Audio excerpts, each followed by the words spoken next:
This is Audible. The Ghost Mountain Boys, Their Epic March and the Terrifying Battle for New Guinea, The Forgotten War of the South Pacific, by James Campbell. Narrated by Stephen Hoy. Copyright 2007 by James Campbell. This unabridged audiobook is published by arrangement with Crown Publishers, an imprint of the Crown Publishing Group, a division of Random House, Inc., and was produced in the year 2007 by Tantor Media, Incorporated, which holds the copyright thereto. Introduction. New Guinea was an unlikely place in which to wage a war for world domination. It was an inhospitable, only cursorily mapped, disease-ridden land.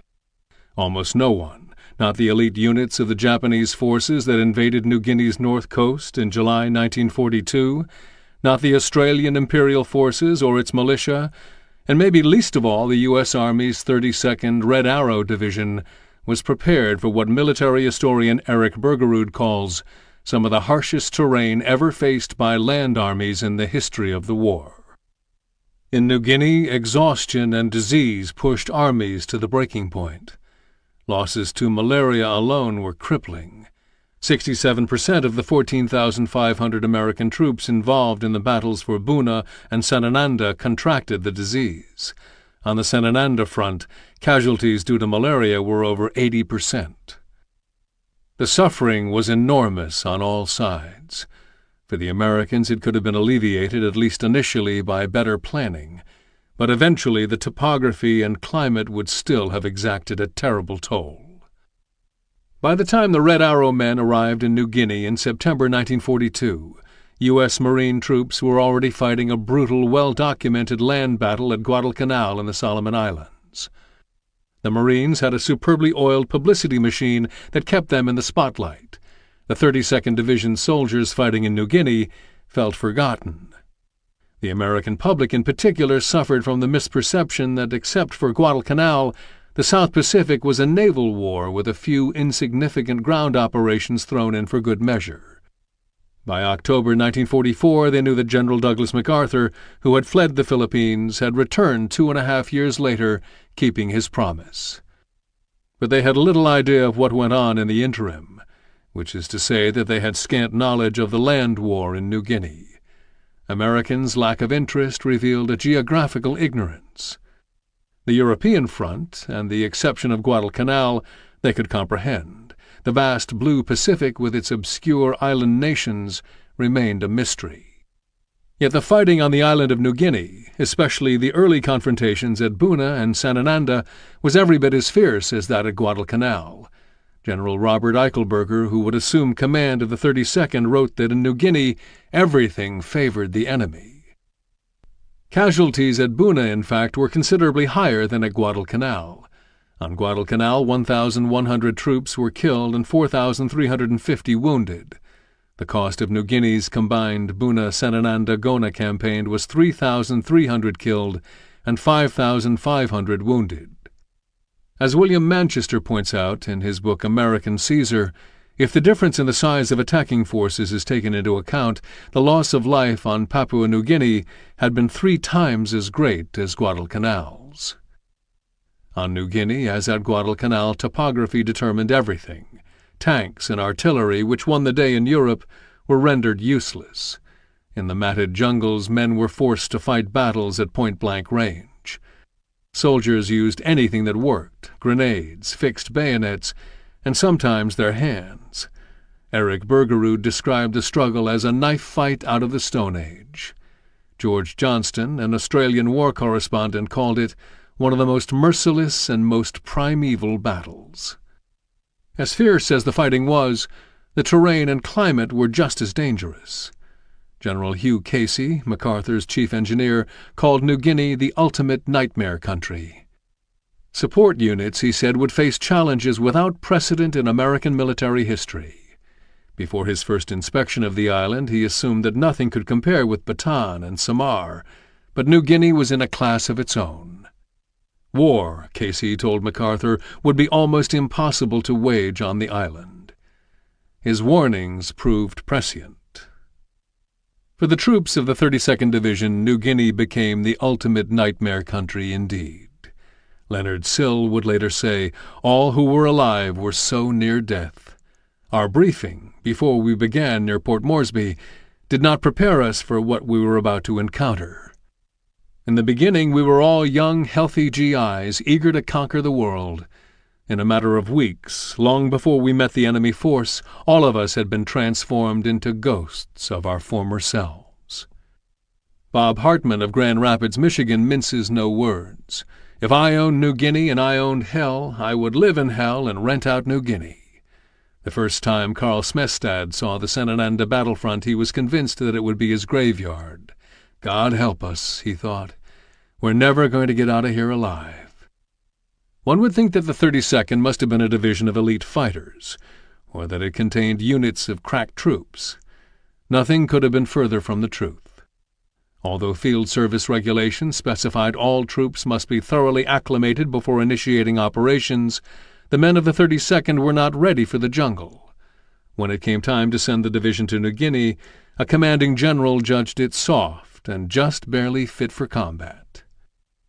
New to jungle warfare, the division lacked even the basics for survival, prompting one military historian to label the soldiers of the 32nd the guinea pigs of the South Pacific. Men were not issued any of the specialized clothing that later became de rigueur for the war in the South Pacific. For camouflage, their combat fatigues were hastily dyed before they left Australia. In the rain and extreme humidity, the dye ran and clogged the cloth, causing men to develop horrible skin ulcers. Soldiers were forced to wade through vines, creepers, brush, dense stands of razor-sharp kunai grass, and elephant grass as high as a basketball rim without the aid of machetes. They did not even have insect repellent, astonishing when one considers that they were fighting in a bug-ridden place. They were not equipped with waterproof containers either. Matches were often unusable. Quinine and vitamin pills, salt, and chlorination tablets got wet and crumpled in their pants pockets. Never, perhaps, have American troops been more poorly equipped. Yet in New Guinea, the 32nd Division was asked to do the extraordinary. Prologue. Dearest Lover. Is it ever grand out? You know, honey, you've read in stories about the tropical evenings, a warm, sultry night with a slight breeze, and a moon peeking through the clouds. Well, that's the way it was tonight. I stood there for a long time, watching, and most of all wishing to have you standing alongside of me, and that we could really take advantage of the romantic atmosphere. The stillness of the night. Just two things missing. First, and most of all, my Mandy, and then some sweet, faint dance music. Well, we'll just have to postpone it for the present, until another night. Give Muriel and Anne my love. I think about you all so often. What a great day it will be when we can be together again. Goodbye, sweetheart. All my heart's love always. Yours forever, Sam. Thursday night, 6 p.m., July 30th, 1942. My sweetheart. And how's my Mandy this evening? Let me see, right now it is 3 o'clock in the morning in Grand Rapids, so you should be sound asleep. Wish I could tiptoe in on you right at this moment, honey, and take a peep in at you. I'd carefully put a kiss on your lips, your cheeks, your eyes, and your hair, and then rest my cheek against yours for a while without awakening you, then take a good long look at you again and tiptoe out. Yours forever, Sam. Wednesday night, 7:50 p.m., September 9th, 1942. To my one and only. I'll try my best to get my thoughts on paper, but it's not like being with you, darling. Sitting across from you, watching the smile on your face, the touch of your legs under the table. I miss you, love. Oh, God, how I miss you sometimes. All these things I've wanted to tell you, should have told you before I left. I hope you don't think I'm sacrilegious, but if I were offered my choice between heaven and you, I'd choose you. I'm going to say goodbye now. Always your man, Sam. Later that night. Hello, darling. Here I am again. I hope the censors will let that letter go through all right. I started out to write this letter, but wrote that one instead. I have hopes the censors, won't open the previous letter. Certainly no military secrets in there, unless it's a military secret that I'm so very, very much in love with you. I'm sure, though, that the Japs don't care about that. Wednesday night, 8 p.m., somewhere in New Guinea, October 14th, 1942. Dearest Lover, October 14th. This is the eve of 2 years in the Army. 2 years ago tomorrow we were inducted. Have been under the weather a little of late, been having a little dysentery. There are an enormous amount of flies here. I suppose you wonder all about New Guinea. There are a lot of natives here, quite a bit of sickness and disease amongst the natives. They have a lot of skin diseases and eye infections. A lot of the small children walk about with pot bellies due to malnutrition. Pretty near all have rickets. Some have large spleens because of malaria. The men folks wear a cloth about the hips. The women folks wear a tropical grass skirt. The other day I saw a woman nursing a baby on one breast and a small pig on the other. The natives are very much tattooed.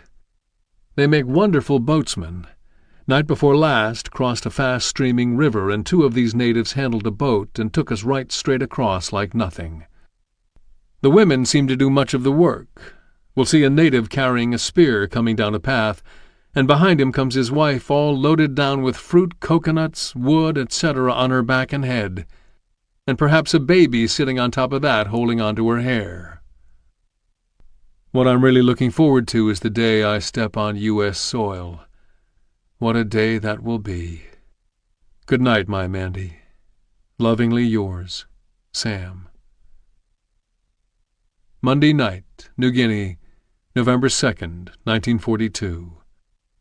Dear Muriel, and how's that big daughter of mine getting along? I've been wondering about you so much now that you are going to school. Mommy tells me you are a big girl now. How nice you play with Anne. Do you like your baby brother? I sure miss you, Muriel. Remember how you and I used to play at night in the house before you went to bed? That was loads of fun, wasn't it? And I'm thinking lots about you. Love, your Dad. Late November 1942, Buna Coast, New Guinea. Before setting out, they smeared their faces with green paint. Loaded down with hand grenades, 30 and 40 caliber ammunition, and 2 days' rations, the Americans struggled through heavy jungle and dug in just in front of a battalion of Australians. A second American detachment had its sights set on a spot farther north along the trail. Navigating through hip-deep swamps, the soldiers clashed with a Japanese patrol, lost their bearings, and ended up well short of their destination. Having realized that the main advance was falling apart, another company left the banana plantation and pushed forward in a northwesterly direction through Nipa and Sago Palm. 200 yards out, it was stopped in its tracks by heavy Japanese crossfire. Ordered to dig in, the men worked fast. They had just settled into their trenches when the Japanese attacked. Hundreds of enemy troops bore down on them. They rushed forward like wild Indians, shouting "Banzai!" crashing through the jungle, their bayonets drawn. The Americans froze.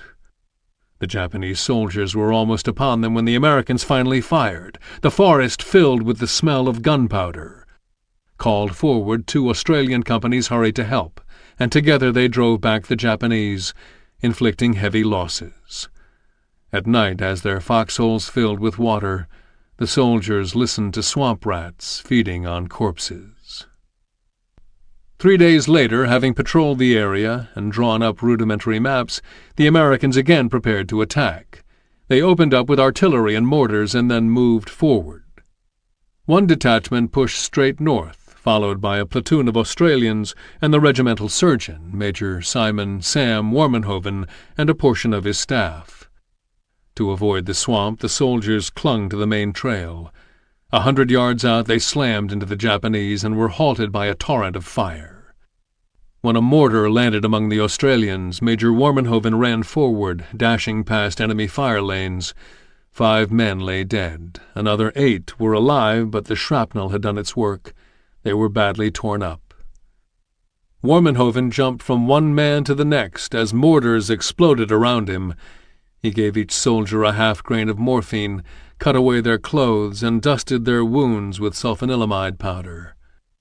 Then he dressed the wounds as best he could, and waited with the moaning soldiers for litter-bearers to arrive. Later he would receive the Distinguished Service Cross for his heroism. Book 1. Thus it was they wrought our woe at the tavern long ago. Tell me, do our masters know, loosing blindly as they fly, old men love while young men die? Rudyard Kipling. Chapter 1. Escape to the South. On the night of March 11, 1942, Douglas MacArthur was preparing to flee the island of Corregidor, headquarters of the Allied forces in the Philippines. Only 15 miles across the North Channel, his army was trapped on the jungle-clothed Philippine peninsula of Bataan. MacArthur, his wife, his 4-year-old son, Arthur, Arthur's Cantonese ama, 13 members of MacArthur's staff, 2 naval officers, and a technician gathered at the destroyed Corregidor dock. Corregidor rose dramatically from the waters of Manila Bay. What had once been a luxuriant green island was now a devastated, crater-ridden monument to the fury of the battle for the Philippines. Major General Jonathan Skinny Wainwright emerged from the shadows. "Jonathan," MacArthur said, "I want you to understand my position very plainly. I am leaving for Australia pursuant to repeated orders of the President. I want you to make it known throughout all elements of your command that I'm leaving over my repeated protests. If I get through to Australia, you know I'll come back as soon as I can with as much as I can. In the meantime, you've got to hold." Wainwright assured MacArthur that he would do everything in his power to hold Bataan. He wiped the tears from his eyes, and MacArthur's jaw quivered. Then MacArthur composed himself and shook Wainwright's hand. "When I get back, if you're still on Bataan, I'll make you a lieutenant general." Wainwright said simply, "I'll be on Bataan if I'm alive." MacArthur's long personal crusade to return to the Philippines in victory had begun. Lieutenant John Buck Bulkley, a naval commander, had already inspected the 4 escape crafts, mahogany-hulled PT boats, 77 feet from bow to stern, powered by big Packard engines. That said, the PT boats were still risky. After 3 months of combat, the engines were overused. The boats were fast, but not fast enough to outrun enemy destroyers. To make matters worse, the party would have to travel hundreds of miles over poorly charted waters, using only a compass, crude maps, and dead reckoning. MacArthur, though, could not be dissuaded from his plan. He had already refused to go by submarine. Getting a sub to Corregidor would simply take too much time MacArthur did not have. Besides, he loved the PT boat, and that was how he wanted to leave the Philippines. The Japanese Navy was watching for him, and MacArthur understood the implications. His wife and child were aboard Bulkley's boat with him, and Tokyo Rose had been broadcasting threats. If captured, MacArthur would be hanged in public in Tokyo's Imperial Plaza. The Japanese, though, would never take him alive. He had 2 highly polished derringers and 2 cartridges that he planned to use as a last resort. It was a moonlit night, and as the boats moved toward Mindoro, south of Corregidor, Lieutenant Bulkley felt a growing apprehension. They were nearing the Japanese blockade. Pummeled by strong easterly winds, the seas churned, and visibility was poor. MacArthur, Arthur, and Arthur's nurse lay below, miserably seasick. Arthur was running a fever, and MacArthur retched violently. Though also sick, MacArthur's wife Jean tended to both her son and her husband. In the rough seas the boats became separated, and from that point on it was every crew for itself. One of the 4 PT boats reached the rendezvous point in the Cuyo Islands and waited in the morning mist for the arrival of the others. Suddenly, the commander of the first boat sighted what he thought was a Japanese destroyer speeding toward them. He ordered 500 gallons of gasoline jettisoned and pushed down on the throttles. Still, the other ship gained on them. Realizing he could not get away, the commander reversed course and readied the torpedoes for firing. He was prepared to give the order when he recognized the oncoming ship as Bulkeley's vessel. After the near mishap, MacArthur and his party waited for the third PT boat. The fourth boat had broken down en route. It was a hot, sultry day, and they bobbed like castaways on the water among the sandy coves and palm-fringed volcanic islands. 2 hours later, the third PT boat limped into the inlet.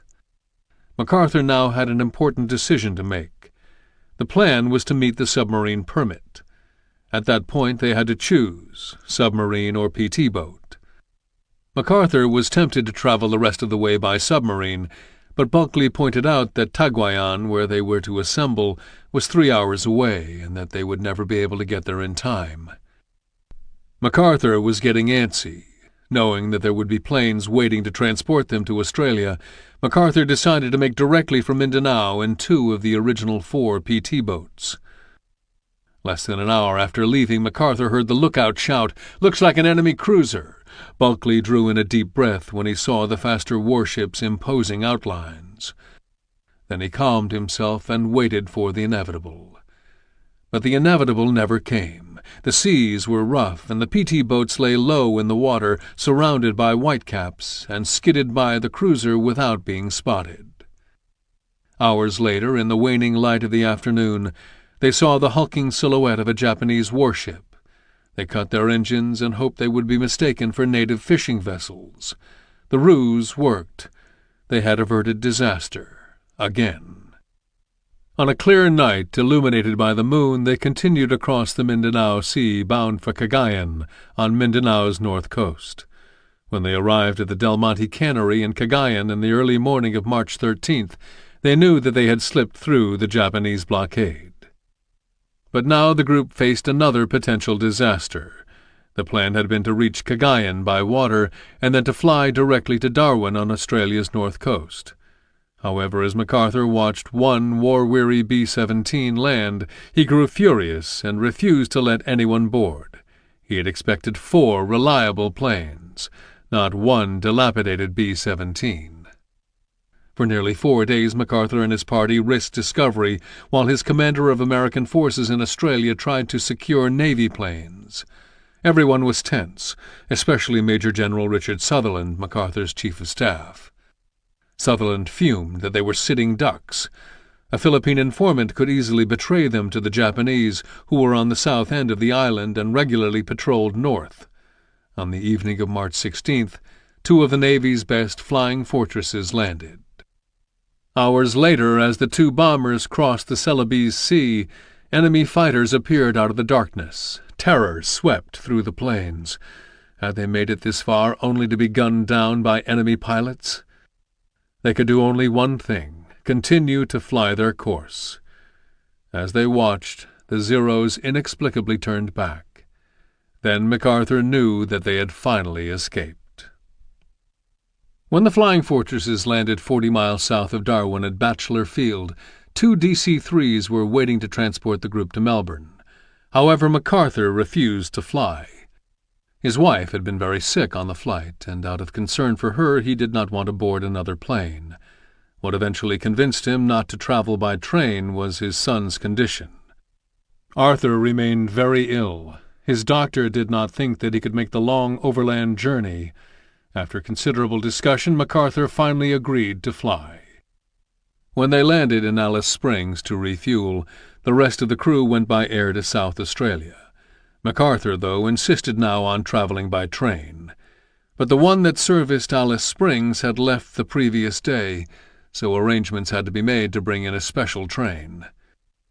When it arrived the next day, MacArthur, his wife and son, the Ama, and General Sutherland boarded. For 3.5 days and over 1,000 miles, the slow, narrow-gauge train chugged through the vast, sun-scorched Australian outback to Adelaide. Nearing the city, MacArthur's deputy chief of staff boarded the train and delivered a wrenching blow. The general would not lead a great army against the Japanese. In fact, he would be fighting a shoestring campaign. Months before, Roosevelt and Churchill had met in Washington, D.C., and together they settled on a Germany First policy, determining that the Atlantic European theater would be the main focus of operations. MacArthur was nearly speechless at the news. "God have mercy on us," was all he could say. Approaching Adelaide, MacArthur was forced to compose himself. At the station, the gathered reporters were eager to know. He had fled the Philippines, yet his men were still there fighting. Did he have anything to say? MacArthur was tired and still distraught from Sutherland's news, a lonely, angry man, according to his wife. But he wanted to send a message to his army and the people of the Philippines to let them know that they would not be forgotten. It was then that he delivered his famous words. "The President of the United States ordered me to break through the Japanese lines and proceed for Corregidor to Australia for the purpose, as I understand it, of organizing the American offensive against Japan, a primary object of which is the relief of the Philippines. I came through, and I shall return." On March 18th, a day after he arrived in Australia, MacArthur learned the whole truth of America's Germany First policy. His U.S. ground troops would be limited to 2 divisions. He protested to General Marshall, "No commander in American history has so failed of support as here." MacArthur already felt as if Roosevelt had betrayed him in the Philippines. Now he felt betrayed again. His hope for a quick victory against the Japanese in New Guinea evaporated. When MacArthur came to Australia, not only did he not have a great army to lead, but he was being asked to protect a country that was powerless to protect itself. In a show of extreme loyalty, Australia had sent its land, sea, and air forces to join England in its fight against the European Axis in Africa, Greece, and the Middle East. Australia's national security and 12,000 miles of its coastline were left to the Australian militia, a group of poorly trained, poorly equipped Home Guardsmen. Australian officials feared that Japan would invade, and the Australian press shamelessly fueled these fears. Thousands of Sydney residents fled the city for the Blue Mountains 50 miles to the west. People in Darwin, Cairns, and Townsville abandoned their homes. A month before MacArthur arrived in Australia, the country's growing sense of vulnerability became a reality. Japanese planes bombed Darwin, killing 250 people and destroying 9 ships and 20 aircraft. A feeling of paranoia seized Australia. The Japanese had roared through Hong Kong, Malaya, Guam, Rabaul, Singapore, Java, the Dutch East Indies, and Burma.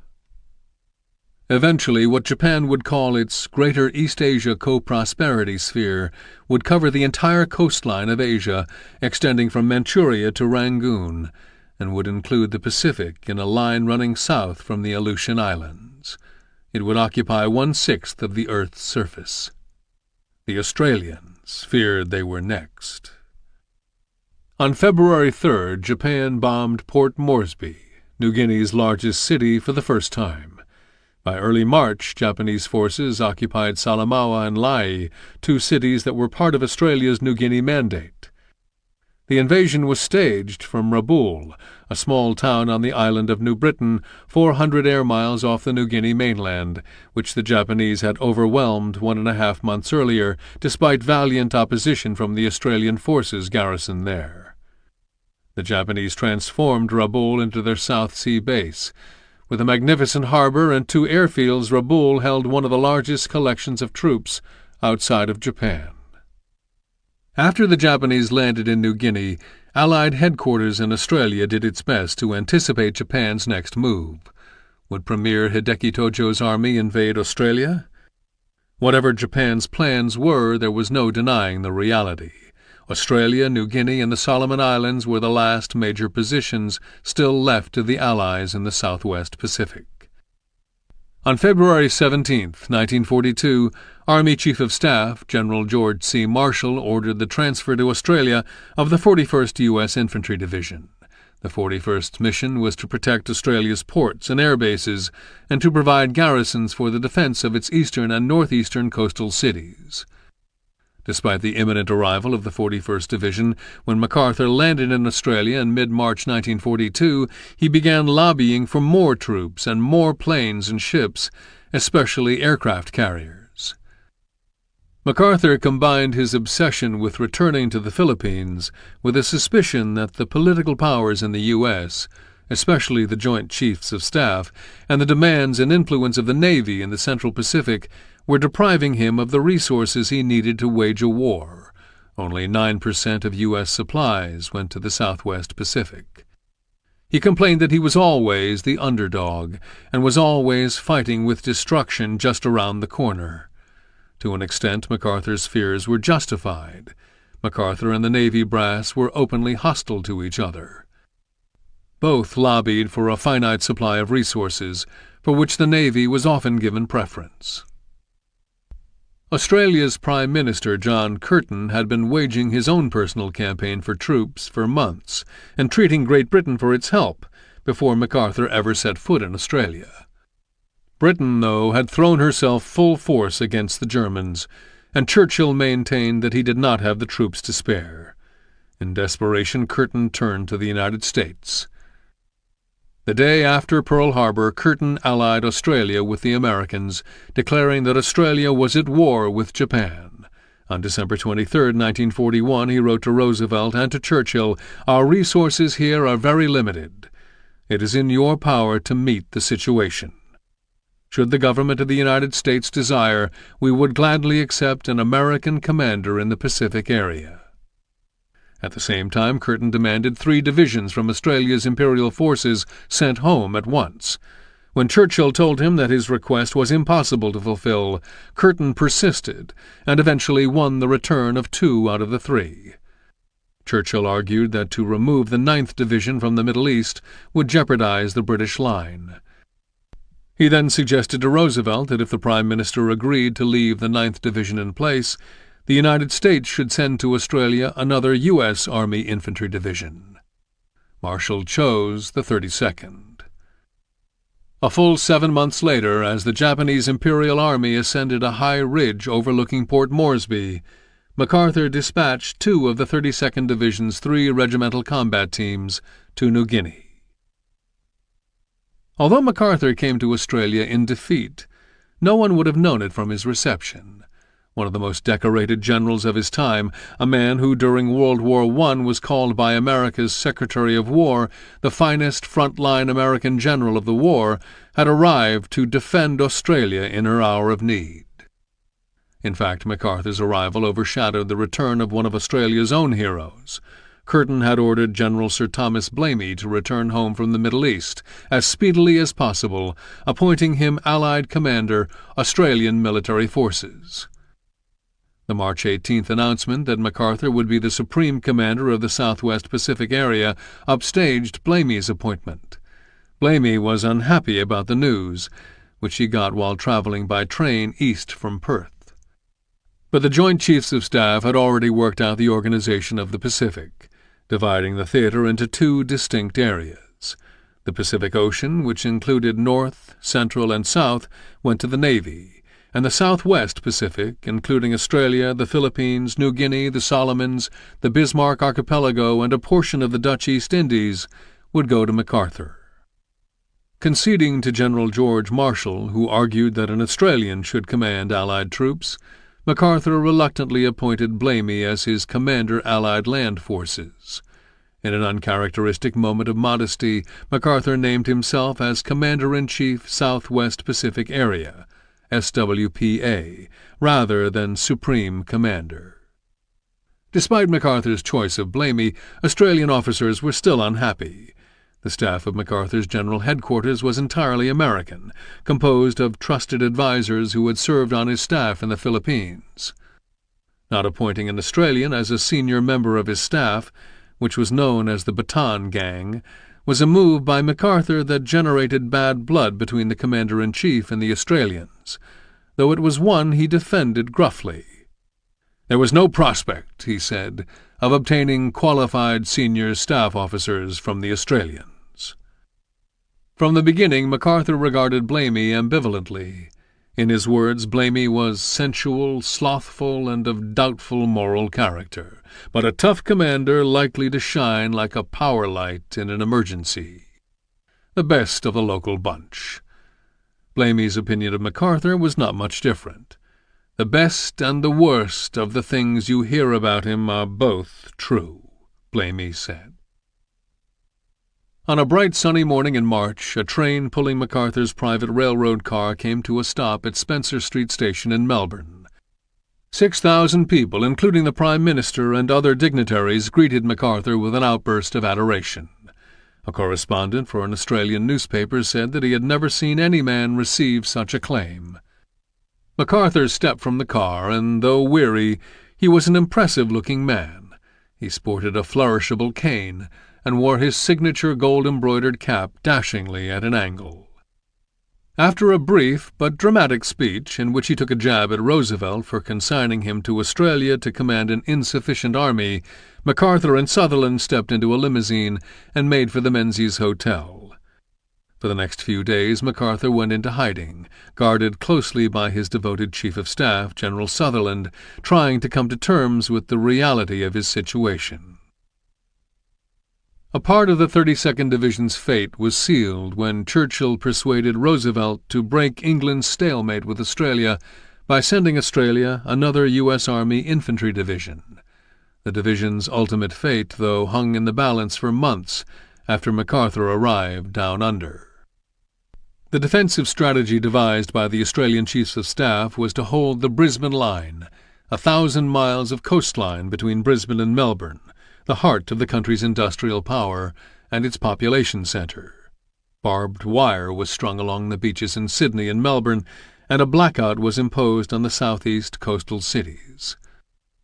Initially, MacArthur accepted, or was forced to accept, the Australian strategy. Later, though, he wrote that he never had any intention of abiding by what he considered a defeatist approach. He asserted that from the moment he set foot in Australia, he planned to take the war against Japan's Imperial Army to New Guinea. MacArthur considered New Guinea a backwater theatre. His decision to engage the Japanese Imperial Army there was a strategic necessity. Japan, on the other hand, coveted New Guinea, one of the last essential pieces in its colossal Asia-Pacific land grab.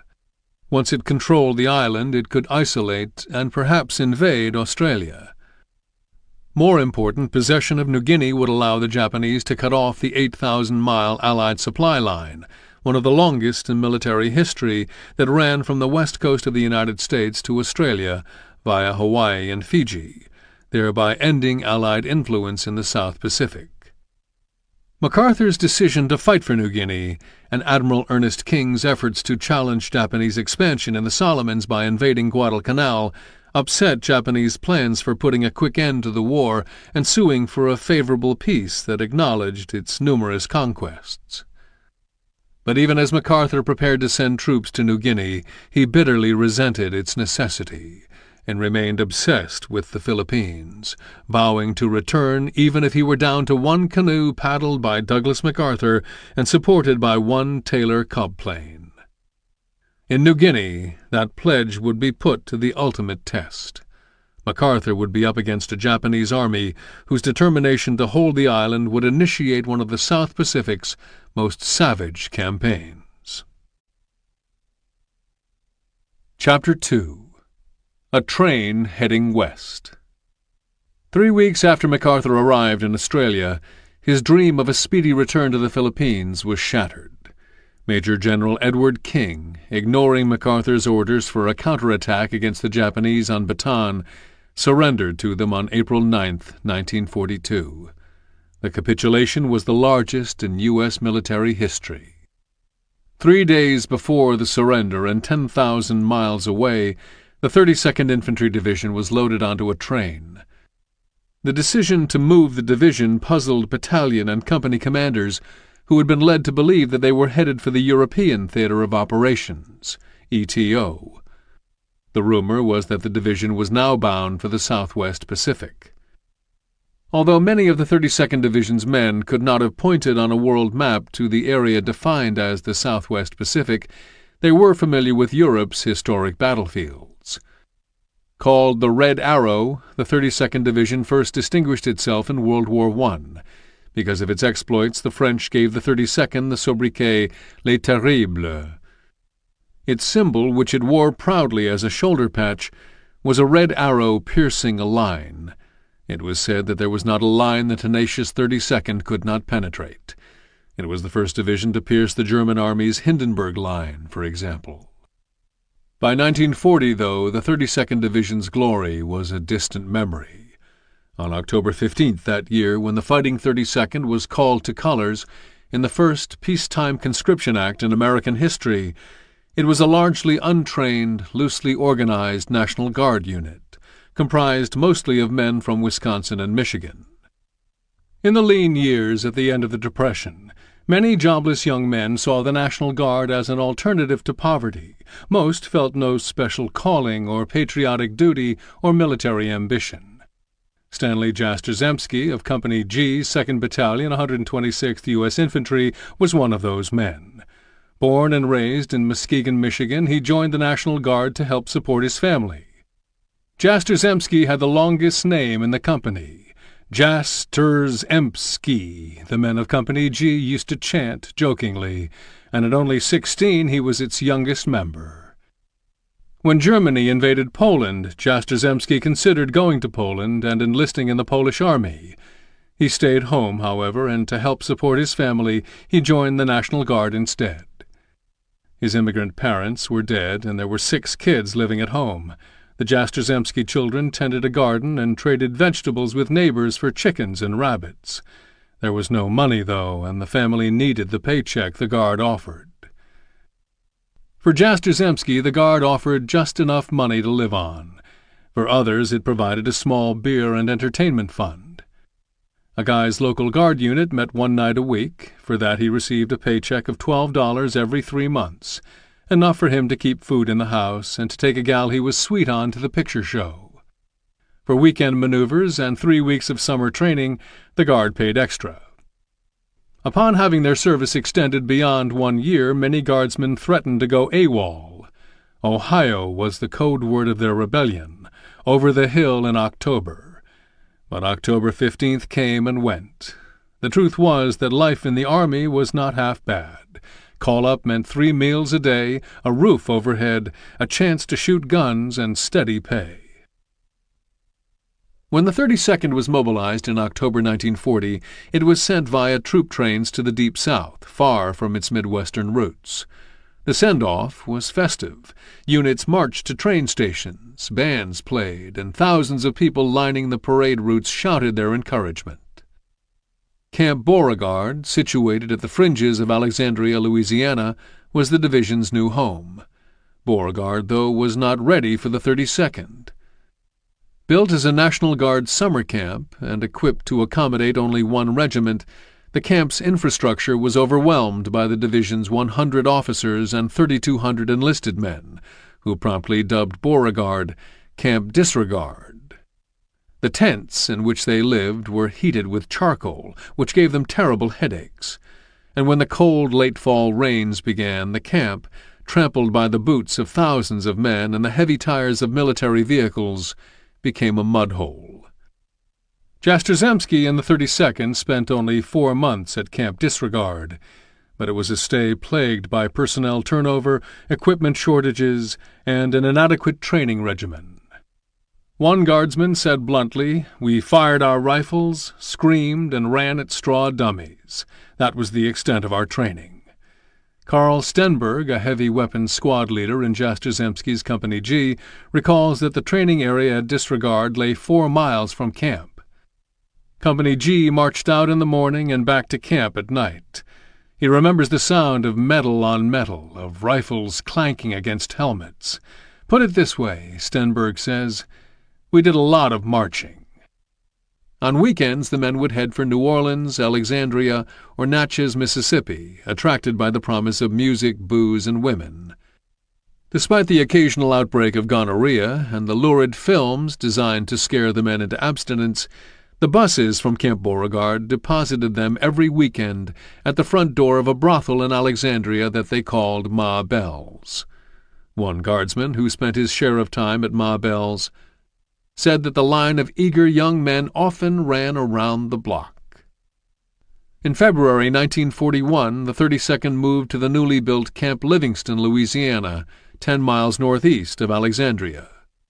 At Livingston, the division began its transformation, losing its old-time guard officers to overage, being declared too old to serve with combat troops, and bringing on board recent selective service draftees and junior officers from the Reserve Officers Training Corps, ROTC, and Officer Candidate School, OCS.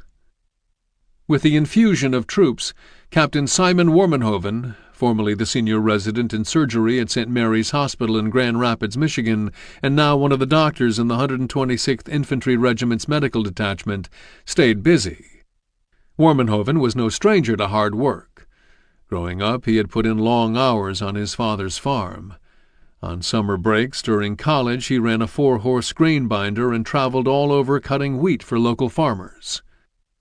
His younger brother Cornelius, who helped him by drumming up business, remembers how Simon would make it back to the house well after dark and practically fall asleep at the supper table. Once he got back to college, he shoveled coal into campus furnaces for spending money. The new soldiers needed physicals and vaccinations. After days of marching, they needed help tending to sore feet. Perhaps what they required most was sound medical advice about the dangers of cavorting with the kind of women who made their living at Ma Bell's. Doc Warmenhoven could only do so much, though. These were young men in the prime of their lives, and he was not given to preaching. Regardless of his warnings, the soldiers sowed their wild oats on Friday and Saturday nights and then, as the saying went, attended church on Sundays to pray for crop failure. Warmenhoven, who in his early 30s was practically as old as some of the soldiers' fathers, stayed behind in camp, writing letters to his wife Henrietta, whom he called Mandy. She called him Sam. Warmenhoven was a devoted husband and father and the son of staunchly religious parents. When his parents emigrated to the United States from the Netherlands in 1921, Simon was 11 years old, they chose the community of Sunnyside, Washington. Sunnyside was founded in 1898 as a Christian cooperative colony by members of the German Baptist Progressive Brethren, who selected the beautiful Yakima Valley as the site for their experiment in Christian living. In every land deed it sold, Sunnyside included a morality code: no drinking, dancing, gambling, or horse racing. By the time Warmenhoven was of high school age, his parents sent him off to Hull Academy, a Christian school in Hull, Iowa, where he boarded with the minister's family. Later, with a student loan from the Christian Reformed Church, he attended Calvin College in Grand Rapids, Michigan. He was preparing to enter the seminary, fulfilling his parents' dream, when he signed up for dance lessons and realized that thanks to the church's austere code of conduct, he had been missing out on one of life's great joys. He switched his major to biology, got a Bachelor of Science degree, and later attended medical school at Marquette, a Jesuit university in Milwaukee, Wisconsin. On Sunday, March 9, 1941, while most of the men were dragging themselves back to camp after boozy weekend jaunts to Alexandria or Natchez or New Orleans, Warmenhoven was listening to the Blue Danube Waltz on the radio and penning a letter to Mandy. Mandy was pregnant with their second child, and as he wrote, Warmenhoven was trying out names, how he hoped to be home for the birth. Livingston was a melting pot of men from all over the Midwest. They came from small towns and farms and industrial cities, from immigrant families separated by only a generation from Poland, Germany, Holland, Italy, Ireland. At first the guardsmen and the draftees regarded each other skeptically. The draftees, according to the guardsmen, were not real soldiers. The draftees, on the other hand, considered themselves intellectually superior to the guardsmen. Most of the draftees had graduated from high school. Some had even been to college. When they wanted to insult a fellow soldier, they accused him of acting like a guardsman. But gradually, as they lived and trained together, the barriers broke down. One of those new draftees was Samuel DiMaggio. DiMaggio was a first-generation American. His father, Giuseppe, came over from Sicily in 1902 using money that someone had agreed to loan him for the voyage.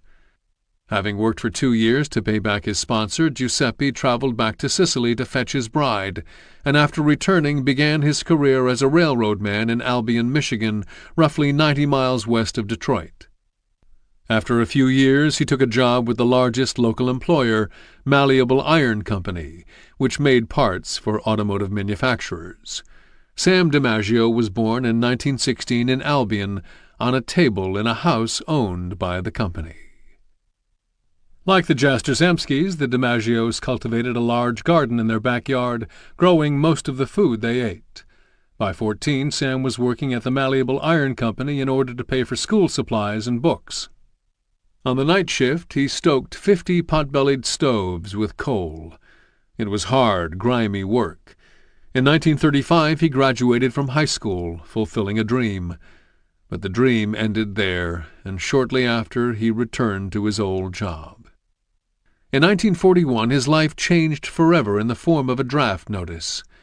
He viewed it as the break he had been waiting for. He would put in his year and, in the interim, figure out what he wanted to do with his life.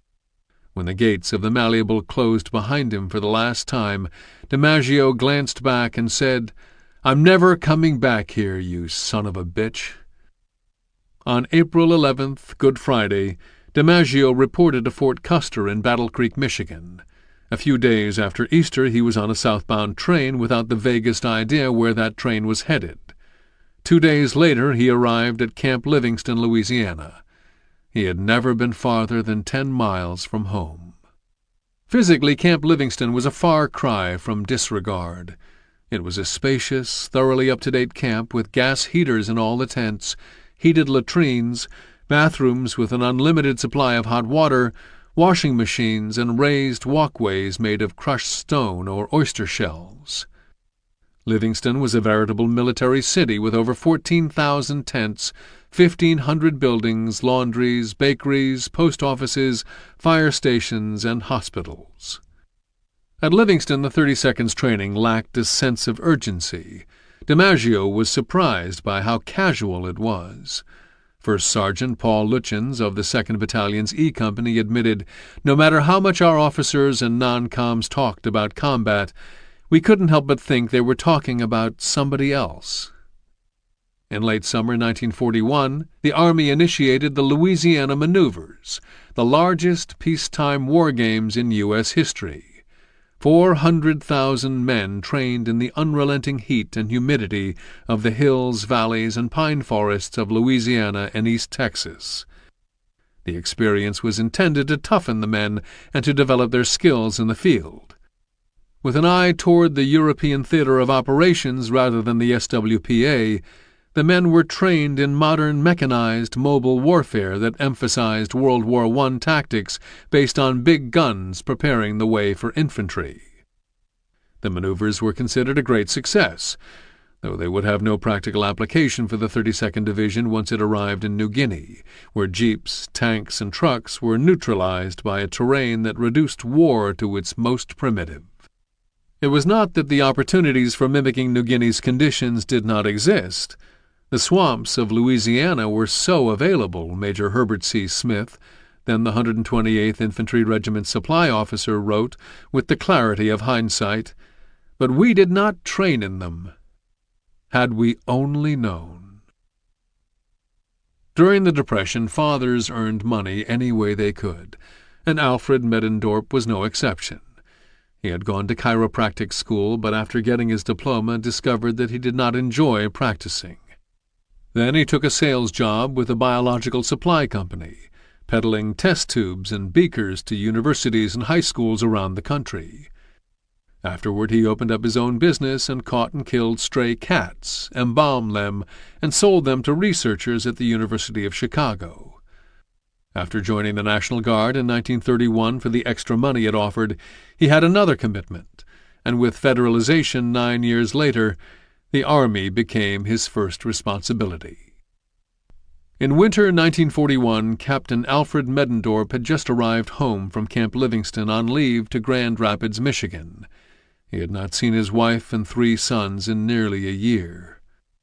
On Sunday morning, December 7th, he and his boys were traipsing around the hills near the house with bows and arrows, creeping through fields and ducking in and out of woodlots, shooting trees and launching arrows high into the air.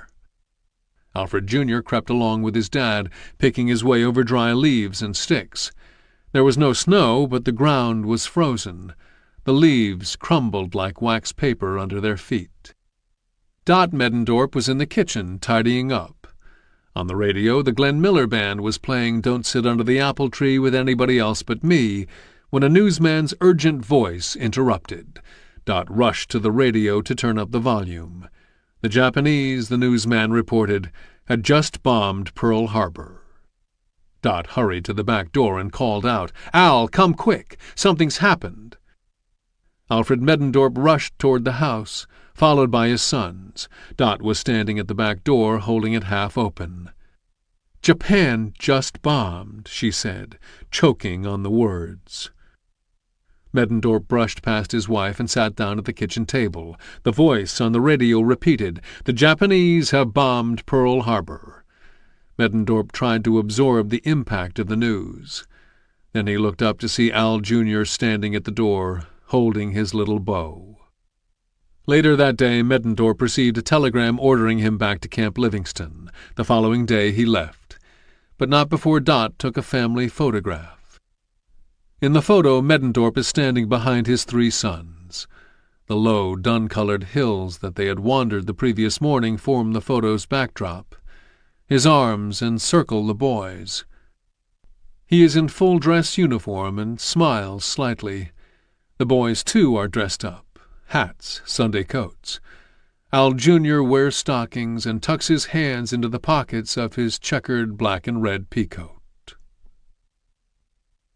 When Corporal Carl Stenberg heard about Pearl Harbor, he and a bunch of buddies had just come back from Alexandria, Louisiana. It was a weekend ritual for Stenberg. While other soldiers went to Alexandria for the women, the recently married Stenberg made the trip to go to the theater. When Stenberg and his friends returned on Sunday afternoon, the camp was buzzing with activity. Trucks waited, their engines idling, and men rushed from building to building. Even before hearing the news, Stenberg knew that something big was up.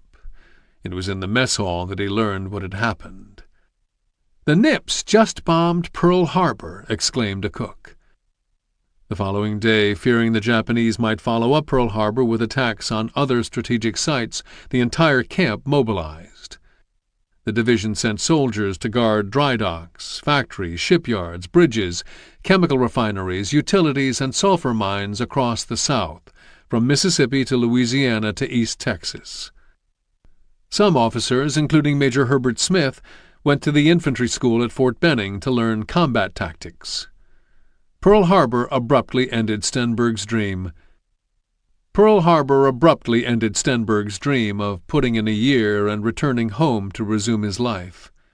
On December 31, 1941, the Army informed all one-year soldiers that they were now obligated to serve for the duration of the conflict, plus 6 months. Few soldiers were pleased, but now, instead of griping, they spoke of exacting revenge on the yellow bastards and making quick work of the war. "Remember Pearl Harbor" became their battle cry. Japan's December 7th assault on Pearl Harbor decimated the Pacific Fleet, killed or wounded over 3,500 men, and sent shockwaves through America. In Japan, the excited voices of newsmen crackled over radios. "The war with America has begun." Throughout the day, stations across Japan played military songs, including the inspirational Battleship March. At dawn on the same day, the Imperial Army landed at Kotabaru on the east coast of the Malay Peninsula, beginning its takeover of Southeast Asia. The day after Pearl Harbor, President Roosevelt asked Congress to declare war on Japan. Winston Churchill, for one, was relieved. He exclaimed that he was well content with the news.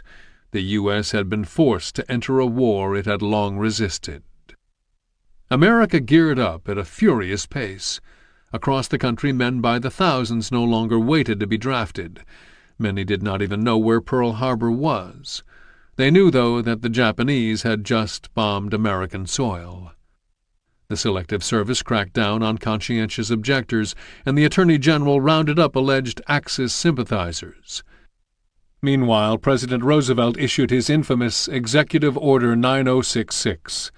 By August, anyone who was 1/16th Japanese, possessing at least one Japanese grandparent, a total of 120 were being built. Shipyards were running around the clock. America Firsters, who, advocating isolationism, had opposed entry into the war, no longer had an ideological leg to stand on.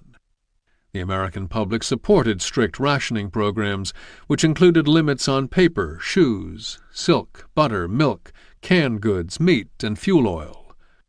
"Use it up, wear it out, make it do or do without," was a slogan indicative of the kinds of sacrifices that Americans were willing to make. People cultivated victory gardens, drove at a victory speed of 35 miles per hour to conserve gas, and organized scrap drives with slogans like "Slap the Jap with the scrap," "Hit Hitler with the junk." Bing Crosby sang a song called "Junk Will Win the War." When the War Production Board, WPB, asked for 4 million tons of scrap metal to be gathered in 2 months, people responded with 5 million tons in 3 weeks. The WPB organized rubber drives and paper drives. The Farm Security Administration began a program called An Acre for a Soldier.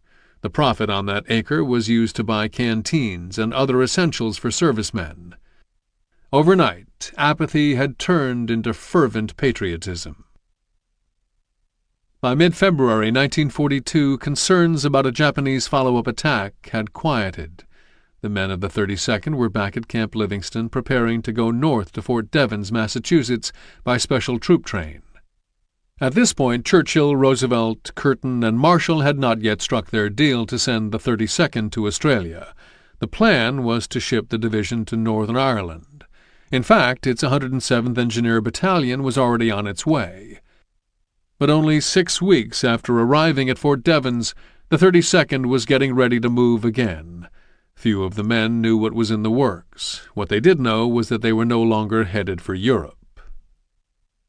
Catherine Hobson Bailey, wife of Lieutenant Clady Bailey, had driven to Fort Devens to see her husband off. Bailey, who had been the executive officer of Jastrzębski, Stenberg, and DiMaggio's G Company, was now its commander.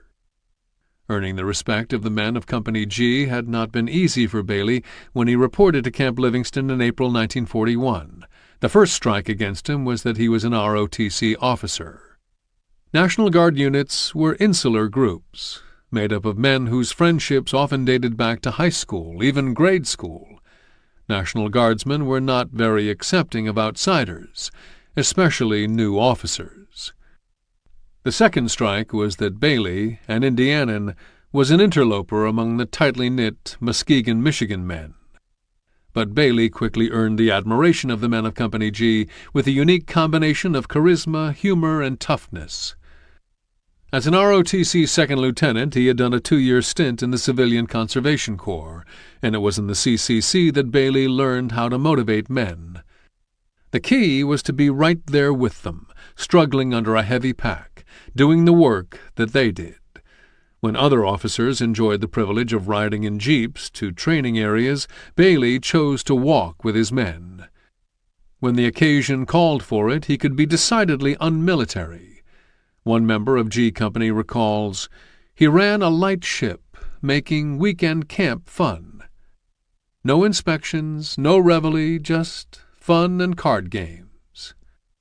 It did not take long for everyone to realize that the company's new lieutenant was a natural, and it did not take them long to give Bailey a nickname. The men of G Company simply called their lieutenant Gus. Gus Bailey was a man from humble roots, who made the most of his considerable abilities.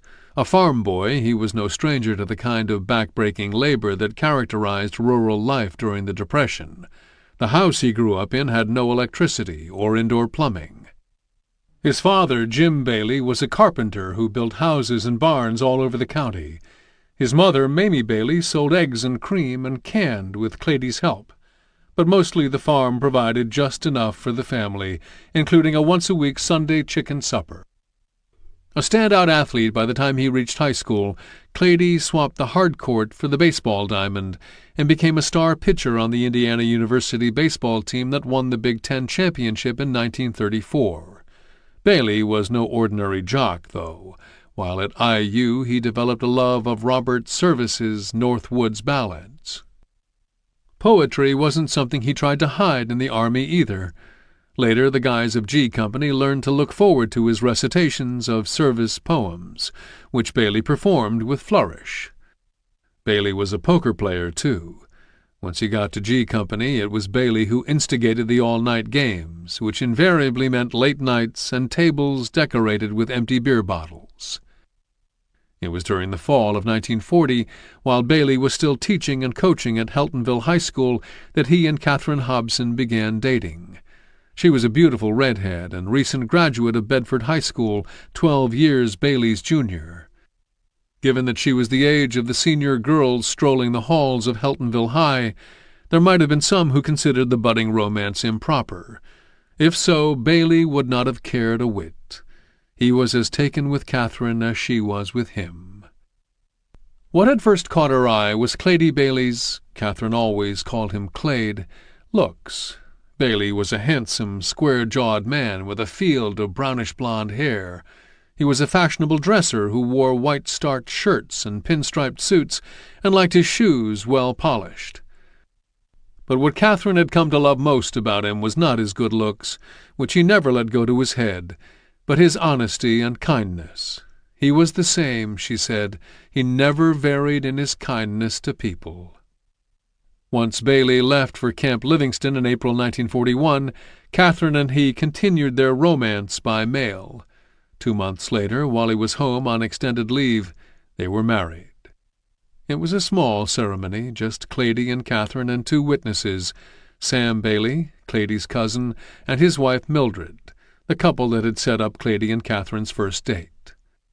The Reverend, a Hobson family friend, performed the ceremony in his little parsonage. Afterward, Clady and Catherine walked out into the steamy night air and watched the 4th of July fireworks flash across the sky, joking for a moment that the celebration was staged in their honor. Shortly after the wedding, Clady and Catherine Bailey set off together for Camp Livingston. In the fall of 1941, Catherine joined Bailey at Fort Benning, Georgia, where he was doing a 3-month advanced training stint. Bailey's schedule even allowed the young lovers to take weekend trips. After Fort Benning, Bailey returned to Camp Livingston and Catherine followed. Then, in the winter of 1942, she traveled north by car to Massachusetts. When she arrived on base, she drove out to where Company G was marching. When Bailey saw her car, he halted the men and ran over to welcome his wife. The men waited in the cold as Catherine and Bailey embraced through the open car window. Then Bailey double-timed it back to the company. In Massachusetts, the Baileys rented a small 1-room apartment in the town of Ayr near Fort Devens. It was a happy time for Catherine. She was in love, and she was pregnant. In early April, though, the inevitable finally came. When Zelma Boyce came to see her husband off, she presented him with a small black diary. William Jim Boyce loved literature and was the proud owner of a collection of first-edition novels. It was one of the traits that Zelma admired most about this thoughtful, reflective man. She was his opposite, spirited, quick to act and speak. Their marriage had yielded 1 child, Billy Jr., and she and her son made the same trips that Catherine Bailey did from Louisiana to Georgia, back to Louisiana again, and north to Massachusetts. Zelma's independence and self-reliance caught Boyce's eye. In Swayze, Indiana, a small town located in the flat farm country north of Indianapolis, he had been dating her sister when Zelma and a beau joined them on a double date. It quickly became apparent to Boyce that he was with the wrong woman. Though Boyce would never be described as impulsive, it didn't take him long to correct his mistake. Boyce knew, too, that back in Swayze, Zelma and Billy would be well cared for. Zelma would continue to teach third grade, and on weekends she and Billy would go out to the farm where Zelma's parents still lived. Billy Boyce, just 2, stood watching his parents say goodbye, too young to understand the psychological burden his father carried. As a boy who had hardly known his own father, Boyce's father was a glassblower who had died young of black lung, Captain Jim Boyce was determined to be a loving presence for his own son. The war changed all that.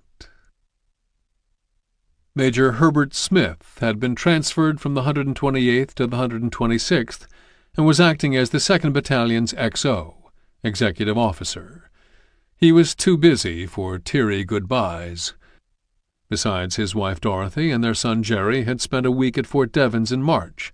He had discouraged their visit, but Dorothy had a mind of her own, and she and Jerry came by train, despite Smith's objections. For a week Jerry followed his father wherever he went, and was especially happy when his father took him to see the guys in the 128th, Smith's old unit. These were men whom Jerry knew from home in Neillsville, Wisconsin, and Louisiana. When the week came to an end and it was time for Jerry and Dorothy to return to Wisconsin, Jerry, according to his father, was heartbroken. Smith himself felt a sense of relief when Jerry and his mother departed.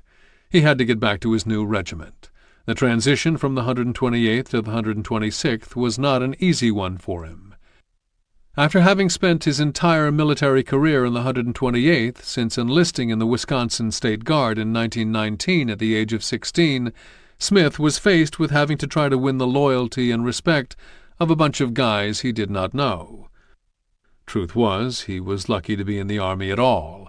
Smith was a tall, 6'3", raw-boned man with black hair and hollow cheeks. While at Camp Beauregard, he flunked his physical because he did not meet the Army's weight requirement. The regimental surgeon granted him a 6-month waiver, and Smith was literally told to eat to save his military career. The 126th, though, was his biggest challenge to date. It was a Michigan outfit, and Smith hailed from Wisconsin, on the other side of Lake Michigan. He was not averse to proving himself. Back home in Neillsville, Wisconsin, the Badger State Telephone and Telegraph was a family-owned business, and Smith was the boss's kid. His father rode him hard, too. The elder Smith expected his son to earn the front office by digging post holes, setting poles, trimming trees, and stringing wire and cable with the line crew. Now he would have to prove himself again. The junior officers and the grunts were watching closely to see if he was up to the task. 2 things they did not know was that Smith was a stutterer, and he had a volatile temper. The guys mocked him behind his back. "Look out for stutterin' Smith. He'll chew your ass right out." According to Irwin Benaclese, when Smith was really mad, the stutter completely disappeared. The guys of the 126th learned to listen for the stutter as a kind of barometer of Smith's mood. Nobody wanted to be dressed down by stutterin' Smith. On April 7th, Colonel Lawrence Quinn, the popular commanding officer of the 126th Infantry, tried to impress upon his men the importance of their mission. "Our path will not be smooth," he said. "We have much to do in the way of training to attain the goal we have set for ourselves, a rugged, powerful, hard-hitting, fast-maneuvering infantry team. But what we lack in perfection we more than make up for in esprit de corps. Our destination is secret, and except for curiosity is unimportant. What is important, however, is the fact that we are on our way to meet the enemy. War is a grim business. It is a killer business. Should you experience difficulty in developing this desire to kill, you have but to recall what we are fighting for: our homes, our loved ones, our freedom, the right to live as we please." On April 8th, at 5:40 a.m., 13 freight trains and 25 passenger trains departed Fort Devens. The railroad yard, according to one of General Edwin Forrest Harding's staff officers, was a madhouse. Harding, the 32nd Division's new commander, and most of his staff had left for San Francisco almost 2 weeks earlier. They would be waiting when the men arrived. Despite Colonel Quinn's stirring speech, when the train rolled west, few of the men felt the impending doom of battle. The bombing of Pearl Harbor was 4 months old, and the Japanese had not followed up with other attacks on the American mainland. The men were being shipped off to war, they knew that, but how that war would manifest itself was impossible for them to imagine. As they boarded the train, they shot the bull and joked as if the train ride were just another chance to play cards, pull practical jokes, and see the sights. Outside of a small cadre of officers, no one knew where the trains were headed. They traveled west via Albany and Buffalo and reached Chicago 24 hours later. In Chicago they stopped so repairs could be made to one of the locomotives. It would be a while before they were moving again, so the men were allowed to disembark to stretch their legs. They were all curious. Just where in the hell were they headed?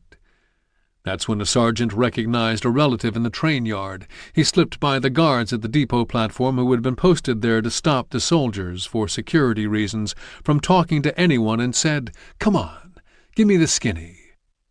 As the train headed for Kansas City, the word circulated among the troops. "Oakland," Jastrzemski heard one of the guys say. "We're headed for goddamn Oakland. I wonder what that means. One thing's for sure, we ain't going to Europe to fight the Krauts." In Oklahoma, the train stopped and the men took a half-mile run. By noon it was bound for Clovis, in the flat grasslands of eastern New Mexico. En route, Captain Medendorp gave a lecture on Japanese weapons. Afterward, the guys got together in small groups. "That's it. Now it's for sure. It's the Nips. We're going to fight the Nips. Those sons of bitches." If the men were headed to fight the Nips, no one was in a hurry to get them there. The route to Oakland via the desert southwest was a puzzling one, to say the least. In Winslow and Seligman, Arizona, they disembarked and were ordered to run again. Then there was the train itself. The farther west it got, the slower it traveled. Inexplicably, it was given low priority status and lost rail rights to trains hauling freight. As far as Simon Warmenhoven was concerned, the train could crawl to the coast. The farther he got from Michigan, the farther he was from Mandy and his daughters. Besides, he loved the West's wild country, the canyons, and the painted desert. At one of the Arizona stops, he bought his 2 daughters each an Indian doll and his wife a Navajo purse. Like some of the other officers, Warmenhoven was lucky enough to be on one of the passenger trains, traveling in style. He ate well, was assigned a sleeping car, and even had stewards to turn down his bed. It sure beat the way he used to get cross-country. In college, he made his way from Sunnyside, Washington to Grand Rapids, Michigan on filthy sheep trains. For a free ride, he watered the sheep at stops and herded them back onto the cars. Gus Bailey also enjoyed the trip. It allowed him and the guys of Company G ample time to do what Bailey loved best: play cards. It also gave him a chance to see the sights. Like many of the Wisconsin, Michigan, and Indiana men of the division, Bailey had never been west. He was awed by the wide-open expanses of the high plains, by the snow-packed mountain passes of New Mexico, and eventually by the ocean. When the train arrived at the Oakland, California pier on April 13th, Bailey took time out from his duties to write Catherine a letter. "I've made up my mind," he wrote, "that when I get back we will spend 2 or 3 months in this part of the country, you and I and the little one. I hope to God this is over soon so that we may be able to start where we left off, and with a little more to make life happier for us. I am now looking forward to the day when I get off that boat for home, and wherever it is, I want you to be there to meet me." Chapter 3. Arrival Down Under. While waiting to be deployed, a portion of the division stayed at Fort Ord and the Dog Track Pavilion, while the rest of the men were put up at a large convention center and rodeo venue called the Cow Palace in San Francisco.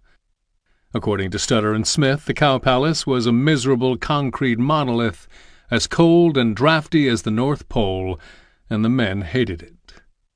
They were forced to sleep draped over stadium chairs and in horse stalls that reeked of manure. but the stopover was essential. Before shipping the division overseas, the Army needed to take care of some last-minute business, including issuing extra uniforms, M1 rifles, new helmets, and modern howitzers to replace the World War I artillery that the division had been using for 2 decades. Before shipping out, lots of men took advantage of San Francisco. The sightseers climbed Telegraph Hill and admired the Golden Gate Bridge. Most, though, just wanted to have a good time. That meant beer and women in Barbary Coast saloons or Chinatown. If they were going off to war, they were going to have one hell of a party first. Simon Warmanhoven had just been promoted to major, and he was in the mood to celebrate too. Instead of going with the other men, he sent Mandy a telegram announcing the promotion, and then wrote her a letter. Dearest lover, I looked at your picture so long last night. Anyway, I had a dream about you. I saw you just as plain as if you were standing in front of me. You wore a black dress with white trimming around the collar and your pretty blonde hair. I didn't even get to kiss you, though. Oh, Mandy, darling, I miss you so, so much. I'd just give anything to be with you, to feel your warm lips on mine. I hate to think how long it is going to be before I'll be able to do that again. Before closing, dearest lover, again let me tell you I love you so very, very much. It'll be like being married again when I see you. My love to the girls, and the grandest wife and most thrilling lover. Lovingly, yours always, Sam. On April 19th, the 32nd Division, filled out with over 3,000 selectees, mostly privates fresh from basic training, crammed into 7 Matson Line cruise ships that had been semi-converted to troop carriers. At 5:30 p.m., 3 days later, the overloaded vessels pulled anchor, escorted by 2 corvettes and the cruiser Indianapolis. When the 32nd left Fort Mason's wharves, it enjoyed the distinction of being the first American division in World War II to be moved in a single convoy. As the California coastline receded, though, the men had no sense of their place in history. The ship steamed by Alcatraz, and the men joked that they would gladly trade places with any of its prisoners. When they reached the Presidio, they heckled the soft, garrison soldiers who were staying behind to guard the coast and enjoy the niceties of civilization. With the Golden Gate Bridge in sight, Stanley Jestrzemski grew nostalgic. There was no turning back now. Secretly, some of the guys hoped that the transport smokestacks would not clear the bridge. When they did, Jestrzemski watched the city disappear in the distance. Already he was dreaming of his return home. No one seemed to have any definite answers about where they were going. Rumors swirled through the ships. Hawaii, some said. Others were convinced it was Alaska, or the Far East, New Zealand, India, Fiji, or maybe Australia. Stutter and Smith, now the 2nd Battalion's executive officer, had slipped a map into his duffel prior to leaving California. Using his compass, he plotted the ship's course. Hawaii first, and then an abrupt turn to the southwest. Smith ventured an educated guess. Australia. Not long after, Division Headquarters confirmed his assumption. They were at sea for 3 weeks. By the hundreds, men unaccustomed to the pitch and roll of a ship at sea fell ill and spent much of their time leaning over the ship's rail. "It's mind over matter, boys," Captain Medendorp asserted as he walked the deck. It was not the thing to tell a bunch of seasick men. Days later, when Medendorp's stomach began to roil and he too was standing at the rail retching, many felt that he had received his just reward. The ships were filled far beyond capacity, and the men had to endure long lines everywhere they went, to the dining room, the showers, the latrines. At night they bedded down wherever they could. Most slept in standees, pipe-frame bunks piled 4 or 5 high and converted staterooms, parlors, party rooms, and the ballroom. According to Carl Stenberg, the ballroom was dubbed Stinking Sock Alley. Those who had it worse, though, slept on sheets of plywood in the bowels of the ship. As the convoy approached the equator, men vied for space on the deck to avoid the stifling heat. The officers, though, enjoyed a bit of pampering. They slept 2 men to a stateroom, dined at tables set with fine china and silverware, and were treated to sumptuous meals because the ship's food locker was still full of fare that would normally be reserved for its paying civilians. Although officers held mandatory orientation courses emphasizing Australia's people and customs, and staged battalion conferences, the men still had lots of time to fill. They spent their days doing calisthenics, walking around the ship's crowded deck, writing letters home, singing, and watching the sea. The novelty of flying fish, ocean-wandering albatross, gliding hundreds of miles from land, and moonlit nights did not last, however. The abandoned ship drills and fire drills and the Order of Neptune ceremony, performed when the division crossed the equator, provided some excitement. But it was poker games, instigated in some cases by Gus Bailey, and the craps games that did the most for the men's spirits. For General Edwin Forrest Harding's staff, it was get-acquainted time, and they liked what they saw. The division's new commander had an agile mind. He could quote T.S. Eliot, or Tennyson, or Kipling, or discuss astronomy and history like an Ivy League professor, but he did not put on airs. He had sparkling eyes and a Midwesterner's common touch, and there was no one who understood the modern military better than he. Harding had written a book on it. When George C. Marshall went to Fort Benning to become the school's assistant commandant, entrusted with updating the Army, he brought his friend Forrest Harding with him as an instructor and put Harding in charge of Benning's influential infantry school publications. In 1934, Harding edited Infantry in Battle, which disseminated across the world the school's new ideas on modern military strategies. The triangular division was one of those ideas, and no one understood its simple genius better than Harding did. Unlike the square division of World War I, which was designed for attrition warfare, the smaller triangular division, consisting of 3 regimental combat teams and a simplified command structure, emphasized agility, adaptability, and a lower casualty rate. On May 7th, the convoy crossed the international dateline, and 8 days later the ship docked at Port Adelaide in South Australia in the early afternoon.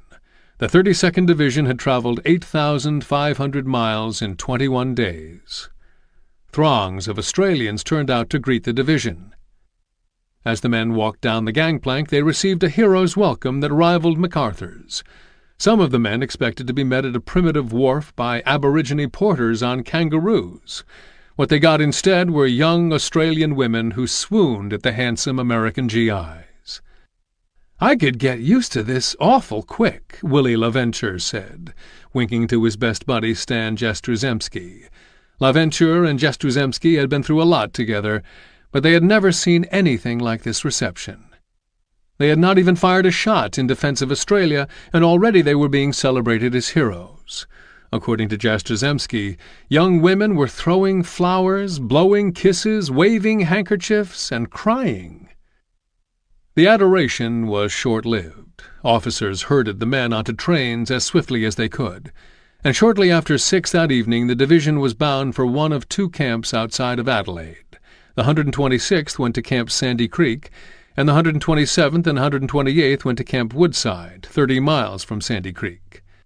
2 hours after leaving Adelaide, the battalions arrived at the appointed camps in the dark of the night without lights to guide them. Both Sandy Creek and Woodside were under strict blackout orders. "Damn, it's cold," Jastrzemski said, stepping off the train. "It's like winter.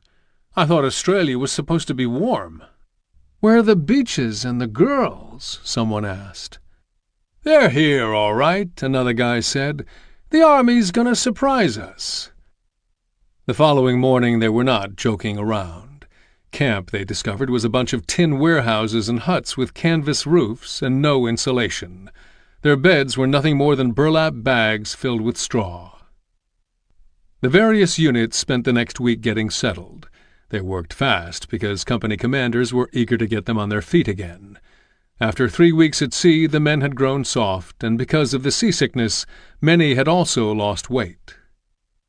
By late May, the division began its toughening up anew in South Australia's gently rolling farm country. Toughening up, at least initially, meant basic no-frills road marches. Eventually, as the men regained their strength, they performed scouting, field, and patrolling exercises and put in lots of hours at the rifle range. Like many of the men of the 32nd, Stanley Jastrzemski was dumbfounded to find himself in Australia. Jastrzemski was 12 years old before he even left Michigan.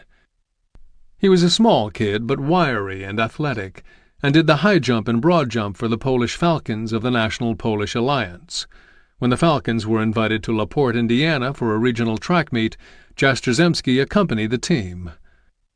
Although he won 2 medals in LaPorte, he will always remember that trip for another reason.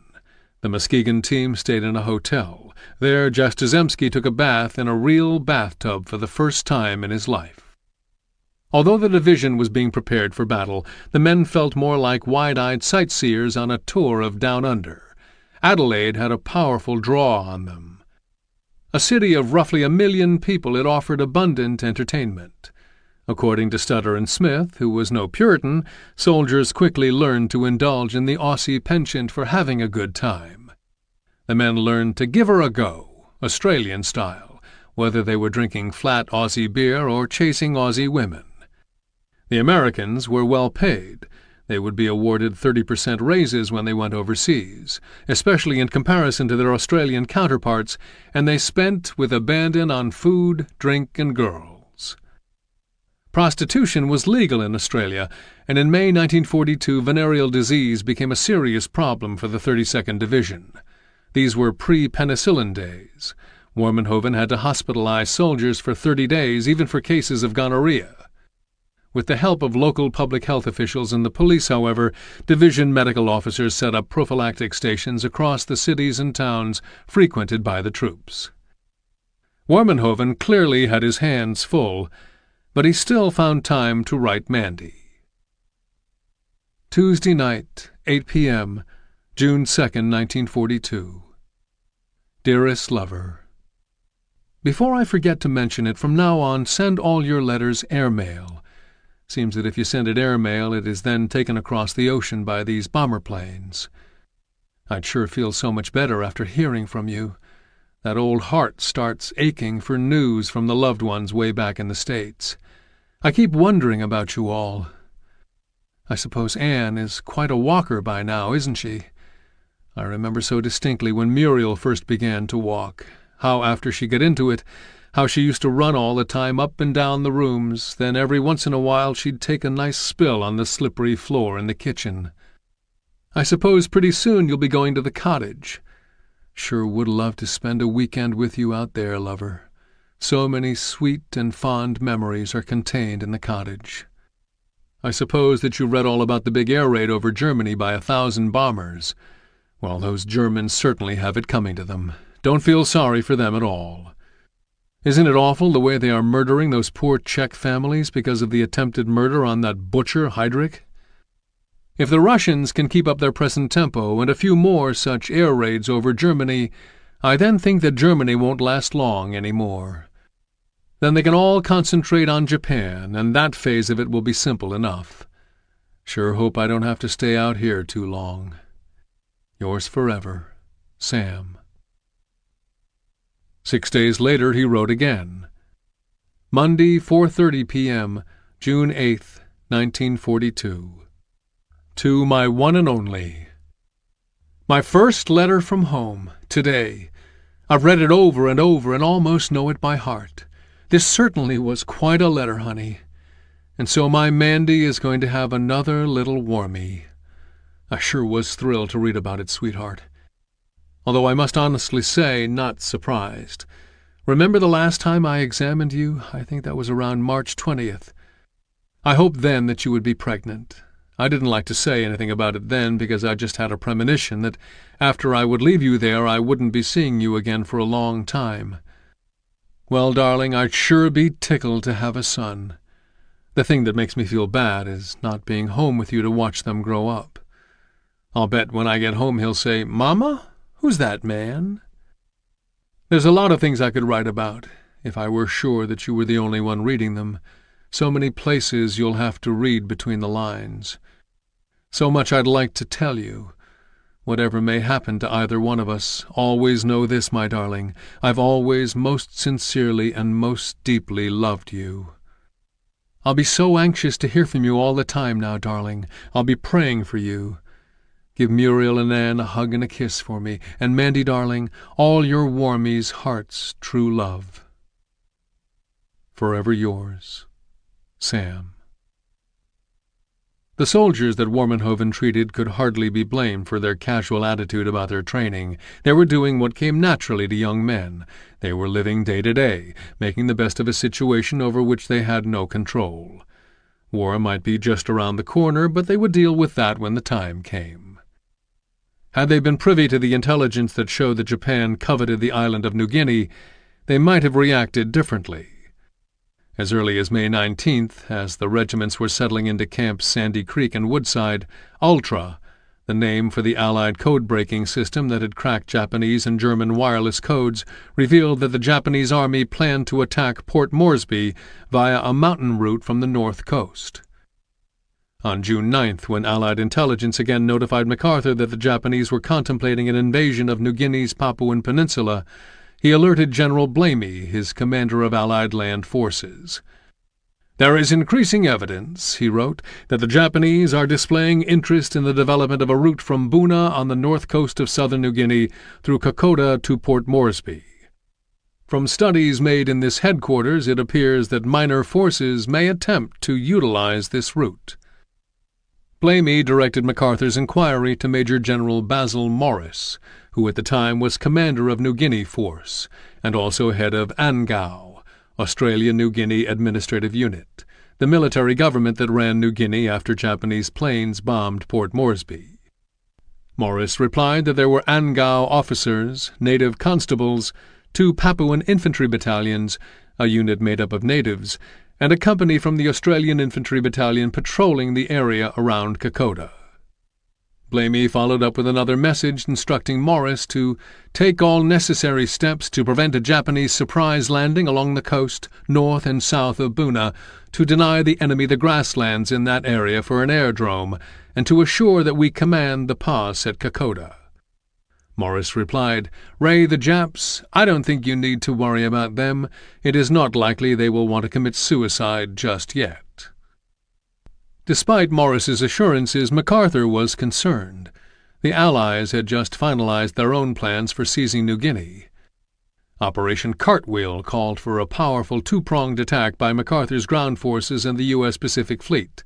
MacArthur's troops would sweep through New Guinea by land, while the Navy moved up through the Solomon Islands by sea.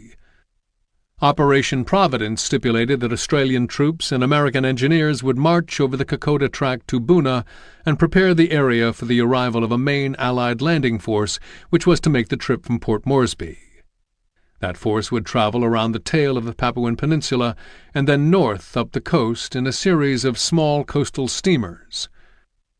The main body was to arrive in mid-August and prepare Buna for anti-aircraft defense and begin construction of a large air base at WWII, 15 miles inland.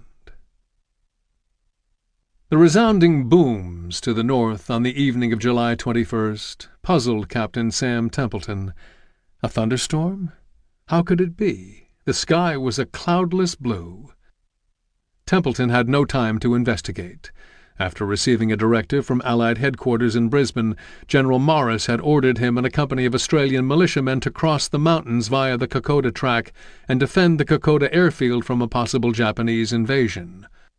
On July 21st, they picked up 20 tons of supplies at Buna, including machine guns, and with the help of native carriers were transporting those supplies back to Kokoda.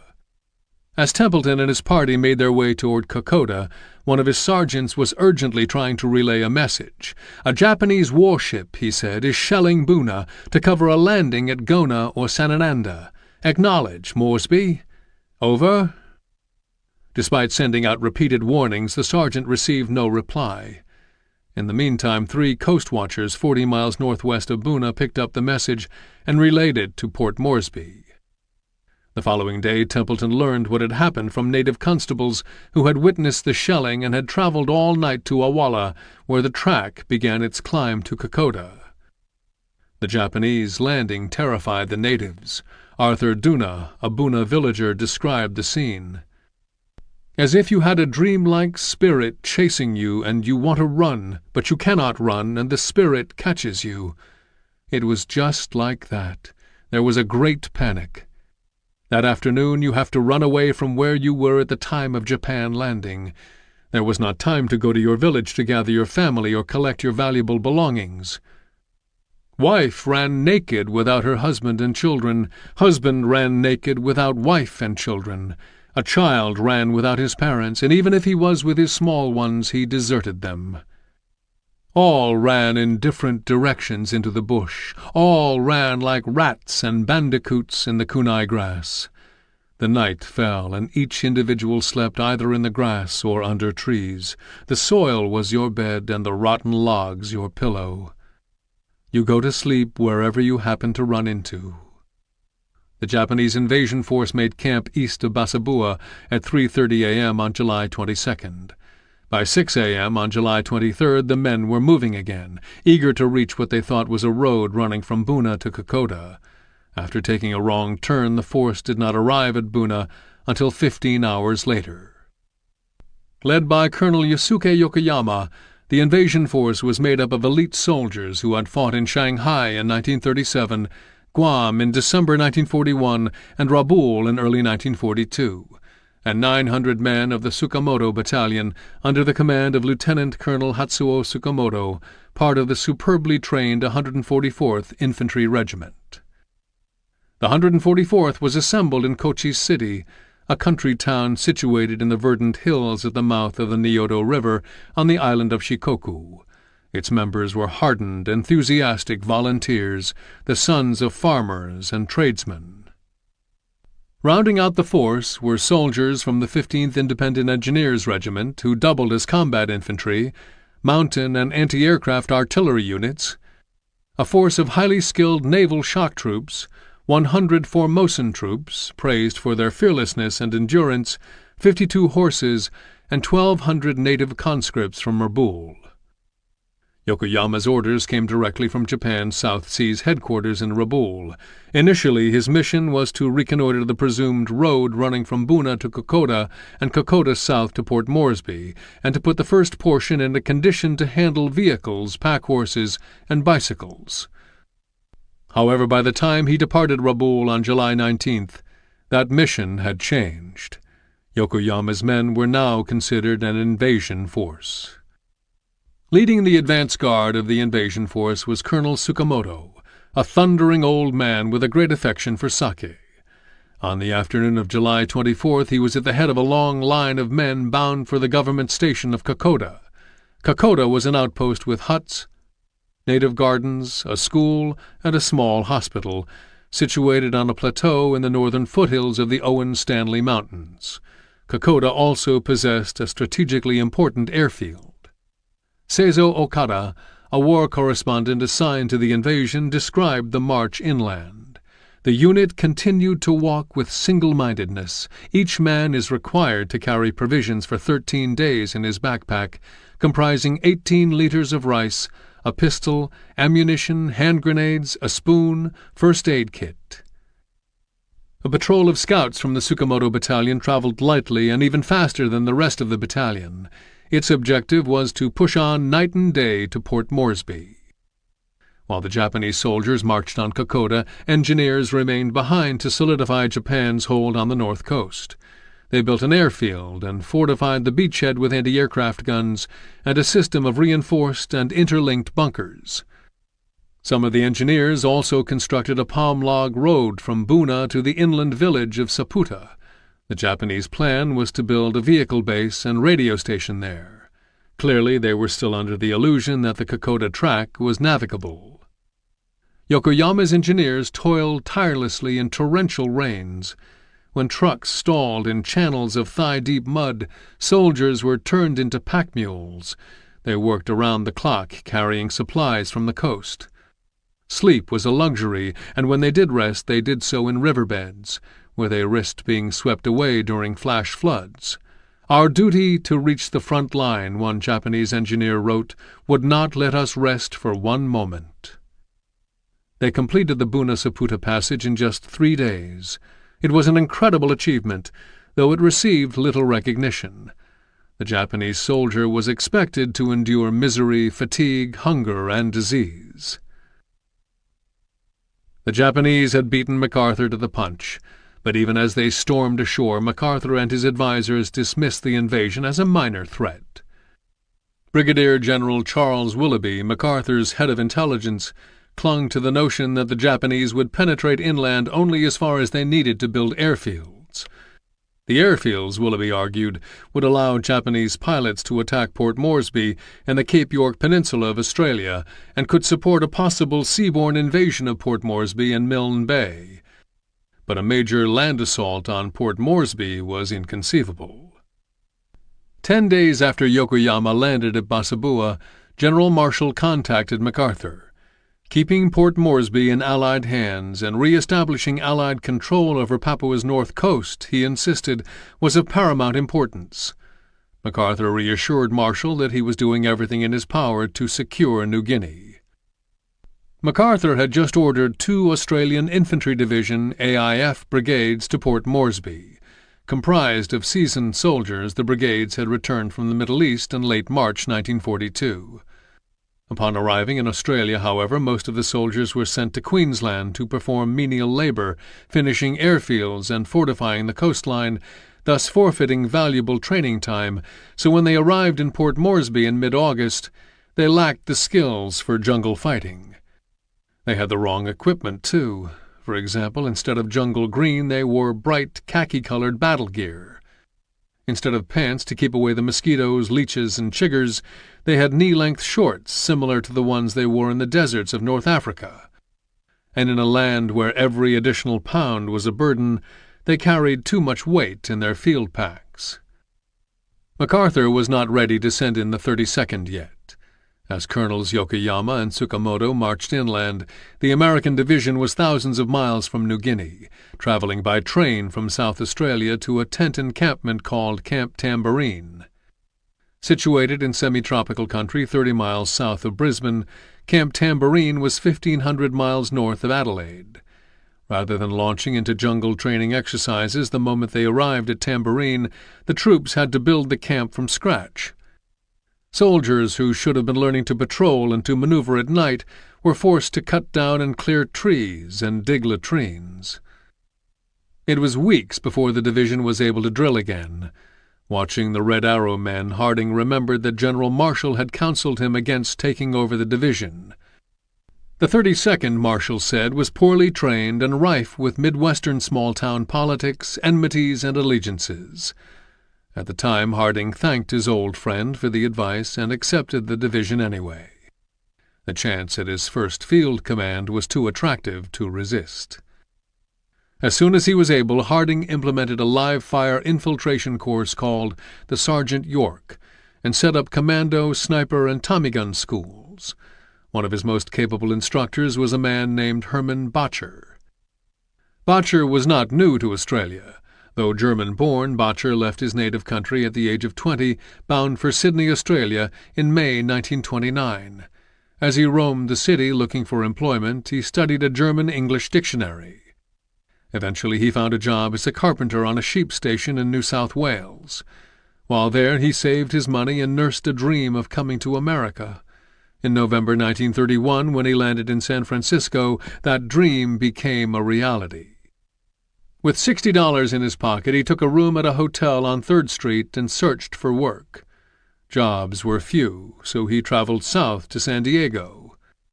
9 months later, he had saved enough money to get back to San Francisco, where he took a job in San Francisco's Crystal Palace markets and attended classes at night at San Francisco State College.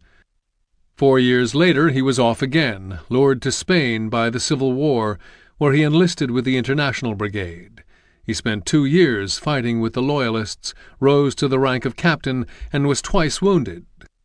Attempting to re-enter the United States, he was detained by immigration officials at Ellis Island. After questioning him about his political affiliations, immigration eventually let him go. Bottcher returned to San Francisco, where he worked as a cabinet maker. The day after the Japanese struck Pearl Harbor, Botcher enlisted, and less than a month later he reported to Camp Roberts, California. No one would have known from watching the 32nd that MacArthur was preparing to transport it to New Guinea. The majority of the division's training consisted of 25-mile marches through the modest terrain of the Mount Tamborine area, field exercises where men lived in tents and ate from mess kits, compass and first aid courses, and pulling sentry duty along the coastal beaches. The kinds of small unit activities that worked in the jungle were not stressed. Harding understood their importance, but how could he teach sudden attacks and withdrawals, infiltrations of the perimeter, and night assaults when the division was lacking in basic field skills and conditioning? Although the 32nd had earned high marks in the Louisiana maneuvers, since then it had been on the move.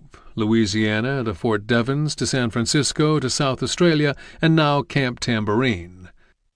In 20 months it had participated in only a few night training exercises. The men knew little of stream, swamp, or river crossings. They understood nothing about living and fighting in the jungle or the effects of extreme humidity on the maintenance of weapons. And they had almost no practice with live fire. Nevertheless, many of the soldiers were under the illusion that they were tough as nails and ready to do battle with the Japanese. In contrast, the Japanese trained for war in what military historian Jeffrey Parrott calls tropical dystopias.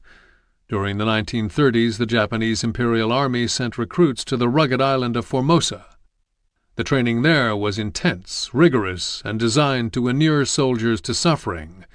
In the process, the Japanese Army learned some very basic lessons. Do not overburden soldiers, provide them with light weapons and light loads.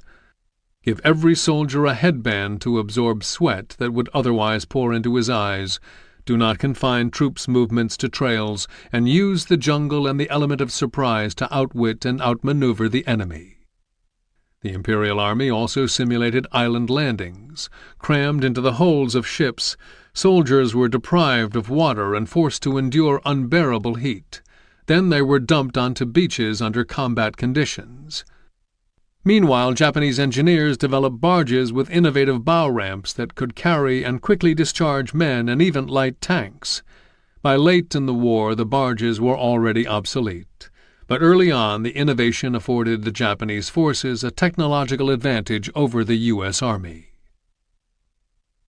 The 30 men whom Templeton had sent back to investigate the Japanese landing first sighted Tsukamoto's scouts a few miles from Awala, well inland from where the Japanese had disembarked.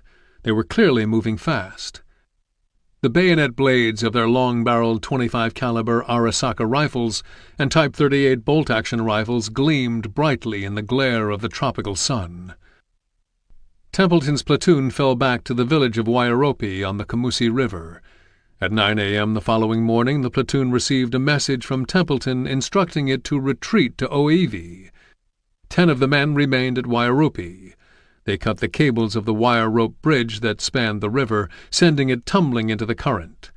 Then they lay in wait for Tsukamoto's scouts. The Kamusi roared through a deep gorge en route to the coast, but Tsukamoto's scouts were superbly conditioned men. Upon entering the 60-foot-wide river and the remnants of the bridge, they plunged into the current and fell into the Australian ambush. Templeton's men killed 15 Japanese. The scouts kept coming, though, and eventually the small Australian force fled. Back in Port Moresby, General Morris, despite his earlier insouciance, was scrambling to get enough troops to Kokoda to stop the Japanese short of the village and its airstrip. 4 of his companies, however, were still south of the mountains. Even if they had been able to walk round the clock, it would have taken them days to make Kokoda. Aware that he could not get the battalion there in time, Morris chose instead to fly in the battalion's capable commander, Lieutenant Colonel William T. Owen. Owen assessed the situation and made a rash decision. He would torch Kokoda, leaving little for the Japanese. The following day Owen recognized his mistake. He was handing Kokoda and its vital airfield to the Japanese without a fight. Owen returned to Kokoda with a scanty force and waited among the burned remnants of what had once been a flourishing village. Smoke rose from the charred buildings. creating a ghostly impression in the misty morning light. At 2 a.m. on July 29th, with wispy clouds veiling a fat moon, 400 of Tsukamoto's men plunged into the jungle void. Screaming like wild animals, they scaled a nearly vertical hill and stormed the Australian stronghold. In the chaos of the battle, Owen was shot. The battalion medical officer and a number of stretcher-bearers rushed to his side, but a bullet had lodged in Owen's head and brain tissue oozed out of the wound. Owen had survived the bloody January 1942 Japanese invasion of the island of Rabaul, only to fall dead to a sniper's bullet in the first large-scale battle on the New Guinea mainland. When the generals at GHQ in Brisbane learned of the loss of the Kokoda airfield, they insisted that the airstrip could be recaptured. On August 8th, Australian forces attacked, catching Tsukamoto's surprised troops off guard. By afternoon, Kokoda was back in Australian hands. For 2.5 days, Tsukamoto's men threw themselves at the Australians. Second Lieutenant Orano, a platoon leader in Tsukamoto's battalion, was unnerved by the fierceness of the Australian defence. "Every day I am losing men," he lamented. "I could not repress tears of bitterness." On the evening of August 10th, as a heavy fog fell over the yawning Mambari River, Tsukamoto's forces sprang out of their trenches and rushed the Australians. "The stirring and dauntless charge," wrote Hirano in his diary, "is the tradition of our army, and no enemy can withstand such an attack." He was right. The Japanese soldiers overwhelmed the Australians. The following day, what should have been a celebration turned into a dour ritual. Though the Japanese were again in possession of Kokoda, they were forced to gather up their dead. Lieutenant Hirano found time to make an entry in his diary. "The bloody fighting in the rain during the last few days seems like a nightmare," he wrote. Then, regaining his defiance, he added, "I swore to the souls of the warriors who died that I would carry on their aspirations." The next morning he wrote in a more sentimental vein, "The day was beautiful, and the birds sang gaily." It was like spring. 6 days later, on August 18th, 1942, with Colonel Tsukamoto in possession of Kokoda, the main body of Japan's famous Nankai Shitai South Seas Detachment, including its commander Major General Tomitaro Horii, landed at Basabua, right under the nose of unsuspecting Allied air units. Chapter 4. Sons of Heaven. Major General Tomitaro Horii was a tiny, bold man with a flair for the dramatic. He liked to ride into battle on a white steed with a sword hanging from his side. But his instructions in New Guinea were straightforward: to march on Port Moresby as swiftly as possible, employing battle-tested Japanese field tactics of surprise, encirclement, and night attacks. Horii had already proved himself during the invasion of Rabaul, which he had commanded. Though he had misgivings about the mission on New Guinea's mainland, as a Japanese officer he was prepared to obey his orders absolutely. Although the Japanese succeeded in landing the main body of the Nankai Shitai, 2 battalions of the 144th Infantry, 2 artillery companies, crack naval landing troops, and a huge support force, they were not yet finished sending troops to New Guinea.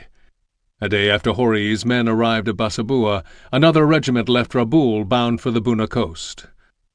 Like the Nankai Shitai, the 15th Independent Engineers, and the Tsukamoto Battalion that preceded it, the Yazawa detachment, under the command of Colonel Kiyomi Yazawa, was a veteran fighting force. Again the Japanese Navy's luck held. The convoy that carried the Yazawa detachment reached Basabua under cloud cover on August 21st, bringing Japan's troop count to a total of 8,000 Army troops, 3,000 naval construction troops, and 450 troops from the Sasebo 5th Special Naval Landing Force. These were not the minor forces Allied intelligence had predicted. Still, Willoughby persisted in his stubborn appraisal of Japanese plans. When Allied air reconnaissance discovered that the Japanese were lengthening a landing strip at Buna, Willoughby seized on the report as evidence that he had been right all along. The Japanese would penetrate inland only as far as they needed to build airfields. In dismissing the threat of a land-based assault on Port Moresby, Willoughby, MacArthur and his advisers and the Australians were forgetting the lesson of Malaya. Their British forces had relied on a vast jungle to the north to defend Singapore from a Japanese incursion. The Japanese overcame that jungle through sheer force of will, once again proving themselves capable of enormous daring, and forced the surrender of 80,000 British troops. The ghost in the modern Japanese army that allowed military strategists to forgo caution and field officers to push their troops beyond what was considered humanly possible was the samurai spirit. Around the 9th century, as feudalism evolved in Japan, samurai, or those who serve, were a small elite warrior class within the feudal system. The samurai emphasized the twin virtues of loyalty and self-sacrifice and evolved an ethic known as Bushido, the way of the warrior. In the first half of the 20th century, the Japanese military resurrected Bushido and distorted it as a way to transform Japan's entire male population into willing warriors. In fact, at the time, the whole of Japanese society was being systematically indoctrinated and militarized. Slogans were omnipresent. Ichoku Ishin, 100 million people, one mind. Hoshigaramasen katsu madewa, abolish desire until victory. Dissent was aggressively suppressed. Unwavering dedication to the emperor, to Japan, to a culture that considered itself morally superior to the degenerate West, became the norm. In fact, by World War II, the average Japanese citizen had been instilled with a master race mentality that was every bit as dangerous as the German conception of the Aryan race. Many Japanese soldiers who came ashore at Basabua in July and August carried with them a copy of the famous Imperial Rescript to Soldiers and Sailors. The Imperial Rescript, which was promulgated by the Emperor Meiji in 1882, articulated a series of virtues similar to the traditional samurai code of Bushido.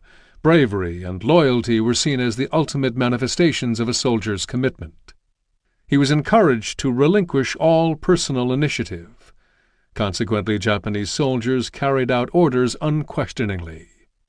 To become an officer, a cadet had to pass through the military academy at Ichigaya, where absolute obedience was inculcated during every waking hour, originality and individuality were stifled, and death was glorified as a transcendent act that brought honor to oneself and one's family.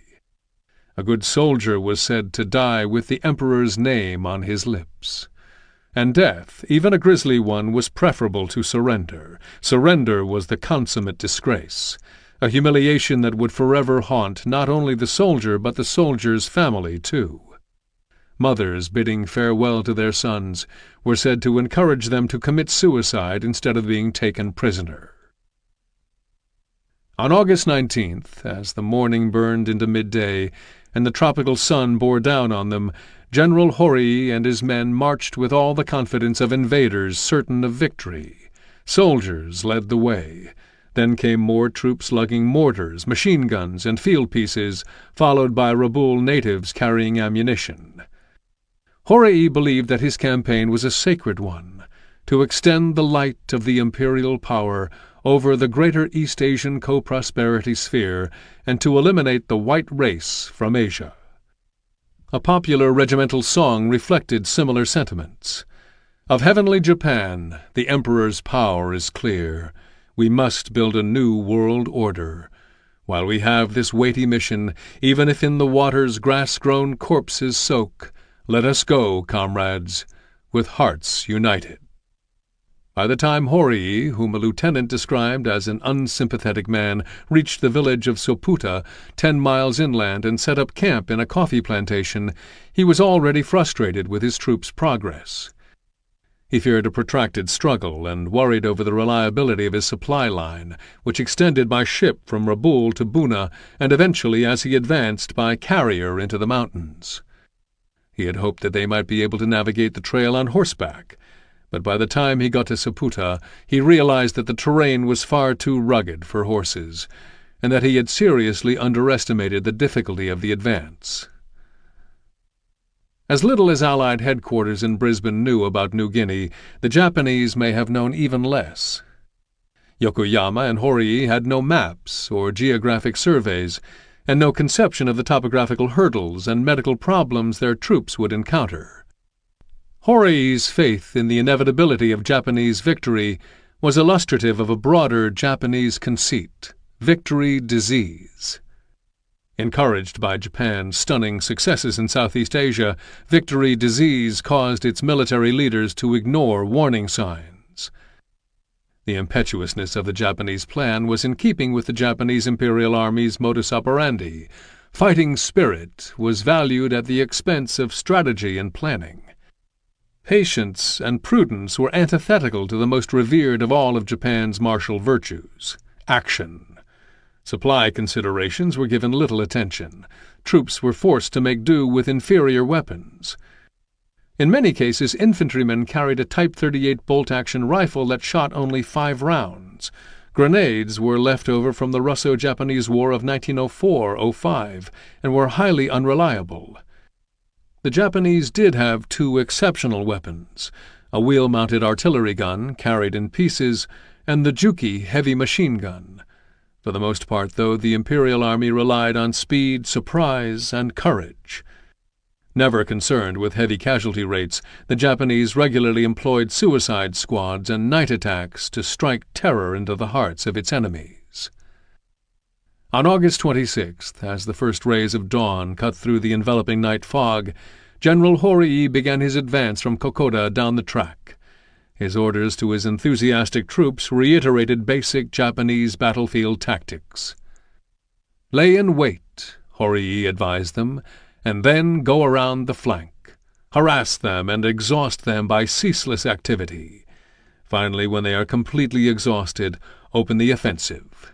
The enemy must never be allowed to escape." Lieutenant Hirano's company commander had issued his enigmatic message days before. "In death there is life," he said. "In life there is no life." Hirano, however, required no encouragement. "I will die at the foot of the Emperor," he wrote in his diary. "I will not fear death. Long live the Emperor! Advance with this burning feeling, and even the demons will flee." Before Horii could march on Port Moresby, however, his Nankai Shitai would need to conquer a whole succession of villages, beginning with Isurava, roughly 6 miles south of Kokoda. Anticipating only feeble resistance from the Australian 39th Battalion and certain of his troops' superior skills, Horii held Yazawa Force in reserve at Kokoda and dedicated only 3 of his battalions to the attack. At Isurava, Lieutenant Colonel Ralph Honor and his men were under orders to stand and fight. If any man could hold, it was Honor. He was widely regarded as the best company commander in the Australian Army, and his unit, the 39th, was the top unit in the Australian militia. Honor's men watched the approach of Horii's troops. Adorned with leaves and branches, they marched as purposefully as soldier ants. As the Japanese neared Isurava, they divided. One group scrambled up Narrow Ridge, which overlooked Isurava. Another moved to the east in the vicinity of the Abuari waterfall. The third, advancing from Diniki, stuck to the track. At 7 a.m. on August 26th, the battle for Isurava commenced with the crack of rifles, the insistent pounding of Juki heavy machine guns, and mortar and mountain gun fire. Despite the dramatic beginning to the battle, General Horii was actually biding his time, waiting for nightfall. 12 hours later, when darkness descended over the mountains, Horii's troops began to move out. Once in position, they began to rhythmically chant, beginning in the rear and rising to the front lines like a crashing wave. Then the cries of the Nankai Shitai soldiers tore through the jungle. "Banzai! Long live the Emperor!" Suddenly, all hell broke loose, wrote Honor. Horii's troops were shooting, stabbing, hacking in a surge of blind and blazing fury. It was a suicidal attack, and the ensuing battle was a blur. Men screamed, bayonets flashed, bullets ripped through flesh. Separated by only a few yards of jungle, they lunged for each other's vital areas like wide-mouthed animals. Honor's men had never encountered such rage. They fired haphazardly into the tangle of onrushing soldiers. Japanese fell by the dozens, but still they came. If not for the timely arrival of elite AIF soldiers, Isurava might have fallen that evening.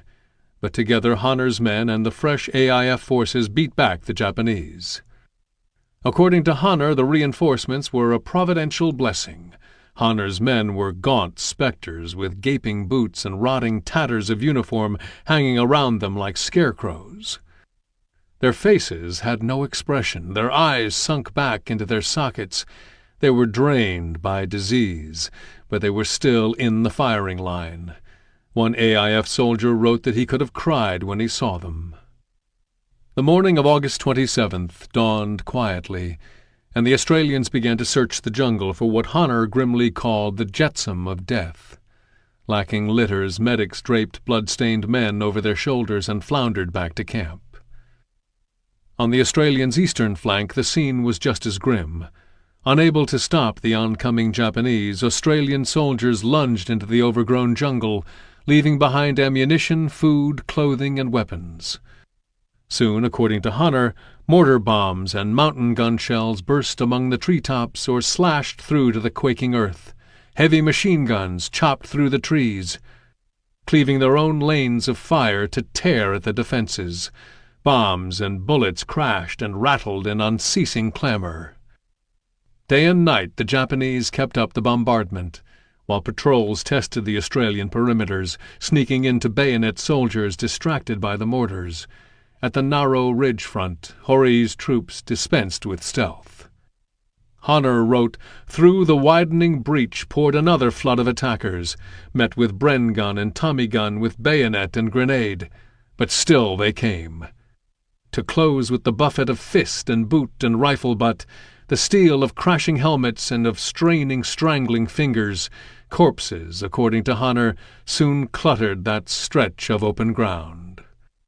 August 28th came and went, but on the evening of August 29th Hori assembled his troops for what he hoped would be the coup de grace, an attack so ferocious it would shatter the Australian resistance beyond hope of recovery. That night, after again being beaten back by the Australians, Lieutenant Hirano wrote that one of the company commanders, a friend of his, had been killed. "Only this morning," wrote Hirano, "he and I were gaily conversing over a cup of sake from his canteen. Now it is only a memory. How cruel and miserable this life is."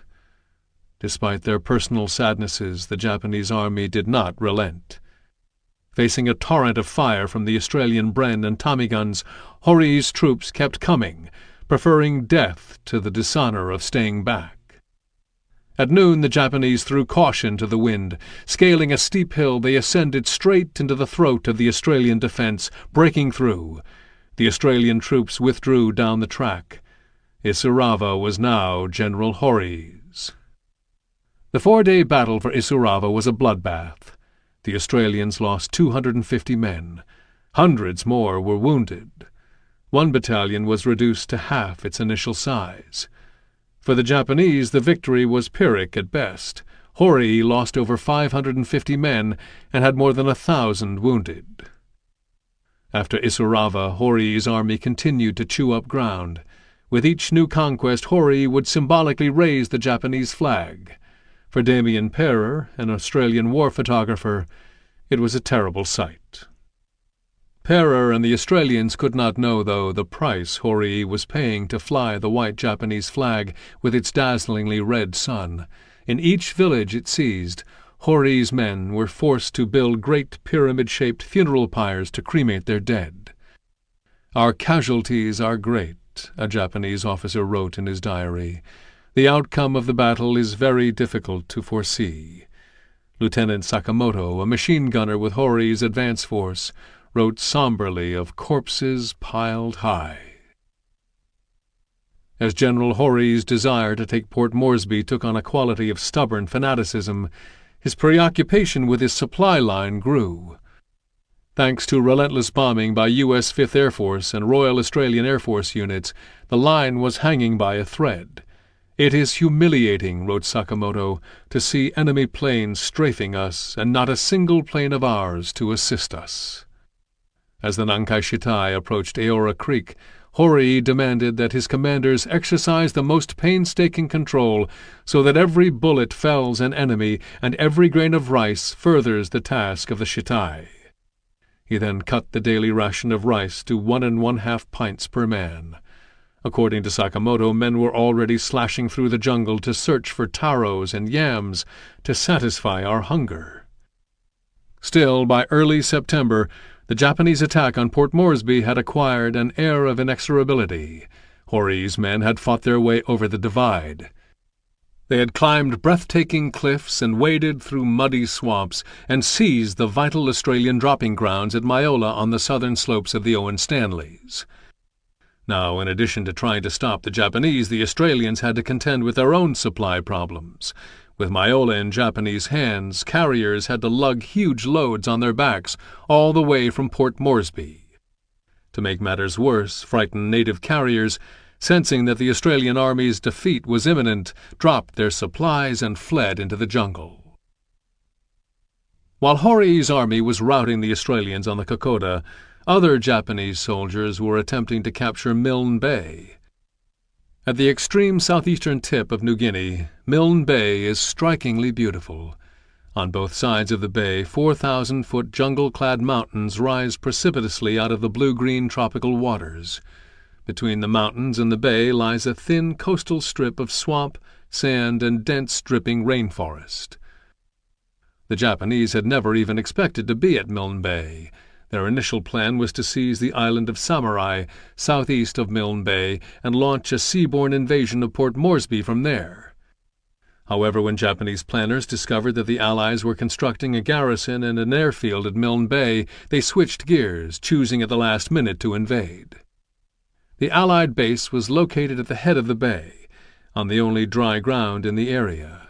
Though one airfield was in use, engineers were constructing 2 more. They were also building corduroy roads and improving the existing wharf. Milne Bay was a vital piece of real estate. In Allied hands, it would allow them to guard the Coral Sea and Port Moresby against seaborne attacks from the east. It would also enable Allied pilots to hit Japanese bases in New Guinea and the Solomon Islands without having to fly over the Owen Stanley Mountains.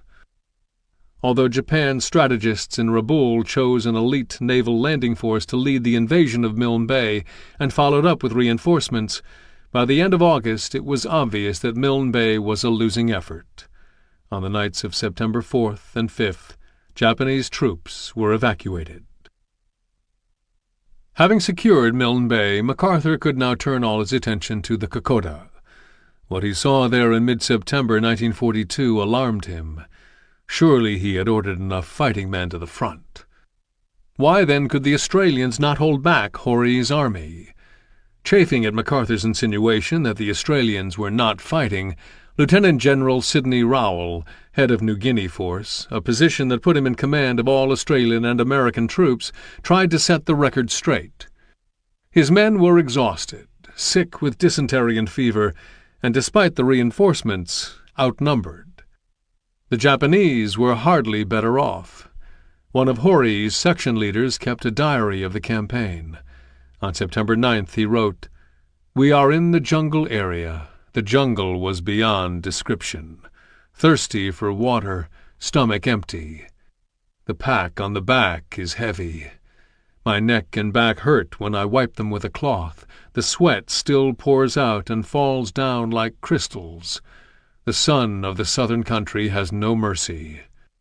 The soldiers grit their teeth and continue advancing, quiet as mummies. "Water, water," all the soldiers are muttering to themselves. We reach for the canteens on our hip from force of habit, but there isn't a drop of water in them. Even yet, the men still believe in miracles. The men sleep while they walk and sometimes bump into trees. Planes fly above the jungle and repeatedly attack. When later in the day the Japanese troops spot a stream tumbling through a valley, the section leader writes again, "Water, water!" The soldiers forgot their fatigue and ran. The water we were longing for was now flowing in front of us.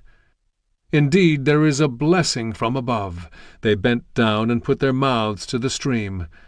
That water was not just plain water. It was the water of life and the source of energy. It was a gift from heaven for soldiers.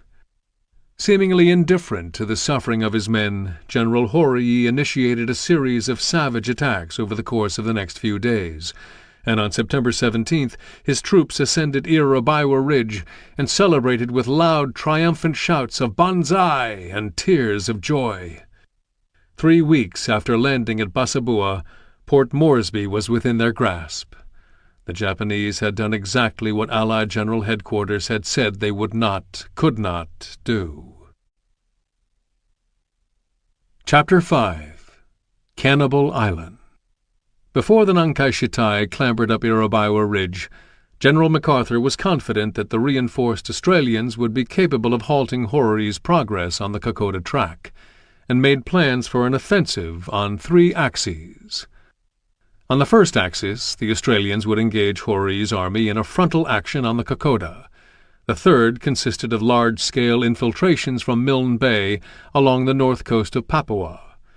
But it was the second axis that was so bewildering. This one called for an American flanking movement that would penetrate and cross the Owen Stanley Mountains. In other words, MacArthur proposed to send a large group of American soldiers over the very mountains that a month earlier he believed would prevent the Japanese from reaching Port Moresby. The basic blueprint was for American troops to duck in behind the Japanese line on the Kokoda track, catching the enemy army by surprise. Then the combined American and Australian force would converge on the Buna coast with the third axis. On September 11th, MacArthur informed General Blamey, commander of the Allied land forces, of his intentions, and a day later dispatched a plane to Port Moresby. The plane carried Brigadier General Hanford McNider and a very small group of intelligence and supply men, including Captains Jim Boyce and Alfred Medendorp. The group's task was to make arrangements for the arrival of the 1st American Infantry Unit to set foot in New Guinea. MacArthur made the decision to send the 32nd to New Guinea despite General Harding's objections that it was not yet ready. In a letter that foreshadowed the eventual clash between MacArthur and Harding, Harding wrote his wife Eleanor, "I prefer to get a crack at them, the Japanese, when the time comes. When I go, I hope it will be with plenty of power, air, land, and sea, enough to make sure that none of those I am taking along with me will be sacrificed needlessly." Not long after, he wrote his mother, "I want to bring back as many of the Red Arrow lads with me as I can. That ambition won't be furthered if we move before we are good and ready to go." Harding was not surprised by MacArthur's decision. In late August 1942, while the Japanese advanced down the Kokoda track, MacArthur showed up at Camp Tambourine, renamed Camp Cable by Harding for the first casualty of the war in the South Pacific, with all of his colorful ribbons and medals, decorated like a peacock, according to a member of the 32nd Division who was on hand to see him. It was not an impromptu appearance. At Camp Cable, MacArthur delivered what Stutter and Smith called a gung-ho and inspired talk, full of the kind of grandiose language for which he had become famous. From MacArthur's speech it was apparent that he, too, may have understood that the 32nd was far from battle-ready. So instead of emphasizing the soldiers' training, which was clearly lacking, he appealed to what the Japanese would have called their seishin, their will to fight. "The Jap," MacArthur told the men, "is no easy enemy. He is a hard fighter. He gives no quarter, he asks for no quarter. All I ask of you men when you go into action is that each of you shall kill 1 Japanese. If you do, we will win. But if, when you are hard-pressed, you begin to look for a position in the rear, or begin to think it beyond human endurance to continue to fight, you will not only be destroyed physically, but you will lose your reputation in the eyes of your friends and your country.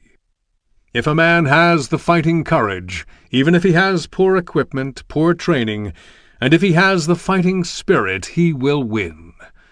Always the fellow wins who fights to the end, whose nerves don't go back on him, who never thinks of anything but the will to victory. That's what I want of you men, and that's what I expect." MacArthur finished his speech, by invoking the image of a benevolent God watching over the men. "It won't be very long now, probably, before you are in action," he intoned. "It is possible that I won't see a great many of you again. But I want you to know wherever you go, it will be my hope and prayer that Almighty God be with you to the end." Despite their proximity, the island of New Guinea, the world's second largest, and the continent of Australia have little in common. Created by the explosive tectonic forces of the Pacific Ring of Fire, New Guinea is geologically a much younger, more dramatic land. A series of immature volcanic mountain ranges run down the middle of the island like a bulging spine, spilling out toward the coast in a series of lesser but still imposing peaks. Rugged interior ridgelines rise to 15,000 feet and then fall off almost perpendicularly, only to rise again. As the Americans would discover, New Guinea is also a land of staggering topographical contrasts. Savannas and vast malarial swamps of mangrove, sago, and nipa palm, cane, and speargrass dominate the coastal region. Farther inland, savanna and swamp give way to grassland openings, mountain-fed rivers, and a lowland hill forest of garamut, nutmeg, and fig trees, magnificent araucarias, rosewoods, mahoganies, walnuts, and pandanus pines, adorned with vines and creepers. Between 8,000 and 10,000 feet lies an eerie forest of oak, beech, bamboo, red cedar, and pine, covered in mosses, lichens, and luminous fungi, surrounded by swirling clouds of ice and rain. Higher yet, the trees disappear and are replaced by fields of alpine flowers, shrubs, and staghorn ferns. Shaped like a large prehistoric bird, New Guinea sits perched atop Australia, with its head jutting to the northwest into the Maluku Sea, and almost touching the equator near the Indonesian island of Halmahera. The attenuated tail dangles in a southeasterly direction into the Coral Sea just above Australia. One of the wettest places on Earth, New Guinea is affected for half the year by unstable air masses moving down from the north on the monsoon. For the other half, it is subjected to the stray airflows of the southeast trade winds.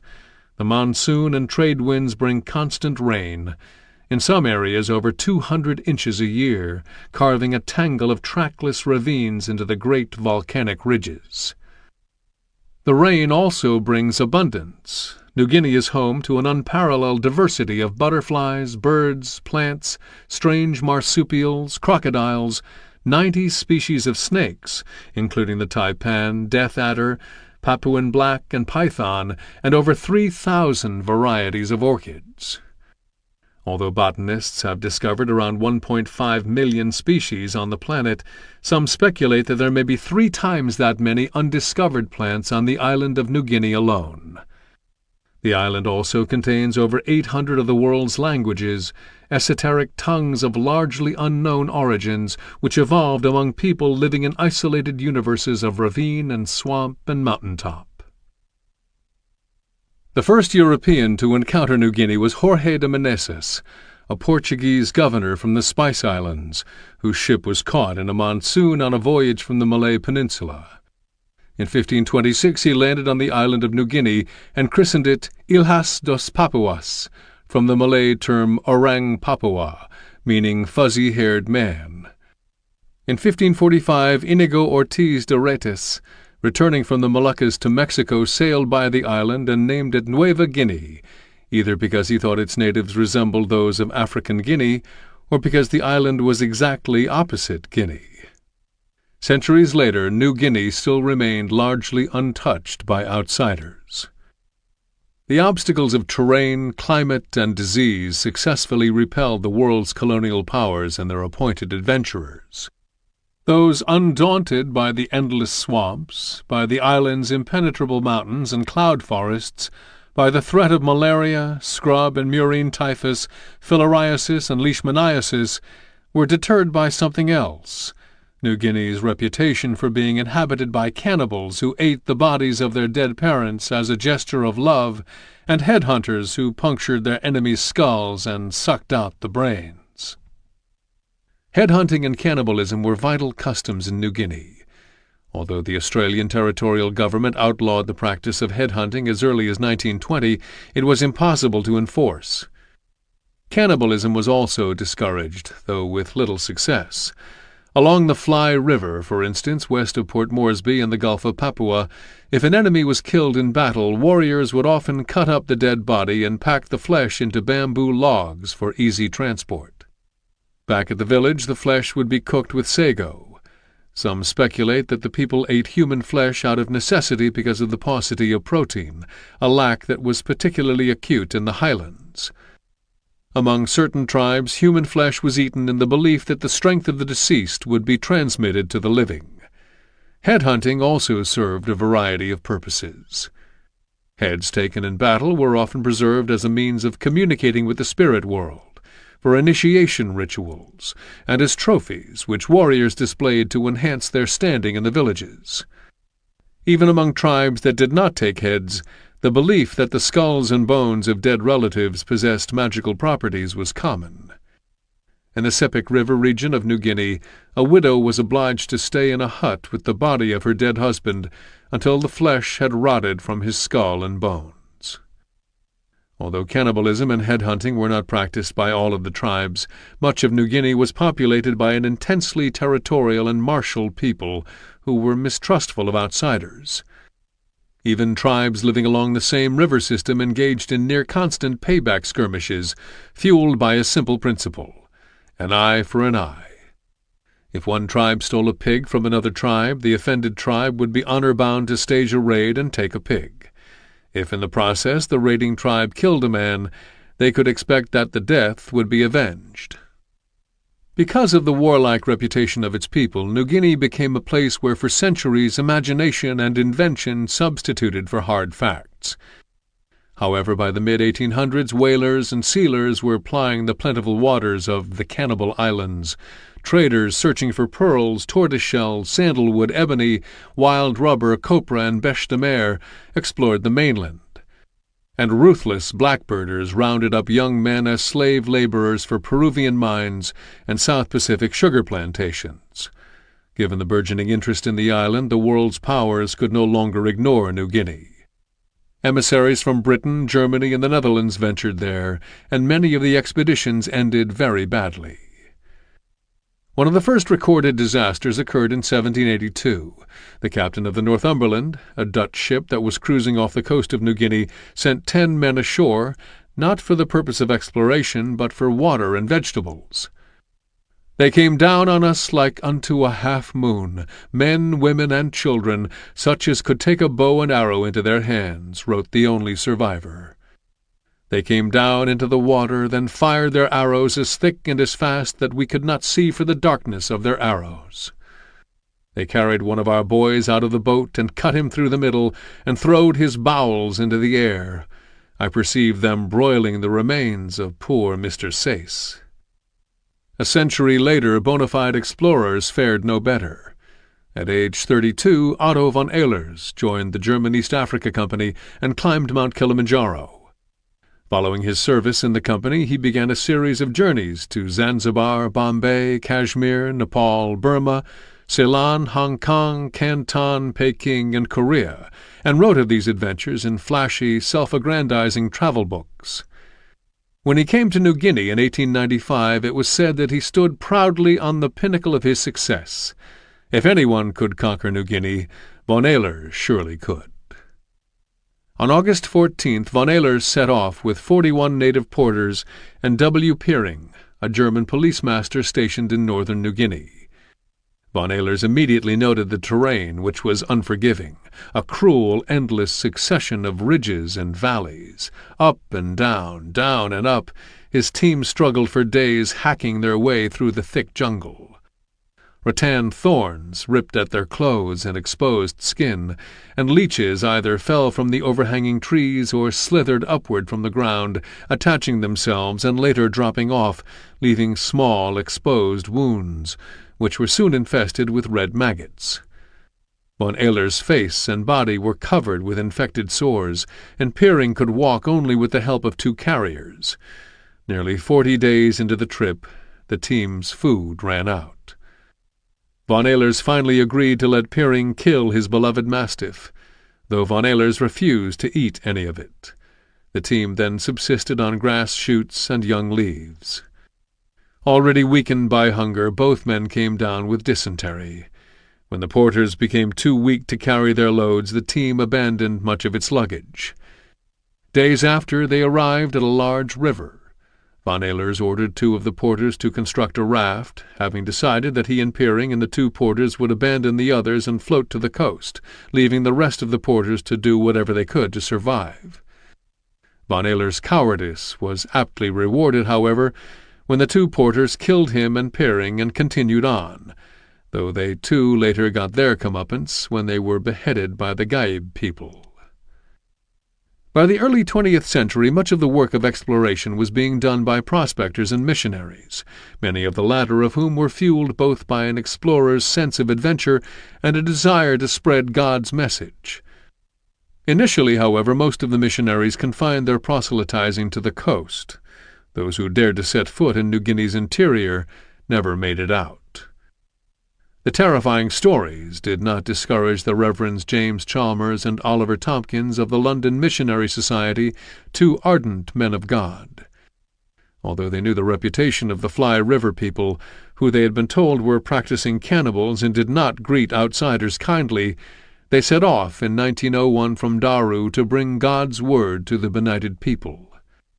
Only 2 weeks into their trip, they were captured by a river tribe and beheaded. They were then cut into pieces and cooked with sago and yams. 34 years later, over half a century after much of the Amazon basin had been mapped, Australian gold prospectors stumbled across a previously undiscovered society numbering 750,000 people in what was thought to be an uninhabited area of the island, today's Western Highlands province of Papua New Guinea. Using stone tools, these people had been practicing a sophisticated form of agriculture for almost 10,000 years, making theirs one of the oldest agrarian societies in the world.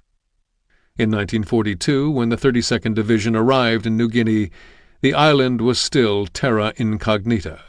Its interior was largely unmapped, its coastline a puzzle of coral reefs, its swamps and grasslands a breeding ground for disease, its climate as pernicious as any ever encountered by an army. In New Guinea, MacArthur neglected warfare's most important lesson. The island was his enemy, yet he remained only vaguely aware of the hardships his troops would confront there. Book 2. And over the hill the guns bang like a door, and planes repeat their mission in the heights. The jungle outmaneuvers creeping war, and crawls within the circle of our sacred rites. I long for our disheveled Sundays home, breakfast, the comics, news of latest crimes, talk without reference and palindromes, sleep and the philharmonic and the ponderous times.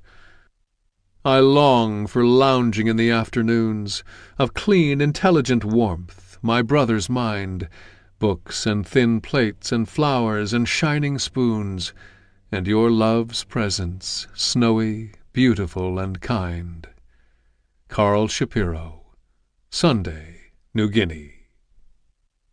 Chapter 6. Forlorn Hope. On September 15th, 2 days before the Japanese climbed onto Irobiwa Ridge, Company E, 2nd Battalion, 126th U.S. Infantry broke camp at 4 a.m. and assembled at Brisbane's Amberley Airfield. The men were issued ammunition. The men's newly dyed fatigues, sporting a mottled green jungle design, clung damply to their skin. Green burlap hung from their steel helmets. Even at that early hour the men were edgy with anticipation. Sergeant Paul Lutchins had written that it was quite a shock walking up that gangplank when the division loaded onto the ships leaving California. But now the adrenaline really pumped through their young bodies. This was it, what they had come 10,000 miles for.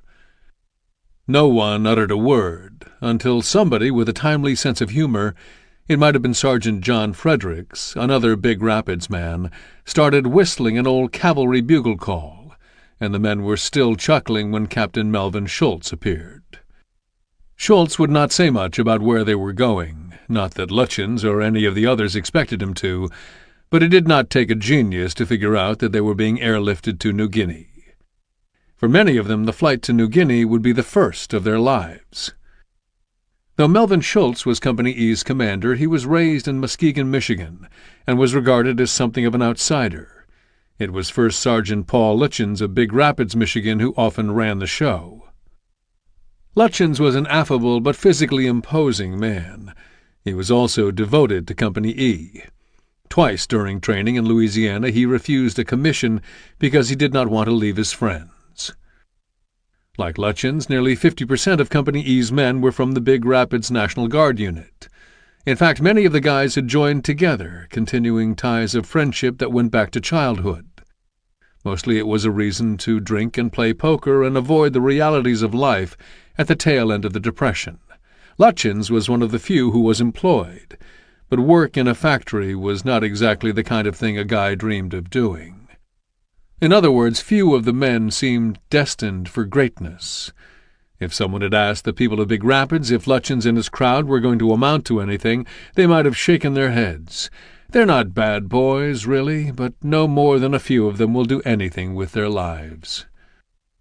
For the men of Big Rapids, mostly beer-swilling party boys by their own admission, joining the National Guard during peacetime was just something you did. Lutjens simply liked the look of the uniform. "When I got my first uniform," he said, "I was just in my second year at high school, and I thought I was pretty big stuff. I wore out the mirror in the hall downstairs, admiring myself." According to Lutjens, Big Rapids had a swell armory, too, and large dances were frequently held there. Lutjens confessed, "We used to worry a lot more about the dances than the drill." A lot of the new guardsmen, like Lutjens, were underage. Rules said that inductees had to be at least 18.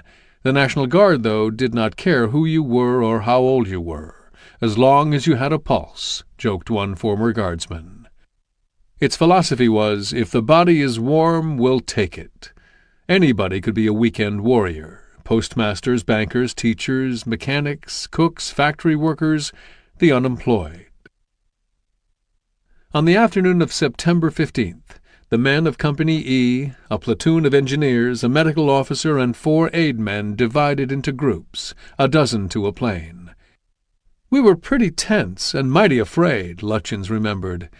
"Some of the men sort of sat in their seats and just gulped like little Abner, but most of them got into a colossal crap game right on the floor of the plane."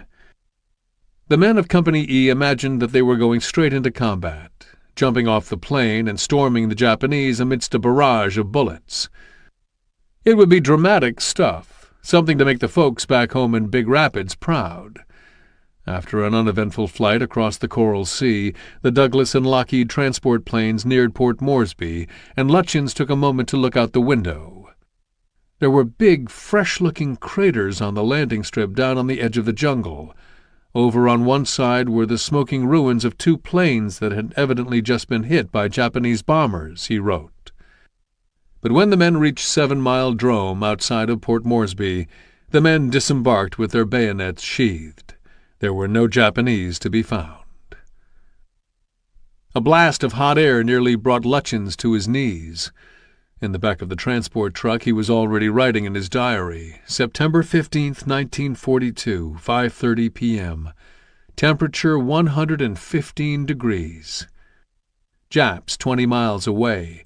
New Guinea weather is hotter than the lower story of hell. Even Fredericks, a former farmer accustomed to toiling in the hot sun, was barely able to stand the heat. Fredericks, like the others, must have wondered how he had ended up in New Guinea. He and his buddies did not know anything about the jungle. What he knew was that it was full of things that could kill a man. Japs, blood-sucking bats, rats as large as collies, wild boars, snakes, crocodiles, monitor lizards over 6 feet long, diseases that could make a man's scrotum swell up to the size of a pumpkin, and hungry cannibals who enjoyed the practice of eating living meat. They would tie a live captive to a tree and cut off chunks of flesh as they needed it. And the heat, God, the heat. Would they ever get used to it? For a moment Lutchins and the others were able to forget about the temperature. When their truck passed a group of Australian soldiers and a small group of American pilots, they were cheered heartily. Lutchins and the boys from Big Rapids were enjoying their new role. Back home nobody had expected much of them, and now they were being treated like avenging heroes. The following day, Captain Schultz woke the men at 5:30 a.m. and ordered Lutchins and Staff Sergeant Henry Brissett to assemble the troops. Lutchins smelled the sea and felt the sticky salt air on his skin. Even in the morning the heat hung over the land like a blight. To the north the Owen Stanleys rose menacingly out of bulky dark-gray rain clouds. Their steep forested slopes were visible for a moment. Then they were gone, obscured by fog. The entire company was loaded onto trucks. The men were probably looking to Lutchins for an explanation, as if to say, "Hey, what's up now, Luch? Are we finally going to get into it?" If Private Swede Nelson was anything like people described him, it would not have mattered to him where they were going as long as there was a fight in the offing. The trucks took the men southeast along the coast, until a few miles later the dusty road dead-ended at a patch of gum trees with drooping leaves. Captain Schultz bellowed at the men to get out on the double. Schultz looked up and down the road, making a mental picture of the land. Then he cleared his throat and spoke. The men listened, hanging on his every word, still trying to picture their first brush with combat. What Schultz had to say, though, was a huge disappointment. Company E's mission was to build a jeep road from Tupaseli, a few miles southeast of Port Moresby, to Gaba Gaba on the southeast coast. After Schultz delivered the news, the men groaned and complained. This was bullshit. Anything but beating the Japs into submission would have been an anticlimax, but building a road? They were fighting men, not engineers. Real engineers of the 91st U.S. Engineers, an all-black unit that had been formed at Camp Shelby in Mississippi, joined the men of Company E that day. Although the 91st was a legitimate engineering unit, it was no better equipped than the men of Company E, using picks, shovels, axes, saws, machetes, and their hands to hack a road for 40 miles along the coast. The engineers and Lutchins men worked shirtless in mosquito-infested coastal jungles, sago swamps, and broad, sun-soaked savannas. It was the job of Lieutenant James Hunt to drive a truck rigged with a winch and to locate usable sections of the trail. Hunt was a communications specialist who had flown over with Company E. Upon arriving in Port Moresby, however, Captain Schultz informed him that his services would not be needed. He was to act as a rifle platoon leader, which meant for the time being that he was nothing more than a road builder. While the rest of the men of Company E worked on the road, largely an upgrade of a native trail known as the Tavai Track that linked the southeast coastal communities to Port Moresby, Lutchins and Privates Barney Baxter and Arthur Edson reconnoitered the territory between Tupaseli and Gaba Gaba. Undoubtedly some of the guys griped that Lutchins, Baxter, and Edson had received the plum assignment, but the truth was that few of them would have traded places with Lutchins or the others. New Guinea was a dangerous country, and no one knew whether the reconnaissance patrol would encounter Japanese or headhunters or man-eating crocodiles. Although the 3 patrolmen were probably relieved that they would not have to build a road, it was equally certain that none of them felt particularly lucky about the assignment. Writing in his diary, Lutchins admitted to being scared. Baxter, like Lutchins, was from Big Rapids, Michigan, a typical Midwest town in the middle of Michigan's Lower Peninsula, surrounded by farms and woodlots. Edson was the woodsman of the bunch. He had left Saranac, Michigan, at the age of 14 to work as a lumberjack in Michigan's wild Upper Peninsula and later settled down in the UP to run a 120-acre beef farm. All 3 of the men were acquainted with the outdoors. None of them, though, had spent a single day in the jungle. "Started through the jungle today," Lutchins wrote. "It is 10 times worse than you can imagine. Wearing green head nets to keep off the mosque. They damn near smother you." That night Lutchins, Edson, and Baxter camped somewhere along a coastal trail, perhaps outside of a small fishing village called Baracal. Their first tropical sunset must have struck them as spectacular, the blazing sun falling swiftly below the horizon, searing the blue sky with streaks of orange and red. Later that night they were awakened by the sound of a dog's frantic barking. Were Japanese soldiers creeping through the dark sago swamp that bordered the beach? It was what every soldier would come to dread most, the night maneuvers of the Japanese soldiers. Lutchins might have clutched his hunting knife. The army did not issue decent knives, so Lutchins had brought his all the way from Big Rapids. If a Jap was going to jump him, he would be in for the fight of his life. If Lutchins could, he would cut him from his lower abdomen right up to his throat. He would cut him like a big buck, snapping his sternum with a swift stroke. When the Japanese troops did not rush them, Lutchins, Edson, and Baxter grabbed their M1s, pressed their bodies into the soft sand, and searched the dark, ready to send a burst of bullets into the night. While they scanned the jungle, they heard something. It sounded like the snapping and crushing of bones. A yelp followed, and then silence. That now familiar adrenaline was slamming through their veins. Lutchins woke with a start the following morning and searched for a sign that a Japanese patrol had been in the area that night. Just 10 feet from where Baxter and Edson were lying, Lutchins saw something that chilled him, the tracks of a very large crocodile. Then Lutchins and the others pieced together the details of the previous night. The crocodile had caught a dog and had chosen to eat it not far from where they were sleeping. Better to take a Jap bullet than die a slow death in the jaws of a crocodile. As Lutchins reconnoitered the coast, the news that General Horii had captured Irabawa Ridge shook General Headquarters in Brisbane like the impact of an artillery shell.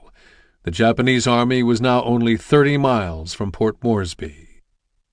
MacArthur immediately called Prime Minister Curtin. The Australians, he said, did not have enough fight in them. They had forfeited every major position along the Kokoda track and had forced the Allies into such a defensive concentration as would duplicate the conditions of Malaya. MacArthur did not mention Bataan, but the implications were clear. Bataan had fallen, and now he was in danger of losing New Guinea, too. Only 6 months before, in Bataan, MacArthur's army had been pushed up against the South China Sea. Now the Australian army's back was up against the Gulf of Papua. With the spectre of Bataan still haunting him and his career hanging in the balance, MacArthur informed Curtin that he would send American troops by air and sea to prevent New Guinea from being stitched into the Japanese pattern of quick conquest. By the end of September he hoped to have 40,000 men in New Guinea.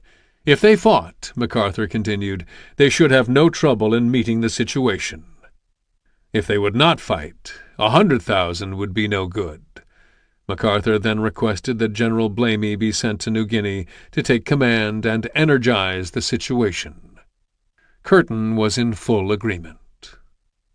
MacArthur ended the conversation on a note of self-pity, a quality that he had revealed on other occasions, and one that was as much a part of his enigmatic emotional makeup as his extravagant self-confidence.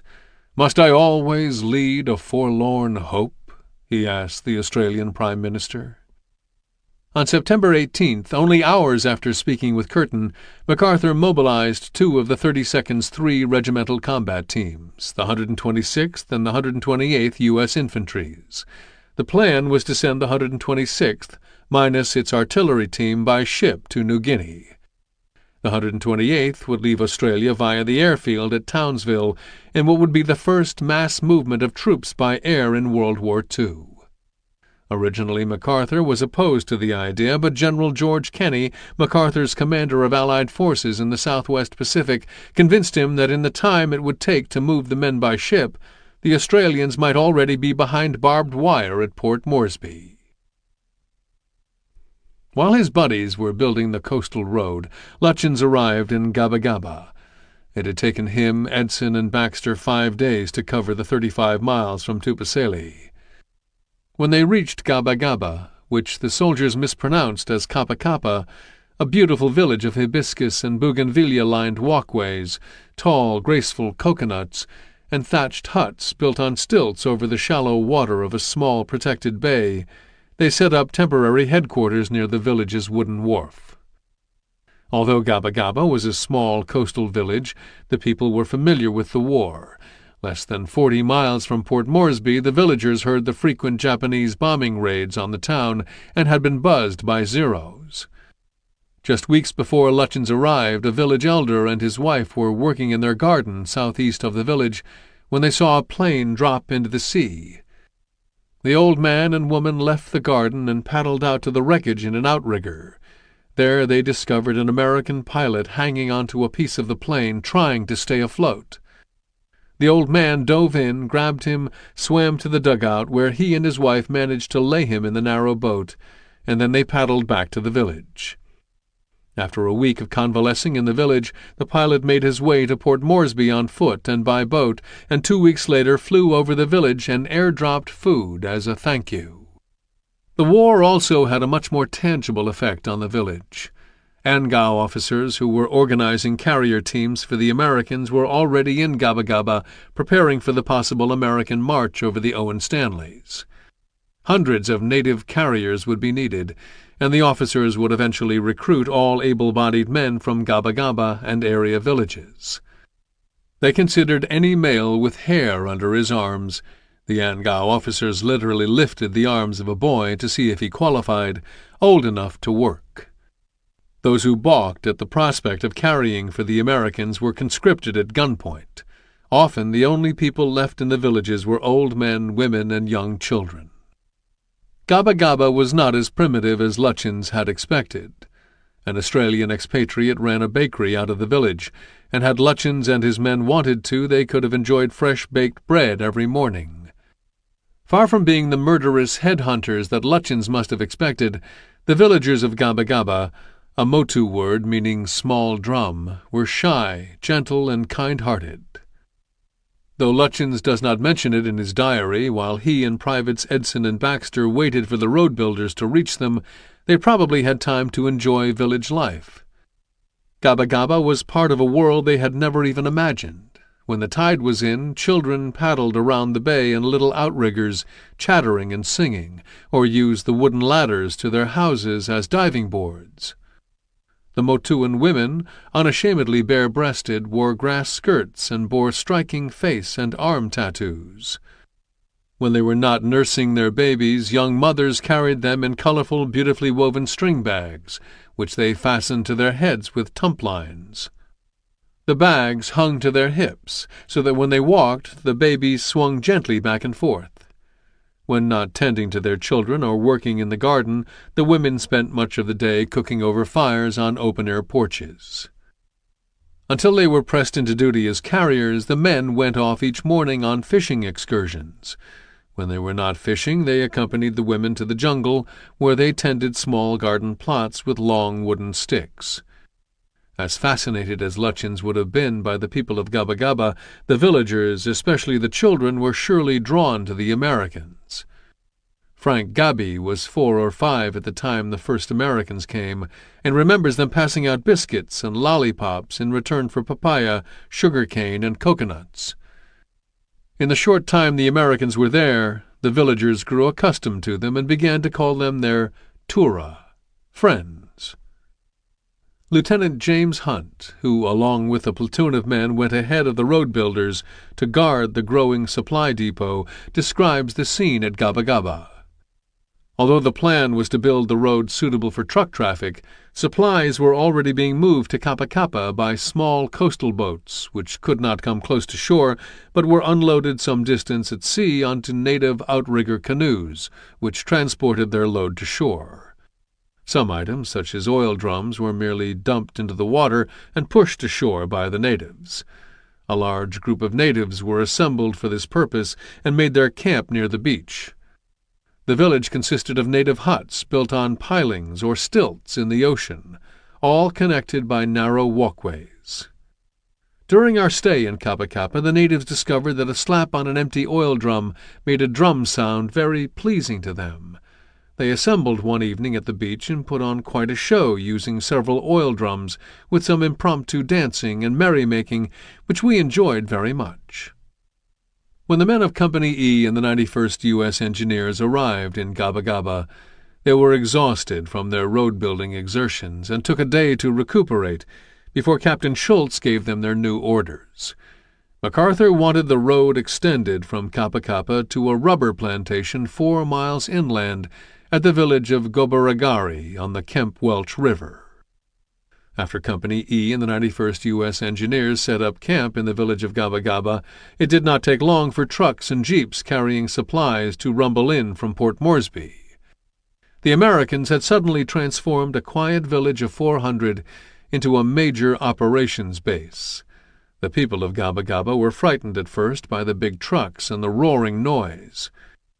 Soon, though, emboldened by their relationship with Lutchins, Baxter, and Edson, the villagers mingled with the new arrivals, doing their wash for them, gathering food, and teaching them a few basic Motu phrases like "Good morning," "Dada Namona," and "Good night," "Hanuaboy Namona."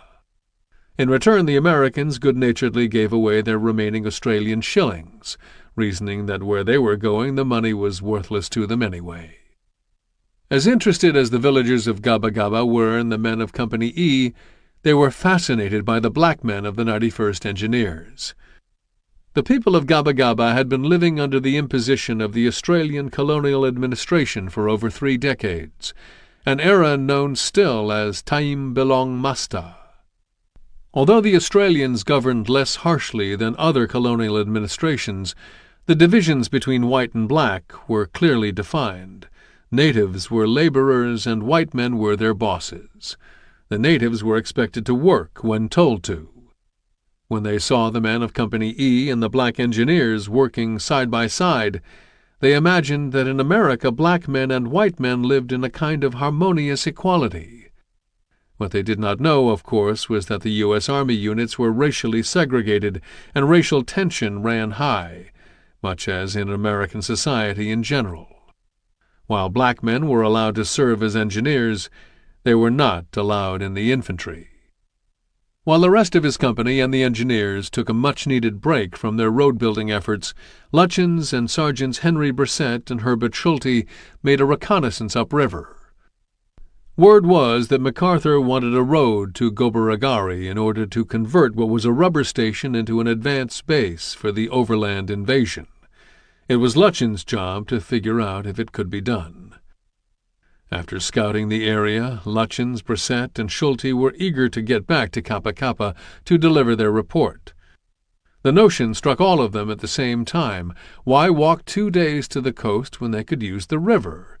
If they could build a raft and float down the Kemp Welch, they might be able to make Kappa Kappa before nightfall. The raft was not a thing of beauty, but the question was, would it float? When they shoved it into the water, the river was flat and calm, and once Lutchins got over his astonishment that the raft had not sunk, he found himself admiring the scenery. That is when he felt a jerk. His muscles tensed and his pulse raced. The raft rounded a bend, and the current quickened. Up ahead the course was studded with boulders. The 3 men frantically tried to pull their way to the riverbank, but the raft spun round and round, out of control. Lutchins grabbed for a log, and then they heard it. Crack! They had hit a large rock. The collision shot the raft into the air and hurtled the men into the river. Schulte surfaced first and swam to safety. Brissett grasped a floating log and was kicking for the riverbank when he saw Lutchins caught between 2 rocks in the middle of a powerful whirlpool. Laying his chest on the log, Brissett straddled it and pushed himself back into the current. When he passed the whirlpool, he caught Lutchins by his helmet. Gripping Lutchins' helmet as tightly as he could with one hand, he used his other arm to paddle. When he reached the bank, he pulled Lutchins out of the water, and they both collapsed in the mud at the river's edge. It was night by the time the men regained their strength. Now they had to confront the reality of their situation. They were weak, wet, and growing cold, and their only choice was to walk. Plunging into the jungle, they used the sound of the river as their guide. They had not been walking for long when they spotted the light of a campfire tended by a lone native hunter. The Americans approached him carefully, and Lutyens, who had the most experience with natives, mimed their experience, the building of the raft, turning over, swimming to safety. Then Lutyens asked the most important question: could the man guide them to the coast? Somehow Lutyens was able to get his point across. He offered to give the man his pocket-knife if he would be willing to lead them back to Kappa Kappa. The native hunter agreed. In the dark of the jungle, the native man led the way, expertly navigating through a maze of knee-deep swamps, fallen trees, and a tangle of limbs and vines. Lutyens was amazed by the man's ability to find his way. Without his guidance, setting off through the jungle might have been a deadly decision. Lutyens and his party, holding hands in single file, made 6 river crossings that night, and each time the native hunter unerringly found sandbars on which they could walk, avoiding the river's deep holes and the fast current. When one of the men stumbled, the native man, hardly half the size of Lutyens, would tighten his grip and hold him up. Lutyens later remembered that the man's hand was like steel. In the early hours of the morning, the hunter led Lutyens and the others to the army encampment. Lutyens thanked the man for his service and gave him his pocket-knife, and the man trudged off into the jungle. Lutyens, Brissette, and Schulte were exhausted, and their legs were covered with cuts, scrapes, and bruises. Later that morning, Lutyens consulted with Captain Schultz, informing him of the difficulties a road-building crew would encounter upriver. Schultz radioed Colonel Quinn, who had just arrived in Port Moresby. Quinn did not deliberate long. Company E and the 91st U.S. Engineers would have to hack another road through the jungle. Chapter 7. The Bloody Track. From where they stood on top of Irobawa Ridge, General Hori's soldiers could smell the salt air. They were wild with joy, wrote Seizo Okada, the war correspondent attached to the Yokoyama advance force. From the summit, the men looked down on the dusty town of Port Moresby, situated in the rain shadow of the Owen Stanleys, with its treeless, camel-backed hills and native gardens. They knew their long journey was almost over.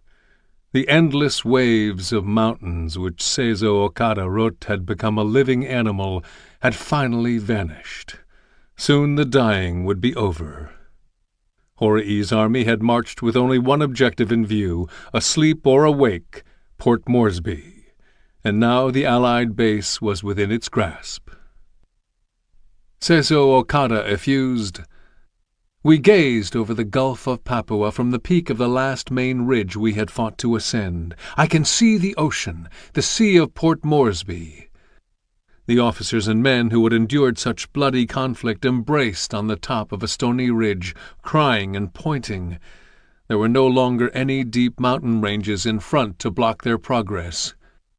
An undulating ocean of verdant green forest fell away before us. In the gaps between the trees, half obscured by the mountain mist, something was glittering. It was undoubtedly the sea. The Gulf of Papua. Later that evening we stood on the peak and saw the lights of Port Moresby. We could just make out the searchlights shining over the airfield at 7 Mile, to the north of the city. Captain Nakahashi of the 55th Mountain Artillery was moved to write in his diary, "Over there was Port Moresby, the object of our invasion, which had become an obsession." Officers and men alike embraced one another, overcome by emotion. The line of captured positions more than atones for their blood. It had been a hard-won victory for General Hori and the men of the Nankai Shitai. Of the 6,000 combat troops that Hori had committed to the invasion of Port Moresby, only 1,500 remained, and at least half of these men were wounded, sick, or severely weakened by hunger and disease. The only thing that kept up the morale was the thought of Port Moresby, wrote Seizo Okada. For a moment Hori's men could forget the loss of so many friends and the hunger that gnawed at their bellies. Their jubilation, though, would not last. As the Japanese contemplated victory in New Guinea, Guadalcanal thrust itself onto the main stage. Despite the diversion of resources and troops to the Solomon Islands, the Japanese were in trouble there. When U.S. Marines virtually destroyed an entire Japanese detachment in the Battle of Bloody Ridge in mid-September, Japanese General Headquarters in Rabaul once again was forced to amend its plans for taking Port Moresby. Their strategic situation was complicated by another disturbing development. Japanese war planners learned of MacArthur's intention to attack Buna. Though news of Japan's defeat at Guadalcanal filtered forward along the Japanese supply line to the WWII Ridge, General Horii refused to accept its implications. He and his troops had come too far and suffered too much to turn their backs on Port Moresby. Privately, Horii brooded, but publicly he proceeded as if the news from Guadalcanal had no consequences for him or his troops. Horii designated September 20th as the day on which his army would resume its attack on Port Moresby, and sent out patrols over the Goldie River, which separated Iroibawa from Imita Ridge, to identify enemy positions and to assess the terrain that lay ahead.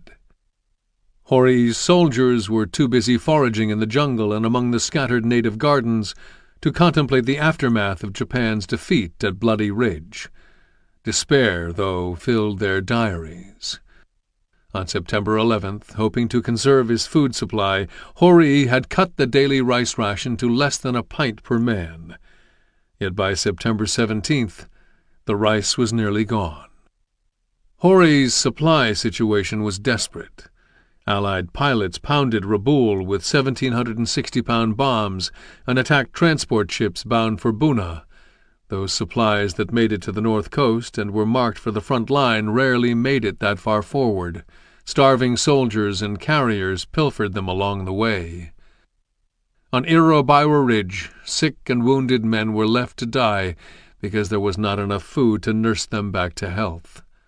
When malnourished native carriers crumbled under their loads, Japanese soldiers beat them. The celebrated Japanese Seishin was being tested as never before. Back in Kokoda, at the Japanese field hospital, the sick and the wounded languished. They were packed in like sardines. Those without beds lay on leaves. Soldiers screamed out in pain, but doctors had no morphine to help them. They performed operations and amputations without anesthetic. A newly dug graveyard sat just outside the hospital's entrance, so that the dead would not have to be dragged too far. Horii's candid section leader, who earlier wrote of the soldiers' quest for water, wrote in his diary on September 18th of the shortage of food. "How long is this state of affairs going to last? My eyes have sunk in. Who would take me for a man of this world? No one has any strength to work, and if you lie on your side, you stay that way. You cannot help feeling weak on 5 shaku of rice a day. We are taught in the training manual to overcome any hardship or obstacle, but are there any battles as difficult as this? I'm keeping my diary, but even holding a pen tires me. How I'd love to eat something. Anything to fill my stomach." Lieutenant Sakamoto despaired, dreamed all night of lost subordinates, hurried on with the construction of positions, detailed men from remaining Thai unit to dig for yams and taros. How will we live in our present position without food? In another few days we will have to eat roots or tree bark. On September 19th, Sakamoto laments the scarcity of food and medicine. Then he comes as close to disloyalty as a Japanese soldier dared. "Wonder what General HQ are doing. Patients will die and we will soon starve. How can we fight against this?" On September 20th, as the dark clouds emptied themselves of rain, he continued, "Not a single grain of rice left. Taros sufficient for only another day. From tomorrow we will have to chew grass or bark." Then Sakamoto, as if recognizing his near mutiny, rallies and regains his soldierly composure. "The battle we are fighting now is an important one," he writes. "The eyes of the world are upon us."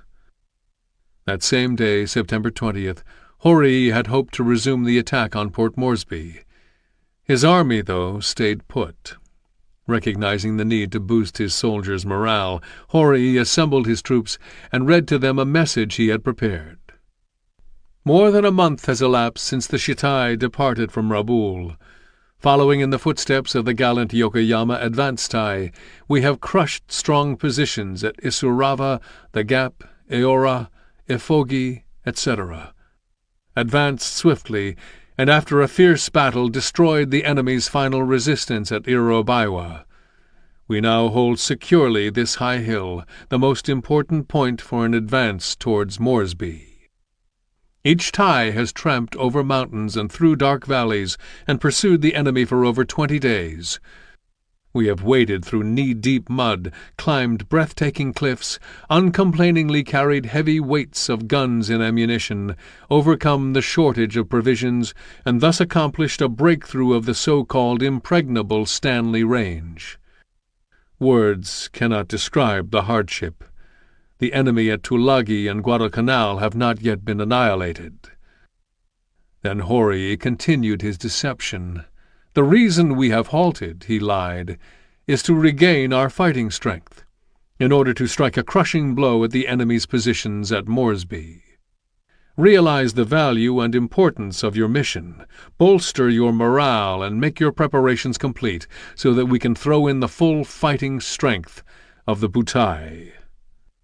4 days later, as the sun evaporated below Imitar Ridge, Tomitaro Horii sat solemnly upright on his heels, his face emaciated, his gray hair reflecting the dim light of a candle that stood on the inner lid of a ration can. Lieutenant Colonel Tanaka sat across from him. To Seizo Okada, they looked like two lonely shadows. Horii and Tanaka were pondering a series of wireless messages sent earlier in the day by the commanding general of the Southern Army in Rabaul. For Horii, who harbored the illusion that he and his army might still deliver a crushing blow to the Australians, the contents of the messages were troubling. "Stop attacking Port Moresby and wait for further instructions," the first one said. Then came a second, less ambiguous message. "Withdraw from present position to some point in the Owen Stanley Range, which you consider best for strategic purposes."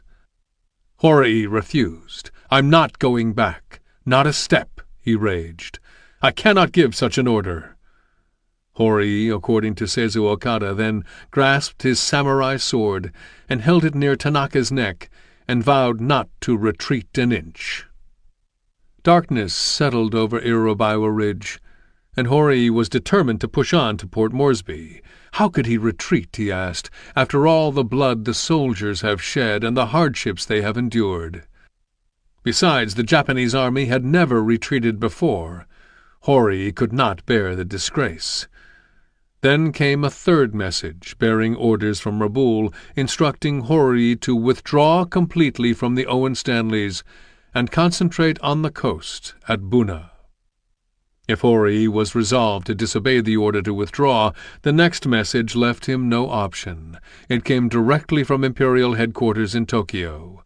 The Emperor himself had authorized it, according to Seizo Okada. When the order to retreat was circulated, Horii's troops were in disbelief. Imanishi Sadaharu, who had fought in China for 3 years, and had landed with the Yokoyama advance force in July, wrote that Japanese soldiers didn't know how to retreat. Besides, how could they withdraw when Port Moresby was within their grasp? According to Seizo Okada, hot-blooded commanders advocated a desperate single-handed thrust into Port Moresby. When Takita Kenji, a naval officer, heard the news, he wrote of a terrible grief that cut deep into our hearts. "Like a bolt from the blue," wrote Lieutenant Hirano, who just a week before had walked back to Isurava to bring forward supplies for the assault on Port Moresby, "we received an order to withdraw. It left us momentarily in a daze. Earlier, Hirano had sworn to the souls of his dead friends that he would continue their aspirations. Now he wrote of his regret over the futility of their deaths. In the late morning of September 25th, the Australians began an artillery bombardment of the WWII Ridge. With each roar of the cannon, the Australian soldiers whooped and howled. They had winched, lugged, wrestled, and pushed a cannon thousands of feet up to WWII Ridge, and now they were celebrating its thunderous blasts. Lieutenant Sakamoto described the shelling. 10 shells landed directly in front of the Okazaki-tai, spent all day in the trenches. 2nd Battalion area pounded with mortars all night. The following day, September 26th, he chronicled the start of the Japanese withdrawal. Butai to leave present position at 1700. Number 6, Koi Company acting as rear guard. That evening, before abandoning WWII Ridge, through the woods under the moonlight, Sakamoto took a moment to record a few lines in his diary. "It is truly regrettable," he mourned, "having to leave this hard-won area and the bodies of comrades behind. Sleep peacefully, my friends. We will meet again in heaven." The following day he scribbled a few more sentences. "Tired and dizzy. Marched almost unconsciously. Men are searching in the moonlight for food. Sickness increased. Everyone is pale and weak." According to Seizo Okada, as the Japanese soldiers retreated, they dug up native gardens inch by inch. If at first the natives, who were paid in worthless Japanese invasion currency, were uncertain about which side they would support, the sight of plundered gardens and abused bearers, stumbling with exhaustion, their wounds crawling with maggots, convinced them to align themselves with the Allies. Deprived of the prize of Port Moresby, once proud and disciplined Imperial Army troops sank into madness, turning to mindless acts of rage and destruction. Seizo Okada witnessed the disintegration of the mighty Japanese fighting spirit. "They fled for dear life," reported Seizo Okada. None of them had ever thought that a Japanese soldier would turn his back on the enemy. As soon as they realized the truth, they were seized with an instinctive desire to live. Discipline was completely forgotten. Each tried for his life to flee faster than his comrades. The wounded and the sick, who had clung to life despite being deprived of food and medical attention, were carried out on stretchers by soldiers determined to save them. Soon, though, it became apparent to the company commanders that it was an impossible task. Then the order was given. They shot the wounded lying in their stretchers. Still, General Horii hoped. At some point he knew that he would halt the retreat and dig in. Then even his sickest soldiers would fight till the end. If they could hold off the Australians long enough, buying time for Japanese forces to retake Guadalcanal, Rabaul would divert troops to New Guinea. A portion of them would seize Milne Bay, and then Rabaul would resurrect the original two-pronged invasion plan. A large collection of troops would attack Port Moresby by sea, while the rest would join Horii's army, resuming the overland assault on the city. Back up the trail, the Australians made plans for their counterattack. 3 battalions began the advance on September 26th. They came down off Imitau Ridge, forded the Goldie River, and took up positions near WWII Ridge, holding tightly to its plunging slopes. The following night, September 27th, they shelled the Japanese position. Early the next morning, the Australians started their advance. An air of uncertainty hung over the army. Company commanders were mystified by the absence of Japanese resistance. As they moved forward, the men felt a combination of excitement and dread. What kind of trap had the Japanese army laid? A few hours later, unsure of what awaited them, 2 Australian companies scrambled up WWII Ridge. The Japanese were gone. Tomitaro Horii's army was in full retreat, bound for the Buna Sanananda beachhead. Fleeing soldiers struggled to reach the scanty food reserves farther back along the supply line. In blinding downpours they stumbled along, tripping and falling over Australian corpses. Strafed throughout the day by Allied planes, they made no pretense of fighting back. The Australian counteroffensive began in earnest on October 3rd with a visit from General MacArthur. With war correspondents close by, MacArthur sat in his jeep above the Goldie River Valley, looking proud and undaunted. As the men of the 16th Brigade marched by, he took the brigade's commander aside. "Lloyd," he said, calling the officer by his first name, "by some act of God your brigade has been chosen for this job.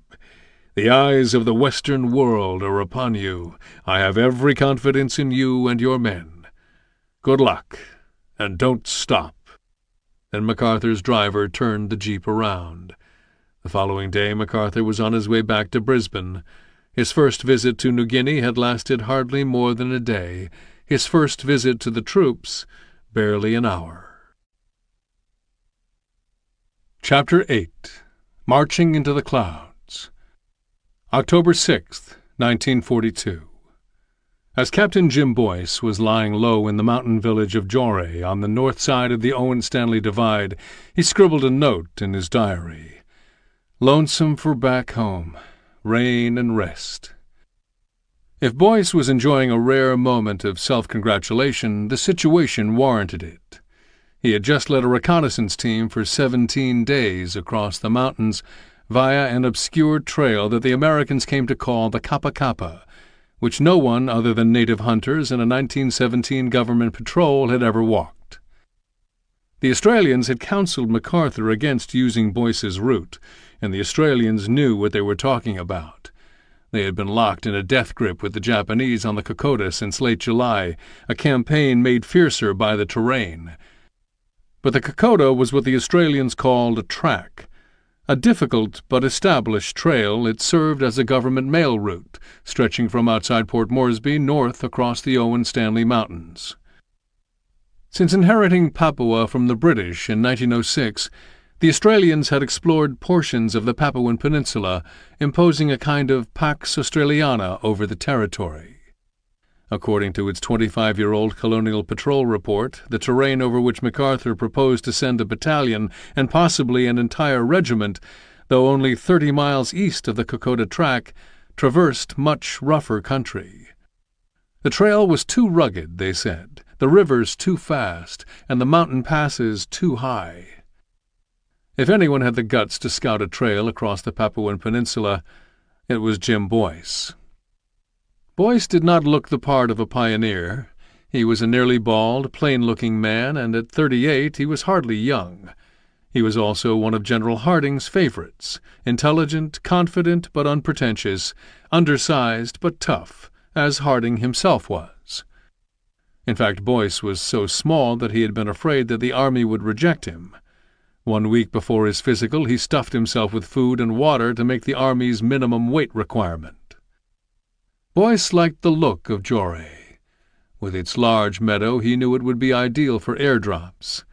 The jungle had been a dense mesh of trees, leaves, vines, and fronds, but here, for the first time in weeks, the forest opened up and he could see in every direction. Flocks of white parrots, mountain pigeons, and green lorikeets flashed across the sky. Hawks and swiftlets cruised on updrafts. 2 days earlier, after sending a runner with his trail notes back toward Gaba Gaba, Boyce radioed the divisional command post. The route across the mountains, roughly 80 miles from the coast as the crow flies, was taxing, he said, but practicable. Although Jim Boyce may have been a reflective man, neither his message nor his diary offers many clues about how tough the trek really was. The reality was that by the time his small patrol reached the Owen-Stanleys, the trail lost 600 feet for every 1,000 feet it gained, climbing steeply up mountainsides, then plunging at 60-degree angles into surrounding valleys. Some days, hiking from dawn till dusk, Boyce and his men covered no more than 2 miles, though progress was difficult to measure because Boyce's map included only approximate distances. It was so cold in the mountains that they would have to worry about hypothermia. The airdrops that they depended on were days late and inaccurate, and much food that the crews pushed out of the planes was lost to the jungle. By the time they reached Jore, Boyce's feet were swollen and sore, and it was impossible for him to get his boots off. For 2.5 weeks he had hiked in them, crossed rivers in them, and slept in them. Now the leather seemed glued to his feet. If he yanked at the heel, his skin felt as if it would tear. Finally, out of frustration, he may have taken his knife and cut slits in the leather to relieve the pressure. It did not matter. The boots were worthless anyway. They were rotting off his feet. Until the next airdrop, he was better off going barefoot, like the carriers. On the evening of October 6th, a cold mountain fog settled in, and the rain came down in icy gray sheets.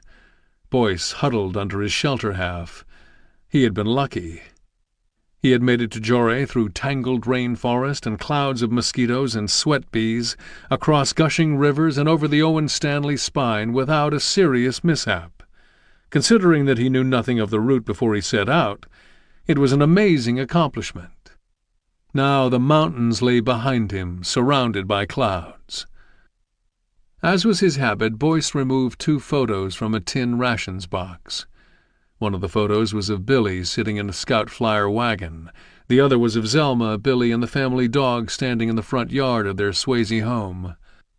Boyce held the photos in his hands until his fingers grew cold, then put them back in the rations box and took his diary out of his pack. Boyce stored the diary in a large sheet of tinfoil. It was a small black pocketbook version that his wife Zelma had given him at Fort Devens. Boyce set it on his lap and pulled out his prized fountain pen, the pen he had used to mark his high school students' papers back in Swayze, Indiana. Swayze. Even the name sounded breezy, slow-paced, and peaceful. No matter how miserable he was, no matter how short the entry, Boyce was dutiful about writing. He liked the feeling of the diary in his hands. Just to hold it seemed to fill him with Zelma's love. And the act of writing allowed him to conjure walking with Zelma through the quiet neighborhood while Billy slept in his arms and friends sat on their front porches sipping lemonade in the still, hot summer air. It enabled Boyce to live, if only for a moment, in his former life. With Boyce's message that the Kappa Kappa Trail was taxing but practicable, MacArthur's plan for an overland advance on Buna was ready to be put into motion. The crux of the plan was this. The 250-man Wairopi Patrol under Captain Alfred Medendorp's command would set out first. It would be followed by troops from the 126th Infantry Regiment, with the regiment's 2nd Battalion leading the way. From the Australians' experiences on the Kokoda track, the U.S. Army knew that a large group of soldiers could not rely on carriers alone. They got sick, they deserted, they needed food. Medendorp's job, therefore, was to establish drop sites along the route that pilots could easily identify. He and his men would also be counted on to clear the trail of Japanese interference. The 2nd Battalion did not need to be fighting its way north across the mountains. MacArthur originally wanted the 126th to penetrate and cross the Owen Stanleys, cut west, and sneak in at the rear of the Japanese on the Kokoda track, where it would ambush Horii's army, cut off his supply line, or at the very least hasten the Japanese army's retreat to the north coast. Because of Boyce's report, however, MacArthur knew that he could never get a large number of troops over the mountains fast enough, so he amended his strategy. The 126th new mission was to reach Jore and secure the Kamusi River Valley west to Wairopi on the Buna-Kokoda track, a maneuver designed to cover the right flank of the advancing Australians. In time, the 126th would push north to the villages of Buna and Sandananda, where the Japanese army had established its coastal stronghold. The blast furnace heat was crippling.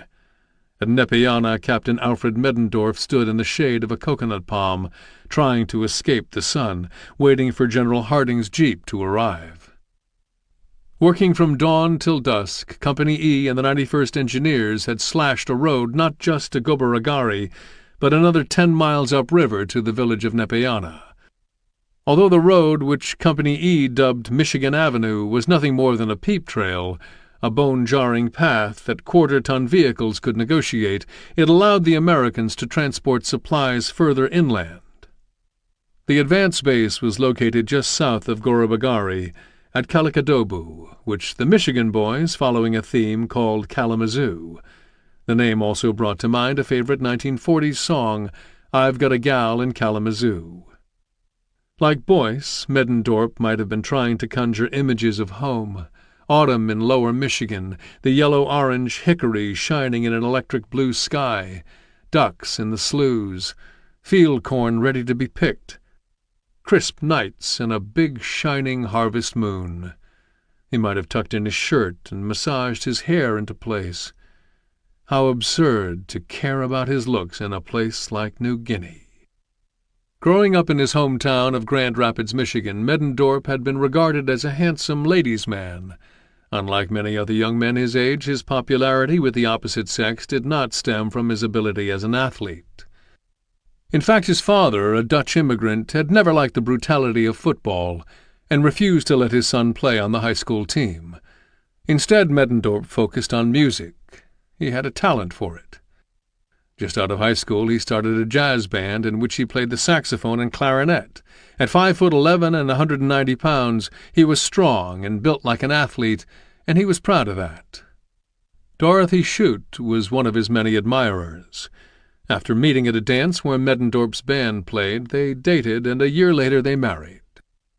Now Middendorp and his men were preparing for the day's march. In the blue-green haze they yawned and stretched and shaded their eyes from the glare of the tropical morning. A few were shaving. Who knew when they would get the chance again? Native carriers with vines tied around their ankles for traction shinnied up long bare trunks to the tops of coconut trees, where they cut off coconuts and threw them down to the waiting GIs.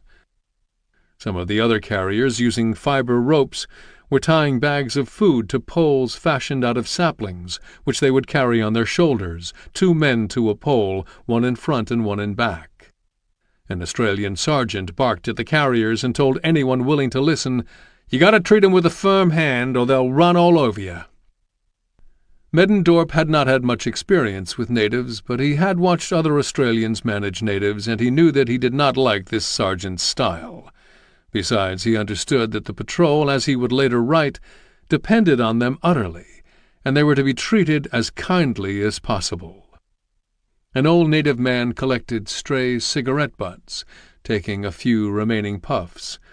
Other natives sat on their haunches passing a bamboo pipe in which they smoked a pungent trade tobacco. They were all fabulously decorated and tattooed, and the soldiers looked on as if they were watching an exotic movie. Their eyes, according to Middendorp, popped out at the sight. The native men wore laplaps, colorful skirts with a waistband and a small codpiece, shell earrings and strings of shells around their necks, and woven bracelets of dyed fiber high on their muscular arms. Their teeth were stained a deep red from chewing betel nut. Their bare feet were broad and calloused. Pigs, the natives' prized possession, snorted and trotted around casually, as if they were used to having the run of the place. When the bony hunting dogs ventured too close, the men kicked at them and shooed them away. The native women and children remained out of sight. The men of the Wairopi patrol oiled their weapons and sorted through their field packs. They moved in slow motion, already listless from the heat. Sergeant Ralph Schmidt watched them. Schmidt was a bear of a man who had grown up on a farm in Coopersville, Michigan. Baling hay, he could outwork any man in the county. If Middendorp needed to rely on someone to keep the men on their toes, it was him. When General Harding arrived in Nepeana by jeep over Michigan Avenue, he, like everyone who tried to negotiate the road, was splattered with mud and dripping sweat.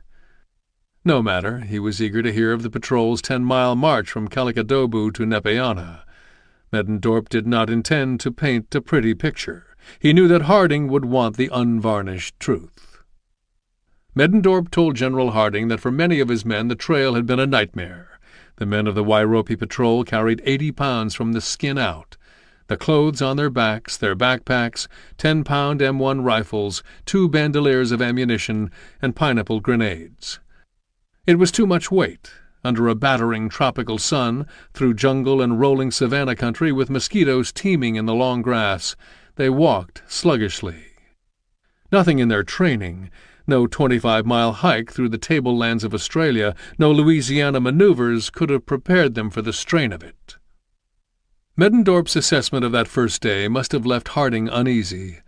Harding could see General MacArthur's grand plan for an overland assault collapsing before his eyes. He instructed Middendorp to assemble his men, and did his best to rally them, reminding them of their crucial task. Only 30 miles to the west, on the Kokoda track, the Australian army was battling against the Japanese. The Australians were some of the world's best soldiers, but they could not lick the Japanese alone. Harding then ordered the men to lighten their loads. They could cut down on their ammunition, 20 rounds per rifleman, 80 rounds for automatic weapons, and leave their brain buckets, steel helmets, behind. As he watched the patrol move out, Harding, who had taught history as an assistant professor at West Point, must have wondered if New Guinea was to be Middendorp's Gadrosian Desert. In 326 B.C., Alexander the Great led his army through the Gadrosian Desert in what is now Iran. According to Plutarch, during the 60-day crossing, Alexander lost 3/4 of his men to exhaustion and starvation. Strenumu. It had been only 3 days and roughly 20 miles into the Wairopi Patrol's crossing of New Guinea's Papuan Peninsula, but Captain Middendorp could not shake the feeling that he was on a fool's errand. New Guinea was nature gone mad. The trail, what there was of it, was no wider than a garden row of beets, hemmed in by jungle so dense, according to Middendorp, as to afford almost constant shade. In back-breaking bursts, Middendorp's men scrambled up and down over a series of forested, hog-backed hills. Their rifles kept slipping off their shoulders. They frothed at the mouth and grunted like pack animals in the choking humidity. Captain Boyce had called the trail practicable, but Middendorp knew Boyce. Boyce did not know the word quit.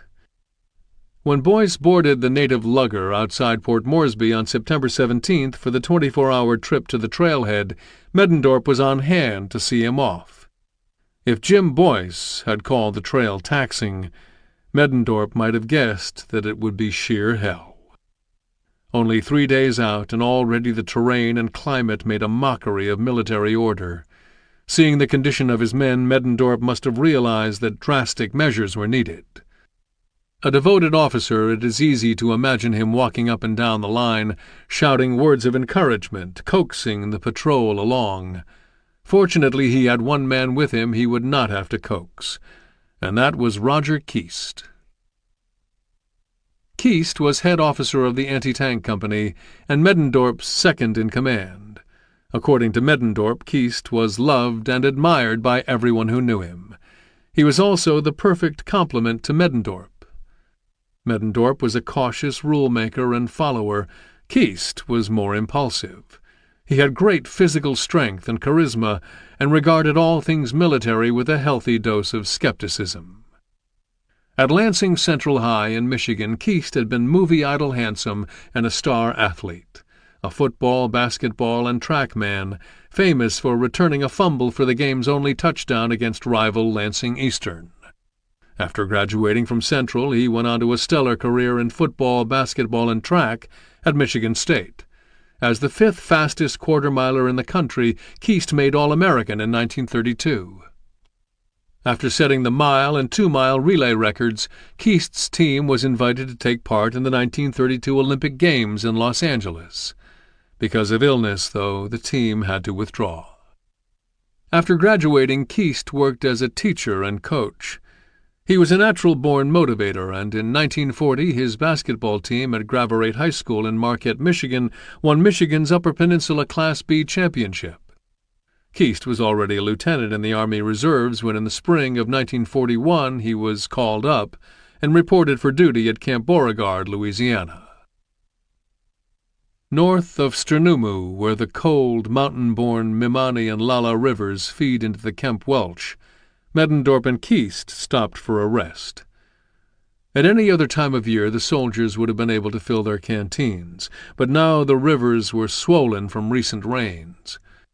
The water was undrinkable, so men resorted to licking the salt off the palms of their hands and sucking the sweat off their arms, or lapping at the raindrops that dripped from their faces. Farther down the trail the lead platoon again caught sight of water, according to their simple map, the Aracoro River. The men rushed the river and cupped their hands and drank, as if the water had been sent from heaven.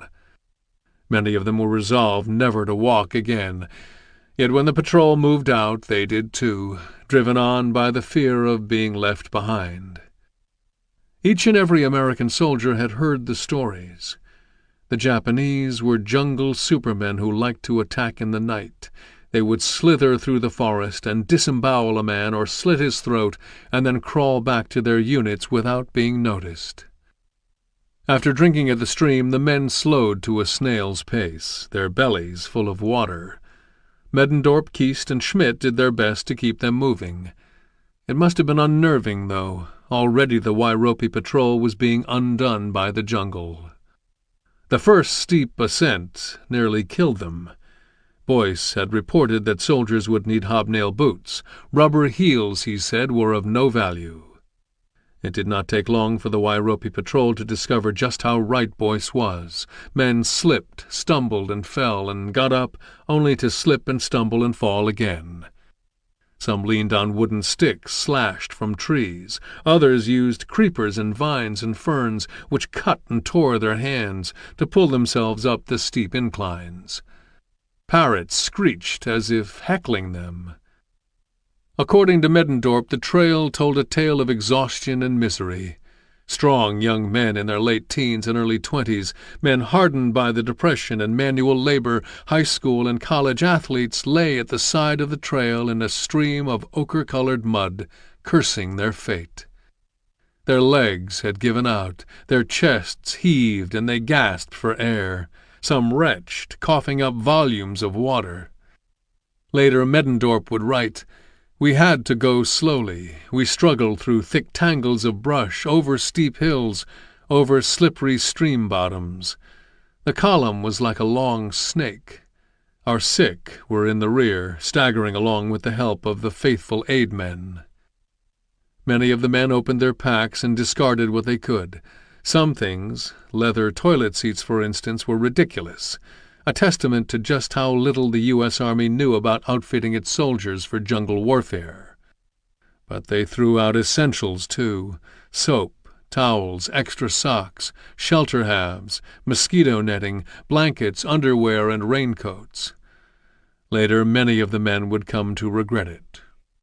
How could they have known that in the mountains a World War I-era raincoat would be worth the 2 or 3 extra pounds?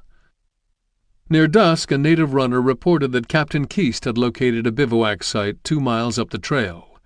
In different terrain, 2 miles would have been a cinch. But 2 miles in New Guinea was like walking 15 or 20 through the hills of Australia. However, that evening Middendorp and the main body of the patrol finally limped in. Dusk had fallen, and the jungle came alive with shrieking birds, the incessant yodeling of millions of frogs, and whistling crickets, cracking branches, and the rustling of leaves. The men's imaginations were in overdrive. The rain on the forest canopy sounded like footsteps. Long after the men had curled up like wet dogs under their shelter halves, which were nothing more than 2 sheets of canvas fastened together at the ridgeline, Lieutenant Lester Siegel, one of the medical officers assigned to the patrol, walked in with what Middendorp called a flock of cripples. The stragglers were soaked, dazed, and weary. In the few days on the trail, Lieutenant Siegel had already proved himself equal to just about any task. He not only carried his pack like the others, but had to lug a heavy load of medical supplies, too. It was a pleasant surprise for Middendorp, who had been nursing a grudge against Siegel, and was none too pleased that the lieutenant had been assigned to the patrol. Months before, at Fort Devens, Massachusetts, Siegel had raked Middendorp's service company sergeant over the coals for keeping a dirty kitchen, and had written a request that the sergeant be busted to private. Middendorp was incensed. The company had been at Fort Devens for only a few days and was working day and night to tidy up the kitchen. Watching Siegel in action, though, Middendorp forgave him. There was no denying it. Siegel was good. He was strong and imperturbable, part medic, coach, and tough-as-nails drill sergeant. Siegel led his men through the maze of shelter halves and reported to Middendorp. Middendorp expressed concern about the condition of the men. They needed food and water, their sores bandaged, and antibacterial lotion to treat their jungle rot. This, the patrol's third night on the trail, was miserable, according to Middendorp. The men were unable to build fires, and the rainforest canopy choked out what little light the stars might have offered. Frightened men searched in vain for a glimpse of a buddy. Only the carriers slept comfortably. Middendorp wrote that they constructed frail huts to keep off the rain, built a fire by rubbing sticks, and slept naked around the fire like a tangle of snakes. A day later, Middendorp and his men reached Arapara, 30 miles inland. The patrol had been making slightly more than 7 miles a day, 2/3 of a mile an hour, but Arapara was the gateway to the high mountains, and Middendorp knew that the next 50 miles would be much harder on his men. Private Boyd Swem felt the chill of the approaching night. After accepting Captain Middendorp's invitation to join the patrol, Swem acted as Middendorp's faithful orderly and friend. Middendorp recalled that Swem looked like the most woebegone soldier in the column, and that everything seemed to hang loosely on his frame. Still, each and every night Swem found the energy to build a fire for Middendorp. At Arapara, Swem crouched over a small pile of damp wood shavings and struck a match. The shavings caught, but only for a moment. Swem leaned toward a flickering spark and blew, trying to coax a fire. He was an irrepressible, happy-go-lucky character who kept the men entertained along the trail with his constant banter and off-key tenor. But as the fire fizzled, Swem was as irritable as the rest of the men. All around him men were cursing. There was not a goddamn dry piece of wood in the entire jungle. 10 minutes later, Swem and the entire patrol stared slack-jawed at what confronted them. All at once, flashlights were aimed at a group of soldiers in shredded uniforms. At first, the men of the Wairopi patrol thought they were seeing ghosts. But they were real enough. 35 Australians who had been fighting the Japanese on the Kokoda Track, 30 miles to the west. Siegel opened his aid station. As he tended to the men, their story circulated among the Americans. The Japanese had cut off the men from the main body of their battalion at Isurava on the Kokoda Track. The group's leader, Captain Ben Buckler, sent a platoon commander to seek help, while he and his men hid out in the hills above Eora Creek. For 6 days the group lay low, fearing that they would be captured and tortured. They lived off sugarcane and sweet potatoes, not daring to move during daylight. Eventually they set off to the northeast through the jungle in the direction of the coast. Almost 3 weeks later, Buckler's group stumbled into the village of Sangai, where the village men carried 12-foot pig spears. Buckler and his men expected to be killed and possibly eaten, but instead they were given shelter and food. Buckler left behind his wounded and walked with the rest of his troops back inland. At Wairopi, he and his men headed up the Kamusi River Valley, past Kovio and the Oaluma Divide, bound for Jore. At Jore they turned south and headed over the wilderness of the Owen Stanleys, the same terrain that the Wairopi Patrol proposed to navigate. After more than a month of walking, they were already broken men when they entered the mountains, but the peaks north of Arapara nearly killed them. The sight of Captain Buckler and his troops haunted the men of the Wairopi Patrol. What kind of place was this New Guinea? In a matter of a day, Middendorp's men had gone from the heat of the hill country to the frigid mountains. Nothing about Captain Buckler's story, though, unsettled them as much as the possibility of torture at the hands of the Japanese. The barbarism of the Japanese army was legendary. A Japanese soldier would put a gun to his head, or hold a live grenade in his hand, or perform seppuku, gutting himself before he allowed himself to be captured. If captured, he expected to be tortured, because that is what he would do in turn. Though they had signed the Geneva Convention of 1929, which articulated a policy for the humane treatment of POWs, the Japanese never ratified it. At the onset of the war, Prime Minister Tojo boasted that, "In Japan we have our own ideology concerning prisoners of war." In late January 1942, Japan's famed South Seas Detachment, the Nankai Shitai, ran their barges ashore and captured almost 1,000 Australians at the Rabaul garrison. The Japanese soldiers tied 160 Australian prisoners to coconut palms at Tall Plantation.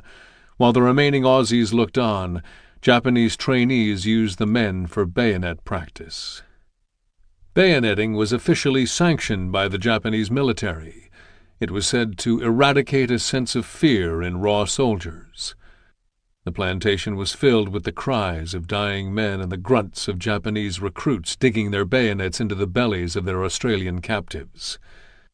Privately, some of the Japanese soldiers expressed their revulsion, but publicly they kept quiet for fear of being perceived as cowards. Arapara to Imiduru. Middendorp was upset about the lack of trail discipline. It was not only unmilitary, it was dangerous. From Arapara on, Middendorp insisted that platoons and companies stick together. With each day, the column was getting closer to the possibility of a Japanese ambush. The men hardly heard him. The Wairopi patrol was not made up of superbly conditioned soldiers specially trained in jungle and mountain survival. Prior to the march, many had never even climbed a hill higher than 1,000 feet. The soldiers who made up the patrol were not even infantrymen. They were heavy weapons guys of the cannon and anti-tank companies, new units formed in Australia as part of the division streamlining. But with no anti-tank weapons or tanks to shoot at, they became foot soldiers, pressed into duty because the 126th Infantry Regiment's commanding officer, Colonel Quinn, did not want to disrupt his own battalions by providing the patrol with riflemen. Lieutenant Siegel must have been completely perplexed by the assignment, too. He was a doctor, after all. He had not been trained to walk a mile, much less be part of a grueling hike across the Papuan Peninsula. Even Middendorp, especially Middendorp, was no infantryman. He was a supply specialist. He had been an assistant service company commander. Supply often attracted talented rascals, jokers, and iconoclasts who enjoyed wheeling and dealing and the challenge of breaking army rules and getting away with it.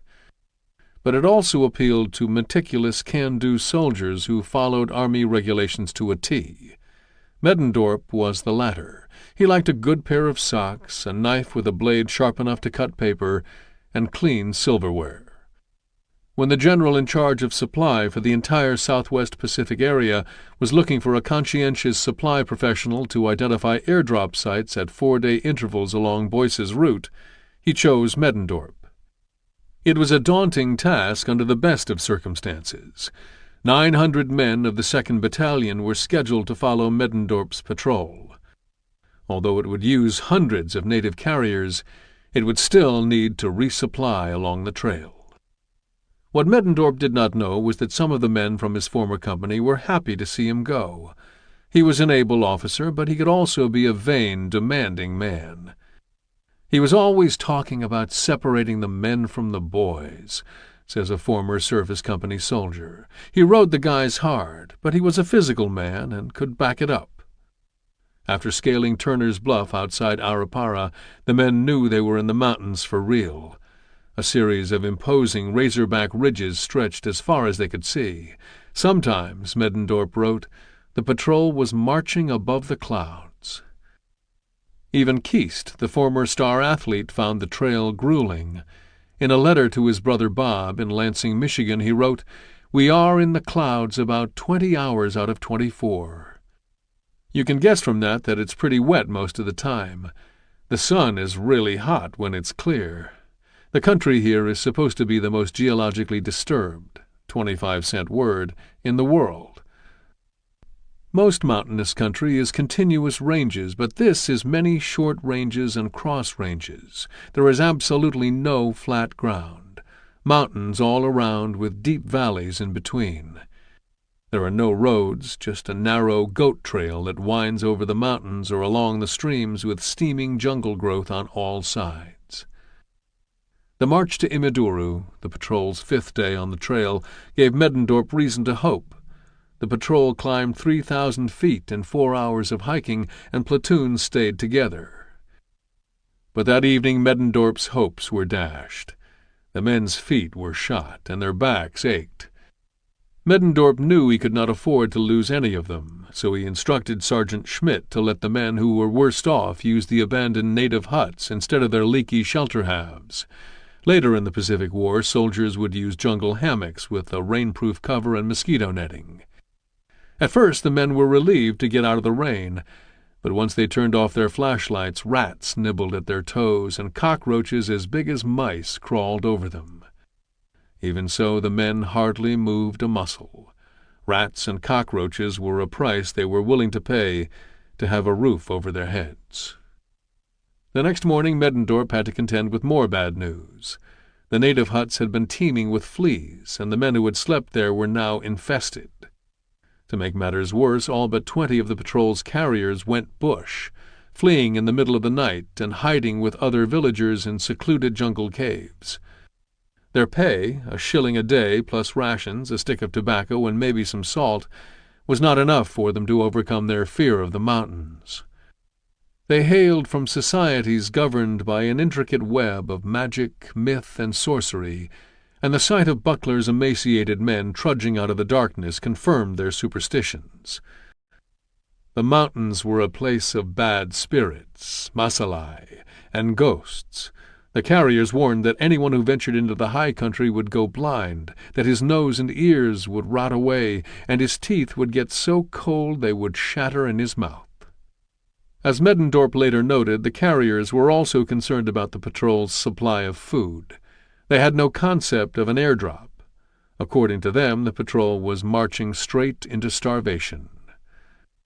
After losing the bulk of his carrier force, Middendorp was livid. Who was going to lug the food through the mountains? How was he going to feed his men?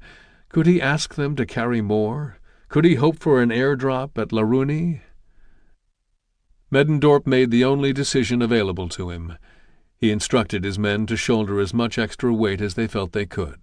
Then he told the remaining carriers that anyone caught trying to desert would be shot on sight.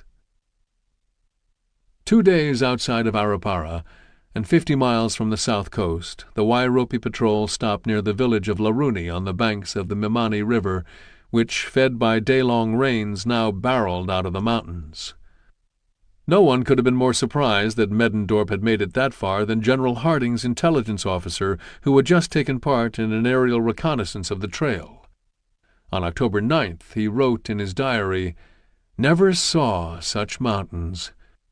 All jumbled together in no arrangement of ranges, just a tangled mass with ridges and spurs running in all directions, a creek in every draw, and the whole thing covered with jungle so dense that the ground was nowhere visible." Standing at the banks of the river, one of the carriers pointed to the clouds. Middendorp looked up. "Laruni?" he asked, and the carrier nodded. Middendorp knew that his men would never be able to make the climb. Loaded down with extra weight, they were exhausted. Middendorp instructed them to make camp. He would hike up to the village along with the patrol's radio crew. From there he would radio regimental headquarters and request a special airdrop. Keast set down his pack and leaned against the trunk of a tree. Earlier in the day he had wrenched his knee. It was sore and swollen. To take his mind off the pain, he took out of his field pack the only 2 photos he had brought with him to New Guinea. In one, his pretty wife Ruth was sitting on the running board of the family car, holding their baby son. In the other, his oldest boy, Harry, was standing in front of the car, smiling at the world. Keast had not seen his family since the summer of 1941.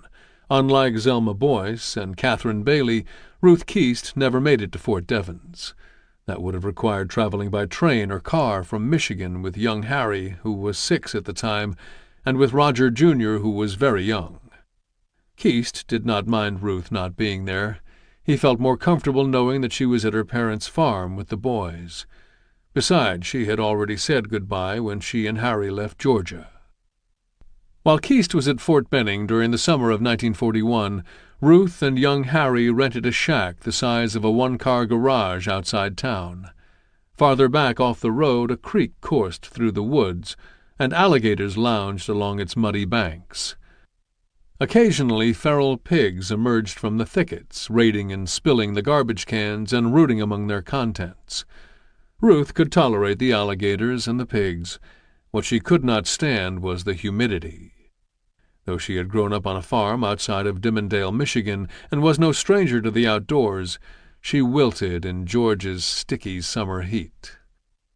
Back in New Guinea, Middendorp needed a cigarette and a break before climbing into the clouds, and sat down next to Keast. Wiping his dirty hands on his sleeves, Middendorp asked his friend for a look at the pictures. He had seen them before, but that did not diminish his interest. He enjoyed Keast's photos almost as much as he enjoyed his own. Middendorp smiled. It was good for a guy to remember that he had family back home. After looking at the photos, he and Keast studied their crude map of the trail. Even with the map, both knew that navigating the terrain ahead would require a good amount of guesswork. Accurate depictions of the Papuan Peninsula extended only 15 miles inland. Daunting river crossings also awaited them. If a guy lost his balance and fell, the Mimani's current would wash him away before his buddies had time to drag him out of the water. Middendorp was certain of another thing. The march to Jore would be a daily hell. The route took a roller coaster ride through the mountains, falling abruptly from cloud-covered peaks into deep, dripping valleys. Middendorp and Keast were discussing what lay ahead when someone interrupted them. It might have been Sergeant Schmidt. "We lost 8 more, Captain," the sergeant said. "What do you mean, Sergeant?" "Carriers, sir. 8 more ran out on us." The warnings had clearly had little effect. Middendorp kicked the ground in disgust, and leaving Keast in charge of the camp, he assembled the radio crew and climbed to the village. He knew from Boyce's report that the patrol would need to resupply before it entered the high mountains. Despite the assumption that Laruni was a poor choice for an airdrop, Middendorp inspected the area and realized it would be ideal. The village was located on a broad ridge among bare grasslands. From the ridge, Middendorp radioed regimental headquarters. Maybe the weather would clear long enough to allow the planes in. Middendorp wanted 50 raincoats, 75 shelter halves, 50 native blankets, leggings, sweaters, denim coats, pants, handkerchiefs, flashlights, batteries, matches, and mail. The men had not received any mail in over a month, and Middendorp hoped that a letter from home would serve as a spirit booster. Leaving behind a radio man to wait for an answer, Middendorp slid back down to the bivouac site. At dusk, the communications team descended the mountain in the fading light and rushed to the makeshift hut the carriers had erected for Middendorp to report that they had received a message from Boyce. Boyce and his Pathfinder patrol were still in Jore and had sighted a group of Japanese. They did not have an accurate count, but the Japanese looked to be marching to meet Middendorp and his men. That night Middendorp posted sentries. If he thought that this precaution would ensure his men a night of rest, he was mistaken. No one could possibly sleep with a Japanese patrol in the area. The next 2 nights passed uneventfully, and then on the morning of the patrol's 3rd day in Laruni, 3 C-47s with fighter escort rumbled out of the clouds. The men were jubilant at the sight of the planes. They grabbed each other and danced and jumped in celebration. The U.S. Army had not forgotten about them. Their elation was short-lived, though. The drop was a disappointment. The regimental band members who assisted with the drops kicked the food out of the side of the planes. Much of it, though, fell into the surrounding valleys and lay scattered in the rainforest. The men knew that it would be their job to retrieve it, and the prospect filled them with dread. Finding small bundles of food in the jungle was like searching for needles in a haystack. That afternoon, Middendorp and the Wairopi patrol set out for Jori, already tired from the morning's food hunt. Middendorp left Laruni with a heavy heart. Because of the injury to his knee, Keast was unable to walk, and Middendorp ordered him to remain behind. He hated to leave behind the man he described as an intimate personal friend, and knew that he would miss Keast's spirit and physical strength. Keast, he wrote, had more endurance than anybody else. Each morning he went ahead and selected a bivouac area for the night and took care of the tired troops as they came in. But Middendorp had spent the last 2 nights listening to Keast crying out with pain. Although he was concerned about his friend's health, he was even more concerned about the patrol. They needed to make good time, and they needed to be mobile, especially if Japanese soldiers were marching to meet them. With Keast, Middendorp left behind Sergeant Ludwig and 52 men whom Middendorp decided were unfit to cross the mountains. It was a mixed bag for the men who stayed behind. They were grateful for the much-needed rest, but being left behind frightened them. Keast and Ludwig were accomplished soldiers, but 52 tired men would be no match for a sizable Japanese patrol. Before setting off for Jori, Middendorp radioed regimental headquarters. Using the code words that the regiment had established for the villages along the route, which the men had named after cities in Michigan, Middendorp informed Colonel Quinn that Keast would remain in Laruni. "Starting for Holland," Middendorp said, referring to Jori by its code name. "Keast has bad knee. He is staying at Coldwater, Laruni, with 50 men. Received supplies." Only a mile out of Laruni, it looked like the end of the line for the Wairopi patrol. A dense fog crawled up the mountains, and the trail disappeared. The native carriers were almost a liability now. In the jungle they had often helped Middendorp to locate the trail, to find cold, pure water filtered by stones, to distinguish between harmless and killer snakes, and to forage for food to supplement the soldiers' rations. But in the mountains they were lost and terrified, and had to be alternately encouraged and berated to continue. Everything that Middendorp had feared about the march to Jori was coming true. Words, he wrote later, cannot describe the hardships of that march over the mountains. The rain that fell the previous evening turned the trail into a pit of shin-high mud that sucked at the men's boots. The patrol made excruciatingly slow progress over tier after tier of sharp mountain peaks and dangerous descents on slippery trails. Sometimes men lost their balance and tumbled into the jungle. When they struggled to their feet, they were covered in half-inch-long leeches. Getting them off after they had attached themselves was not only a chore, but the leeches left small, stinging red wounds that, if not treated, invited infection. The men also discovered that the forest teemed with something like stinging nettles. The natives called it salat, and rubbed the leaf on tired muscles to relieve soreness. They had to choose carefully, though. Just a touch from the wrong salat leaf left behind a painful red rash. Massive trees, with trunks the size of army jeeps, adorned with lianas and wrapped in a swarm of vines resembling large pythons, flanked the trail. At first the men marveled at them, but less than an hour into the hike they were incapable of admiration. The faint hunting trail rose nearly straight up, and soon they were on all fours, slopping through the mud, grabbing at roots, trees, ferns, bushes, sharp-edged leaves, anything they could grasp to keep from falling backward down the slippery mountain. Everything they reached for came equipped with spurs or thorns or tiny but sharp bristles, and often swarms of angry red ants. Middendorp had to keep his troops moving. "We were marching," he wrote, "again with only the rations we could carry. If we couldn't get to the next dropping ground, we would be stuck in the jungle without supplies." 2 days out of Laruni, after a series of false summits, surrounded by frigid, swirling mists, the Wairopi patrol confronted the highest point on the trail, the 9,500-foot Mount Suamala, which sat in the midst of the cloud forest, a strange, icy, God-forsaken place where the sun never shone. Glowing moss and phosphorescent fungus covered every tree, and subterranean rivers roared beneath the men's feet. They were convinced that the peak was haunted, and promptly dubbed it Ghost Mountain. Ghost Mountain. The men could not wait to leave it behind. Soaked in sweat and trembling from the cold and rain, which fell without ceasing, Middendorp's patrol began its descent. At one place, Middendorp wrote later, we right-stepped over the face of a stone cliff with our bellies pressed against the stone and our arms outstretched like a Moses in prayer.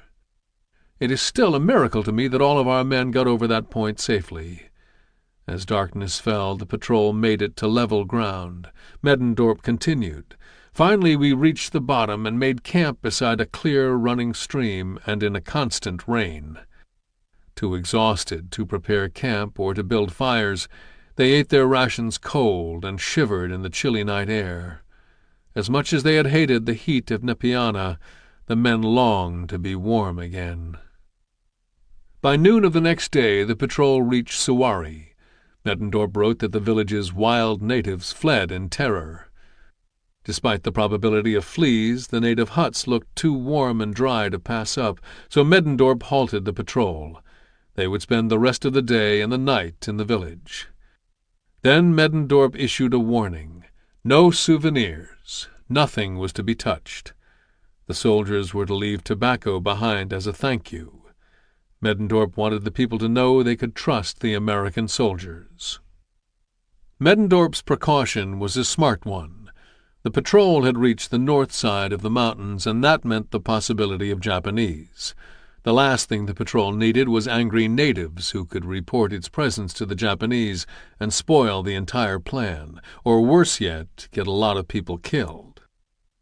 In the middle of October 1942, many New Guinea natives had still not allied themselves with either the Japanese or the Americans and the Australians. They were waiting for the outcome of the early battles and watching to see who treated them best. It was an unsentimental calculus on their part. They wanted simply to side with the winning army in order to minimize the war's impact on their people. That night, the 8 remaining natives, 4 more carriers had fled before the patrol began its ascent of Ghost Mountain, sang and danced in their hut until morning. Whether they were singing out of gratitude for their safe passage over Ghost Mountain or fear, no one knew. Middendorp allowed them to celebrate, though, anything to keep them happy. Before setting out for Jory the following morning, Middendorp left behind a platoon under a lieutenant to guard the village. If the Japanese sneaked into the village, they could ambush the 2nd Battalion, which Middendorp knew from periodic radio reports was slowly making its way north. 2 days out of Suwari, and 14 days after setting out on the trail, Middendorp and the Wairopi patrol walked into Jory, at the headwaters of the Kamusi and Musa rivers.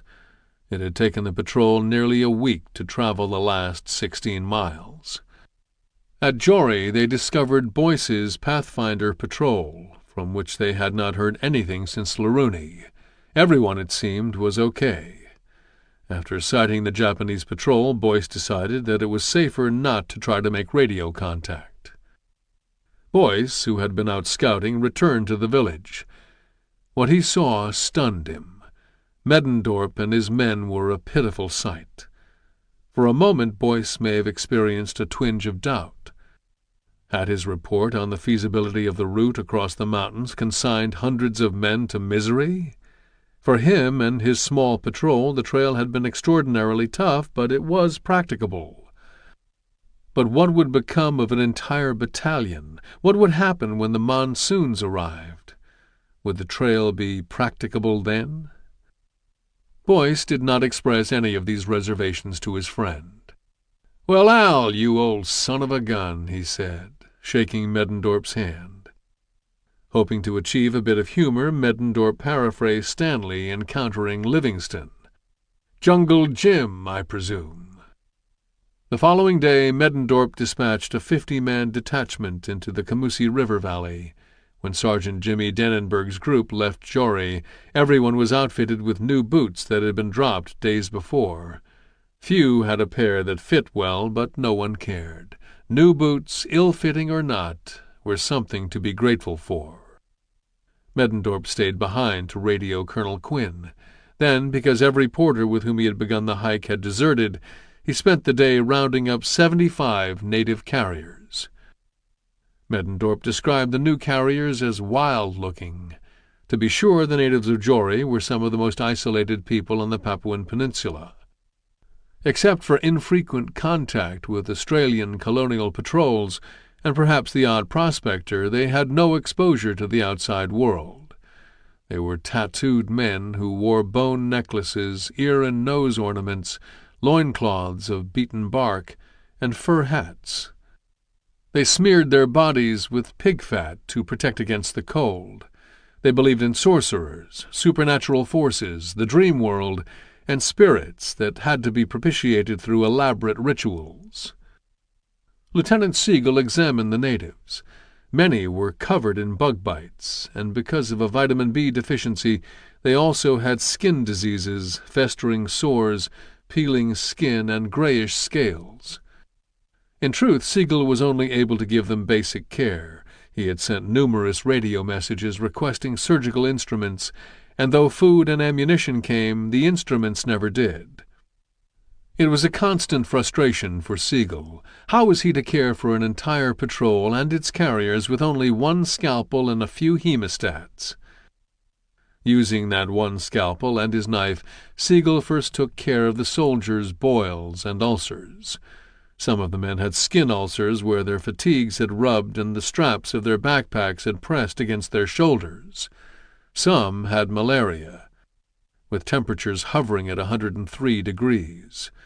They complained of tender bellies, aching joints, confusion, impaired vision, and nightmares. For them there was nothing Siegel could do. He was almost out of quinine. Late that night, Middendorp limped over to Siegel. He had an ulcer on his leg that had been causing him pain since Ghost Mountain. He had ignored the advice of Boyce's patrol to treat small wounds because they fester rapidly. Siegel sterilized his knife over the fire and sliced into the ulcer. Middendorp tightened his jaw and clenched his fists. The ulcer oozed a putrid, yellowish-brown pus. 3 days later, Middendorp and his men dragged themselves into Barambila, a village down the Camusi River in the shadow of Mount Lamington, about 10 miles southeast of Wairopi. Middendorp was weak from almost constant dysentery and a fever. At Barambila, which was an ideal site for a dropping ground, he spent the day recruiting a large force of natives to collect and carry supplies for the approaching 2nd Battalion. Soon after, he learned that General Kenny and his 5th Air Force had airlifted the entire 128th U.S. Infantry Regiment to a village called Wanagala on the Papuan Peninsula's north coast, where pilots put down on a crude airstrip carved out of the kunai grass by missionaries and area villagers. MacArthur had discovered a better way to get troops across the mountains. Chapter 9. One Green Hell. Alfred Middendorp was at the village of Laruni when the 2nd Battalion got the go-ahead.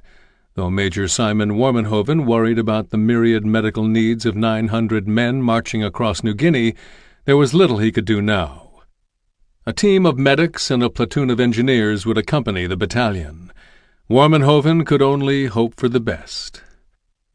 Company E led the way for the 2nd Battalion, with the battalion's other companies, F, G, H, and Headquarters, following at one-day intervals. It was fitting for Company E to be out front. When General Harding came to Amberley Airfield to see the company off on September 15th, he told the men that they had been selected to go first because they were the best in the outfit. He called them the spearhead of the spearhead of the spearhead. Lutchins and his men liked the sound of it, and began referring to themselves as the 3 spearheads. It was a distinction the company could be proud of. The 32nd was the 1st Combat Division of the U.S. Army to embark on an offensive mission against the Japanese. That meant that Company E was leading the way for the whole division. Private Art Edson, who had scouted the coastal route to Gaba Gaba with Lutchins, took a moment to write his sweetheart. Dearest Lois, I take the chance to drop you a line, as I may not have the chance again for a long time, as we are now somewhere in New Guinea. This island is the hell-hole of the world. I never expected to see natives used for pack horses, or dressed like you see in shows, grass skirts, and that is all. I've seen quite a few crocodiles, and have shot a couple. We shot a snake today, 9 feet long. We'll write more as soon as possible. Love forever. Art. On October 13th, the day before Company E set out, Lutchins made a brief entry in his diary. Been 3 weeks in New Guinea. I'm afraid it will become much worse than this. We are now starting into the foothills of the Owen Stanley Range. We are going to carry 6 days' rations, 1 pound of rice, 1 handful of green tea, a little sugar, and 2 cans of bully beef, plus our field equipment.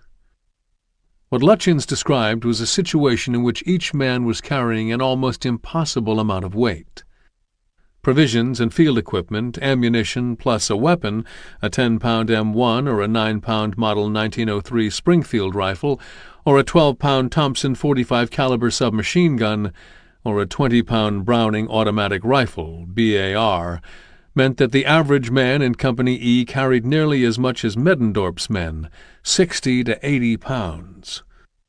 In other words, no one had learned from Middendorf's experience. The machine gunners had it the worst. A .30 caliber machine gun alone weighed 30 pounds, not counting the tripod and ammunition. Together, the gun, tripod, and ammunition were so heavy they were divided among 3 men. Still, the machine gunners struggled under loads that would have broken lesser men trekking across the flat fields of Kansas.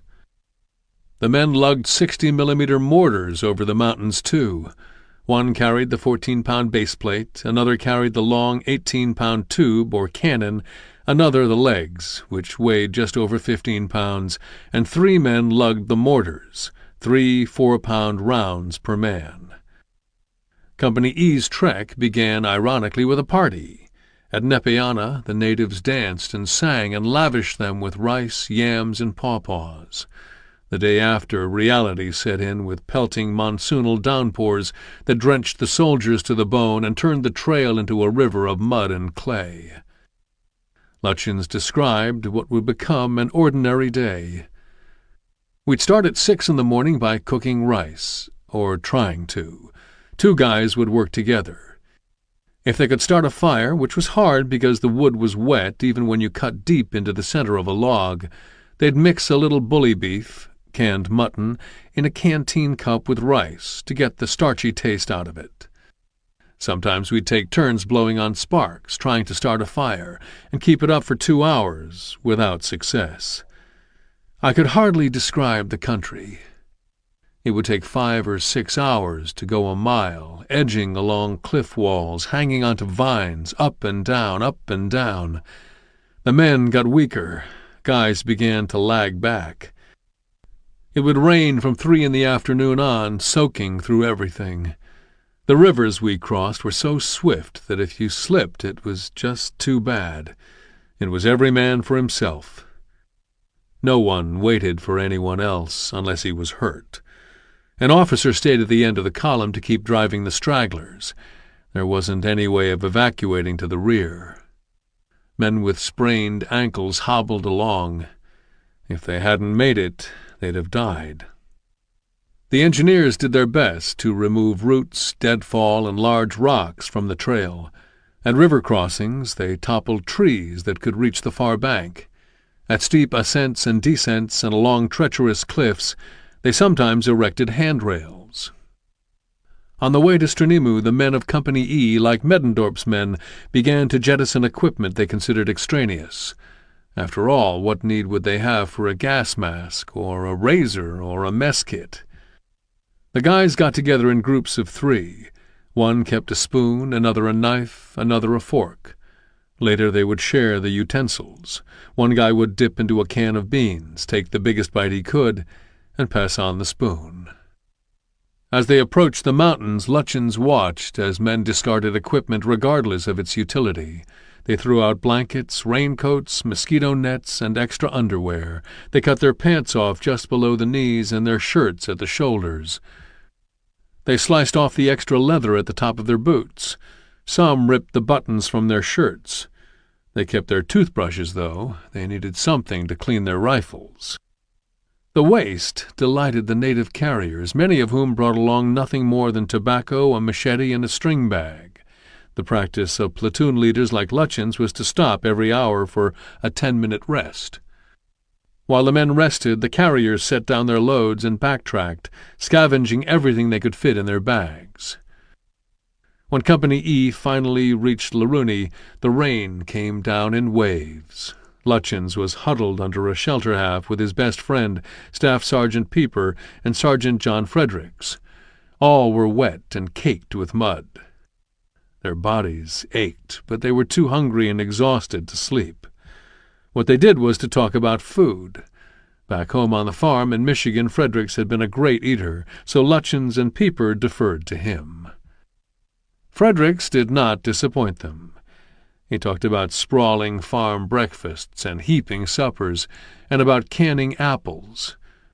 When Lutyens and Pieper joined in, they discussed Christmas dinners and swore that if they made it out of New Guinea and back home alive, that they would devote their lives to the joyous pursuit of food and eating. In other shelter halves, men were discussing the same thing. The subject of women never came up, at least not in a sexual way. When they talked about women, they fondly remembered the smells of their mothers' kitchens, the comforting odor of cookies and apple pies baking in the oven. What they might have craved more than anything else was salt. Lutyens later wrote, "The sweat in that drippy, oozy place took all the salt out of our bodies." He dreamed of good salty bacon or a dill pickle. Up until Leruni, food consisted of Australian bully beef and half a canteen cup of rice, which the soldiers stored in a sock that they knotted at the top. Even the hungriest of men considered the bully beef too vile to eat. Some, like Lutyens, could stomach it only when mixed with rice in what Lutyens called a hobo stew. If Lutyens ate it plain, he got sick as a dog. But at Leruni, Company E got lucky. One morning a pilot making a drop dove dangerously low, skimming over the tops of the trees. Men rushed to recover the boxes, dreaming of the possibility of finding a chocolate bar. According to Lutyens, a guy would sell his soul for a chocolate bar. They thought they were fantasizing when instead of chocolate they found another treat, hard candy. Lutyens wrote that the candy dropped from the jungle vines overhead like a hailstorm and was scattered across the rainforest from hell to breakfast. The soldiers' joy at discovering the candy was short-lived. Beyond Leruni, wrote Lutyens, the march became one green hell.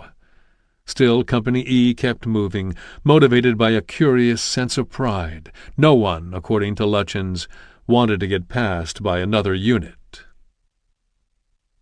As bad as Company E had it, the men of Companies F, G, and H had it worse. The boots of nearly 200 soldiers, those of Company E, had turned every square foot of trail into something resembling a pig wallow.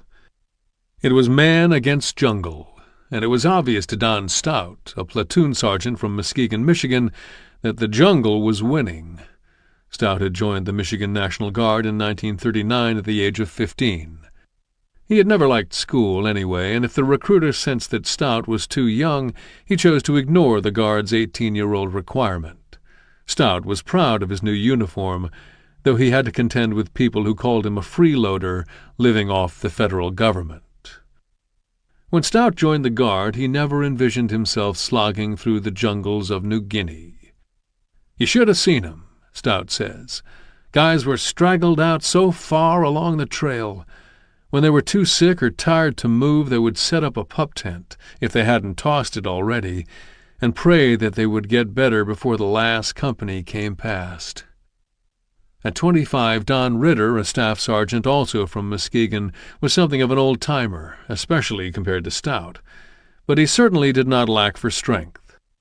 175 pounds and not an ounce of fat, he says. That's how much I weighed when I started. When the malarial fevers hit, though, they laid waste to his body. The first full-blown attack struck one day out of Nepeana. Ritter could not understand it. The jungle was a humid 100 degrees, but his body shook as if he were back in Muskegon walking shirtless on a chilly October morning.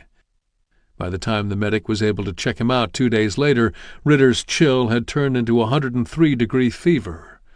On the trail he walked like a zombie. His buddy Russell Byes helped him out, but Byes was himself exhausted.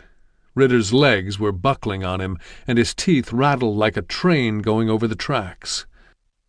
He drifted in and out of delirium. Thousands of parasites were reproducing at will inside his liver and exploding into his bloodstream. "I don't know if I can make it," Ritter told Byes. "I'm sicker than a dog. Just leave me here." Byes, though, insisted that his friend keep moving, and somehow, Ritter says, I did. I didn't have a choice. It was walk or die. They couldn't get you out. Evacuation just wasn't a possibility. Stanley Jastrzemski said, "Everybody had malaria, and everybody was throwing stuff out of their packs. The guys with quinine pills were popping them like gumballs. Things got really bad when guys started getting dysentery, too. Then we all damn near died. I had jungle guts so bad I could scrape the crap off my legs with a tin ration can. Some guys had to go 30 times a day, and all that came out was blood." The food and water did not help the situation. If there was not a nearby stream or river, men drank from muddy jungle puddles, and often when they reached camp they were so tired they did not bother to cook their rice. "We just soaked it in water to soften it, and then ground it up in our mouths like animals. It was hell on our bellies," says Jastrzemski. A stench followed Company G through the jungle. Jastrzemski's body soured with the smell of encrusted sweat, excrement, and oozing sores. The worst dysentery cases dropped their pants and voided their bowels where they stood, or like toddlers fouled themselves as they walked, too tired to take down their pants.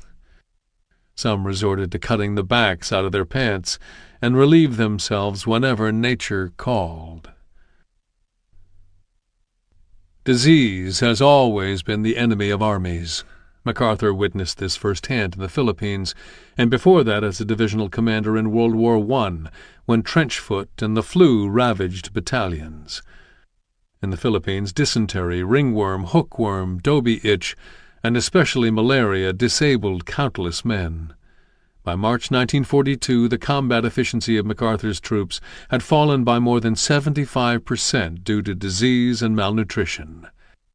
But MacArthur had never encountered any place like New Guinea. It was the perfect incubator for a host of debilitating tropical diseases.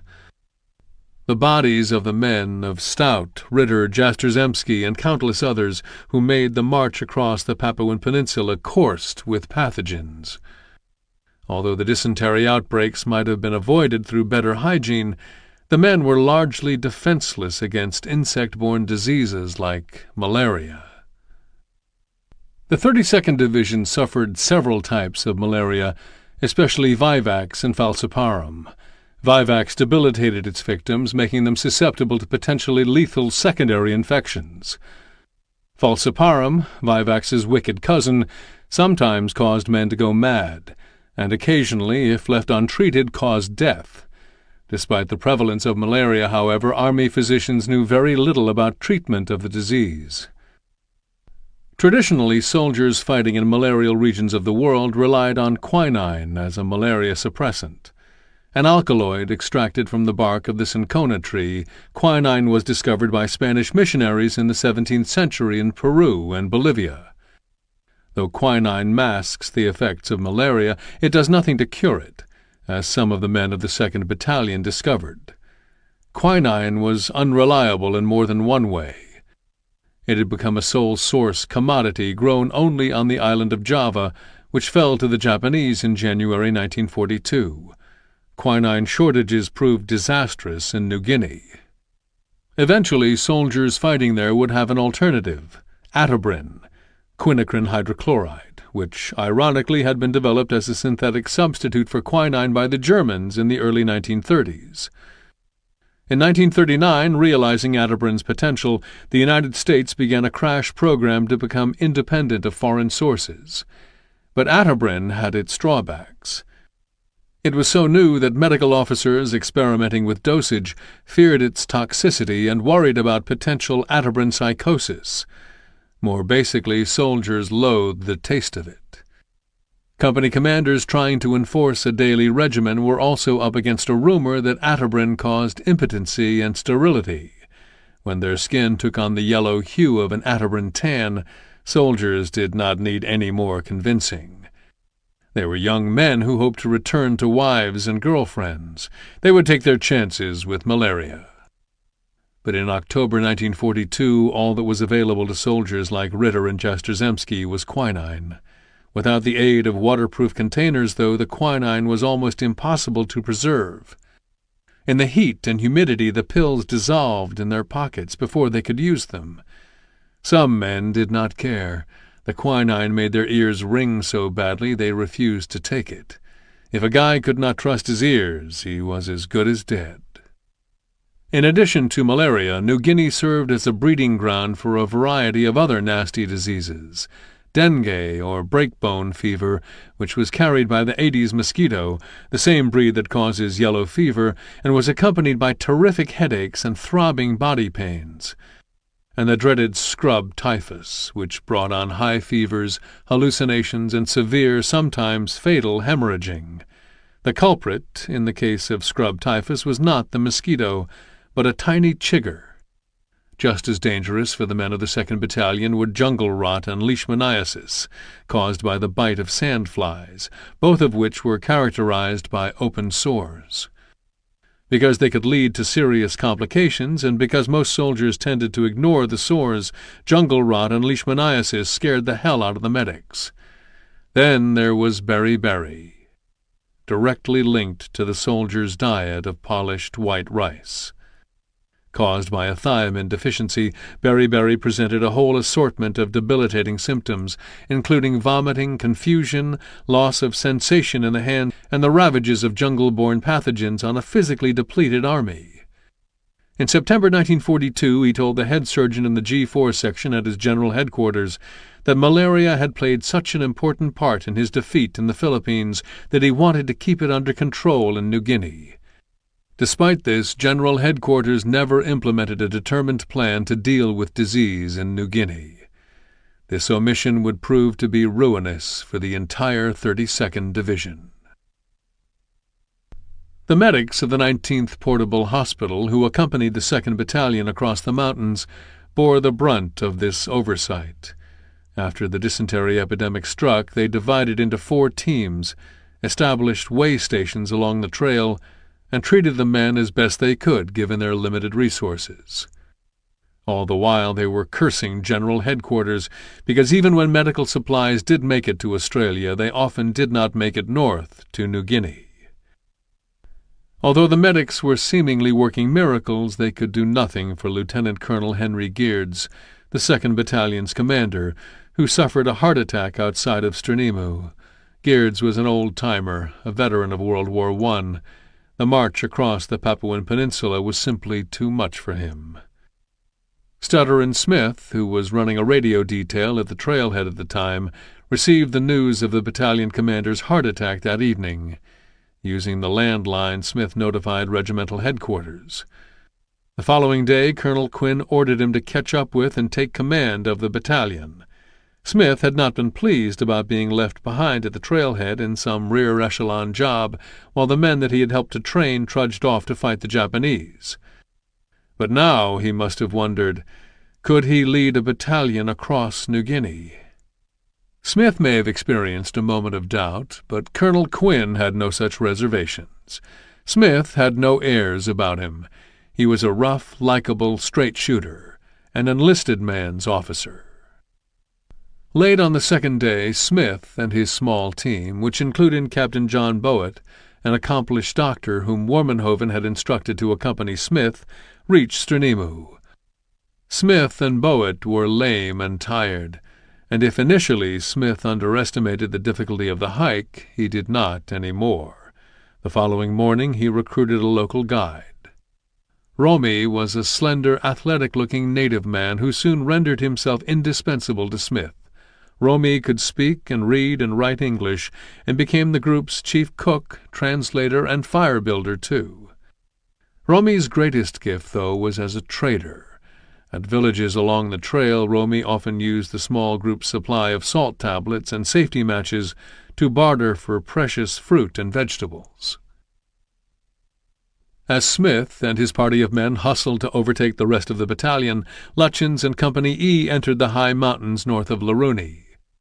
According to Captain Schultz, the trail became so narrow, with sheer cliffs on either side, that even a jackrabbit couldn't leave it. The men kept plodding forward, oblivious to almost everything but the trail itself. "One day I swear I saw gold nuggets in the bottom of a stream," Lutjens would later recount. "There's gold nuggets. But what the hell's gold? You can't eat it." It must have been a beautiful country, but all you could see was mud and the guy's feet ahead of you. The only time anybody really commented on anything would be when he fell down, and then he would cuss because it was so hard to drag yourself back up. In all likelihood, Lutjens was not imagining it when he thought he spotted gold. Adventurous prospectors had discovered gold in the mountains of the Papuan Peninsula in the early 1900s. Waubulolo, northwest of the Kapakapa, in what is today Papua New Guinea's Eastern Highlands province, was the scene of a 2-decade gold rush that began to taper off by the start of World War II. The gold rush drew young men from all over the world, including Errol Flynn, who arrived in New Guinea in 1928. In addition to working as a patrol officer, a tobacco farmer, and a slave trader, Flynn managed a small claim in the mountains before landing in Hollywood and embarking on his movie career. By late afternoon on October 23rd, Company E confronted Ghost Mountain. It was a day they had dreaded, and one that they would never forget. The native carriers, who had been such a great help on the jungle trail, now balked. Lutjens understood their fear. Ghost Mountain, he recalled, was the eeriest place he had ever seen. The trees were covered with green moss, half a foot thick. We would walk along a hog's back, straddling the trail, with a sheer drop of thousands of feet, 2 feet on either side of us. We kept hearing water running somewhere, but we couldn't find any. We could thrust a stick 6 feet down through the spongy stuff without hitting anything real solid. It was ungodly cold. There wasn't a sign of life, not a bird, not a fly, not a sound. It was the strangest feeling I ever had. If we stopped, we froze. If we moved, we sweated. You can hardly realize how wild and ghost-like this mountain country is. Almost perpetual rain and steam. We have been traveling over an almost impassable trail. Our strength is gone. Most of us have dysentery. Boys are falling out and dropping back with fever, continuous downpour of rain. It's hard to cook our rice and tea. Bully beef makes us sick. We seem to climb straight up for hours, then down again. God, will it never end? When Company E finally dragged itself into Jori late in the day on October 25th, Lutjens regarded it as a small miracle. For the previous 2 days they had not been able to march for more than 15 minutes at a stretch without lying down to catch their breath. Their hearts felt like they would burst from the exertion. It took them 7 hours to ascend Ghost Mountain's final 2,000 feet. Men were crawling on their hands and knees. According to Lutjens, by the time Company E reached Jori, we were down to a shadow. Our eyes were sunk deep in our heads. We were gaunt as wolves and just as hungry. By the time Company E reached Jori, Company G was already in Laruni, at the dropping ground operated by the Wairopi Patrol's Captain Roger Keast, whose knee was still mending. Company G picked up sweaters and replenished its rations. "God, what a gift the sweaters were," says Stanley Jastrzemski. "The jungle got so cold at night." The rations, soup, biscuits, and even chocolate D-bars were a godsend, too. We were hungrier than we'd ever been in our lives, but still we couldn't eat the bully beef, says Russell Byes. Guys tried to choke it down, but they couldn't. They'd just retch. Worse yet, the beef was often contaminated. It came in 4 or 5 pound tins.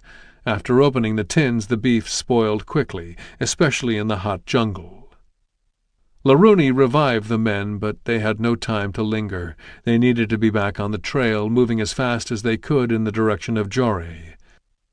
A day out of Larooney, Sam DiMaggio was disconcerted by the change of weather. In the lowland jungles he had been as hot as he was when he stoked the stoves at the Malleable Iron Company. Now he was hiking in his sweater to cut the cold. 2 days out, somber gray clouds slid down from the mountains, and it began to rain. A cold, lashing rain that must have reminded Corporal Carl Stenberg of an early spring day on Lake Michigan. Stenberg had worked on and off with his cousins on the big lake as a commercial fisherman. It was a tough, cold, dangerous way to make a living, especially in early spring and late fall, 20 miles out, with a set of 30 nets. But it was the Depression, too, and people did what they could to get by. If a storm blew in, especially out of the north where the fetch had over 100 miles to build, they would have to make a run for dry land. Stenberg had seen his share of storms, more times than he cared to count. Still, he never got used to them. Stenberg had joined the Guard to escape a hard, uncertain life on Lake Michigan, and because he did not want to be drafted. He feared he would be one of the first guys chosen, and the Selective Service Act contained a sentence about serving 6 months after the end of the conflict. Stenberg did not like that clause. When it's over, he thought. The day after he and his buddy O'Donnell O'Brien joined the Guard, they were inducted into federal service. The toughest part about the whole thing was telling his girlfriend Frances. They had been going steady since 1939. And he had not mentioned anything to her about joining up. A week later, Stenberg was forced to say goodbye to Frances, and he and O'Brien were on a train bound for Louisiana.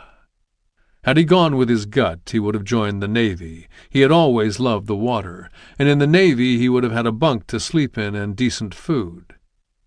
Now here he was, carrying a Thompson submachine gun, 250 rounds of ammunition, and a field pack to boot. Stenberg had it better than some of his buddies, though. He still had not come down with malaria. Even Herman Bacher, a hardened veteran of the Spanish Civil War, suffered.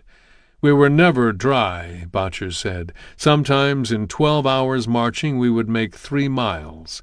Some days only a mile." Fortunately, according to Bacher, the native carrier showed the soldiers how to find dry wood by sounding trees. Like lumberjacks, the carriers would use their machetes to strike the trunk of a tree, listening for the vibrations. A hollow sound meant the wood was damp and decaying and would be no good for building a fire. The natives who accompanied Company G proved to be invaluable. Lieutenant James Hunt, who had helped Company E build the coastal road, writes of one terrible climb. Exhausted, he lay down and closed his eyes. "When I opened them," he writes, "I was surrounded by a small group of native men who were silently watching me. When I started to move, they helped me to my feet, took my pack, and assisted me on the way.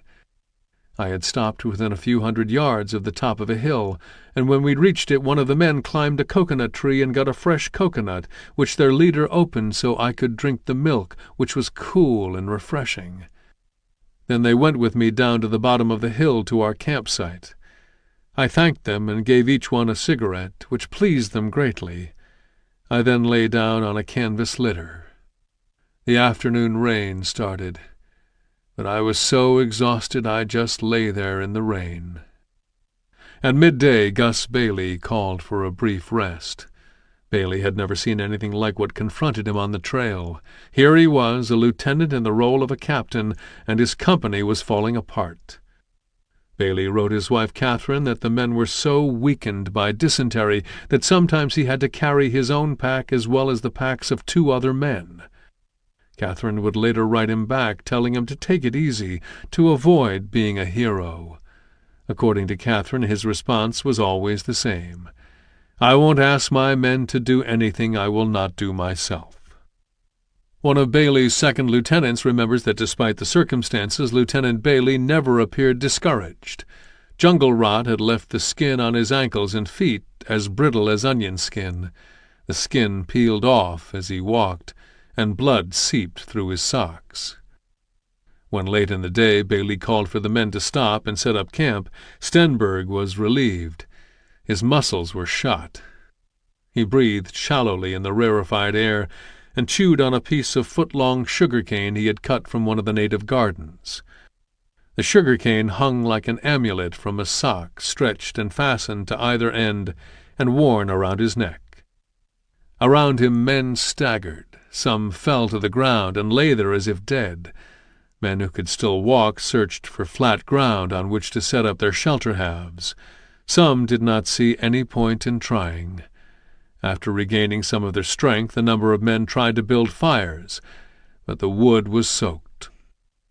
When all the men were situated, Bailey finally sat down. He removed his boots for the first time in days. Jastrzemski could see that his feet were raw, but Bailey never even grimaced. In fact, he told a few jokes, and the men listened and laughed. A few even remembered Bailey singing, which was odd because he was not a singer. Home was the theme. Home on the range, show me the way to go home. The mood was lighter, and when Jastrzemski discovered a large vine, he called some of the guys over. "Watch this," he said, grabbing the vine and swinging. "I'm Tarzan!" Then he let out a deep woods yodel. The others joined in, each man trying to swing higher and farther than the rest. That night, after taking care of his feet, Bailey treated his men to a recitation of his favorite poem, Robert Service's The Cremation of Sam McGee. There are strange things done in the midnight sun by the men who moil for gold. The Arctic trails have their secret tales that would make your blood run cold. The northern lights have seen queer sights, but the queerest they ever did see was that night on the marge of Lake Labarge I cremated Sam McGee. For Bailey it felt good to say the words. The poem reminded him of Catherine. In Indiana, when they went out for a drive, Bailey would recite it for her. But New Guinea was not the back roads of Indiana. Later that evening it began to rain again, and it grew cold in the mountains. They were lucky, according to Jastrzemski, if they managed to doze for 10 or 15 minutes. Most stayed awake talking, trying to comfort themselves with fond memories of Australia. Had Carl Stenberg overheard the talk, he would have reminded the men that Australia had not been all roses. Australian Imperial Force troops, who had fought overseas, had begun to return while the 32nd was still in Australia. They were national heroes, and they were worshipped. Australia is a huge country, but it was not big enough to accommodate both the 32nd and the returning AIF fighters. Russell Byes explains the problem. These men came back to find their wives pregnant and their daughters knocked up. They knew that the American army was there, and they weren't a bit happy about it. Inevitably, brawls erupted in the streets and in the pubs of Brisbane and Melbourne. An Australian general described the confrontations as a most despicable thing between allies. Carl Stenberg recalled that when an outmanned group of American soldiers was jumped by a larger group of Australian soldiers, the Australians' battle cry had been, "Put the bloody boots to 'em!" Things were so bad that General Harding assembled his officers and told them that he wanted them to make certain their men were avoiding altercations with Australian soldiers, particularly when there is liquor involved. The Japanese were smart enough to exploit the situation. One wartime cartoon depicted an American soldier having sex with a young Australian woman. "Take your sweet time at the front, Aussie," it read. "I got my hands full right now with your sweet Tootsie at home." While the single men dreamed of their Australian girlfriends, Gus Bailey conjured images of what it would be like when he saw Catherine again. Together they would tour the landscapes of the West that he had admired on the train ride from Massachusetts to California. No longer, though, would it be just the two of them. Clady Allen Bailey, a boy, had been born only 1.5 months before Company G had begun its march. On the day Catherine returned from the hospital, the postman arrived at her door with a present. The postman waited as she opened the package. When Catherine pulled out an opal ring that Bailey had sent from Australia, the postman was beaming too. A picture arrived some time after Catherine received the present. The picture showed a proud Gus Bailey reading to his men the telegram that announced the birth of his son. When G Company reached Ghost Mountain in the bizarre realm of the cloud forest, they were as spooked as Middendorf's men and Company E had been. In the heavy fog, the trees, huge moss-draped oaks and beeches, looked like apparitions. Ghost Mountain was a world all its own, where time seemed suspended in perpetual twilight. The soldiers tiptoed along a series of limestone ridges. Occasionally a man would slip, and he would hear rocks tumble into the abyss. 2 days later, Company G crossed the divide, where Major Stutter and Smith's party overtook it. Though Smith was cheered by the reunion, he was appalled by the condition of Gus Bailey's men. They looked haggard, tired, and tattered. He wondered how he looked to them, a tall, gaunt bag of bones. How had any of them made it through the jungle and over the mountains? General Harding had been under no illusions about the preparedness of his men, but neither he nor Smith could have anticipated the trek's toll on them. Harding would later write, "I have no quarrel with the general thesis that the 32nd was by no means adequately trained for combat, particularly jungle combat. Unfortunately, we had no opportunity to work through a systematic program for correcting deficiencies. From February, when I took over, until November, when we went into battle, we were always getting ready to move, on the move, or getting settled after a move. No sooner would we get a systematic training program started than orders for a move came along to interrupt it." On October 28th, Smith's small party and Companies G and H arrived in Jory. According to Smith, it was a day of mud, washes, and wading. His boots were rotting off his feet. The trail from what Smith called Umi Creek to Jory was especially grueling. Though not given to expressions of self-pity, Smith called it torture. Our route to Jory was Lieutenant Robert Odell, who would later command a platoon in Company F. Only 3 months before, he had been the assistant military attaché in Wellington, New Zealand. Now he was in charge of a small group of men bringing up the rear of the battalion. His team had departed the trailhead camp at Kalakadobu after Major Smith's crew, and it was hustling now to catch up with the rest of the battalion. Odell and his men made good time, but what they saw along the trail to Jory filled them with dismay. Piles of discarded government-issue equipment told a tale of the battalion's ordeal.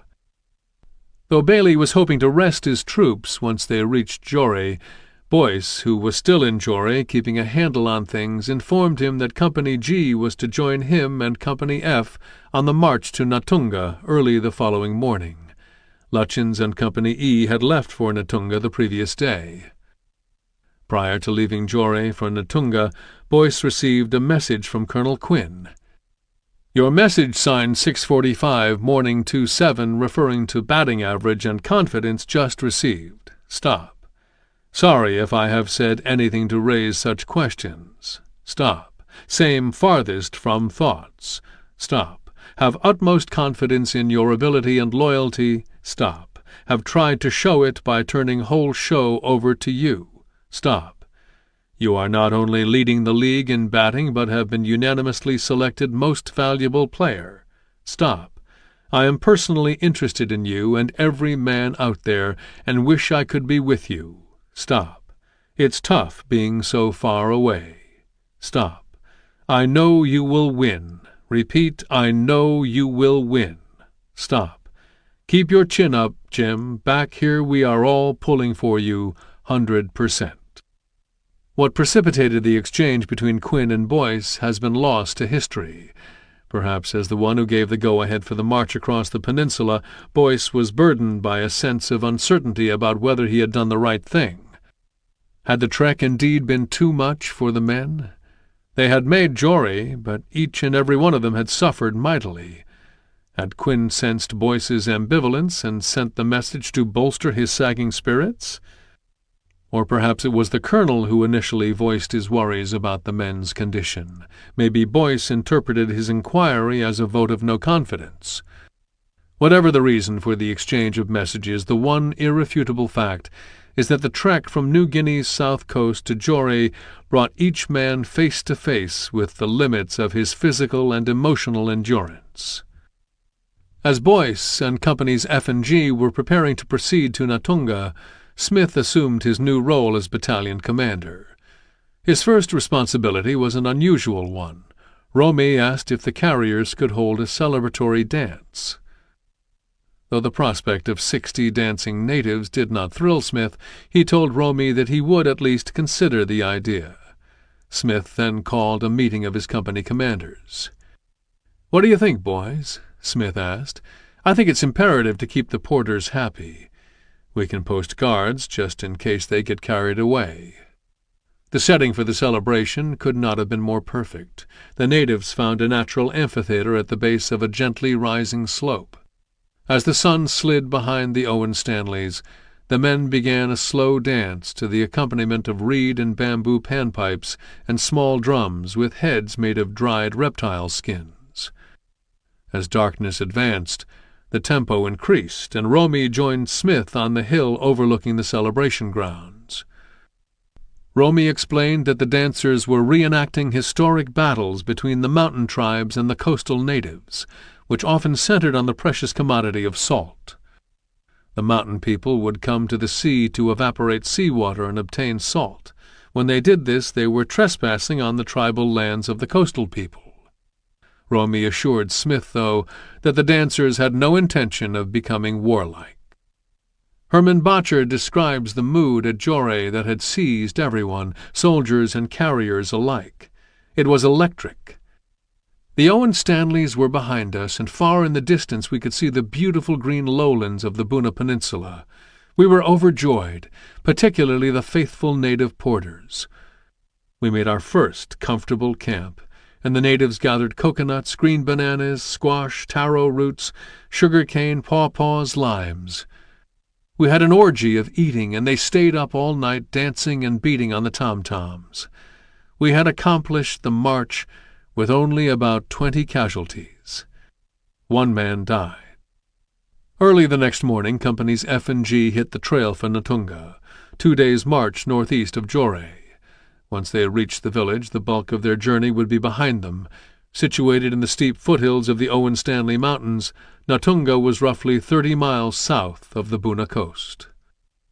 Smith and Company H stayed in Jory until 9:30 a.m., while a message from Colonel Quinn containing new orders was received and decoded.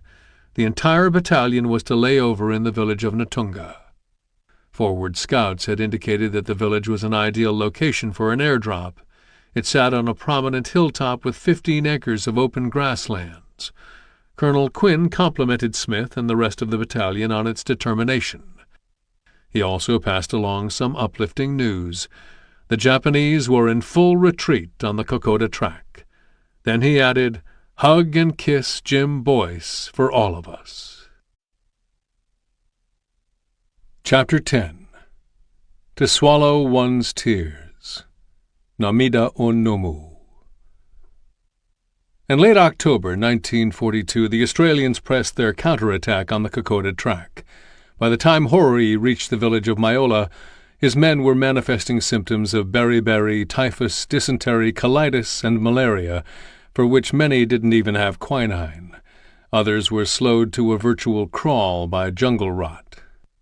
Lieutenant Sakamoto wrote angrily, "It is damp and dark here in the thick woods. We have no more than a handful of rice left. If we are to remain until the end, we will all die from beriberi. What is the army doing?" As they grew sicker, soldiers watched with a growing bitterness their officers endeavoring to evade hardships. Some rode horses and hoarded food while ordinary soldiers walked and starved, eating grass, roots, leaves, a few grains of rice they found in the dirt and mud, the flesh of dead horses, and anything else they could scrounge along the way. Days later, Sakamoto was diagnosed with beriberi and feared that he would not be able to go on. "Cruel nature," he wrote. "God take us to paradise. Each day we are nearing our death." By the time Hori's troops reached Templeton's Crossing, they were doing anything they could to stay alive. Lieutenant Sakamoto's dispassionate diary entry of October 19th read, "Because of the food shortage, some companies have been eating human flesh. Australian soldiers." After weeks of consuming grass and roots and putrid horseflesh, Sakamoto added, "the taste was said to be good." Advancing Australian soldiers discovered evidence of cannibalism. The Japanese had tied Australian soldiers to trees, cut strips of flesh from the bodies, and wrapped the strips in large leaves in order to preserve the meat. Now the Australians, despite suffering from malaria, dysentery, and fatigue, pushed forward, bent on revenge. Watching from afar, MacArthur grew frustrated with what he considered the Australians' cautious advance.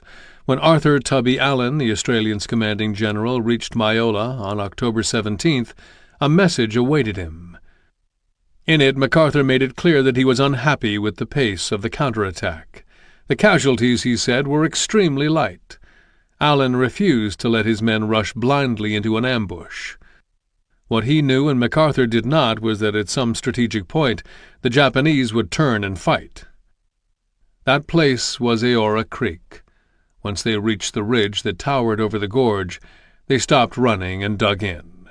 They erected log bunkers in which they placed their machine gunners. While the healthy and semi-healthy were ordered to stand and fight, carriers behind the lines lugged the diseased and wounded back to the field hospital in Kokoda, and in some cases all the way back to the north coast, a 10-day journey. When the oncoming Australians reached the Aora Creek Gorge on October 22nd, Brigadier Lloyd smelled a trap and divided his brigade. He wanted a portion of his men to attack head-on, while the others took to higher ground, outflanking the enemy army. But the units charged with sneaking in above and behind the Japanese lost their way in the dense forest, and a mere platoon made it to a spur above the Japanese position. Hoping to catch Hori's army off guard, it attacked. But the Japanese, old pros at encirclement, cut off the platoon's escape route, and the killing commenced. 13 of the platoon's 17 men were lost. The other group was met by Japanese machine gunners who, swinging the barrels of their guns, strafed the oncoming Australians as they fought to cross the rushing creek. Eventually, though, a group of 100 men bored straight ahead and stopped to grub out trenches within shouting distance of the Japanese position. Concealed behind log bunkers, Hori and his officers celebrated with cups of sake. "How tasteful it was," wrote Lieutenant Sakamoto, the faithful diarist. They had seized the high ground and stopped the advancing Australian army in its tracks. By October 26, the Australians had been bogged down at Aora Creek for 4 days, and MacArthur's temper boiled over. Again he had a message sent to the front. "In spite of your superior strength, enemy appears able to delay advance at will. Essential that forward commander should control situation and not allow situation to control them. Delay in seizing Kokoda may cost us unique opportunity of driving enemy out of New Guinea." A day later, acting as MacArthur's personal henchman, General Blamey relieved Allen of his duties. Then, mounting a furious attack from a nearby ridge, the Australians descended on Hori's troops. Those enemy soldiers who fled into the jungle survived. Those who fought died. The Japanese lost hundreds of men at Aora Creek, but the Australians, too, paid a dear price for victory. Nearly 300 Australian soldiers were killed or wounded. By late October, Major General George Vesey was leading the Australian counteroffensive. Vesey was a man of courage, driven to succeed. On November 1st, as the Australians bore down on Kokoda, he told his officers, in words reminiscent of General Horry's, "The enemy is beaten. Give him no rest, and we will annihilate him." As Vesey spoke of defeating Horry's army, the Japanese general, having been told that Rabaul would provide him with 20,000 reinforcements, resurrected his dream of capturing Port Moresby. The following day Horry and his army abandoned Kokoda. He chose the west side of the Kamusi River, near the villages of Oivi and Gorari, to make his stand. "We will hold the position until reinforcements arrive," wrote an exuberant Lieutenant Sakamoto. "The tide is turning in our favor." A mile separated the villages of Oivi and Gorari. Though Horry had 3,000 soldiers at his disposal, many were so weak they could barely shoulder their weapons. Desperate for protein, they killed horses, and then again resorted to cannibalism. This time, though, the Japanese soldiers were not eating Australians. "We ran short of rations," Sakamoto wrote on November 4th. "We devoured our own kind to stave off starvation." 5 days later, according to Sakamoto, the enemy began its offensive. "They have encircled us, while throughout the morning their planes bombed and machine-gunned us." Cutting off all their possible escape routes, Vesey had laid a death trap for the Japanese. On the dark and rainy night of November 11th, 4,000 Australian troops, wrote Dudley McCarthy, the official army historian of the Kokoda campaign, were gathering themselves for the kill. When they attacked, they came at the Japanese from all sides, nursing a hatred of the Imperial Army so intense that only slaughter could satisfy it. Lieutenant Sakamoto died in the fighting. General Horry, however, escaped. Hoping to reach the coast and reassemble his army with the addition of reinforcements, he fled to the Kamusi River. Swelled by recent rains, the Kamusi surged at its banks. The bridge was gone, bombed into rubble by Allied pilots. Realizing that the river was too deep to ford, Horry fled on a raft with a small group of officers, leaving Colonel Yazawa at the river's edge to tend to nearly 3,000 men. Yazawa had to act quickly. Soon Vesey would be in hot pursuit. Yazawa ordered the men to construct basic rafts. Shoving them into the slashing current, they prayed that their rafts would hold up. Some did, but others fell apart, sending the soldiers tumbling into the river. Men drowned by the dozens as the river pulled them into its muddy depths and swept them downstream. Trucks waited to transport those who made it across. With room enough only for the seriously wounded, most were forced to walk. Seizo Okada, the war correspondent who had landed in New Guinea with the Yokoyama advance force in late July, vividly described the scene. There the Japanese soldiers' uniforms were soiled with blood and mud and sweat and torn to pieces. There were infantrymen without rifles, men walking on bare feet, men wearing blankets or straw rice bags instead of uniforms, men reduced to skin and bones, plodding along with the help of a stick, men gasping and crawling on the ground. Some of them lying there for a while and struggling to their feet again, while others stirred no more. A mile and a half downriver, Horry's raft ran aground, and he and his party scrambled up the bank, followed the river toward the coast, and discovered a native canoe. The canoe, though, was too small to accommodate the entire party. The decision was an easy one. While the rest of the party stumbled its way toward Awala, Horry, his staff officer, and his personal orderly floated down the river toward the coast, his mad hope of reinforcements shattered. The troops Rabaul had promised were being diverted to the Solomons. No one would ever see the general again. Accounts of his death differ. Some say that the canoe overturned and Horry drowned. Others suggest that he paddled out to sea where the canoe, hit by fierce winds, capsized. Horry's staff officer drowned, and the general and his orderly attempted to swim to shore. Miles out, Horry tired. With enough energy for a final dramatic gesture, legend has it, he raised his hands over his head and in a resounding voice shouted, "Tenoheka Banzai! Long live the Emperor!" Back at Gorari, the Australians celebrated. Vesey was heralded as a hero. From Port Moresby, Blamey effused, "The greatest factor in pressing the continuous advance has been General Vesey's drive and personality." Vesey, though, was hardly satisfied with half a victory. The Japanese were still firmly entrenched on New Guinea's north coast, and Vesey was envisioning a final, decisive battle. "It's Boona or bust," he told his men, "and we will not bust." In the mountains things were not going well for Stutter and Smith's Ghost Mountain boys. Short of food, they marched from Jore to Natunga, raiding gardens, shooting domesticated pigs, and scrounging whatever they could find along the way, especially bananas and papayas to guard against scurvy. Out of desperation, they disobeyed one rule that Middendorp insisted was unbreakable: never touch the natives' property. By the time the battalion reached Natunga, many of the men flopped down in the mud at the village's edge and lay there without moving, more dead than alive. Malnutrition, malaria, dysentery, Lutyens wrote. Shoes and clothes are all shot to hell.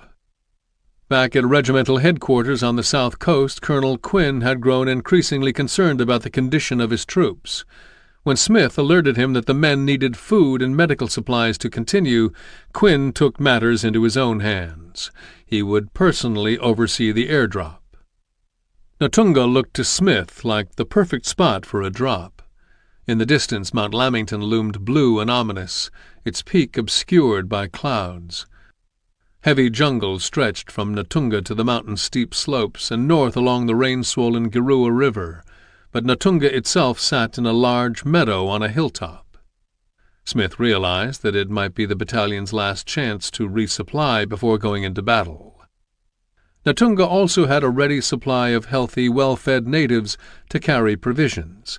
They were stout and strong men who sported full-body tattoos that they had acquired during elaborate initiation ceremonies. They wore their hair in long plaits interwoven with cloth made from the tapa tree, and plucked their beards and their body hair. For days the sky hung low over the village. Smith was beginning to despair when on November 5th the weather broke. Smith sent Quinn an urgent message: "Weather clear. Drop. Drop." When Quinn left 7 Mile Drome outside Port Moresby, the jagged peaks of the Owen Stanleys pressed up against a cloudless sky. Perhaps at last Lady Luck would be on the 2nd Battalion's side. Looking down from the plain, Colonel Quinn would have been able to see the terrain that Smith's men had covered. It must have made him shudder. Solid jungles sprawled in every direction. As the plane neared Natunga, Quinn spotted the clearing. The pilot made a pass, and Quinn, who was at the door, prepared to kick out the wrapped and bound packages to which they had attached parachutes to improve the recovery ratio. Below, everyone, the soldiers, the native carriers, and the villagers of Natunga, watched in horror as one of the parachutes opened sooner than it should have. It billowed out of the cargo door and became entangled in the plane's tail assembly. The plane wavered and then plunged nose first into a nearby hill. Not everyone saw the crash, but they all heard the explosion. Hoping that maybe someone had survived the crash, Smith sent out a salvage team. While the salvage team was out, Smith learned from regimental headquarters that Colonel Quinn had been aboard the plane that had crashed. Privates, corporals, and officers alike wept when they learned that Quinn was one of the casualties. Middendorp, upon learning of the colonel's death, captured the mood of the entire regiment. "To our sorrow," he wrote, "our magnificent colonel was killed." When Sam DiMaggio heard the news, he trembled. Back at Camp Livingston, Colonel Quinn had asked him to be his personal runner, and DiMaggio had seriously considered the offer. All the men knew that Quinn was a stand-up guy. He was a regimental commander who really cared about his soldiers. There was another attraction, though. As Quinn's personal runner, it was likely that if a war broke out, DiMaggio would be spared front-line duty. In other words, he would have a better chance of making it home alive. Joining Quinn, however, would have meant leaving his buddies in Company G. As a draftee, it had taken a long time for him to gain the acceptance of the Muskegon boys from G Company, but they had become his family. So when Quinn presented the idea, DiMaggio respectfully declined. There were times when he kicked himself for passing on the offer. On November 5th, in Natunga, DiMaggio realized that had he accepted the invitation, he probably would have been aboard Quinn's plane. Jim Boyce must have been devastated by Quinn's death. Initially, they had both been outsiders in the 126th. Boyce was an Indianan, Quinn was an Oklahoman, 10 years his senior, who had fought in World War I and had been awarded the Silver Star and a Purple Heart. Both were family men. Boyce had one son, and Quinn had a daughter, June. Perhaps because of a similarity of circumstance, they developed a friendship, which is reflected in the messages they traded as Boyce was making his way toward Buna. On October 23rd, Quinn sent Boyce a message that had a paternalistic quality. "You have done a grand job, and we are all proud as hell of you." 2 days later, on October 25th, Quinn sent Boyce another one. "My birthday, 9th November. Would like very much have tea with you in Buna that day. Good luck."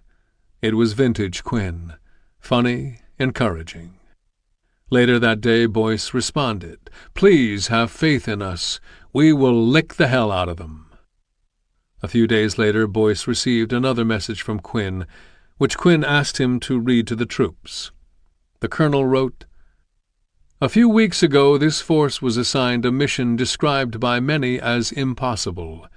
You have advanced with your arms and equipment over the impossible Owen Stanley range. You have overcome almost unsurmountable obstacles. You have proven yourselves to be rough and rugged field soldiers of the highest order. Today I am especially proud of you. Now comes the second phase of this impossible operation, the advance to contact, the attack, and the destruction of the enemy. I know you are tired, but I also know that your morale is high and that your spirit of never say die is stronger than ever. I know you will advance boldly, destroy the enemy wherever you meet him, and once again accomplish the impossible." Yet despite the sense of loss Boyce must have experienced when he learned of Quinn's death, he mentions it only briefly in his diary. Colonel Quinn killed. The entry says less perhaps about Boyce and his relationship to Quinn than it does the nature of war. In the face of death, resignation is the only defense. After the initial shock, Smith, too, reacted soberly to Quinn's death.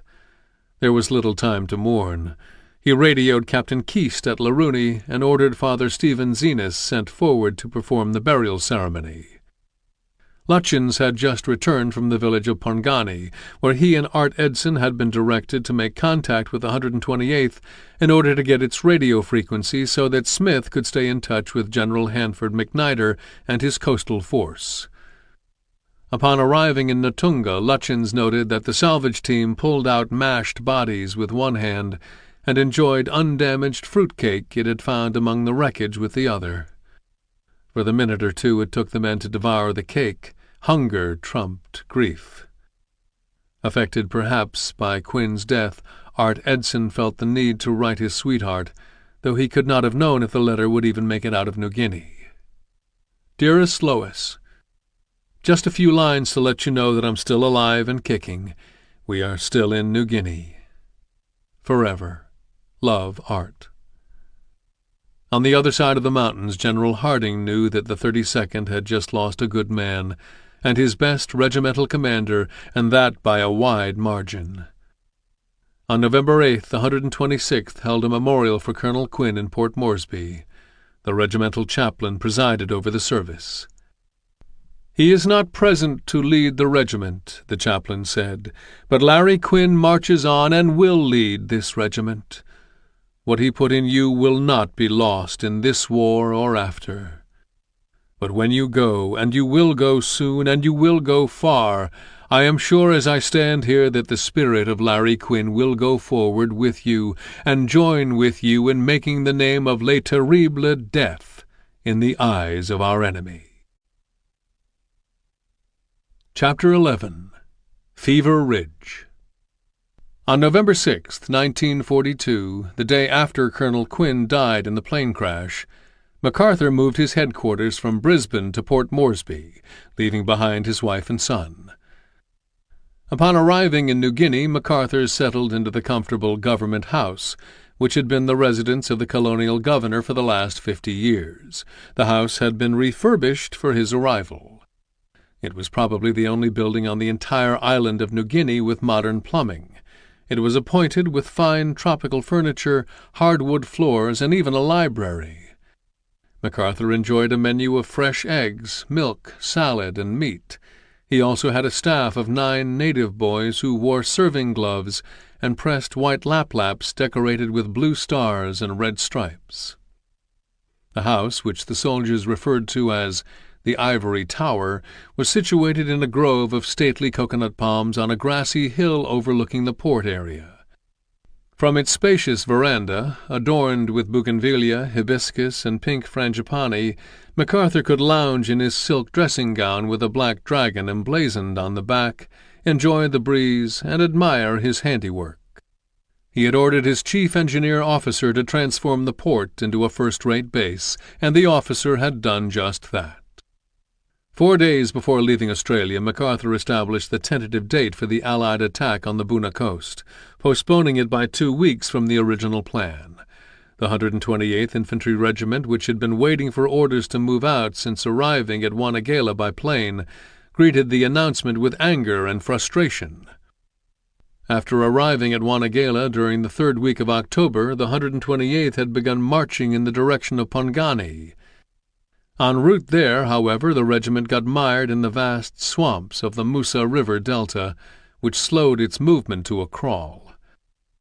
When it became obvious that the regiment could not continue its journey on foot, the men hiked back to Wanagala, where they were picked up and transported north to the village by a small flotilla of shallow-draft luggers, the only vessels MacArthur had at his disposal. Pongani, roughly 30 miles southeast of Buna, was a sweltering, sun-beaten hellhole infested with sand fleas, flies, and mosquitoes. After setting up camp, the men waited for orders to move on Buna. Conditions at Pongani, which the men christened Fever Ridge, were dreadful.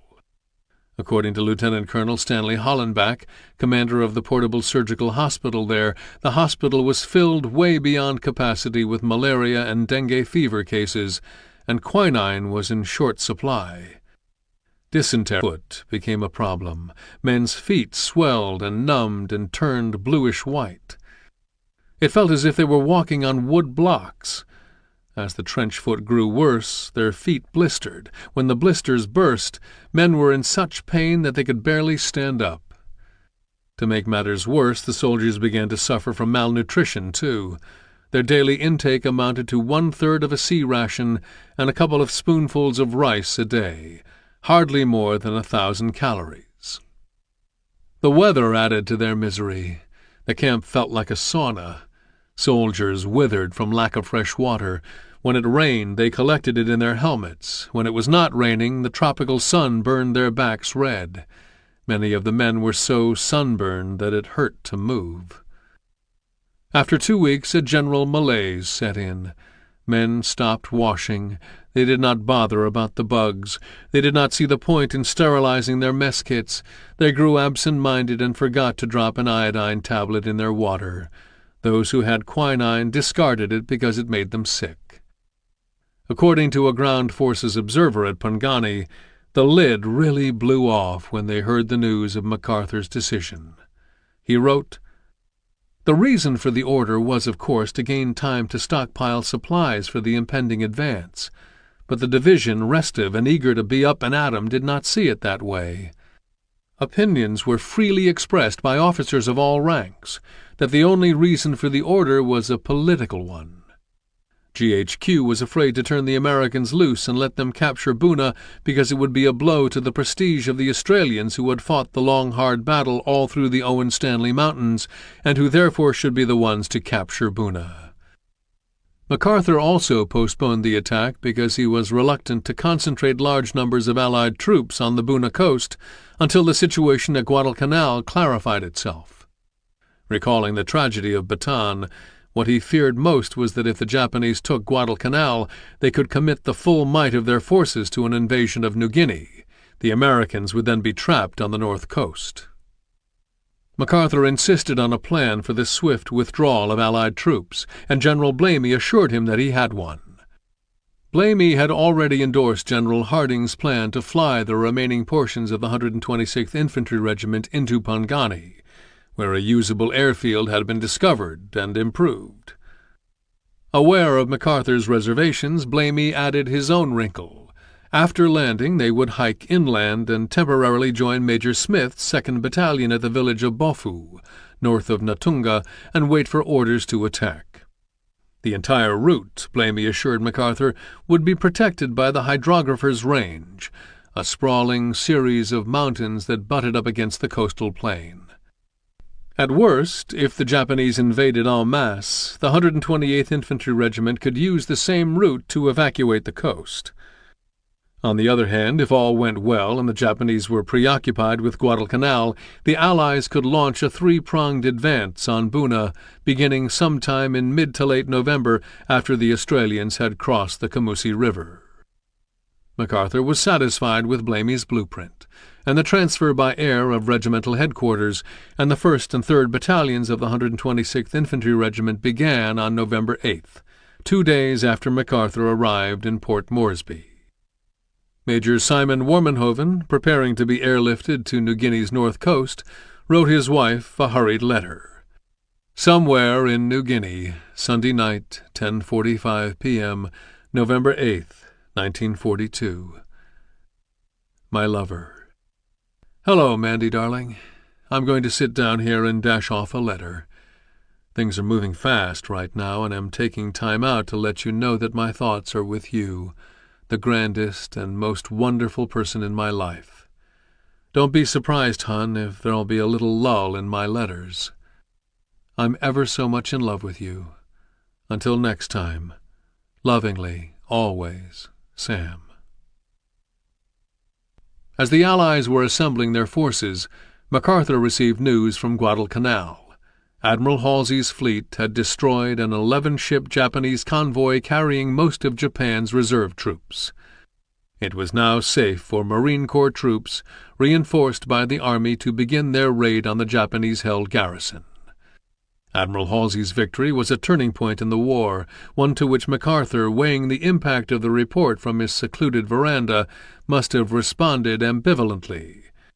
Though he no longer had to worry about a massive Japanese assault on New Guinea, he desperately wanted to beat the Marines to the punch and claim for himself the first American land victory in the South Pacific. A few days later, General Harding issued the divisional plan of attack. The bulk of the 128th Infantry Regiment would advance on Buna from the east and southeast. One battalion would approach Cape Ndiadere, 2.5 miles east of Buna Government Station, which the American Army incorrectly called Buna Mission, via a coastal route. A second battalion would advance on Buna by way of Siremi, mistakenly called Simemi in military history accounts of the battle, a village located about 3 miles inland of Cape Ndiadere, while the 128th 2nd Battalion would be held in reserve. Though Major Smith's Ghost Mountain Boys were still a ways out, the plan was for them to advance on Buna by way of Bofu, at the headwaters of the Garua River, roughly 20 miles from the coast. West of the Garua River, the Australians would begin to move toward the coast. Although they would soon be entering battle, none of the men were physically ready. The men of Major Smith's Ghost Mountain Battalion were in Natunga, trying to recover their strength. The 128th did not have to endure the march over the mountains, but they were no better off. Then there were the Australians, who had pursued the Japanese from Irabaiwa Ridge across the Owen Stanleys to the Camusi River crossing. They were in no shape to fight either. The men of regimental headquarters, the 126th 3rd Battalion, and elements of its 1st Battalion, halfway through a 12-day march from Pongani to Bofu, were suffering too. William Hiroshima, the regiment's only second-generation Japanese-American, Nisei, soldier, remembers how rugged the trail was. Hiroshima had been assigned to regimental headquarters as an S2. specializing in intelligence work, captured documents, and prisoner interrogation. We were very disorganized, he says. Each of us started out with a minimum full pack, but by the time we got halfway there, our arms were down to a minimum. We had thrown our steel helmets away and spare ammunition. By the time I was on the trail for 3 or 4 days, most of my original equipment was gone. I had thrown it away. I kept a quarter of a pup tent, 1 blanket. My mess kit was down to just the pan. I just had 1 big spoon. It wasn't just me, everybody was doing it. Some of the people had thrown away most of their ammunition, down to perhaps 2 clips. So we were not really a battle-prepared unit. I was carrying a rifle, an M1. Then I was given a carbine because I had these weighty dictionaries to carry too. William Hiroshima was born and raised in Santa Barbara County, California.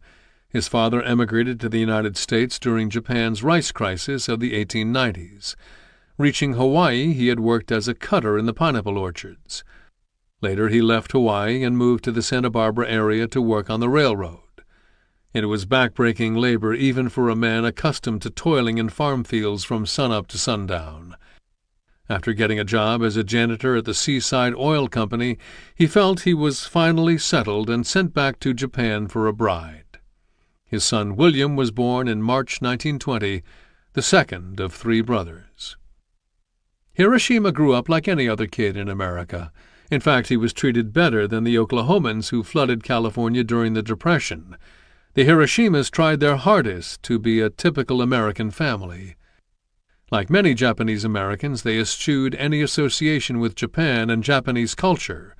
They attended July 4th parades and on Memorial Day went down to the town flagpole and set out flowers to commemorate the service of World War I veterans. In school, William recited the Pledge of Allegiance with conviction. America was his country. By the time he was a teenager, he was playing football and baseball, earning varsity letters in both sports. It was not until he attended the University of California at Berkeley that he experienced any sort of racism. There, Japanese Americans lived in segregated boarding houses, and he and his friends were shunned by their Hakujin, Caucasian classmates. Hiroshima studied chemistry at Berkeley, but became disillusioned with the program when he realized there were few job opportunities for a Japanese American. He was resigned to spending his life in the farm fields like the Issei, first-generation Japanese Americans, and Nisei he knew, and after dropping out he started at the Salinas Vegetable Exchange as a lowly lettuce trimmer. He probably would have ended up working there for much of his life if not for the draft. In February 1941, much to his surprise, he received his notice. The general population of Japanese Americans were considered 4C, enemy aliens, and were not usually eligible for the draft. A few weeks later, he was on his way to Fort Lewis, Washington, where he was placed in the Army, 15th Infantry, 3rd Division. Just over 6 months later, he was sent to the language school at the Presidio in San Francisco. The Army needed translators. Though Hiroshima's knowledge of Japanese was basic at best, he was chosen to attend. At the Presidio, Nisei students drilled in Japanese night and day. In the spring of 1942, Hiroshima boarded a Liberty ship with 8 other Nisei and a Marine unit. Like the soldiers of the 32nd Division, he did not even know where he was going. The ship stopped in Auckland, New Zealand, and then continued on to Melbourne. By August 1942, while the 32nd Division was training at Camp Tambourine, Hiroshima was at Camp Indooroopilly, a short train ride from Brisbane, where he was refining his translation and prisoner interrogation skills. Back in the United States, though, the tolerance that Hiroshima had grown up with was a thing of the past. Thanks to President Roosevelt's Executive Order 9066, Hiroshima's parents and older brother were living in a horse stable in an internment camp, Tulare, between Sacramento and Fresno. The country that his parents had come to love and worship had betrayed them. Japanese Americans had their homes, farms, and businesses seized. They were herded up and forced to live like animals. Although Hiroshima felt a great resentment, that experience did not turn him against the country he loved. it made him more determined than ever to prove his patriotism. As the Americans negotiated the treacherous trail, Hiroshima prayed they would not run into the Japanese. The men could barely walk, much less fight. For Hiroshima, the thought of being killed in battle was frightening, but being taken prisoner would be the worst possible fate. For a Japanese-American soldier, the Japanese would reserve a special brand of cruelty. They did not encounter any Japanese on the march, which was a good thing because they were in no condition for battle. When they finally arrived in Bofu, they were tired, hungry, and nursing a variety of ailments. Simon Warmenhoven was grateful to have made it over the mountains. When on November 8th he wrote his wife Mandy to express his love and alert her that there would be a lull in his letters, he had no idea what was in store for him.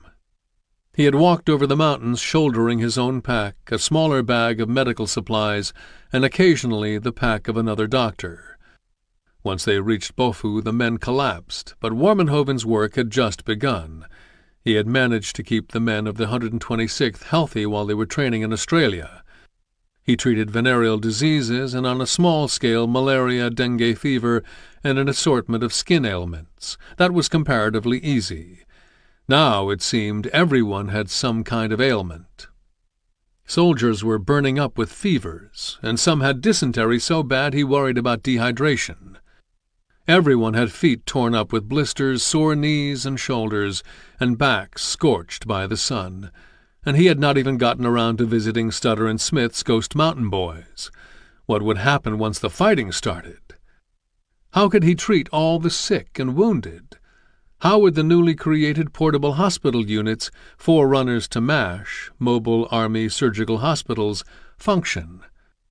Knowing how long it would take to evacuate soldiers to a field hospital, and knowing the dangers of infection in a climate like New Guinea's, the idea behind the portable hospital was to treat the wounded as far forward as possible and to be mobile. Units would include 25 beds, moving as the battle shifted. On paper, the concept seemed workable, even brilliant, but Warmenhoven needed qualified medical personnel to man the hospitals. And like the other regimental surgeons, he was up against a shortage of doctors and corpsmen. For Warmenhoven, battle was not a hypothetical. Back in Port Moresby, Japanese Zeros, intent on taking out the airfield, came at dusk one evening, dropping bombs across the area. Portions of the 126th were camped near the end of the runway. Men dove into foxholes or dashed into the jungle. One unlucky soldier was hit by shrapnel while lying in his cot. He was sobbing when his friend, Sergeant Jack Hill of the 126th 3rd Battalion, ran to him. Turning on his flashlight, Hill realized that the hot metal had torn off his buddy's kneecap, and the smell of burning flesh made him retch. Hill yelled for a medic, and Warmenhoven appeared, instructing him to shine the flashlight on the wound with one hand and with the other to press a tourniquet to his friend's leg. Then Warmenhoven calmly amputated the leg, while bombs exploded nearby. At one point a soldier shouted, "Put that goddamned light out or I'll shoot it out." Warmenhoven looked at Hill. "Keep the light steady," he said. "Keep it steady." As the division prepared for battle, Harding was also worried about the condition of his men, especially since he had no reserve troops. As a keen student of history, he knew what disease had done to General George Washington's colonial forces, especially at the Battle of Quebec, where Washington's army, under the command of Colonel Benedict Arnold, was crippled by smallpox. Despite the poor health of his troops and the fact that MacArthur had consistently denied him the 127th Infantry Regiment, which was still back at Camp Tambourine, Harding was upbeat about his army's chances. Both ground and air reconnaissance indicated that the Japanese strongholds each held only 200 to 300 Japanese. His intelligence officers speculated further that the Japanese had already decided to relinquish Buna. These reports had clearly made their way to the officers. Quinn's message to Jim Boyce about having tea in Buna on his birthday testifies to the prevailing belief that the Japanese invasion force had been reduced to a ragtag bunch of tired and sick soldiers. One ground forces observer ventured, "Buna could be had by walking in and taking over." It was General Willoughby who challenged these optimistic appraisals of Japanese troop levels. On November 10th, he estimated that about 4,000 troops were holding the beachhead. He also thought it unlikely that the Japanese would abandon their position on the north coast. But 4 days later, after assessing Japanese losses on the Kokoda track, Willoughby revised his estimate downward and ventured a guess that the Japanese were capable only of fighting a delaying action at Buna. "The seizure of the Buna area," he said, "is practically assured." Book 3. Train the arm and school the eye, steel the heart to ice-lipped death. They are gods who learn to die, having learned life's shibboleth. C.T. Buck Lanham, Interim. Umi yukaba, mitsuku kubane, yama yukaba, kusamusu kabane, okimi no he ni koso shiname, kairimi wa seiji. Across the sea, corpses soaking in the water. Across the mountains, corpses heaped upon the grass. We shall die by the side of the Lord. We shall never look back. Otomo Yakamochi, Umi Yukaba. Chapter 12. The Kill Zone. On November 16th, the Australians had just completed their crossing of the Kamusi River at Wairopi and began marching on Gona and Sanananda northwest of Buna village via the Buna-Kokoda track. On the coast, the 128th moved out too, in the hazy light of a tropical morning. The men lined their dog tags with rubber tubing so the clang of metal on metal would not give them away in battle. In addition to their packs, they carried canteens, knives, first-aid kits hooked to their belts, cigarettes, Zippo lighters, 2 extra bandoliers of ammo per man, and hand grenades. After weeks of idleness, they were happy to be on the move at last. One officer remembered the mood as like the eve of a celebration to come. We were to go in to raise the flag, and there was to be a great victory for the American forces with very little effort on our part. For the first time since the landing on the north coast, the men appreciated the island's luxuriant beauty, the picturesque coastline with its regal coconut palms, waves lapping at the sandy beach, a blue sky stripped of clouds, the first bands of sunshine filtering through the trees. It was a puzzling thing to see, soldiers moving into battle without a touch of gravity, hardly conscious of their own mortality. Gangly young men soaked to the bone, chuckled and jibed with each other and told jokes, the raunchier the better, raising their voices not to overcome rampaging fear, but to deliver punchlines. Though they were tired from having walked 20 miles through knotted jungle with bad feet, fevers, and oozing sores, and though they were hungry after the previous night's meager dinner of rice and boiled under-ripe papayas, they believed what they had been told. The beachhead was lightly defended. They would mop up, they would kill a few starving, nearsighted Japs, take a few scalps maybe, knock out some gold fillings, and push on up the island's north coast toward bigger battles, and then get back to civilization as quickly as they could. Once home, they would drink, race fast cars, date every pretty gal they could, take baths every day, eat until they could not stand, and sit on their front porches and wave to passers-by. Despite their initial cockiness, by the afternoon the men were beat, and they too rid themselves of everything they considered non-essential. But even after lightening their loads, they struggled in the 100-degree heat. By nightfall it was all they could do to wade a waist-deep creek. After crossing, they made camp at the creek's mouth, near the village of Boreo, just north of coastal headquarters at Hariko. Just behind the encampment, soldiers were assembling 2 Australian 3.7-inch mountain howitzers, which would provide long-range artillery for the attack. Using a captured Japanese barge, General Albert Waldron, Harding's artillery officer, had brought in Australian mountain guns and 200 rounds of ammunition early that morning. It was a daring move. He and his crew put ashore in an area that had not yet been scouted by Allied troops. unloaded, and then headed back down the coast to Oro Bay to pick up General Harding and his party, the members of a portable hospital unit, 2 25-pounder field pieces, 81mm long-range mortars, 50-caliber machine guns, rations, radio supplies, and ammunition. Harding and Waldron and his party were expected to arrive later that night. By the time Waldron made Oro Bay, the supplies had been divided among 3 ships, the Alacrity, the Minamura, and the Bonwin. Waldron's barge was loaded, and then all 4 ships departed for the front. The cruise north was a pleasant one.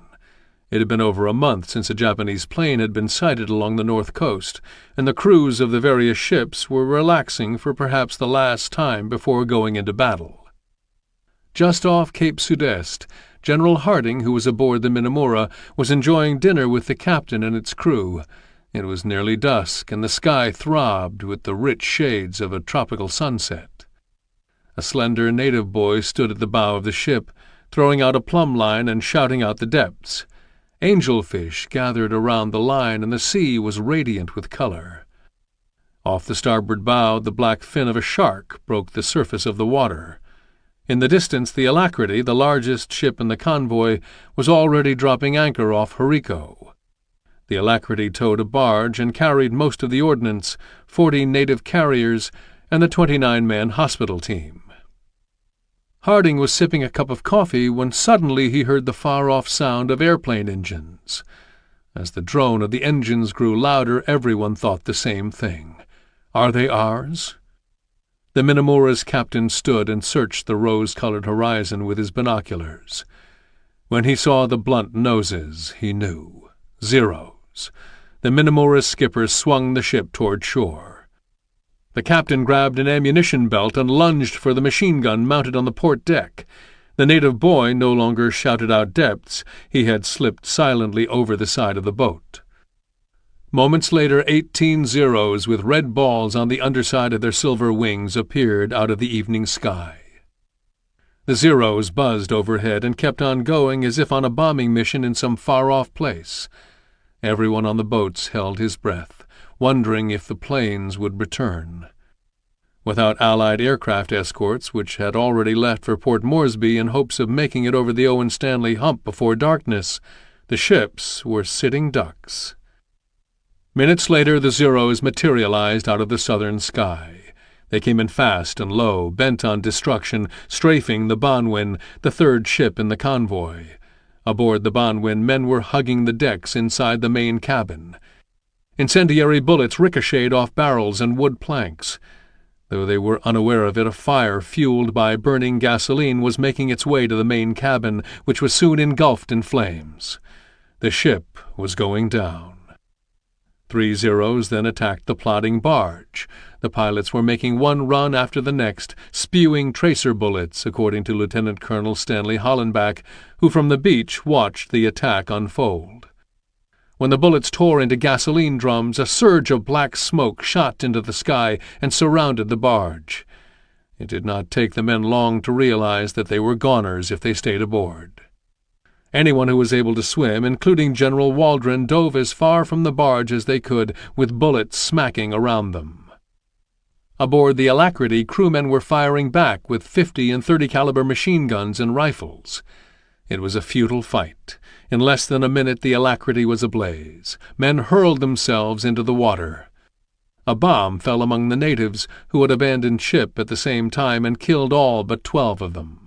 A chaplain stayed aboard long enough to toss over hatch covers and oil drums that the men could use to stay afloat. A lieutenant remained aboard ship, too, trying to subdue the fire and save what he could. Then he dove overboard, and he and a number of men struggled to pull the boat to shore as bullets broke the water. Lastly, the Zeros fell upon the Minamura, which had run aground on a reef. Harding grabbed an M1 and was hiding behind boxes of sea rations. The pilots were making one pass after another, firing tracers and dropping bombs, and Harding was shooting back. The boat's captain, though hit in the leg, filled the sky with bullets. He fired until his machine gun jammed. When the stern of the ship and a fuel tank were hit and fire swallowed the lugger, Harding and the captain dove overboard. The water was filled with screaming men and blood from the wounded, which pooled and then dissipated like the rings of a rising fish. To escape the strafing, those who could swim dove under the water, ripping their legs, chests, and bellies on the coral. Those who could not swim flailed their arms and struggled to stay afloat, or grabbed and clung to pieces of wreckage. Phosphorescence swirled around them. Risking their lives, some men on shore pushed a life raft into the surf and paddled out to the boats. They picked up General Harding, but when Harding realized that there were non-swimmers who were likely to drown without the aid of the dinghy, he tore off his clothes, plunged into the water, and swam for shore. Whenever the Zeros fired, he dove under and held his breath for as long as he could. The guys aboard the raft hauled in several wounded men, pulling them over the lip of the dinghy. Then they went to search for more. When the dinghy was full, they turned the boat toward the beach. Exhausted men, for whom there was no room in the dinghy, threw their arms over the side gunwales and were tugged to shore, where officers mobilized rescue parties, sending out small boats to search among the burning wreckage for survivors. That night, General Harding was able to assess the scope of the damage. 52 men, including 28 native carriers and Colonel Lawrence McKenney, the division quartermaster, were killed in the attack. McKenney had been aboard the Bonwin when it ignited, and either drowned or burned to death. In addition, 100 men were wounded. According to Lieutenant Colonel Hollenbach, doctors operated all night long on the men, mostly with abdominal wounds, sewing up the bullet holes in their intestines. The following morning, Harding realized the full extent of the catastrophe. In addition to the human toll, he had lost tons of supplies, including rations, artillery shells, the 2 25-pounders, and the 128th's heavy weapons. Now he would be entering battle with no mortars or artillery. Under normal circumstances, a division would have dozens of 105mm howitzers, plus another 12 155mm howitzers. Harding had made numerous appeals for bringing in the big guns. Each time, however, headquarters rebuffed him. The division, GHQ argued, did not have the means to transport them or to keep them supplied once they had been delivered. The argument carried General Kenny's imprint. Kenny was working behind the scenes, and he was determined that Boona would be an Army air show. It was a classic turf war, and Kenny triumphed. "The artillery in this theater flies," he said. Later that morning, Zeros disabled 2 of the 3 remaining Oro Bay luggers that were hauling supplies to the front. Harding, though eager to carry out the attack, had to concede that his battle plan had been dealt a terrible blow. Despite the disaster, and after much deliberation, Harding delayed the advance by only 2 days, scheduling it for 0700 on November 19th. If intelligence estimates of Japanese troop strength were accurate, it was better to attack before Rabaul was able to send in more men. At 0700 on November 19, 1942, the Australian mountain guns roared, signaling the start of the attack. Then 2 columns of troops moved out into the wet and blurry morning, trudging forward from Boreo along a muddy, tree-covered coastal trail, staying off the beach to avoid detection by Japanese reconnaissance planes. As the men of the 128th marched into battle, rain slashed diagonally through the forest canopy. 2 squads led the charge, grenades hooked by their spoons over their belts, safeties off, fingers on the thin metal of their triggers, ready to snap off shots at the slightest movement, the slightest sound, their eyes flaming like wildfire. The same question kept tracking through every man's head. How will I do once the shooting starts? They all prayed that they would live to see another day, but they also prayed that they would not disgrace themselves. The Japanese knew that they were coming, and because of the delay had 2 extra days to prepare their defenses. The night before, the Japanese had whetted and sharpened their bayonets, oiled their weapons, inspected their machine-gun belts to make sure they would not jam in the heat of the battle, and checked their firing lanes. Since landing in mid-July, engineers had been busily fortifying the area. The Japanese had established a series of masterful positions along a narrow 11-mile front, extending from Gona on the west to Cape Ndiaidere on the east. The Japanese defense of the beachhead was built around three main positions. One was at Gona, the other along the Sanananda Track, and the third was in the Buna area from the Garua River east to Cape Ndiadere, a promontory just west of Cape Sud-Est and the Americans' coastal headquarters at Hariko. Garua, located just up the coastal trail from Buna village, was the main Japanese base with a supply dump and hospital. It was defended by a variety of positions and packed with bunkers, blockhouses, and trenches. Farther south, for miles along the Sanananda Track, the Japanese established a main position and a handful of forward outposts. All the positions were situated on dry ground, surrounded by tangled, stinking, crocodile-infested sago, nipa, and mangrove swamp. Beginning east of the mouth of the Garua River and continuing southeastward, the Japanese line of defense cut through a coconut grove and then turned southward to the trail junction where a track forked to Buna village on the one hand and to Buna government station on the other. The area between the forks became known as the Triangle. An offshoot of the Garua River called Entrance Creek bisected it.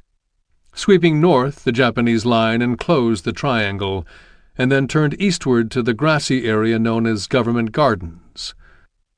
From the gardens it led south and then east through the main grassy area to Surami Creek, near an old airstrip.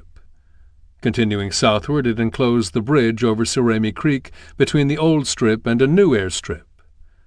Then, making a right-angled turn to the new strip, it followed the edge of the strip to within a few hundred yards of the sea.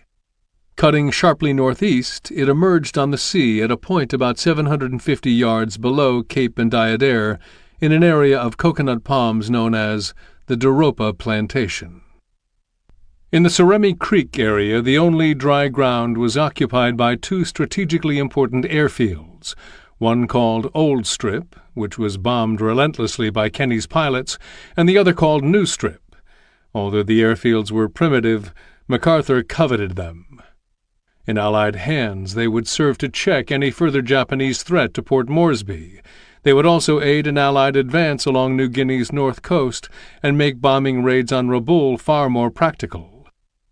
Access to Buna and the airstrips, however, was almost impossible.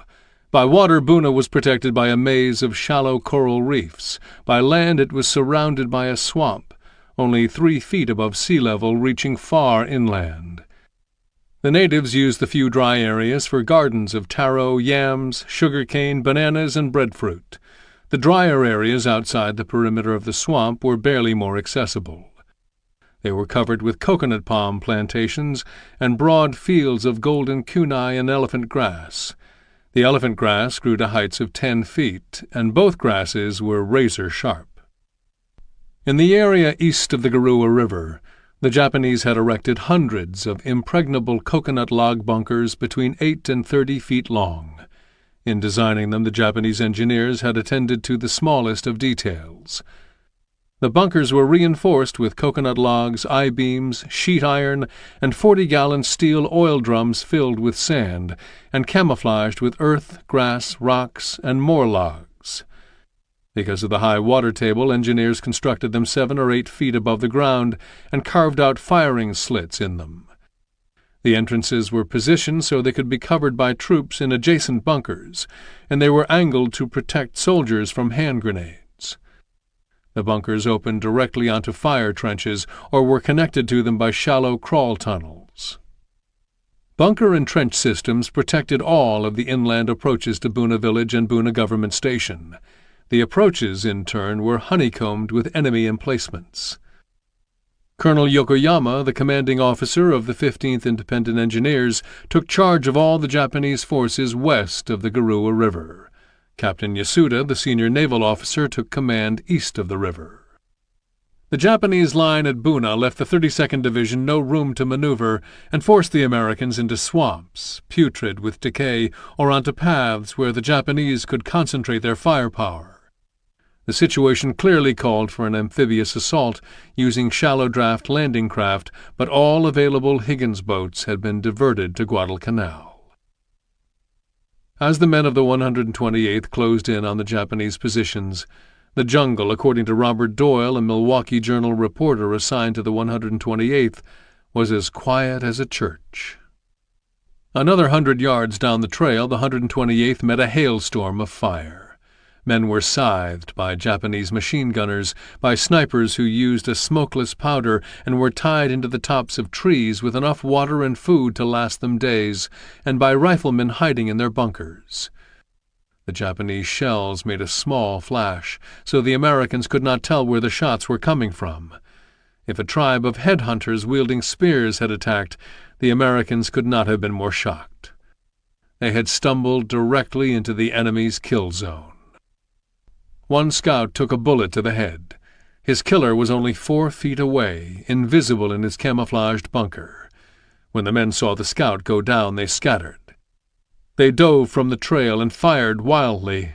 Bullets ripped through the jungle. Men cursed, "I can't see the bastards!" It did not take long before wounded soldiers were sobbing, "I'm hit! I'm hit!" Then came the awful "Stretcher-bearer!" It was the first time any of the men had ever heard the call.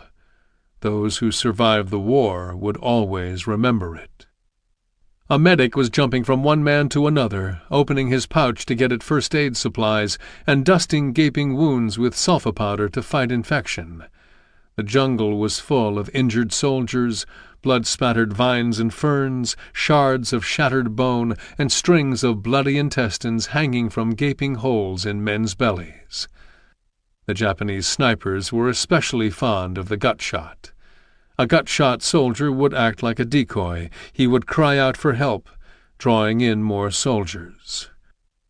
Japanese troops continued to rain down lead on the bewildered Americans, who clutched trees, hid underneath sprawling mangrove roots, and dug down into the muck. But every movement, every muscle twitch drew more fire from the Japanese. Some men were on their bellies, heads down, crawling forward blindly, bumping into dead bodies strewn along the trail. In no time the bodies would swell in the tropical heat, and then the flies and the maggots would find them. A soldier sprinted forward. When he finally stopped, he realized that he was standing on the roof of a Japanese bunker. Before he could mutter, "God damn it," a bullet ripped into his arm. Instinctively he hit the ground and rolled off the bunker and kept rolling. It must have seemed like a miracle. When he came to a stop, he was alive, and there was a medic at his side. An engineer observer watched it all. The first opposition from the enemy was a surprise and a shock to our green troops. The enemy positions were amazingly well camouflaged, and seemed to have excellent fields of fire even in the close quarters of the jungle. Snipers were everywhere. The enemy habitually allowed our troops to advance to very close range, sometimes 4 or 5 feet from a machine-gun post, before opening fire. Often they allowed troops to bypass them completely, opening fire then on our rear elements and on our front elements from the rear. Our troops were pinned down everywhere. It was impossible to see where the enemy fire was coming from. Consequently, our own rifle and machine-gun fire was ineffective. Grenades and mortars were difficult to use because, first, it was difficult to pick out a nest position to advance upon with grenades. Second, the thick jungle growth and high grass made throwing and firing difficult. And third, because it was nearly impossible to observe our fire. "It was the longest day of my life," said one of the American soldiers. "We were surrounded by the terrible din and confusion of battle, the clatter and clang of rifles and machine guns. The parade of injured GIs was heartbreaking to watch. The walking wounded struggled past us. A few were being carried on litters, and some were left where they died, until the next day when they could be taken care of by special burial squads. Eventually the chaos ended. The sun was dropping fast. Unaccountably, the Japanese did not launch a massive attack. If they had, they would have caught the Americans back on their heels, disorganized and dispirited. As it was, the Americans had a chance to lick their wounds, recover some of the dead bodies, and assess their losses. The Japanese had stopped them in their tracks, mauled them, and the Americans had little to show for it, nothing more than 30 feet of lousy jungle. The Americans did not take any chances with the few Japanese soldiers who had tried to slip around behind the advancing army and were killed. They bayoneted them or shot them again. Native carriers sent out to collect the enemy dead were instructed to slit their throats before moving them. The Japanese were known for their tricks. Wounded soldiers would lie among the corpses, feigning death, playing possum, and would open up on a squad or platoon after it had passed. Most of the Americans could not resist the chance to view the dead Japanese. They were stunned by what they saw. What they were looking at were not the gaunt corpses of men who had fought and starved in the mountains. These were strong, well-armed physical specimens, and the Americans went from thinking they were fighting a few sick Japs to believing they were in combat against jungle supermen.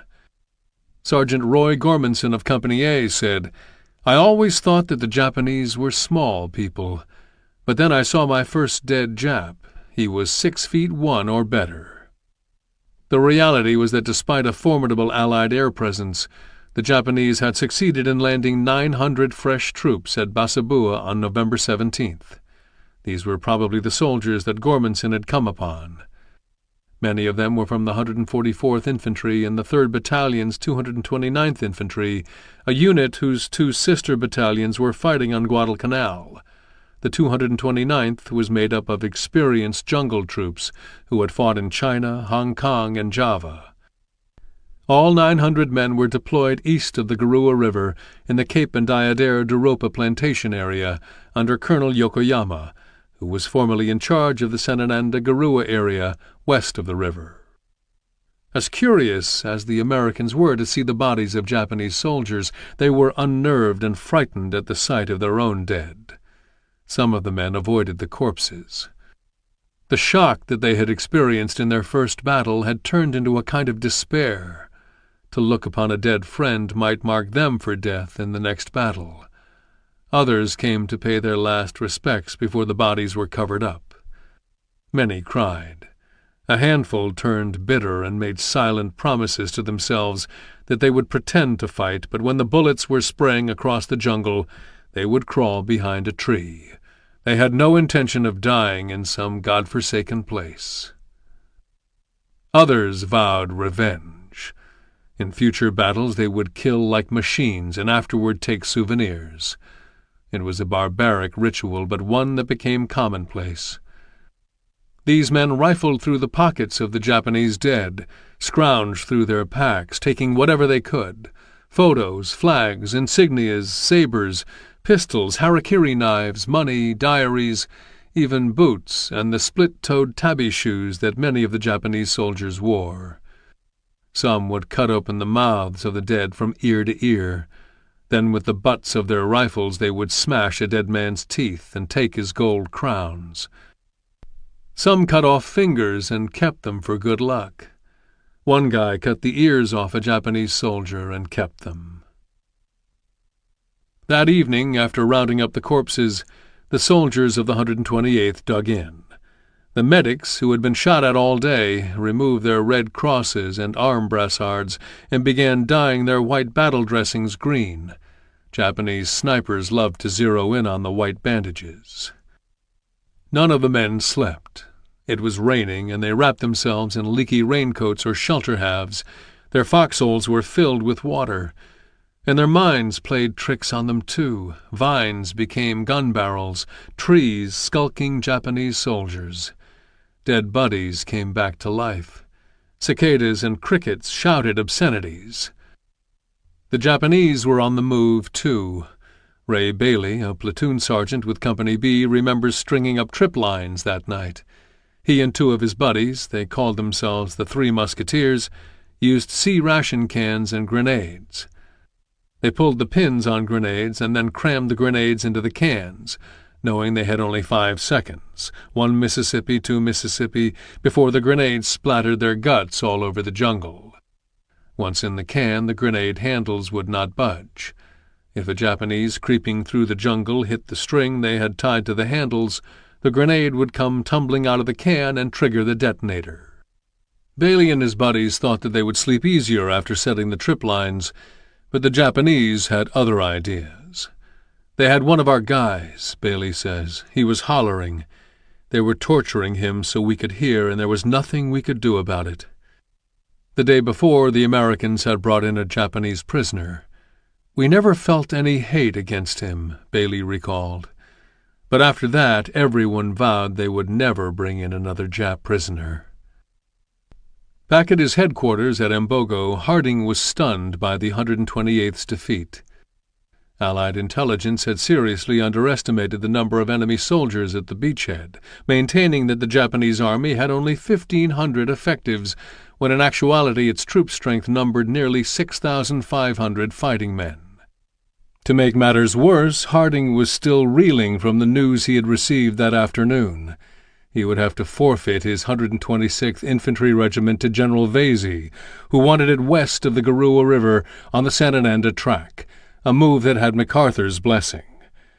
While the 128th attacked from the east up the coast, Harding had hoped to use the 126th as his left flank force in a head-on advance on Buna Village and Buna Government Station. It was a classic double envelopment, intended to squeeze the Japanese out of their bunkers through overwhelming force. Now, only a day into the assault, he had lost a whole regiment to the Australians and was forced to commit his reserve, the 128th Infantry's 2nd Battalion. Still, he would be short of men. Colonel Clarence Tomlinson, the new commander of the 126th, was equally puzzled by the news that his regiment would be fighting with the Australians. He tried to reach Harding, but failed to make radio contact. Unwilling to move without confirmation, he radioed Port Moresby instead. Port Moresby informed him that the order was legitimate, and early on November 20th Tomlinson set out for Papandetta, accompanied by Captain Boyce. Late that afternoon, Tomlinson and Boyce reported to General Vesey. Vesey in turn sent Tomlinson and Boyce and the entire 126th on to Saputo. Late in the afternoon on November 20th, after slopping through thick mud for more than half a day, the 126th arrived at Saputo and received their orders.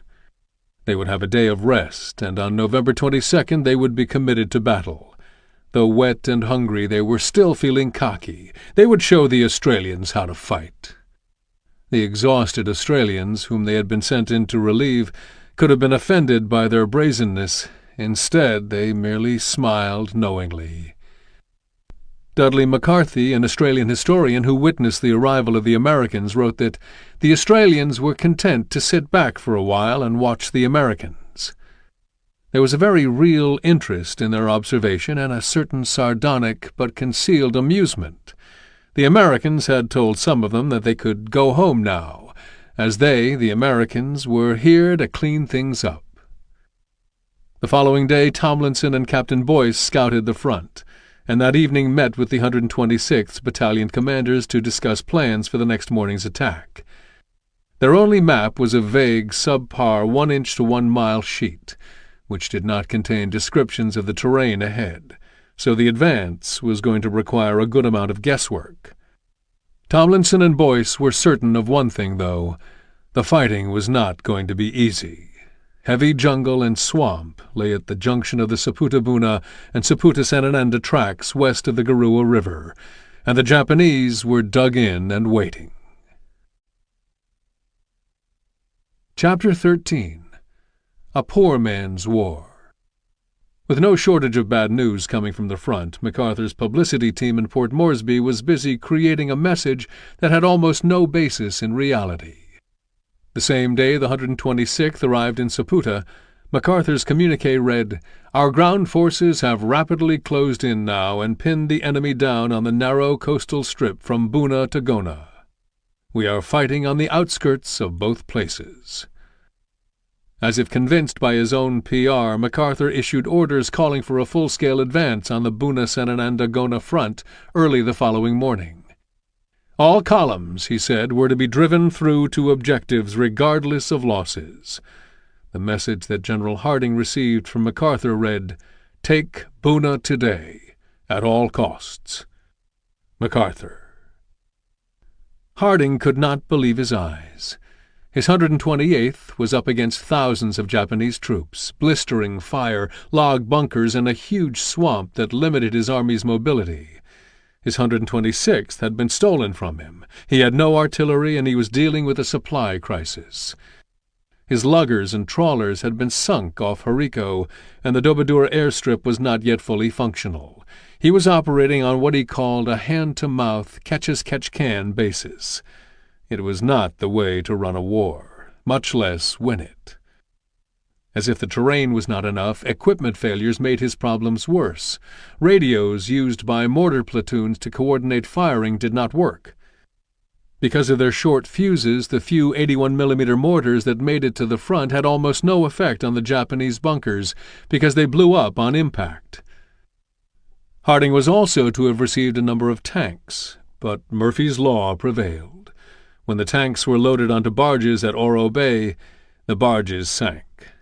Harding had no options but to take the bunkers out by hand. Harding was also deeply concerned about casualties.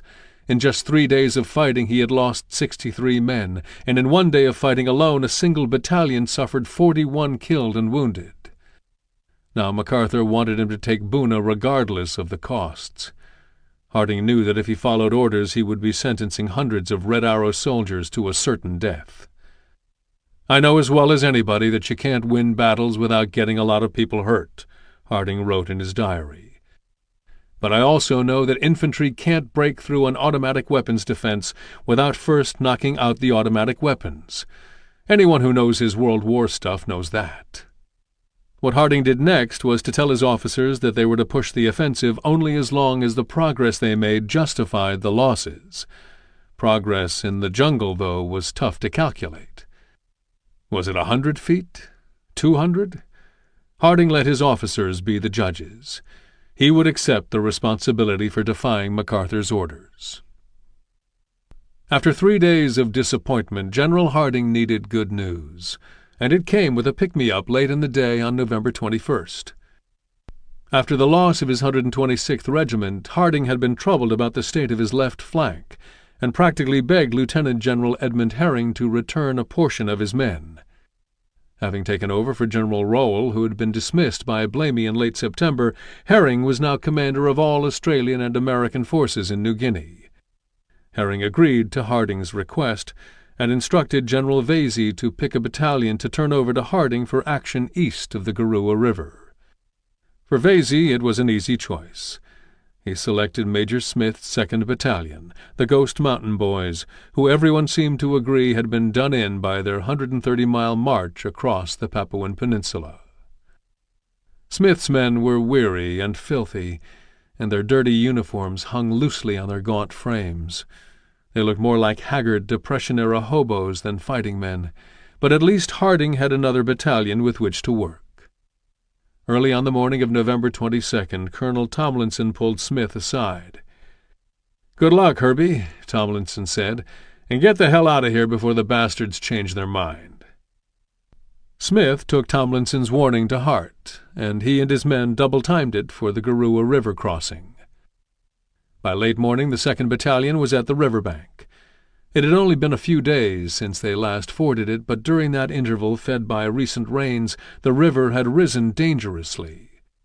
Someone volunteered to swim the 100 yards and run a cable across the river, but moving the battalion across the river, even with the use of the cable, was a risky proposition. If surprised by a Japanese patrol while attempting to cross, they would be defenseless. The battalion's luck held, however, and by evening Smith's men crossed the Garua without a single mishap. But if any of them had convinced themselves that their fortunes had changed, they soon discovered otherwise. Smith's orders were to join the 2nd Battalion of the 128th Infantry Regiment at the Triangle. Of all the Japanese strongholds, the Triangle may have been the most impenetrable. For a group of men that had already undergone a seeming lifetime of misery, this was the worst possible assignment. Along with naval pioneer troops, Captain Yasuda had over 1,800 men defending the Triangle. Yasuda had a series of superbly hidden machine-gun positions south and north of the Triangle on the Dobadura-Buna track, the only man-made route to the Buna coast. In the Triangle itself, Japanese engineers had built an elaborate system of bunkers. In the Coconut Grove and Government Gardens just to the north and northeast of the triangle, the engineers had designed more bunkers. Everything else was covered in swamp. Smith and his Ghost Mountain Battalion reached the triangle on the morning of November 23rd, and learned that the two battalions would come under the heading of Urbana Force, named after I Corps Commander General Robert Eichelberger's Ohio hometown, to be commanded by another Smith, Colonel Herbert A. Smith. 39 days after leaving Nepeana on the other side of the mountains, Stutter and Smith's Ghost Mountain boys were about to be blooded. West of the Garua River on the San Ananda front, Colonel Tomlinson was being asked to lead an attack, despite the fact that he had just lost Stutter and Smith and the 2nd Battalion. He was now in command of only 1,400 troops, which included only one full battalion, the 3rd Battalion of the 126th Infantry Regiment. Tomlinson's troops spent the last week in November trying to get in position to establish a roadblock behind the main enemy position on the San Ananda track. His troops, their faces smeared with green camouflage paint, took to the swamps to the west and east of the track, but with little training in patrolling, inaccurate maps, and no lateral trails, they often lost their bearings. Colonel Tsukamoto and hundreds of fresh 144th Infantry replacements, relying on savage nighttime raids, caught Tomlinson's tired, disoriented troops off guard. Casualties were heavy. While Tomlinson's troops tried to work in behind the Japanese, William Hiroshima strove to make himself useful. He went out on patrols where he risked being shot by soldiers from both sides. Japanese snipers wanted to shoot him because he wore an American uniform, and Americans would shoot him because he looked Japanese. Hiroshima also negotiated with a wounded Japanese machine gunner who was stranded in a field. To do that, he had to walk out ahead of the front-line troops. He was completely exposed, and only 60 yards separated him from the Japanese soldier. He could have been gunned down before he had a chance to utter his first word. Hiroshima shouted to the soldier. Was he willing to surrender? Just then a shot rang from the jungle. A Japanese sniper had spotted him. Hiroshima dove into a nearby trench. He waited for a few minutes before crawling out. It had been a close call, but Colonel Tomlinson still wanted him to try to talk with the machine gunner. To take a prisoner so early in the battle would be a real stroke of luck. Who knew what they might learn? Hiroshima agreed to try again. Seeing ahead of him a little rise, he decided to make for it. It would be dangerous, but the soldier needed to be able to hear him. Half expecting to hear a crack from the jungle and to feel a bullet tear into his belly, he stood on top of the rise and tried to coax the machine gunner out of hiding, saying he would be treated kindly. The soldier, though, was reluctant. Surrender was the ultimate disgrace. Just then another shot ripped through the trees. Hiroshima threw himself to the ground. He had been lucky. The sniper had missed again. No more pushing it, though. The 3rd bullet was bound to find its mark. That day Hiroshima thought he had proved his loyalty, but he still wondered if his fellow soldiers trusted him. Guys muttered under their breath. Whose side was he on? They better watch their backs. He looked like a goddamn Jap. Captain Medendorp's cannon and anti-tank companies, which were considered to be part of Tomlinson's 1,400 men, were in the vicinity of Wairopi. Since crossing the mountains, they had spent the last month in the Kamusi River Valley on what Medendorp called hell-raising patrols, essentially guerrilla activity that, according to Medendorp, consisted of playing hide-and-seek with the Japs. Medendorp was still suffering from a badly ulcerated leg, and in the past few weeks he had been racked by malarial fevers. His men were no better off. The sick, he wrote, were struggling along with their arms thrown over the shoulders of friends, walking on each side of them. There was no time for them to recuperate, though. Tomlinson was in need of men. Before Medendorp began marching toward the San Ananda front, he and Captain Keast paid off the native carriers and scouts who had so ably assisted them on their patrols. Medendorp wrote later, "The parting was very sad." Medendorp's consolation was that he and Keast had been reunited. Medendorp later wrote, It was a greater pleasure than I can tell you to see Roger again when I climbed up that last hill into the village." He was smiling from behind his beard. Waiting for his knee to mend, Keast had been tending the drop site at Laruni while Middendorp scouted the Camusi River Valley. On November 25th, Middendorp, Keast, and the Wairopi Patrol began marching. But as they neared the front, Middendorp was slowed by the ulcer on his leg, so Keast went ahead to establish contact with Tomlinson. Moving in the opposite direction, however, away from the battlefield, were groups of natives carrying stretcher after stretcher of wounded Americans. It was an unnerving sight for Middendorp's troops. Among the wounded they recognized friends. The natives, straining and sweating under their loads, treated the casualties with great compassion. Middendorp would later write, "There was no jostling. It was a symphony of movement. If the wounded man was too far gone to hold a banana leaf to shade his eyes from the sun, then a native walked behind a stretcher, holding a broad leaf over the man's eyes." There the natives' shoulders were sore and bandaged, and fatigue showed on their blank faces. Still they trudged on like a stream of ants. Soon the Wairopi Patrol heard rifle and machine-gun fire, the explosions of mortars, and high overhead the soft sigh of shells on their way to blast the enemy. It was sweet music to Middendorp. But the Japanese were returning fire too, when that noise developed a lower pitch and became harsh and severe, like a buzzsaw going through a knot. Middendorp knew it was time to dive for cover.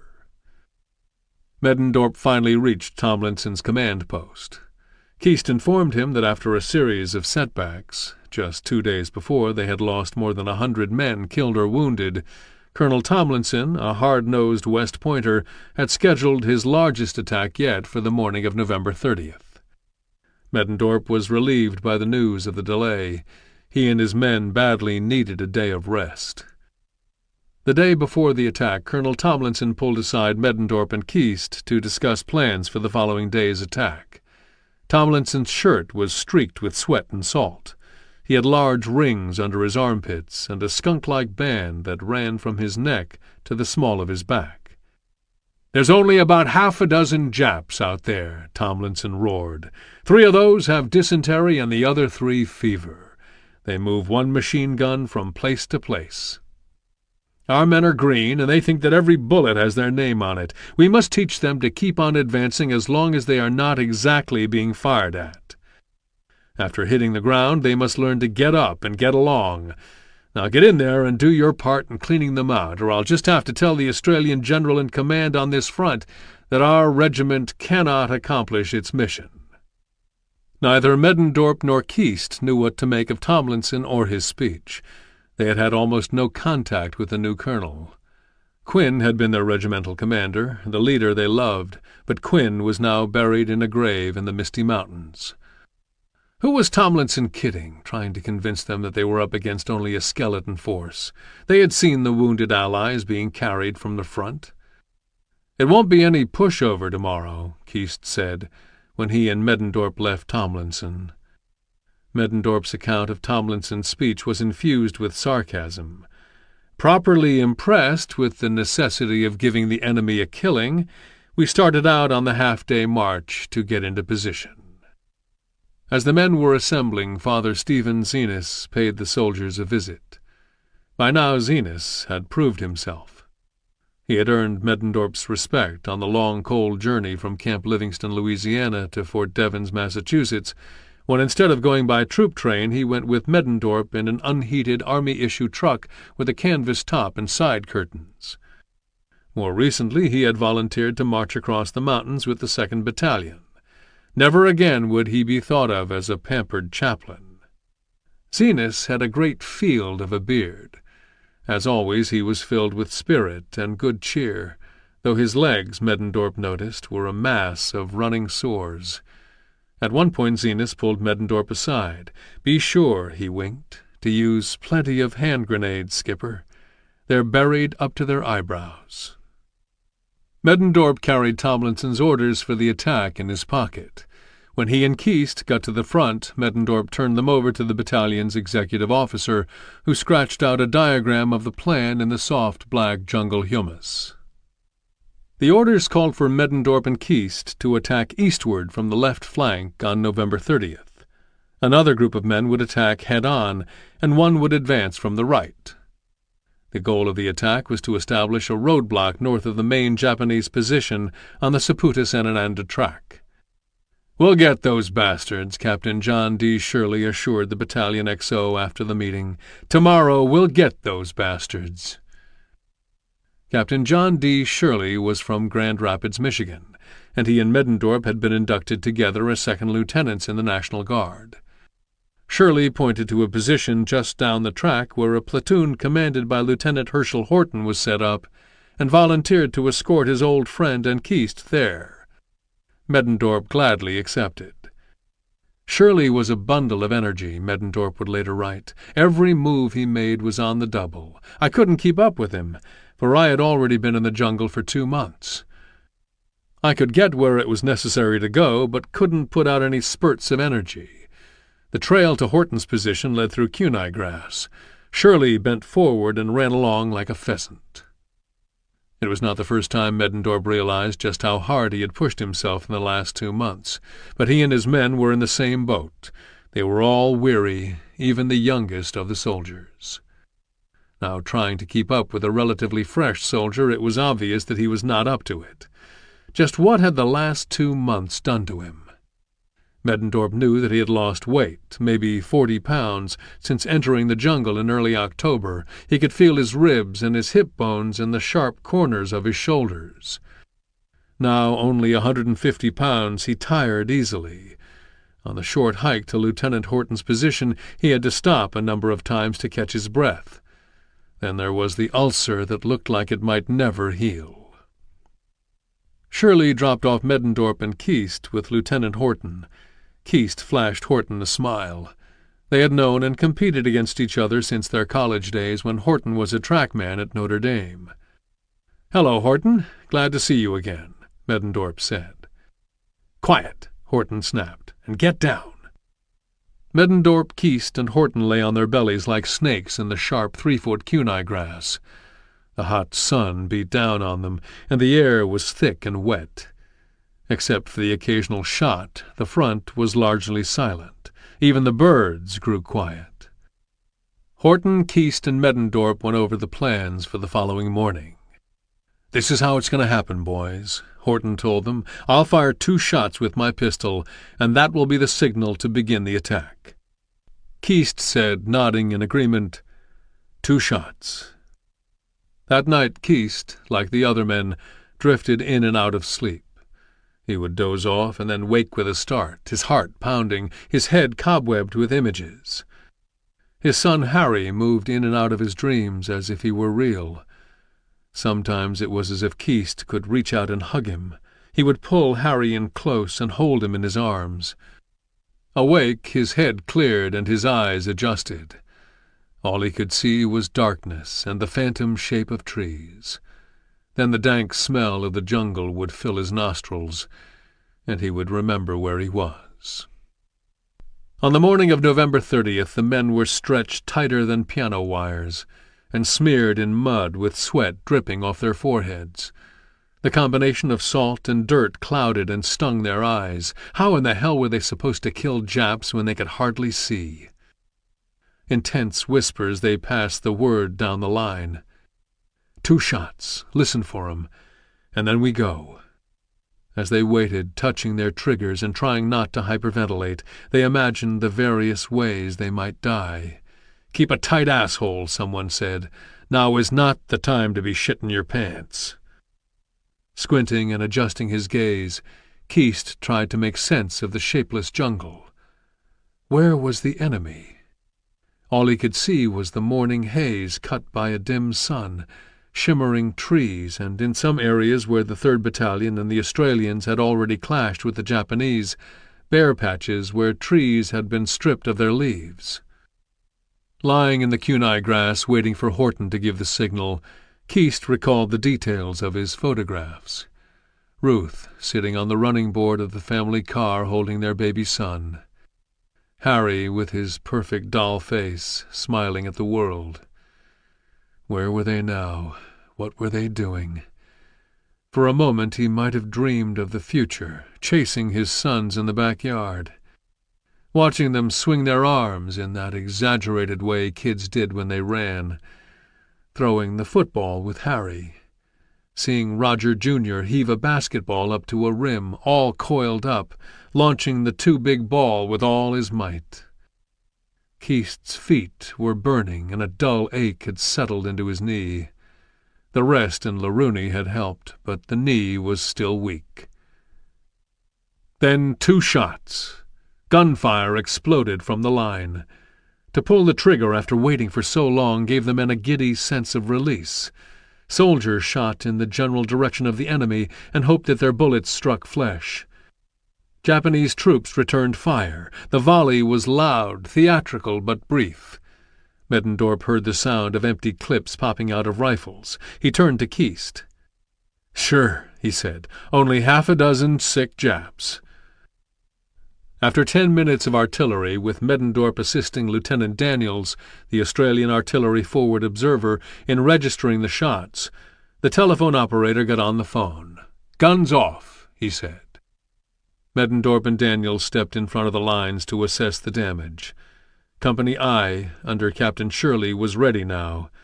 Company I and the anti-tank company under Captain Keast moved forward, supported by a fusillade from Middendorp's men.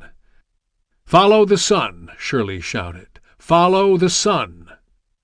Middendorp watched as the advancing men crawled over wounded and dead.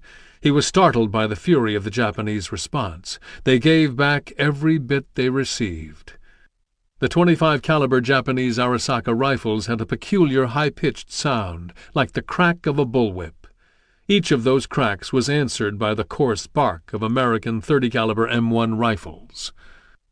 While bullets ripped through the jungle and dense kunai grass, Middendorp leaned against a large, rotten tree stump, consulting his compass and trying to get bearings on the Japanese locations.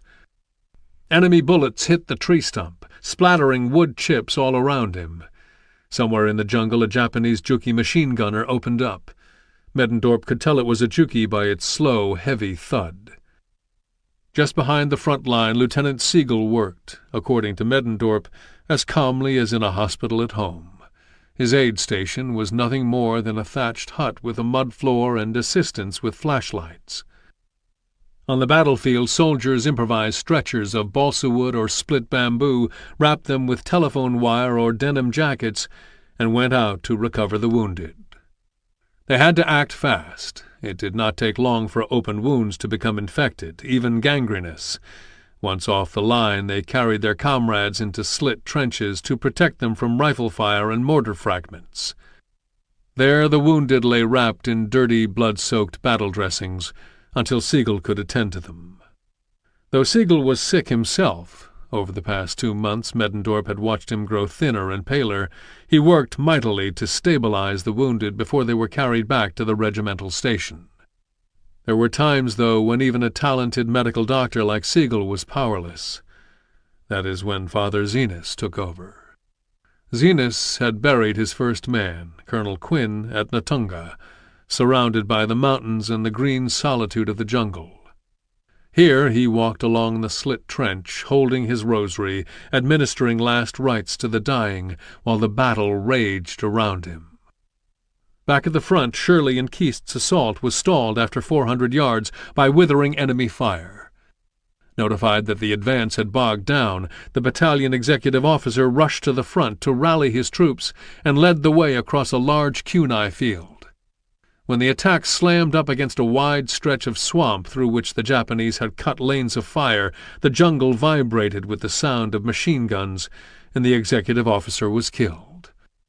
Realizing that the only way across the swamp was through the machine gun nests, one of Shirley's sergeants assembled a patrol.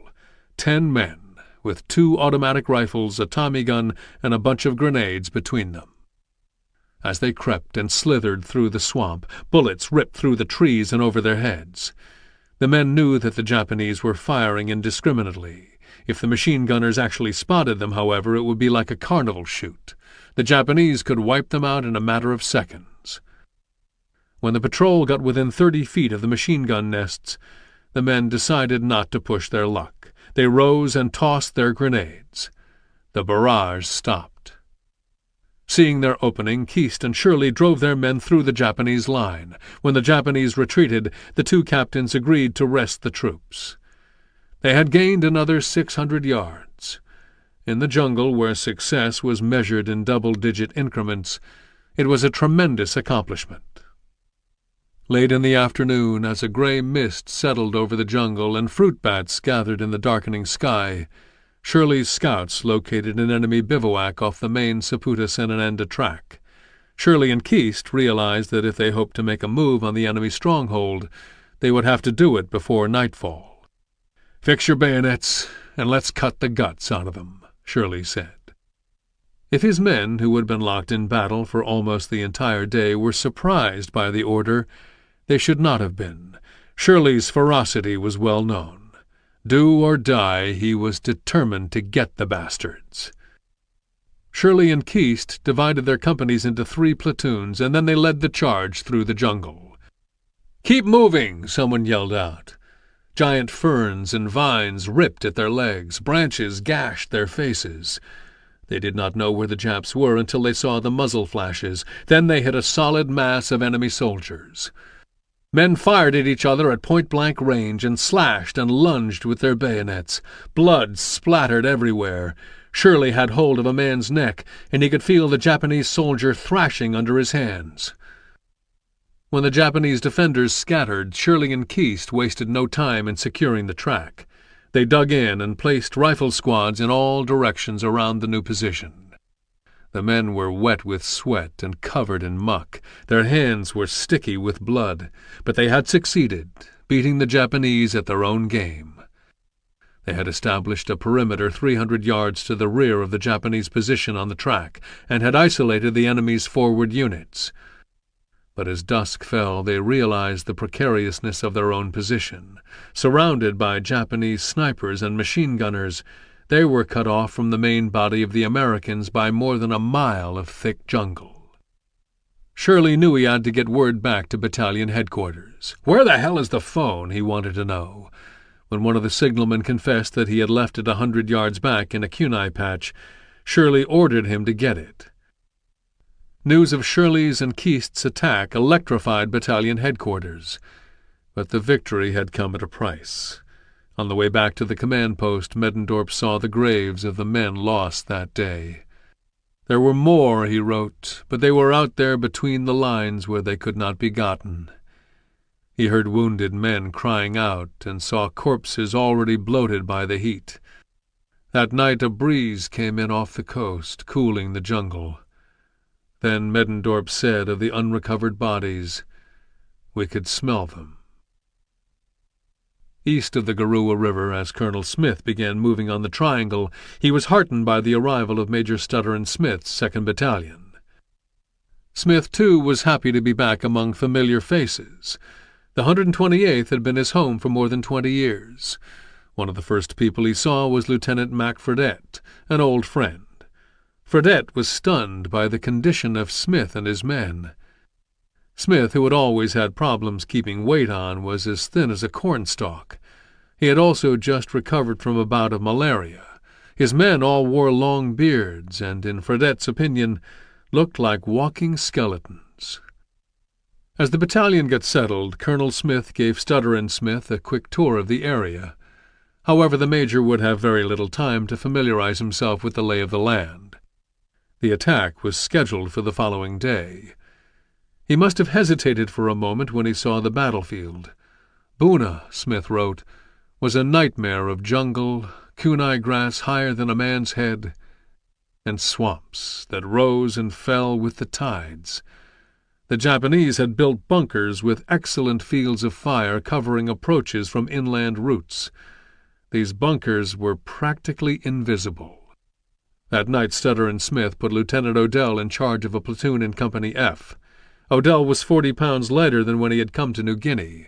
Still, he realized that the hardships thus far encountered were nothing compared with the hell that was to come.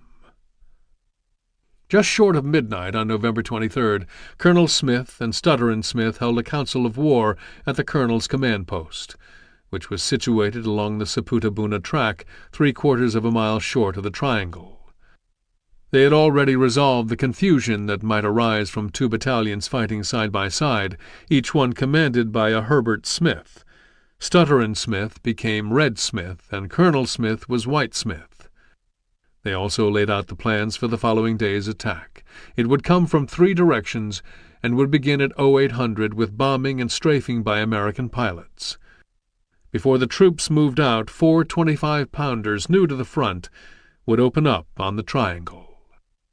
Despite the plans, both Smiths knew that they would be flying by the seat of their pants. They had no topographical maps of the area, and their aerial photographs proved worthless. A large cloud covered the zone in which the attack was supposed to take place. Dawn came in with a rush, and at 0800 the planes appeared. 12 P-40s strafed the triangle, but for some reason the bombers never showed. Worse yet, the P-40 pilots completely missed their target. Both Smiths hesitated.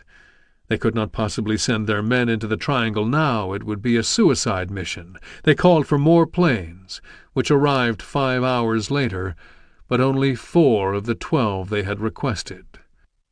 Rather than firing on the triangle, though, the 4 P-40s, unable to identify their targets in the thick foliage, turned their guns on Colonel Smith's command post. It was chaos. Men screamed at the top of their lungs and dove into the jungle. "We're Americans, you stupid bastards! We're goddamn Americans!" The strafing stopped as quickly as it had begun. When Major Smith assessed the damage, he was relieved to discover that it had not been as disastrous as he feared. Only 1 man had been wounded. The triangle, though, had been untouched. But there was no turning back. Though fully conscious of the dangers of sending men into the maw of the triangle, the decision had been made. The attack would go as planned. Both Smiths felt the pressure to push the offensive. According to headquarters in Port Moresby, they were to have taken Buna half a week earlier. Before the men pushed off, 60mm mortars fired on the triangle. From Ango, the 25-pounders with ranges of nearly 8 miles boomed. At 2:28 that afternoon, the troops jumped off. On the left, Captain Melvin Schultz and Sergeant Lutchins and the men of Company E swung wide around the triangle. The night before, after the company received its orders, Lutchins had taken a moment to scribble a few lines in his diary. "God only knows what we are about to face," he wrote. "If I said I am not afraid, I would be a liar." Reread an old letter trying to place myself back in the States, to find something to fight for. I'm afraid of dying as much as anybody else. Maybe life wasn't so pleasant for me, but God, it seems good now. If I don't come through this, it will be God's will. The plan called for Company E to cross Entrance Creek and sneak in behind the Japanese stronghold. Although the 128th Company F had made some progress on the left 3 days before, it took Company E 8 hours to advance 800 yards across the dense swamp.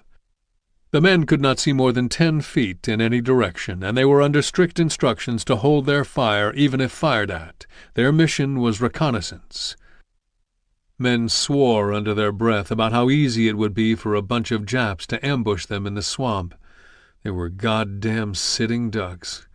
A Juki machine gun could wipe them out before they knew what had hit them. When the first shot rang through the swamp, everybody, according to Lutchins, flopped down and sank his face into the mud. I don't know exactly how the rest of the guys felt, but it scared the hell out of me. Somebody whispered, "That's a Jap." One guy who was out on the post was trying to figure out where the shot had come from. When he reported that it had originated from behind a tree, Lutchins must have shaken his head. Talk about stating the obvious. The swamp was full of trees. Though neither Lutchins nor Schultz knew it, Company E had stumbled smack into a Japanese outpost. The Japanese were guarding the bridge that spanned Entrance Creek, northwest of the triangle. Lutchins' men were scared, but they were not content to stay put. They crept forward. "We all wanted a peek at them, the Japanese," Lutchins admitted. "After coming all that way, we wanted to see what they looked like." Despite their curiosity, Schultz and Lutchins eventually did the prudent thing. They halted the company. Men stood as still as mannequins. As dusk neared, a fog settled over the swamp. The men grew cold and uncomfortable. A few guys decided to light cigarettes to calm their nerves. It was a soldier's prerogative. If he was going to be miserable, he might as well have a smoke. The Americans might have been short of 81mm mortar ammunition, but they sure were not short of cigarettes. According to Lutchins, the Japs had automatic fire emplaced in coconut trees, and as soon as they saw the matches flare up, they let us have it. Not from just in front, but from all sides. We'd walked right into the middle of them. We started to dig in, and I mean quick. 3 of us dug a hole in 5 minutes flat with our hands. We thought it was all over with. We couldn't see a thing. The Japs were shooting all around us. They stopped for a while, and by the next morning we were all dug in. They couldn't spot us too well through the jungle, but every time a man moved, they'd open up. One guy had the tip of his bayonet shot off. He didn't move a muscle. Nobody fired. I sometimes think it took more guts not to than it would have to shoot back. Then it began to rain. It was a cold, cold rain. We had left our packs behind when we started, and all we had with us was a few rations in our pockets. Then the tide began to come up through our foxholes. At this, soldiers left their foxholes and leaned against trees, while the black water lapped at their waists. The lucky ones found high ground on the outstretched roots of mangroves, which spread over the area like giant spider webs. The Japanese, they knew, were fond of fighting at night. But in the belly of the swamp it hardly mattered, day or night. The sun could not penetrate the ceiling of twisted branches. Some of the men managed to nod off. Others, like Lutchins, waited hyper-alert, listening for the sucking sound of Japanese scouts slogging through the muck, watching the water for animals. Giant long-haired rats, deadly snakes, crocodiles, and rabid, bloodthirsty bats, which they feared almost as much as the Japanese. While Company E was stranded in the swamp to the left, Company F, led by Captain Irwin Nummer, and Company H, Whitesmith's Heavy Weapons Company, attacked up the middle. It was a scary proposition. Some of the men had fathers who had fought in World War I. From them they had heard grisly stories about attacking a trench system and the carnage that followed. A head-on assault on the triangle, they feared, would be no different. They were right. Captain Yasuda was waiting, eager to unleash the full fury of his firepower on anyone who blundered down the trail. Yasuda was supremely confident. He knew that whatever his men could not accomplish, the surrounding swamps would. After only 300 yards, the Americans encountered barriers of barbed wire that the Japanese had laid across the track. As they walked up to it to assess their options, the Japanese opened fire.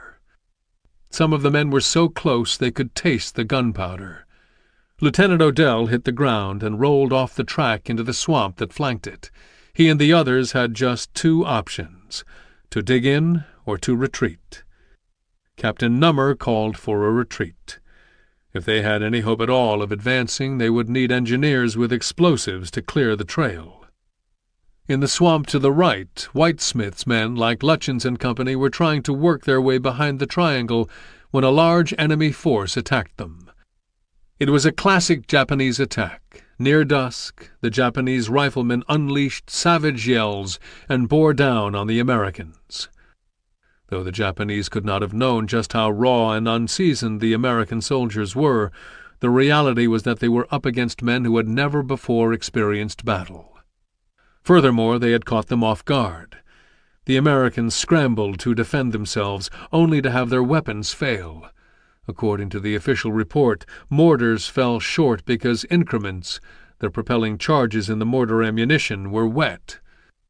Machine guns jammed because web belts were wet and dirty and had shrunk. Tommy guns and BARs were full of muck and dirt, and even the M1s fired well only for the first clip, and then jammed because clips taken from the belts were wet and full of muck from the swamp. When their weapons failed, the Americans panicked and fled into the swamp. The following day, White Smith's company commanders met with him at his command post. Red Smith was on hand for the meeting, too. Outraged that American soldiers would so easily relinquish a position, he wrote later that Smith should have kicked their fannies right back into the forward positions. White Smith, however, saw the situation differently. His men were hungry and exhausted. Besides, he had little faith in the possibility of success on the right. His decision, he wrote, was to abandon for the time being any action on the right and concentrate on the left.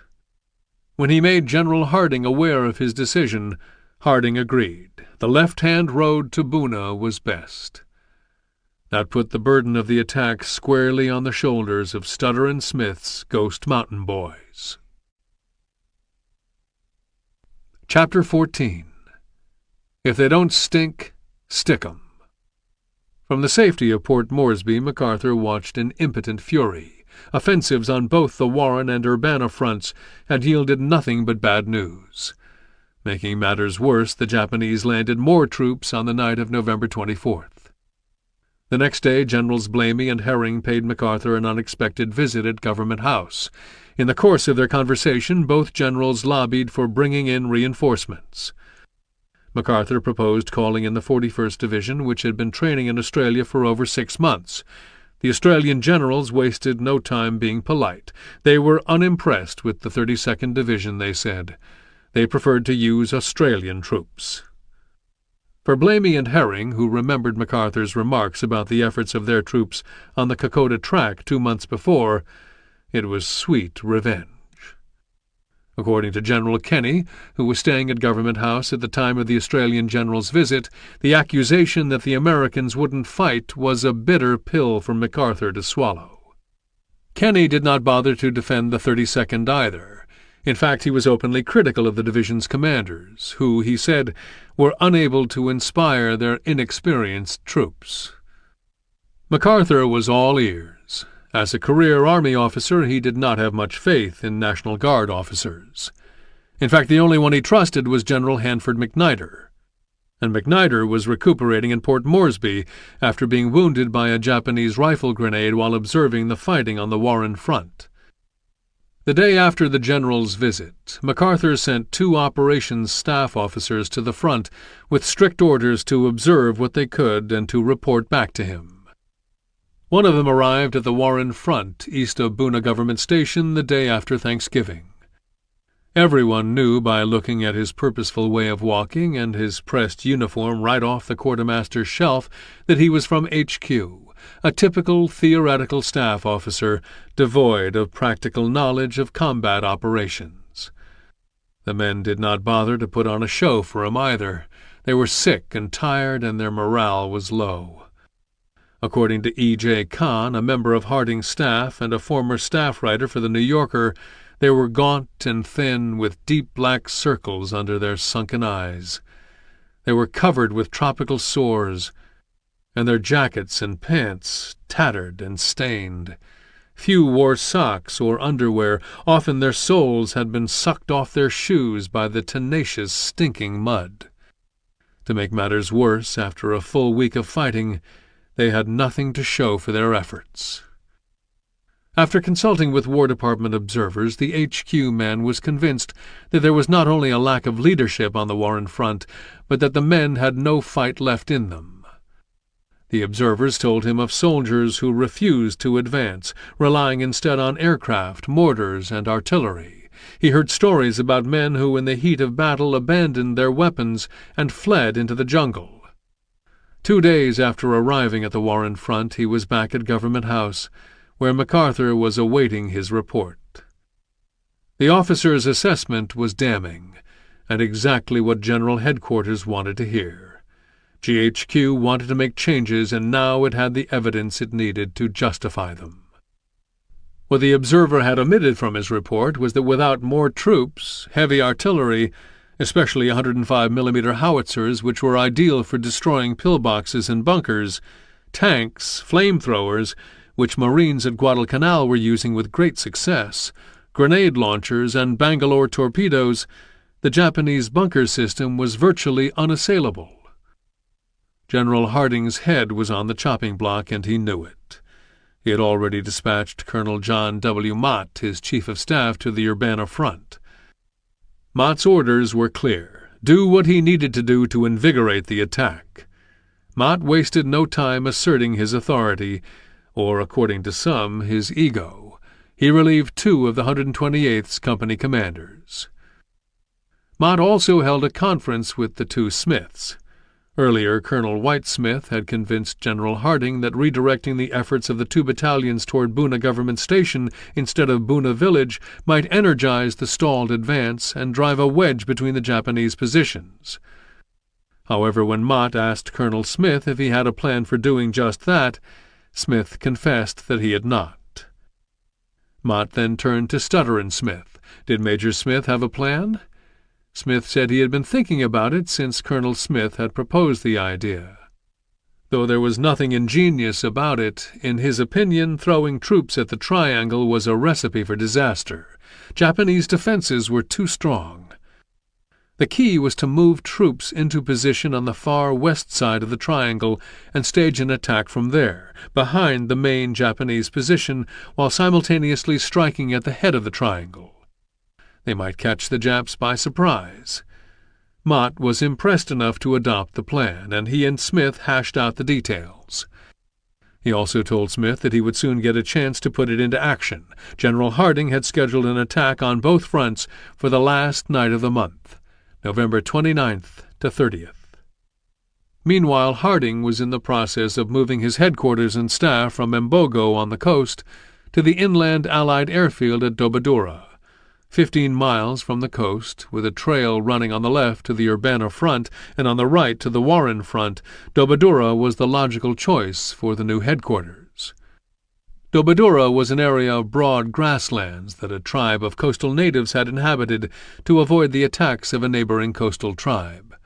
Doboduru, the native name mispronounced by the Americans, literally meant under the shade of the dobo tree. Hoping to alleviate supply problems at the fronts and to free the Allied effort from its dependence on a depleted, vulnerable, and inefficient fleet of luggers, the Allies were converting Dobodura into a huge airstrip. By the time Harding and his party left Mbogo at 9 a.m. on November 29th, the tropical sun had already burned off the morning mist and was beating down on the coast. It was a hot, tiring walk, and Harding and his 60-man crew stopped often. Agile native climbers gathered coconuts in the tops of trees, and Harding and his men replenished their energy with the sweet juice. Late in the afternoon they took a swim in the Semboga River. At dusk they finally arrived at Dobodura. General Herring, senior liaison officer, was there to greet them. Herring had just opened up an advanced headquarters behind the Senananda front, and had sent out his liaison officer to make contact with the Americans.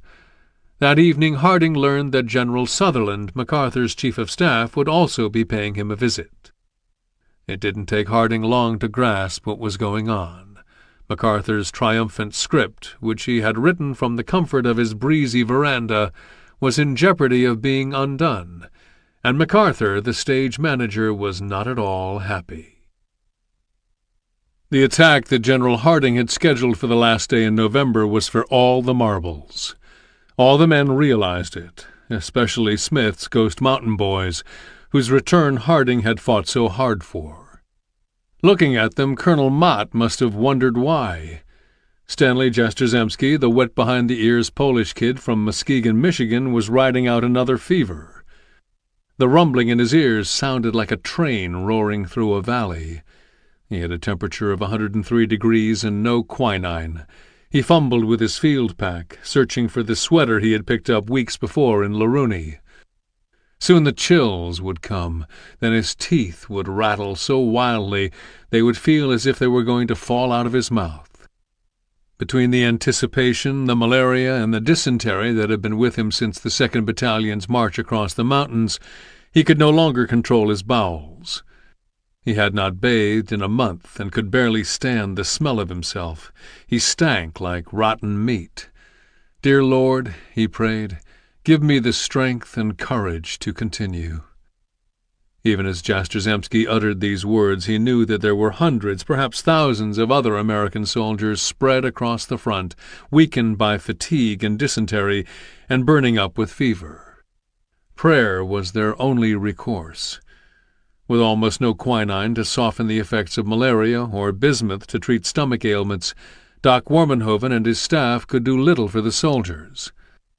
If a man came back to a portable hospital with a high fever, a medic might allow him to lie down on a litter for a few hours, but unless he was at death's door, he was expected to fight. The men of the 2nd Battalion understood the importance of this attack.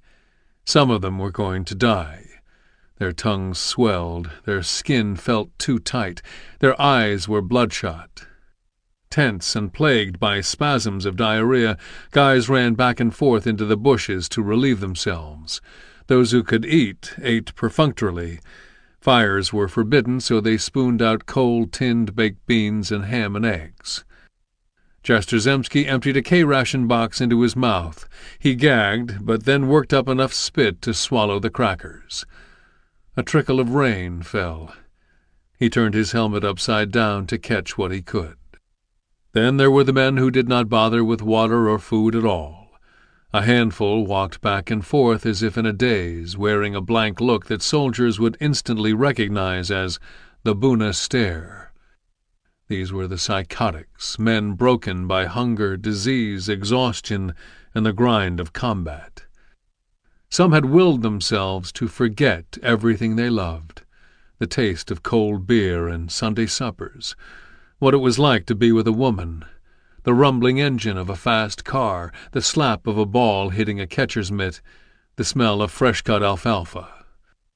Others obsessed on the smallest of details, keeping their mess kits sparkling clean, their boots tied as tightly as possible, figuring out the numerical combinations of their serial numbers. Anywhere but New Guinea, company commanders would weed out these men as fast as they could. Bizarre behavior was a surefire ticket off the front line, so much so that men affected or exaggerated their symptoms.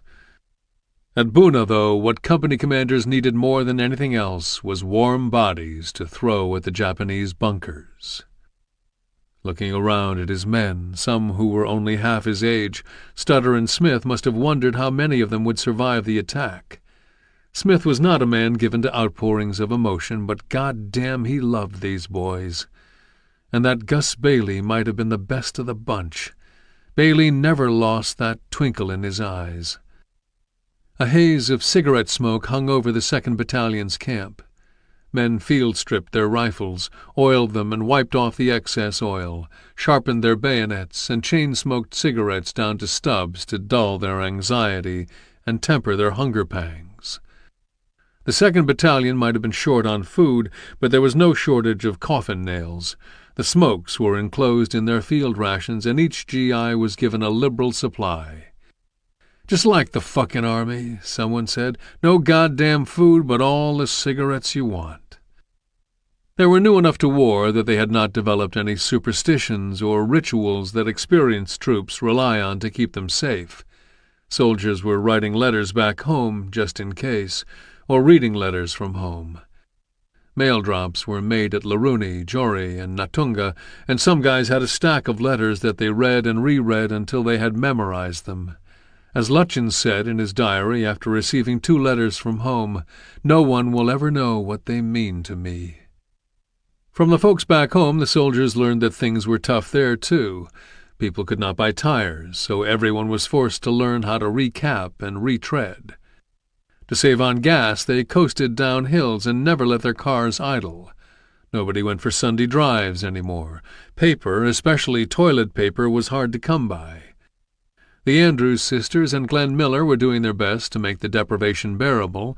Still, Uncle Joe was forced to do without his morning cup of coffee and the butter he loved so much. Women could not find silk stockings and were wearing the hemlines of their skirts higher in a kind of brazen patriotic chic to conserve on material.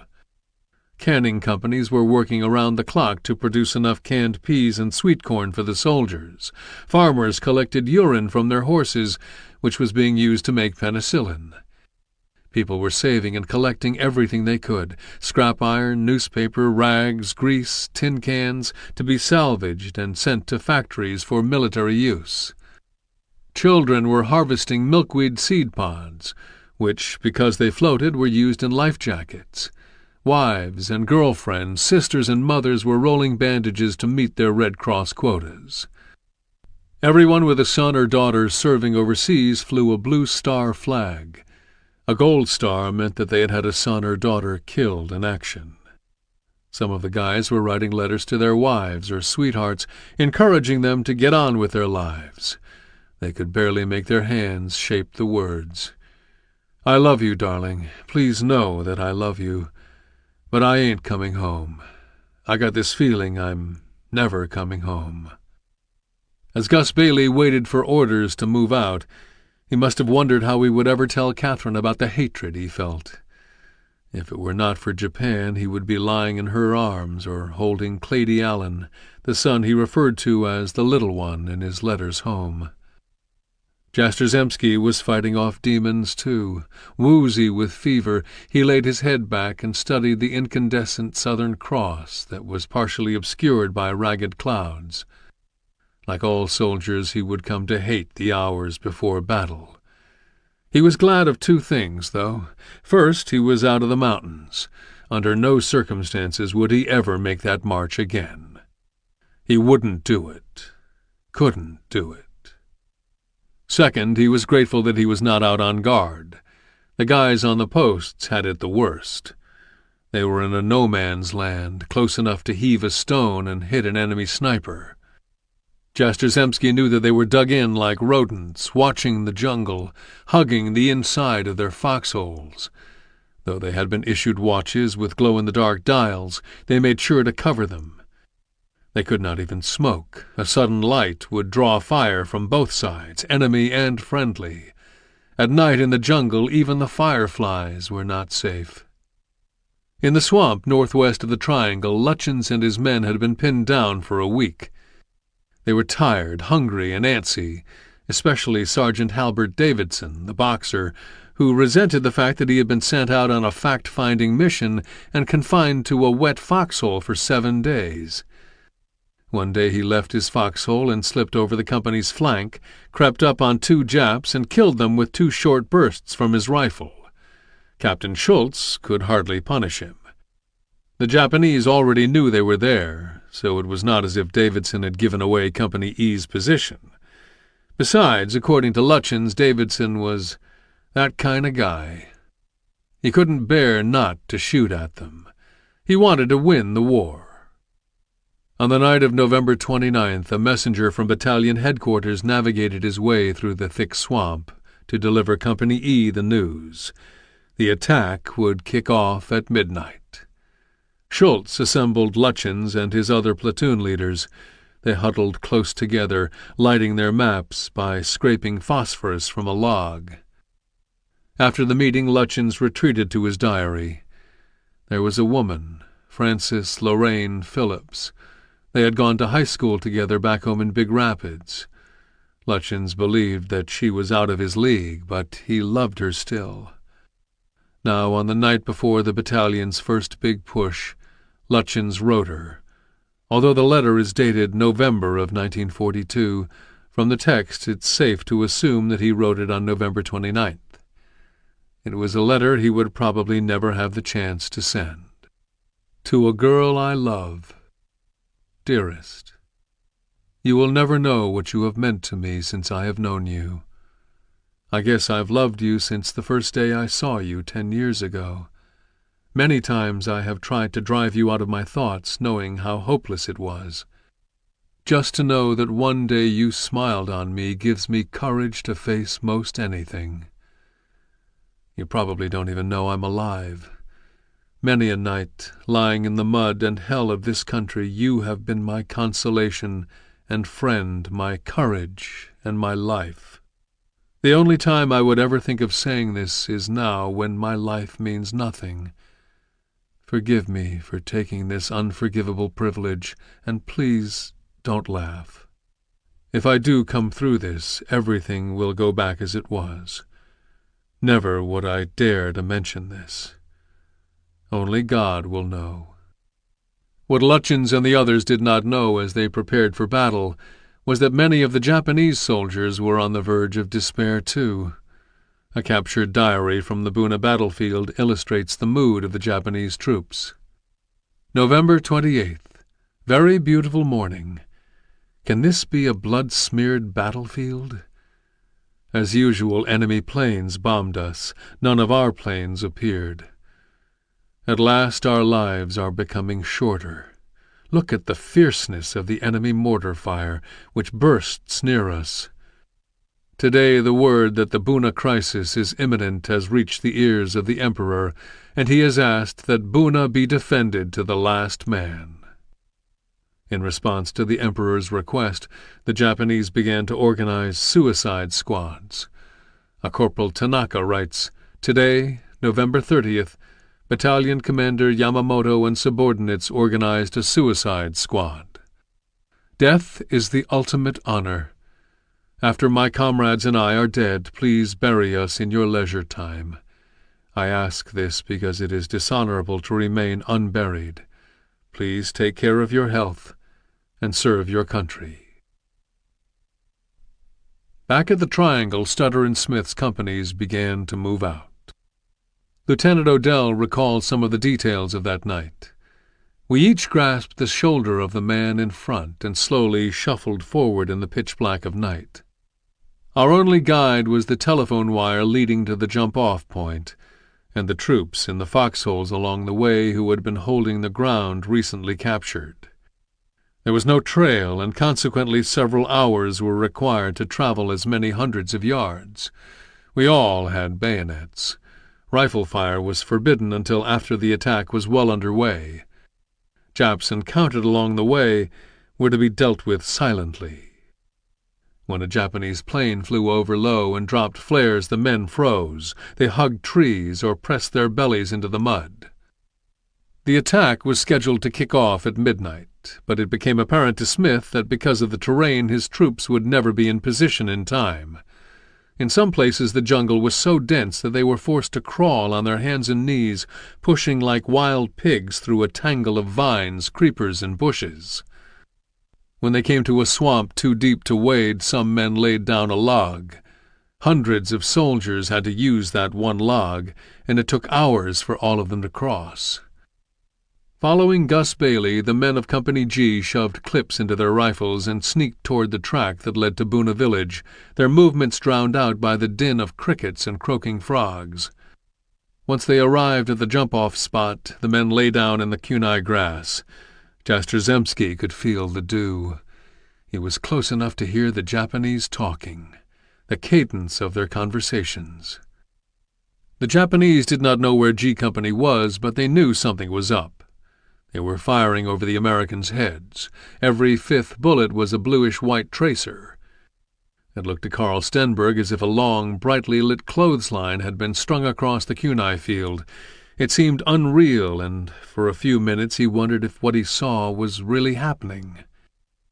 Pieces of his life flashed by. At the age of 5 he had been bitten by a dog. The bite was bearable, but it was the pain of the rabies shot that made him cringe all over again. He remembered the time his brother threw him from a boat to teach him to swim, the sickening feeling of swallowing lake water as he sank. He remembered setting fishing nets on Lake Michigan late into the season. The way his wife Frances walked. The little apartment she rented with his sister. How she had proposed to him in November 41 when he was home on leave from Camp Livingston. Frances had been keen to marry. Stenberg resisted. It was not that he did not love Frances. He had no doubt that she was the one, but with war imminent he did not want to leave her behind to mourn a dead husband. Now he could not get Frances out of his head. What was she doing? Did she miss him as much as he missed her? Was she thinking about him? The thought that he might never see her again scared him. It had been just days before that he had seen his first dead man. Walking back to an aid station, he had seen a guy leaning against a tree. He was not moving and did not seem to be breathing. Stenberg lifted up his chin and saw the handiwork of a Japanese sniper. The man had been shot through the mouth. The bullet had exited at the back of his head. Back home, Frances was working 7 days a week at Continental Motors. On the night of their anniversary, she went out for a beer with one of the other army wives. "To my anniversary," she thought, when she raised the glass to her lips. It was a small gesture, but it was important to her to observe the day. The truth was, her anniversary was no different from every other day. She would go home tired and write a letter to Carl and feel lonely. To Stenberg's right, Stanley Jastrzemski tried not to make a sound.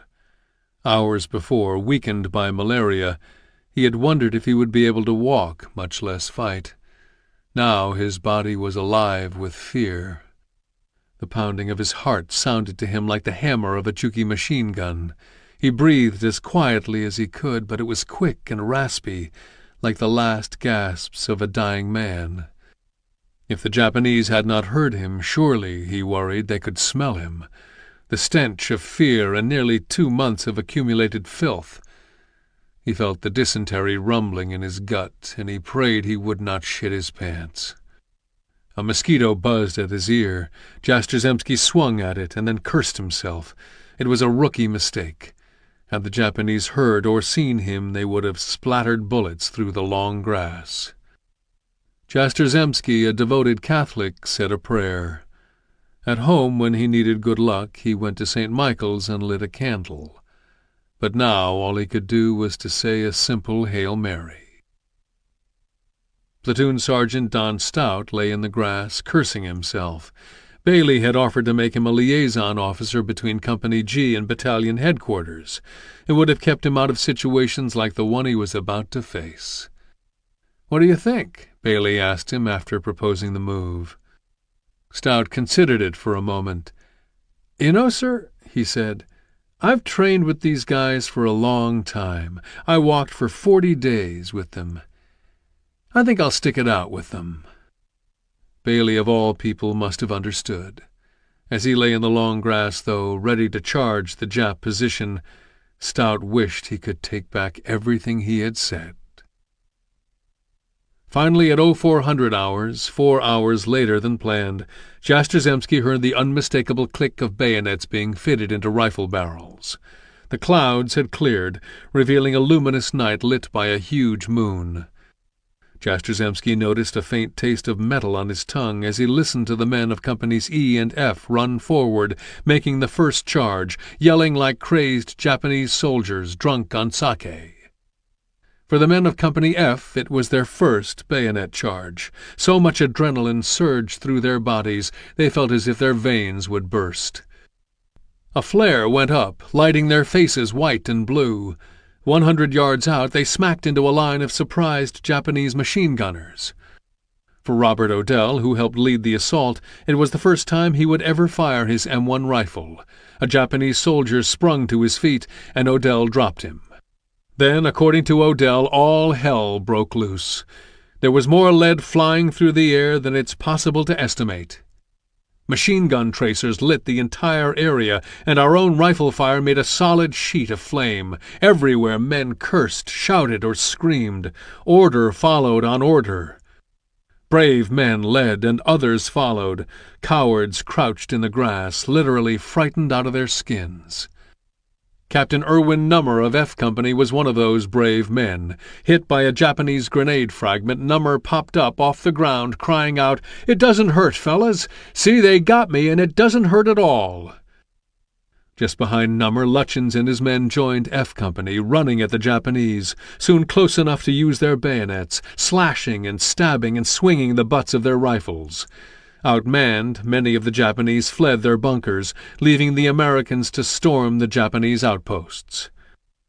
One of the huts was filled with the scent of perfume, and there, lying on woven mats, were 6 Japanese officers. Next to them were bowls of warm rice and a washtub with soap suds. The officers reacted as if they had been awakened from sleep. Perhaps they were drunk. Perhaps, finding themselves confronted by a band of bearded and bedraggled American soldiers, they thought they were dreaming. Or they were sick with fever. Whatever the case, the officers did not make a move to defend themselves. According to Lutyens, they were so startled they just buried their heads in the mud, like ostriches. Lutyens and his men unleashed a fury of bullets, killing all but one of the Japanese where they lay. One officer tried to stand. They filled him with lead, but the officer just wouldn't die. He tried to rise 2 more times before he finally toppled over. Then the Americans stripped the shacks, taking watercolor prints, fine silks from China, lacquer boxes from the Philippines, proof that the Japanese were part of a veteran naval landing force. Blankets, silverware, clothes, cigarettes, whiskey, cans of meat, and 14 rolls of Japanese writing paper. The Americans thought the rolls were toilet paper and celebrated. They had had no toilet paper for nearly 2 months. Odell grabbed a Japanese bayonet, and from that point on he never went into battle without it. They also found personal pictures, photos of Japanese soldiers in civilian dress, surrounded by their wives and children. If some of the men felt a pang, a stab of doubt or mercy, it did not last long. Their motto, according to Lutyens, was, "If they don't stink, stick 'em." So the Americans moved among the Japanese bodies and plunged their bayonets into the corpses. Setting fire to the huts, they watched them burn, and then they blew up the Japanese bunkers. If Lutyens and the others felt avenged, it was only momentary. The memory of seeing friends blown to bits just a few yards away was one he would never forget. And the trail back to the battalion aid station, according to Lutyens, was so slimy with the blood of the wounded that you could hardly keep your balance. He wrote later that he saw men coming back with their faces shot away and their hands where their chins had been, trying to stop the flow of blood. Men with their guts sagging out, yelling in pain. When Bailey finally called for Company G's attack, Jastrzemski, DiMaggio, and Stenberg leaped to their feet and ran toward the Japanese outpost. It was hard to shake the feeling that they were on a suicide mission. American machine gunners firing tracers set the field ablaze. Men ran screaming and shooting through the fire. From afar it must have had a kind of horrible beauty, the black night glowing and crackling with burning grass, the whip and whine of bullets ripping through the trees, the cold metallic twang of 50mm and 60mm mortar shells. Don Stout could see the kunai grass bending one way as Company H, the battalion's heavy weapons company, fired on the Japanese using water-cooled .30-caliber machine guns. The grass would bow in the opposite direction when the Japanese returned fire. Stout ran forward like everyone else. It might have been miles or hours. To him, distance and time had lost all meaning. As the company neared the Japanese, the men lunged with their bayonets. They were so close they could feel blasts of hot air from the muzzles of Japanese rifles. Stenberg was part of the 4th Platoon's 60mm mortar squad. As a forward observer, his job was to protect the mortarmen. In New Guinea's thick jungle, though, high-trajectory mortars often were not much good, so now he was out front, a regular rifleman. He pressed the trigger and felt the Tommy gun buck in his hands. It was his kind of battle, close in. All he had to do was pull the trigger and he was bound to hit something, leaving behind enemy soldiers with gaping holes in their chests. Unable to see more than 2 or 3 feet in any direction, no one knew where anyone else was. Squads were cut off from one another. Stenberg heard the lashing of a machine gun and saw 3 Company G men go down in front of him. His ears rang from the muzzle blast. Jastrzemski felt a bullet skin his leg. It was a searing pain, like being cut with a hot knife. Then he realized that he was only 10 feet from a Japanese pillbox, and felt an electric jolt of fear. Before a bullet could tear open his chest, he jumped to the side like an acrobat, grabbed a grenade, pulled the pin, and threw it at the pillbox. He knew a grenade had a killing radius of 35 yards, so he threw himself to the ground just before it blew. All around him he heard the sickly, smacking sound of bullets entering flesh. He saw the flashes of Arisaka rifle barrels. One of those bullets knocked down his buddy, Willie LaVenture, the shot tearing open his belly. Jastrzemski ducked as low as he could, ran to LaVenture, and cradled his head in his hand. Bullets sizzled through the long kunai grass and kicked up dirt just in front of him. LaVenture begged for water. All he wanted was water, Jastrzemski remembers. Jastrzemski pressed his canteen to his buddy's lips. LaVenture gulped at it. Seconds later, Jastrzemski saw the water pouring from the hole in his belly. Jastrzemski could not wait around, though, even for his best buddy. Calling for a medic, he jumped to his feet, retched, and left LaVenture lying there. It was the hardest thing he ever had to do. Stenberg blasted his way through the enemy's first line of defense, but when the rest of the company caught up to him and Company G tried moving on Buna village, the men lost their way. As daylight crept into the jungle, Gus Bailey realized that they were mired in a swamp at the northern border of the grass strip, and called off the attack. Jastrzemski leaned against a tree, lifted his pant leg, and inspected his wound.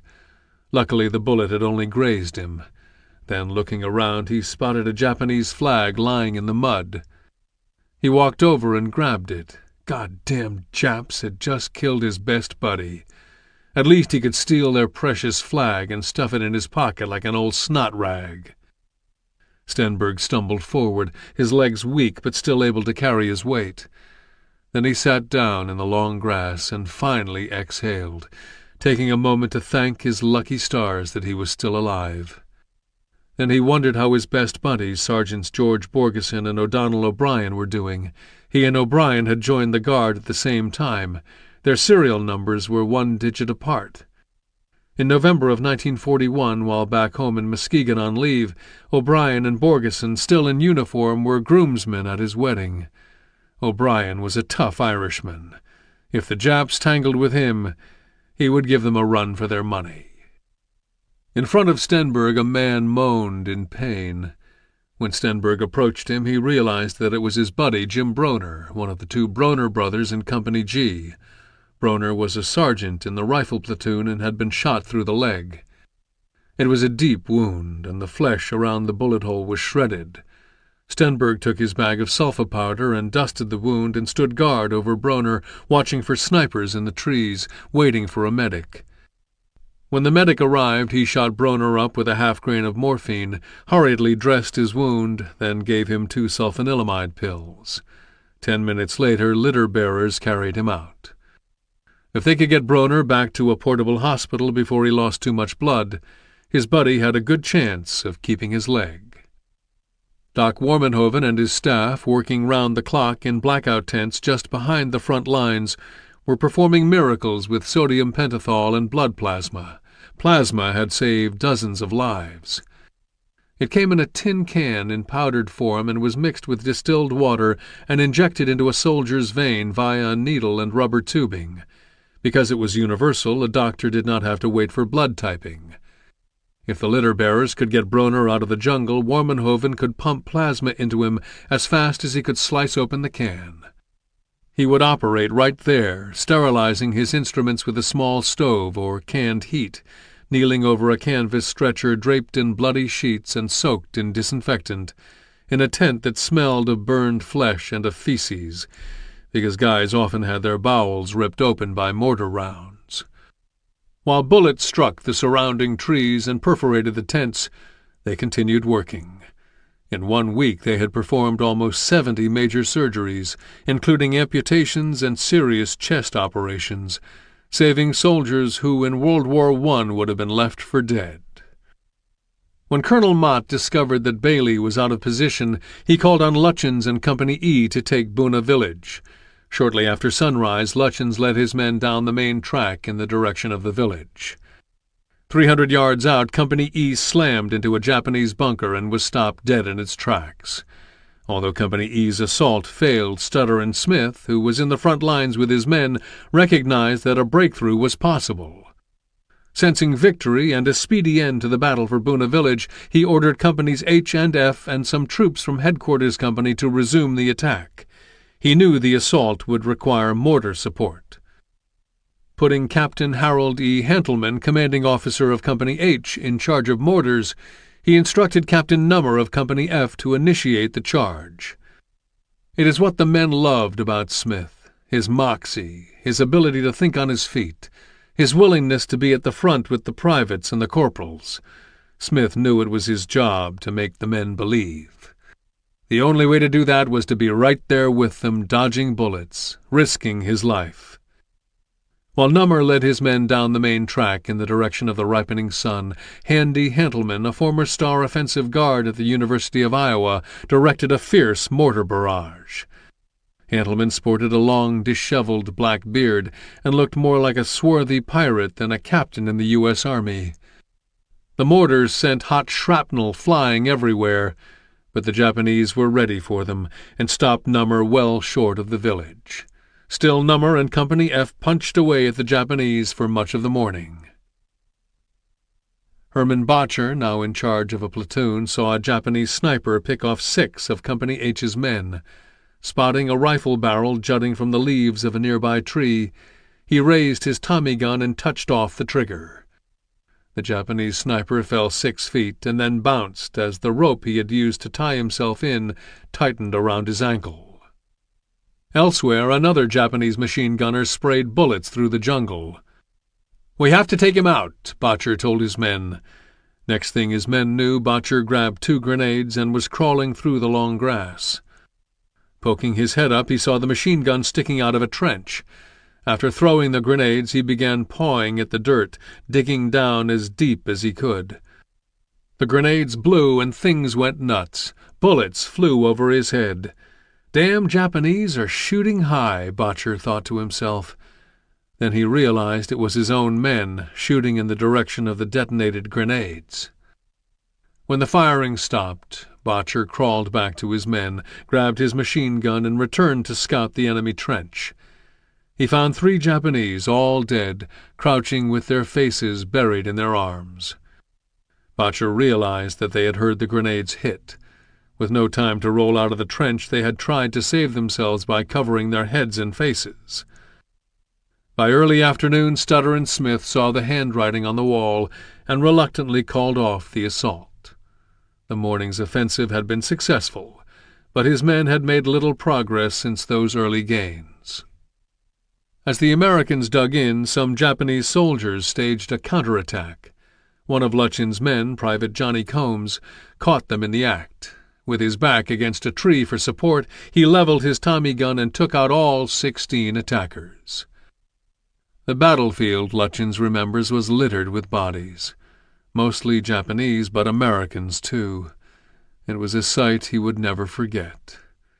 Among the dead were 2 Company E men who had made the mistake of trying to take a small group of Japanese as prisoners, pretending to surrender the would-be prisoners' machine gun their captors. Despite Company E's losses, Lutchens felt relieved that many of his best buddies had made it through the battle. Art Edson had survived. Edson had been with Lutchens since their scouting trip along the coast.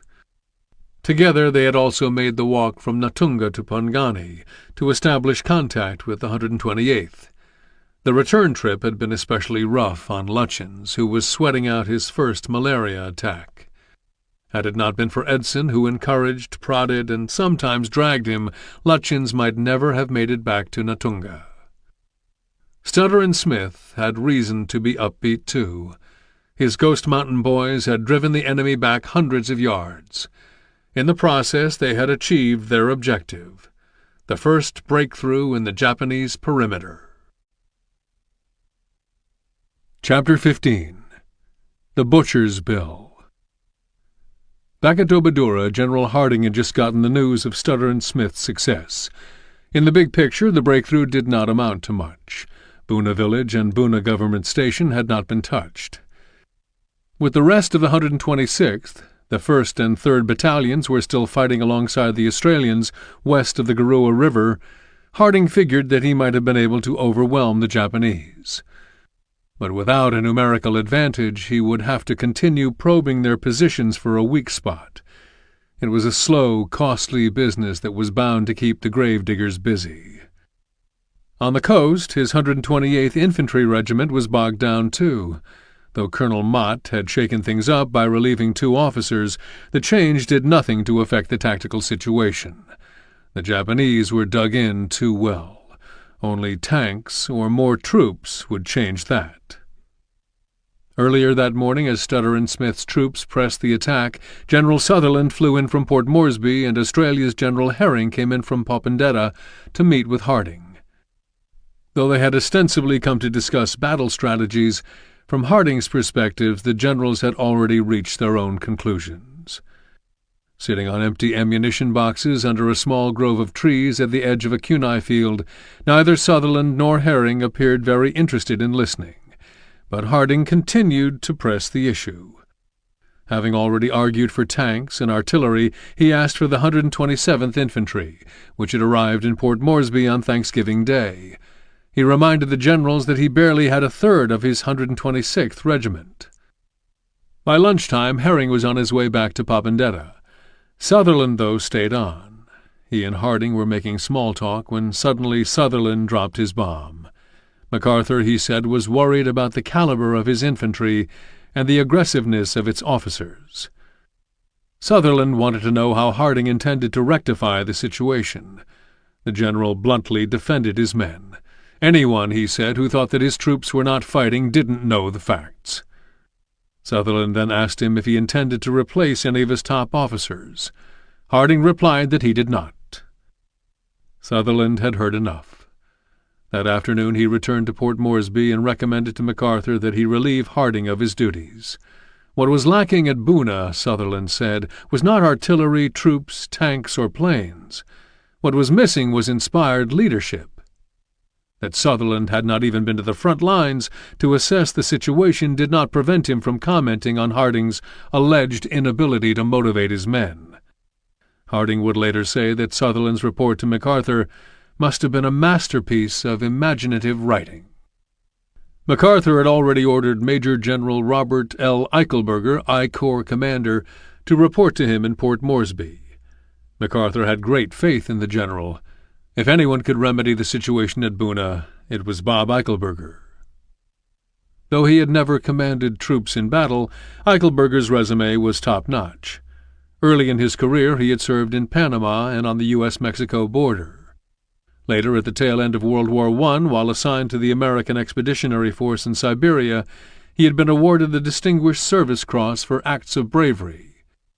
Having attended the Command and General Staff College at Fort Leavenworth and the Army War College, after which he became superintendent of West Point, Eichelberger possessed superb leadership and organizational skills and a keen understanding of military theory. On November 29th, when MacArthur summoned him, Eichelberger was at Rockhampton, Australia, training the 41st Division in jungle warfare. Early the next morning, as Sutherland was on his way to Dobodura to talk with Harding, Eichelberger boarded a plane for Port Moresby. At MacArthur's headquarters, Eichelberger and his chief of staff found MacArthur with Generals Kenny and Sutherland. Sutherland had already told MacArthur of his meeting with Harding, and it took only a moment for Eichelberger to discern MacArthur's mood.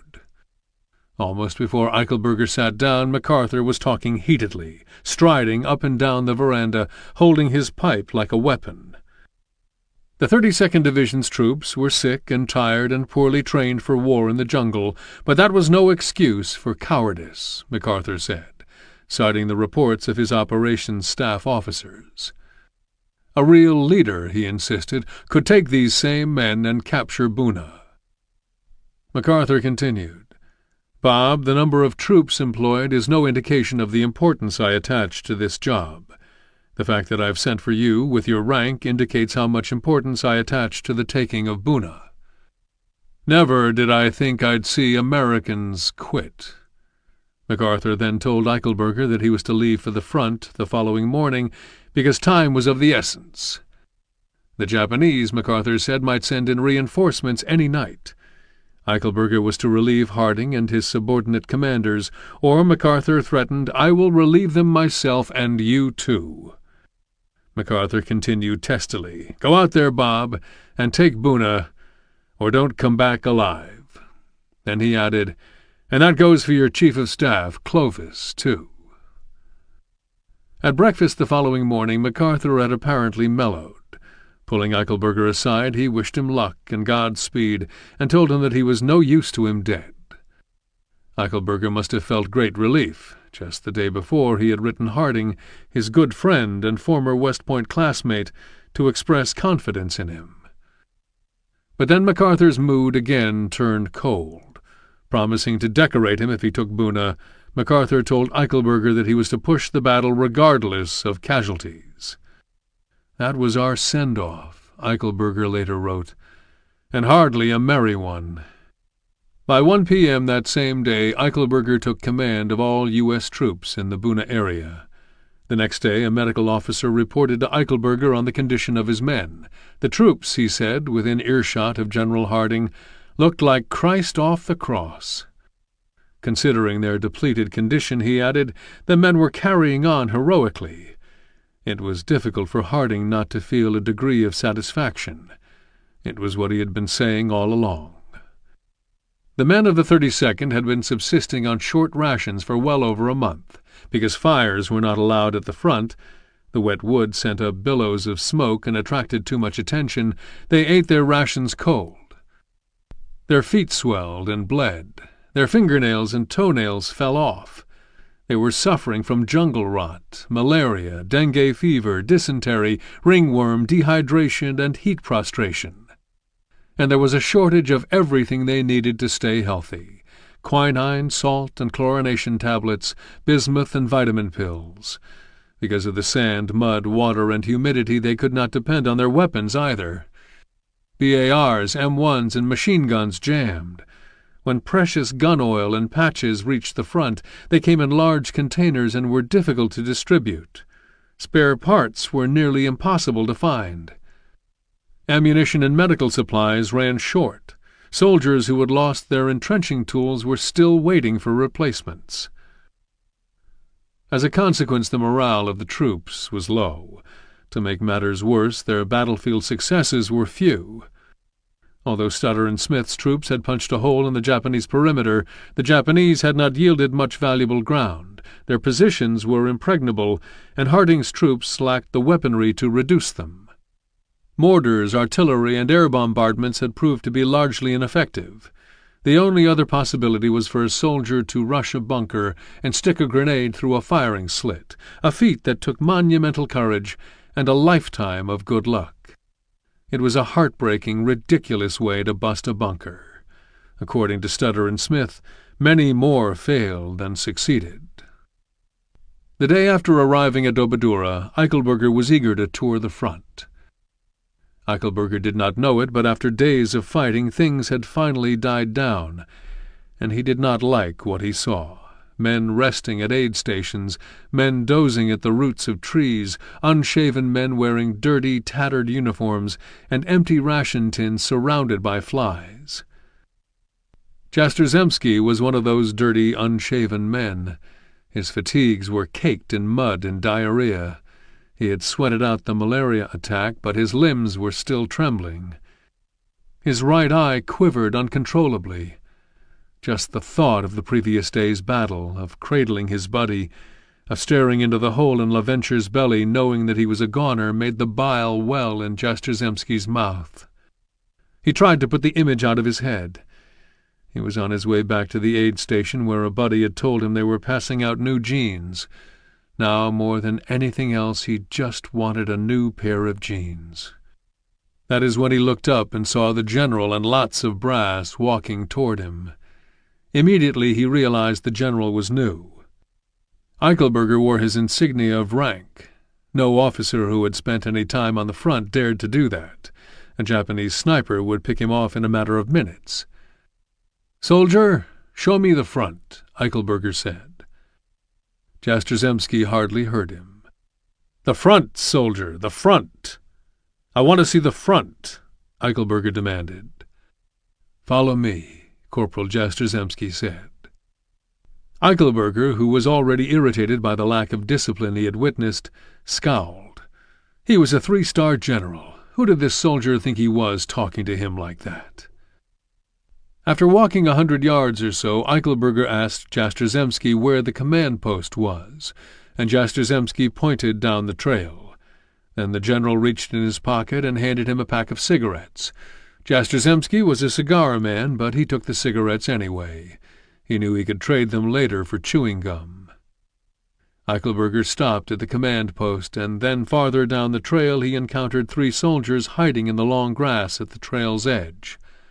When Eichelberger asked them what lay ahead, the men answered that an enemy machine gunner had fired on them hours before. Eichelberger was surprised. Hadn't they bothered to scout the trail since? The men told the general that they had not. Eichelberger then offered to decorate any one of them brave enough to move forward. When no one volunteered, the general was incensed. Later, Eichelberger held a meeting of his senior officers at Stutter & Smith's command post, which was nothing more than a collection of tables around a large hollow tree stump. Smith had a field phone which was connected to other field phones by single-strand Australian wire. When Smith phoned his company commanders, every phone in the jungle rang, including the Japanese ones. Harding also attended the meeting.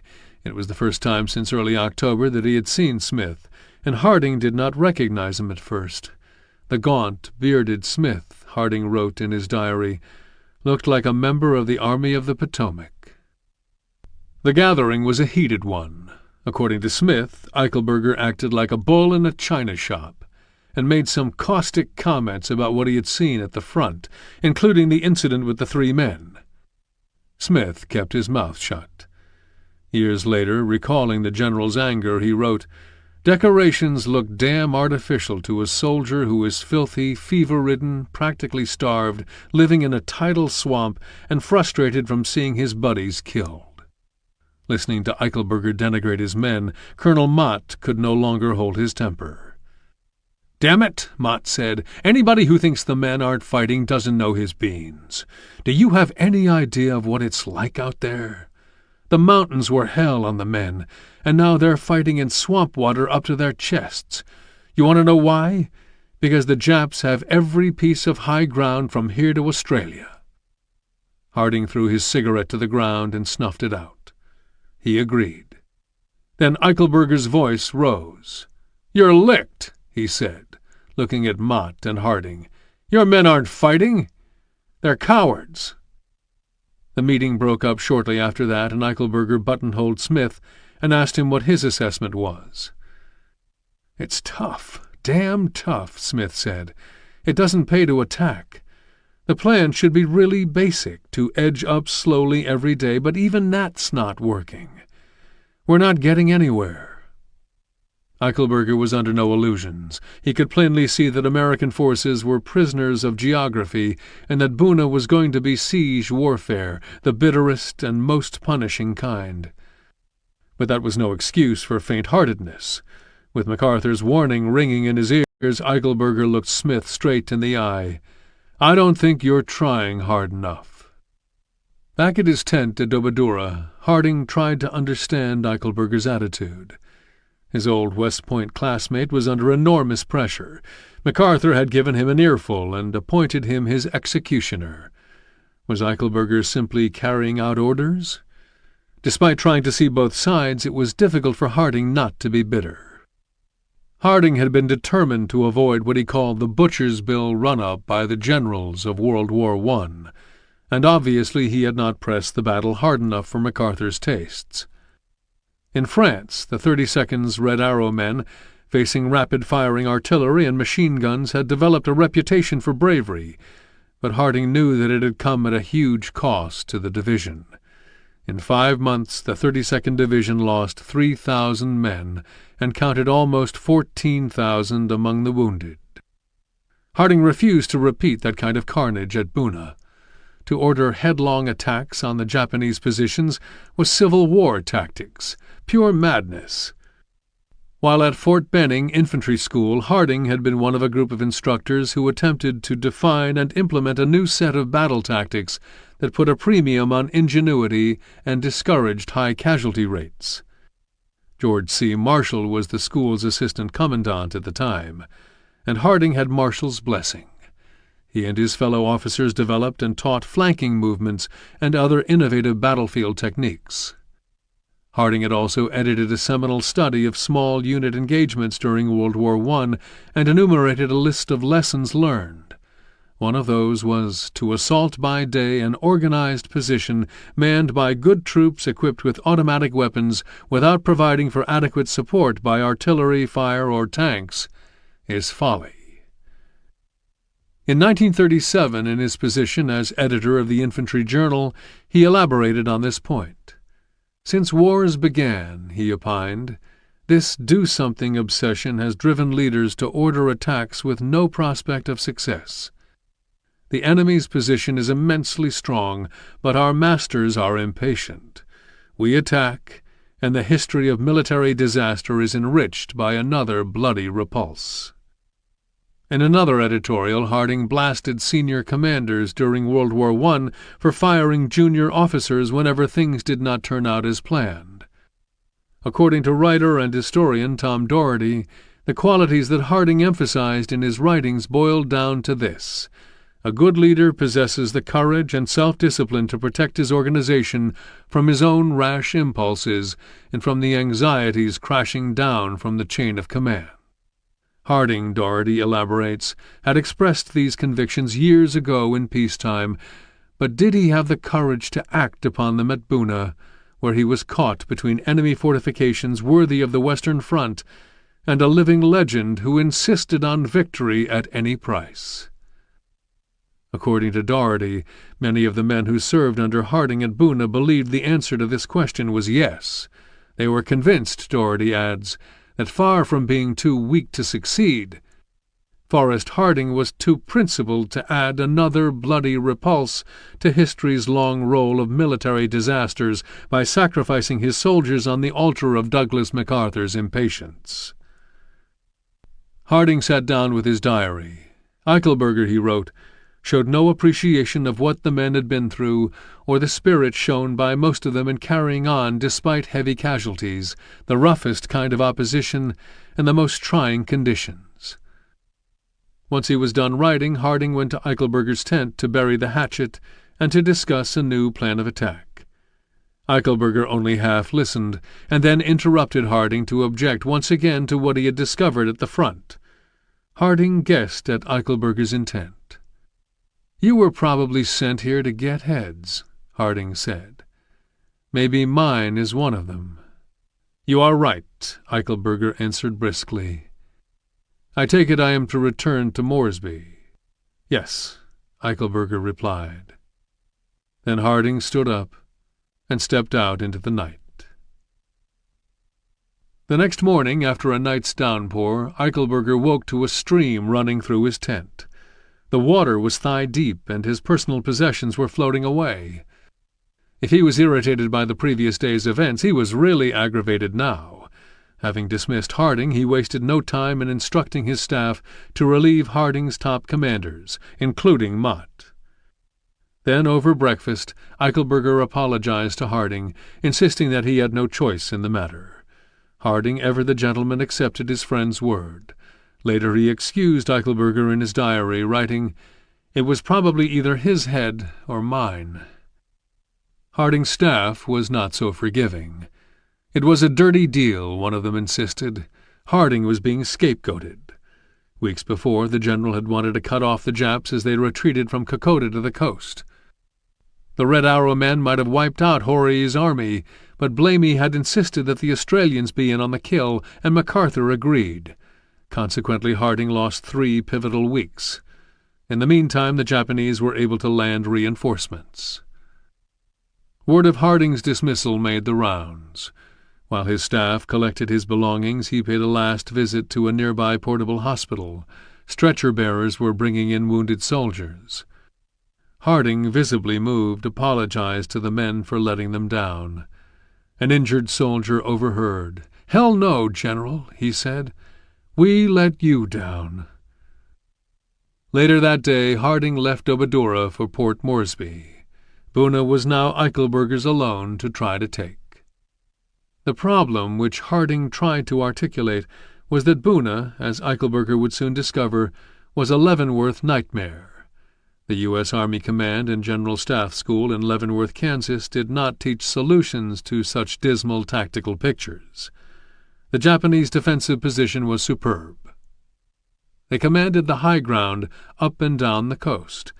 The Americans were relegated to the blackwater creeks and swamps, thick with viciously spiked nipa and sago palms that made the coordination of advances impossible.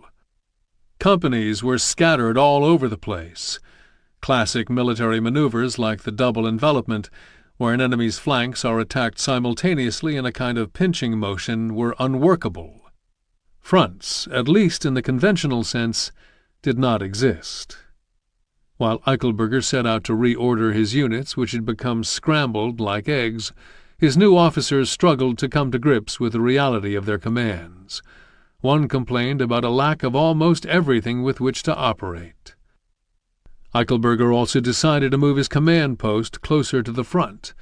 While this was going on, Stutter and Smith sensed that the Japanese were growing weak. Acting on a hunch, he sent out small patrols to harass the Japanese positions. They were colonial tactics, according to Smith, designed to keep pressure on the enemy and gather intelligence, while Eichelberger figured out the division's next move. Smith's hunch proved correct. Up and down the 11-mile front, Japanese soldiers were suffering. Sergeant Phil Ishio, a Japanese-American from Salt Lake City who worked as a translator with I Corps, had just translated some of the diaries that Smith's men discovered when they raided the Japanese shacks on November 30th. The Japanese were short on food and medical supplies. Unlike American soldiers who were discouraged from keeping diaries for fear that they might end up in the wrong hands, the Japanese had obviously not had any security briefings. Ishio was surprised by the candor of the daily entries. On the morning of the November 30th battle, a Corporal Tanaka wrote, "At the break of dawn the enemy charged. We repulsed them. It is now merely a case of waiting for death. There isn't much we can do. We have not eaten for over a week and have no energy. As soldiers we are ready to die gallantly." Twice a day American patrols attacked the Japanese and then retreated to their company command posts. Company E was so close to enemy lines that the GIs could hear the Japanese chattering. The patrols could not get too close because the Japanese had run trip vines up and down their lines. Behind the vines, though, the Japanese had grown lackadaisical. Swede Nelson and squad leader Sergeant Ned Myers took advantage of their inattention. Armed with Tommy guns, the two men sneaked within 30 yards of a Japanese pillbox without being detected. 15 enemy soldiers were laughing and smoking when Nelson and Myers opened fire, killing 12 of them.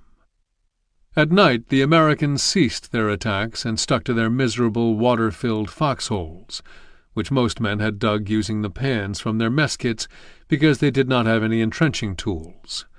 They stayed put, 2 men to a hole for protection, listening to the sounds of the jungle, trying to distinguish the swamp rats scurrying through the long grass from Japanese soldiers creeping in for a closer shot. The Americans took little comfort in the foxholes.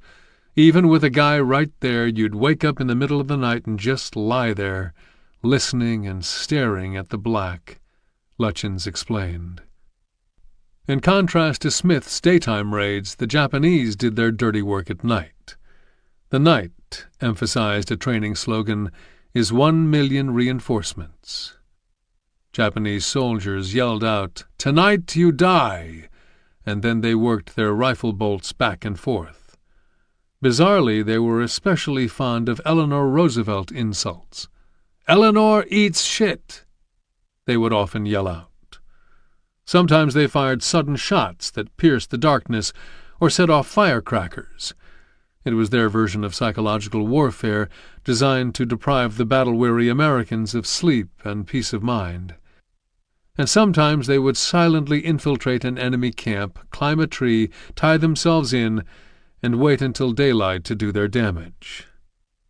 One morning in early December, Captain Melvin Schultz, commander of Company E, spied a Japanese sniper just outside his command post. The sniper could have easily killed him, but was waiting for more men to arrive. Schultz calmly went about his business, and then whirled around and pumped 8 shots into him. The sniper fell from his perch. His bullet-ridden body dangled above the ground for all to see. Under extreme pressure for results, Eichelberger did not waste any time ordering his first attack. The plan was a basic one. On December 4th, Stutter and Smith and his Ghost Mountain boys would close in on Boona village, while Colonel Smith's men from the 128th got in position to deflect a counterattack from Boona Government Station. On the evening of December 3rd, the troops had their first hot meal in weeks. Eichelberger had demanded it. Half-starved soldiers, he said, could not be counted on to fight. With full bellies, men found the energy to slip back to the Japanese bivouac that they had stormed 2 days earlier to search for souvenirs. Fearing booby traps, company commanders had issued strict orders to leave the stuff alone, but few of the men felt the need to comply with the order. The jungle was so thick that even in broad daylight they could sneak back to the Japanese outpost without being noticed. That night, 9 Zeros flying 50 feet off the ground dropped food supplies to Japanese troops at Boona Government Station. Eichelberger regarded the drop as a good omen. It was further evidence that the enemy was tired, sick, and running low on food and ammunition. All of this was true. Some Japanese soldiers charged with holding the beachhead did not even have weapons to defend themselves. Colonel Yokoyama commanded these men to tie bayonets to poles. Those without bayonets he ordered to fashion spears or clubs out of wood. Major General Tsuruo Yamagata, who had just landed with 500 troops north of Basabua at the mouth of the Kamusi River, warned his men of the situation at the front. The battlefield, he said, was a continuous swampland, devoid of supplies. The health situation was also extremely bad. Until now, he continued, conditions as severe as these have been unheard of during the China and Greater East Asia conflict. Then he urged his men on, adding, "I have not the slightest doubt that you will conquer hardships and privation, and that with one blow you will annihilate the blue-eyed enemy and their black slaves, which will be the key to the completion of the southern operations." Veteran troops who had made the long retreat from Irobiwa confirmed Yamagata's appraisal. Although they had fought in the Singapore, Malay, and Bataan campaigns, they had never seen a worse battlefield. Reaching the coast, they discovered that Japanese doctors were ill-equipped to care for them. Hospital conditions were deplorable. Sick and wounded soldiers were forced to lie on straw mats outside the overcrowded hospital. Reeking swamp water had seeped into the wards, causing clothes, bedding, and medical supplies to mold, rot, or rust. Those doctors who had not been forced into infantry duty had almost no medicine to treat patients. They performed operations without anesthetic. The very ill were simply left to die. For those suffering from malnutrition, there was little food to nurse them back to health. The detachment supply officer gave orders to slaughter the remaining horses. For many of the sickest soldiers, though, the meat was of no help. For the past month they had eaten anything they could: leaves, grass, roots, dirt, even their leather rifle straps. Now their digestive systems were incapable of processing regular food. According to one Japanese journalist, many of them vomited blood and died. General Hori's section leader, who penned agonized diary entries from Irobiwa Ridge, now turned his attention to the Imperial Army's disintegration. "Thinking reinforcements will come," he wrote in late November, "we have waited every night. As the battle stretches from day to day, the number of men killed and wounded increases. The patients are all collapsing. We don't know how great our losses are, but we are holding out, hoping for a miracle. In the meantime, we find that our bin commanders and Khoi commanders have all been hiding in trenches under trees, and not one has come out." On the evening of December 3rd, he wrote, "Parents, wife, brother, and sister, I have fought with all my strength. I believe by all means that the violent efforts of Basabua garrison will be handed down to posterity.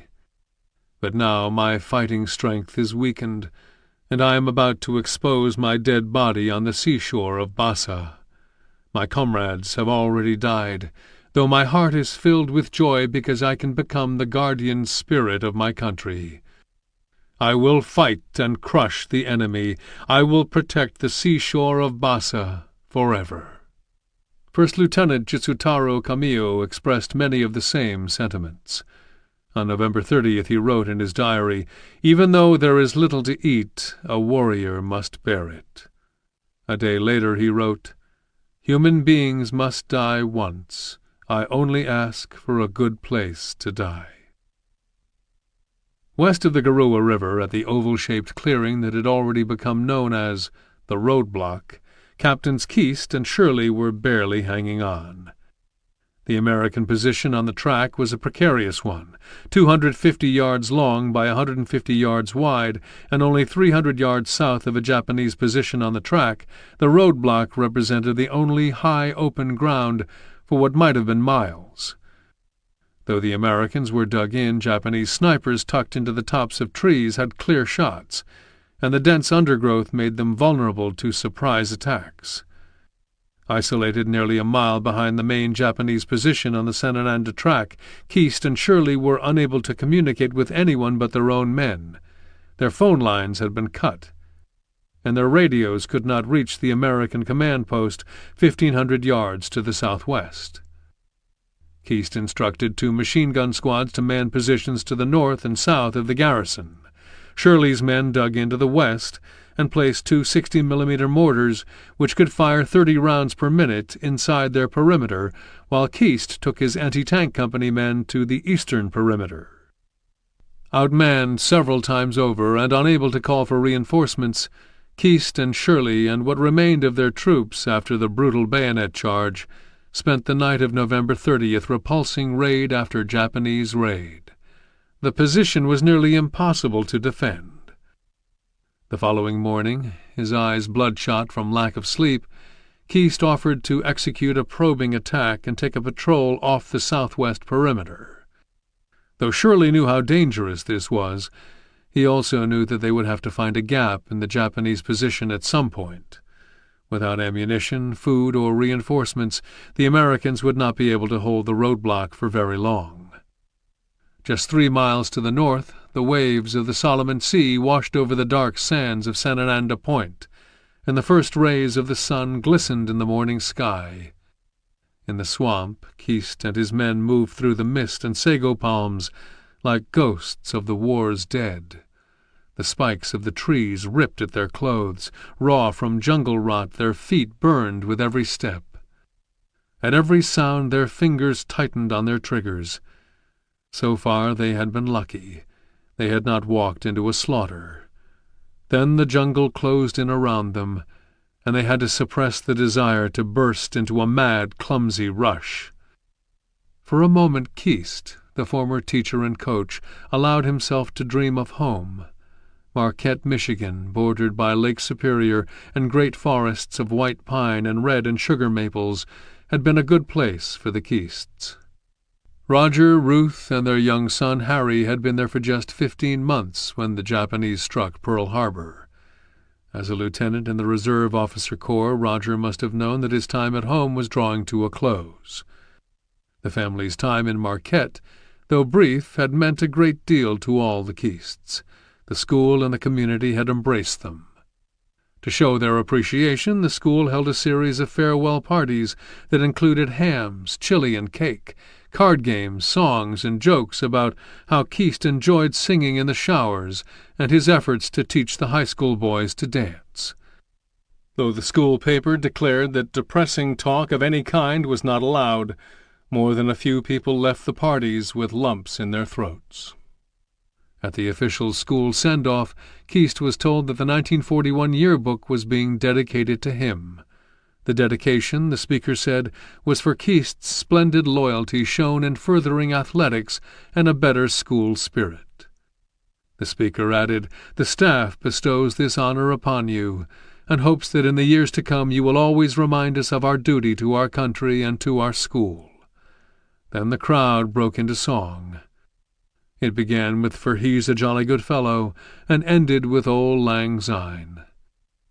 But Keast was as far from Marquette as he could be now. He and his men had not made much progress when they were hit by a wave of rifle and machine-gun fire.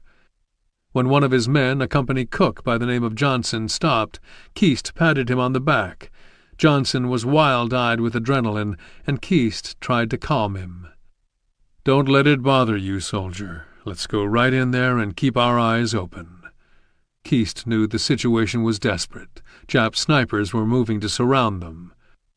Their only hope was to keep shooting, to keep moving straight ahead in the direction of Middendorp and his men. Keast must have known that if Middendorp knew that they had fallen into a trap, he would try to bail them out. Keast took a few more steps, and then gunfire burst at point-blank range from the jungle ahead. There was a brief flash. Johnson might have heard the dull thud of a bullet entering flesh. Then Keast fell. Johnson could see Keast lying on the ground on his side, his empty pistol holster exposed above the grass. He wanted to go to his captain. He needed to get his captain, to pull him out of the jungle and scream for a medic, but bullets snapped and hummed around him. Soon the decision was made for him.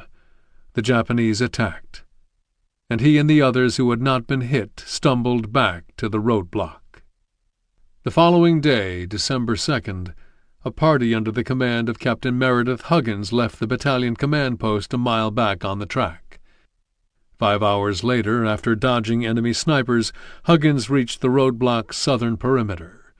In need of ammunition and rations, Shirley was overjoyed to see Huggins. But he had bad news for him. Roger Keast was probably dead. Huggins had no time to mourn his friend.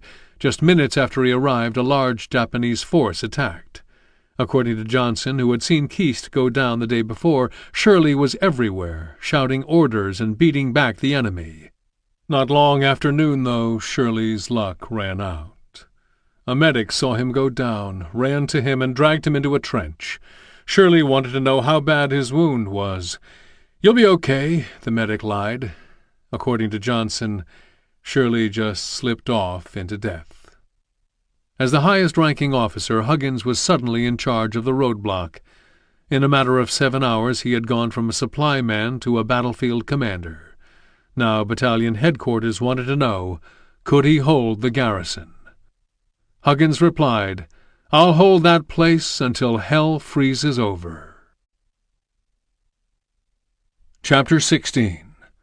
Breaking the Stalemate. Back at the Buna front, Eichelberger was gearing up for the December 4th attack. After consulting with Colonel John Groves, though, he agreed to postpone the attack, but only by a single day. Groves had been I Corps Inspector General, but now that I Corps was taking over, Eichelberger was replacing Harding's officers with his own. Groves was an odd choice for a battlefield commander. In a matter of days, the colonel went from shuffling papers to leading men. Groves immediately rubbed the troops the wrong way. According to Stutter and Smith, he arrived like a potentate. Groves was taken aback by the condition of the troops, especially Stutter and Smith's men. Some of them, Groves wrote, were on the brink of nervous exhaustion, and most of them had fevers, too. Malaria did not keep men off the front lines either. A soldier's temperature had to reach 103 degrees before Smith could send him back to an aid station. Smith hated to see sick men going into battle, but he was so short-handed that he took anyone he could get, fever or not. Searching for troops, he had already stripped the regiment's headquarters and service companies. Cooks, too, were fighting as riflemen. At 10 o'clock on Saturday, December 5th, Eichelberger's attack began, with 9 B-25 bombers swooping in on Buna Government Station. Artillery and mortars pounded Buna village. Some of them landed short of the village and burst in the trees just above the heads of Lutchins and his men. Had the shells landed 20 feet shorter, Company E would have been wiped out by friendly fire. Half an hour later the barrage ended. Then, according to Lutchins, it was deathly still.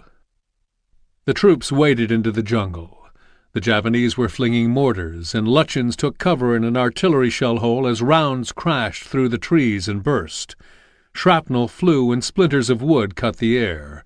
Everywhere around him men lay plastered to the ground in rain puddles. After waiting out the mortar bombardment, Lutyens and his men were back on their feet. They had advanced only 20 yards when Japanese machine gunners opened up on them. Bullets struck flesh, and 6 men fell. Blood clouds floated in the air. Then everyone dove for cover, except Sergeant Harold Graber. With his machine gun at his hip, Graber stormed the Japanese. Inspired by Graber's example, one of Lutyens' lieutenants attacked too. Lutyens heard firing and then saw the lieutenant fall. Seconds later the man got up, stumbled 10 more yards, and was hit by another burst of fire. Then Graber went down. Another one of Company E's men raced forward. Lutyens heard the pop of a grenade fuse and then the sputter. When it blew, he knew he had lost another good man.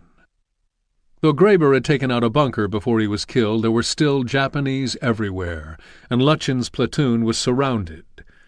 Lutyens knew his only hope was to get a message to Captain Schultz. Perhaps Schultz could send the rest of the company forward.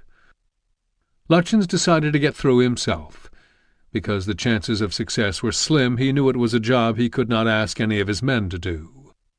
He took only a few steps when a Japanese soldier spotted him and hurled a grenade.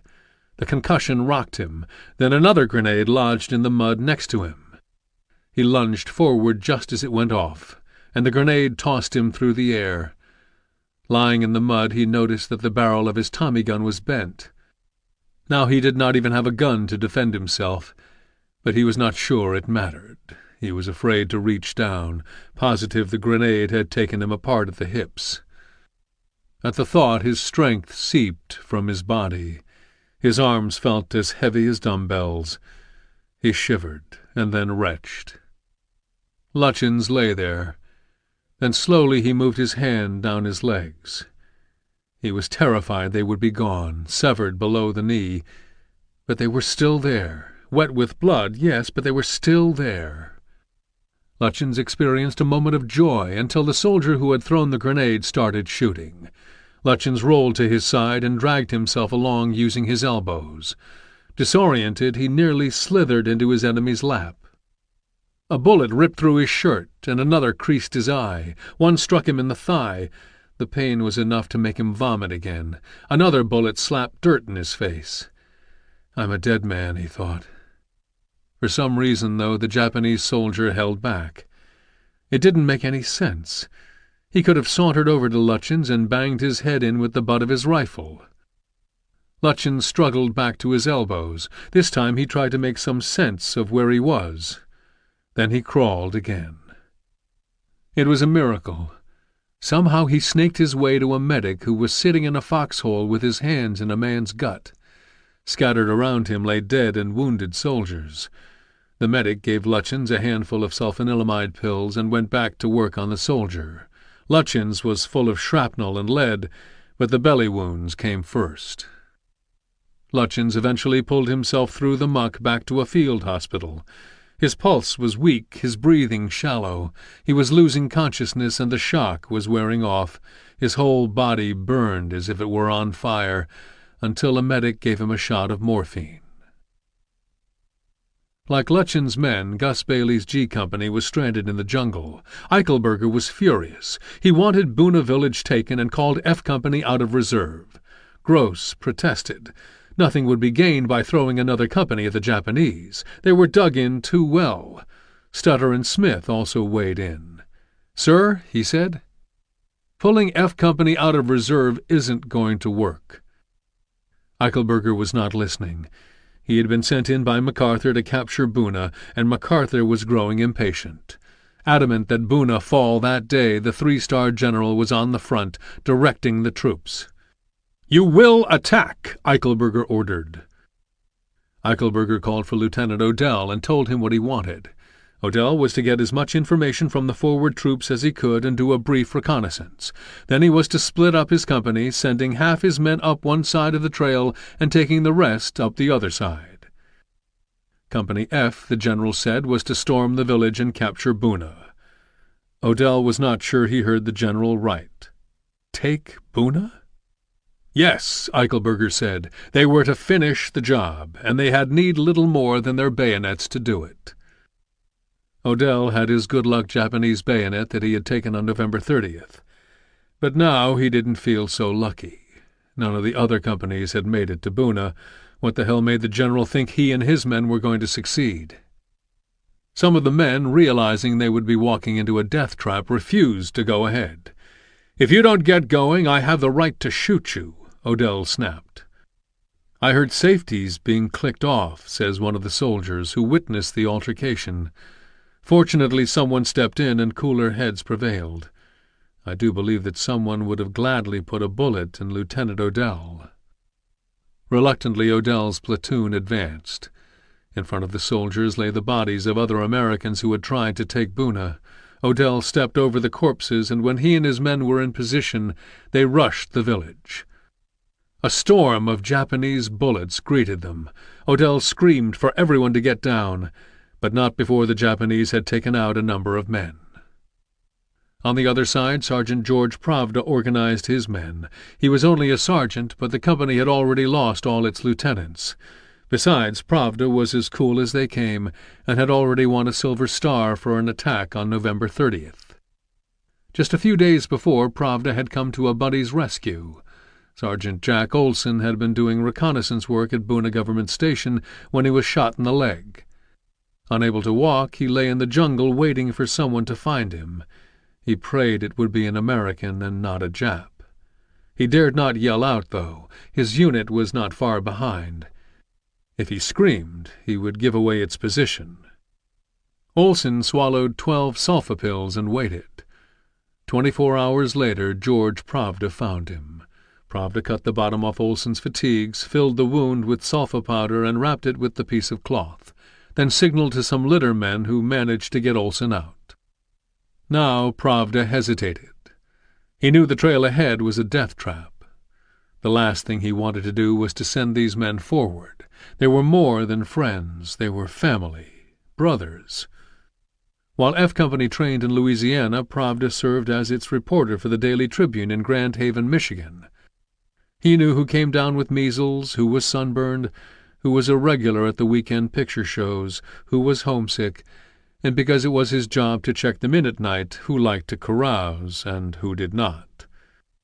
He knew their wives and sweethearts, their mothers and fathers, the names of their dogs, their company nicknames, Baby Dumpling, the Bugler, Wrong Entrance, and laced his correspondences with amusing anecdotes and folksy yarns about life in Louisiana. He wrote about the heat, mosquitoes, mud, cotton and watermelon, fried chicken, funny Deep South drawls, black shoeshine boys. The men of Company F relied on Sergeant Pravda's discretion, and Pravda never disappointed them. He never printed anything that might give family members back home reason for alarm or sweethearts cause to worry about whether their men were straying. But after earning their trust, how could he now send them up against Japanese snipers, machine gunners, and mortarmen when he knew some of them were going to be killed? Pravda instructed his men to remove their bayonets. It was an unorthodox way to run an attack, plus Odell had just ordered them to insert bayonets, but Pravda had been at Buna long enough to make the call. "No bayonets?" asked one of his corporals. "That's right," answered Pravda. "No bayonets." Pravda was worried that with the bayonets the men would get hung up in the jungle's swarm of vines and limbs. Pravda and his men made it all the way to the mouth of Entrance Creek and inadvertently crossed over into Buna Government Station. When Pravda realized where he was, he called for reinforcements. He had made a wrong turn, and now he and his men were staring at the biggest prize of all, the government station. No one could believe the news. "He's at the goddamn government station. We gotta get him some men." But the men never arrived, and Pravda was forced to pull back. Not before he was shot and seriously wounded, though. The bullet entered his arm, traveled through his back, and exited at his neck. A few more inches and it would have severed his spine. Now he was being carried out on a stretcher while Japanese snipers tried to pick off the litter men. Back at the field hospital where Pravda would spend the night, doctors were working to keep men alive. On December 3rd, when Russell Byes was shot and went back for medical attention, he warned the medics to expect heavy casualties because soon there was going to be a big push-on. Byes knew what he was talking about. Though he was a cook, cooks at Buna did not get a break. They fought shoulder to shoulder with the riflemen. In fact, Buys had already taken a few Japs and risked his life in the process. While guarding the company command post, he had seen enemy soldiers crossing Entrance Creek by way of the Wood Bridge. When he reported the activity to Gus Bailey, Bailey treated him like anything but a cook. "Well, then get up there and shoot 'em," was all Bailey said. Buys had something of a reputation in the company. He had grown up on a farm in Muskegon, where he was always shooting something. At Camp Beauregard he had finished at the top of the company on the firing range, using 22s and 30-06 bolt-action rifles. When the scores came in, the officer in charge chided the rest of the guys. "You guys let a cook beat you," he roared. "You sorry SOBs, you let a goddamn cook beat you." Buys crept up toward the creek and squeezed between some mangrove roots. Then he put his M1 to his shoulder and sighted in on a spot about 200 yards away on the bridge. When a group of Japanese soldiers tried crossing, he sent 3 of them spilling into the creek. On the day Buys was shot, Bailey had sent him to the front lines to get hot rice to the troops. On the way back, a firefight broke out, and Buys took a blow to his shoulder that felt as if a heavyweight fighter had unloaded on him. Turning around to punch the SOB who had hit him, Buys realized that he had been shot. He did not know if it was a Jap sniper or one of his own guys. It did not matter to him.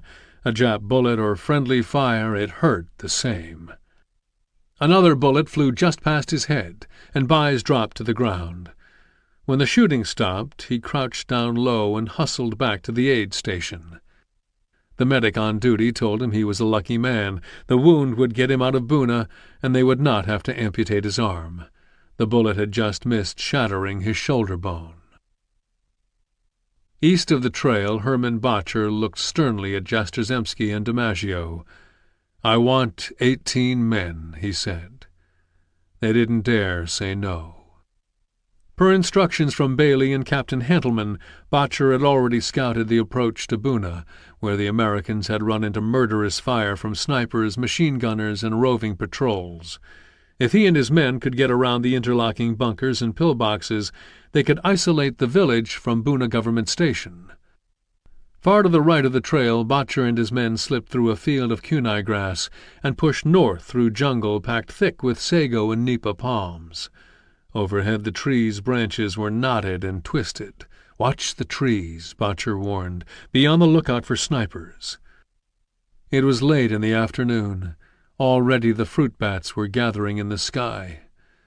Like the late-day rains, the men could always count on the bats. They left their treetop lairs and swirled through the forest canopy on wings the size of a hawk's. Ahead, Jastrzemski saw it. A pillbox. What the hell were they going to do now?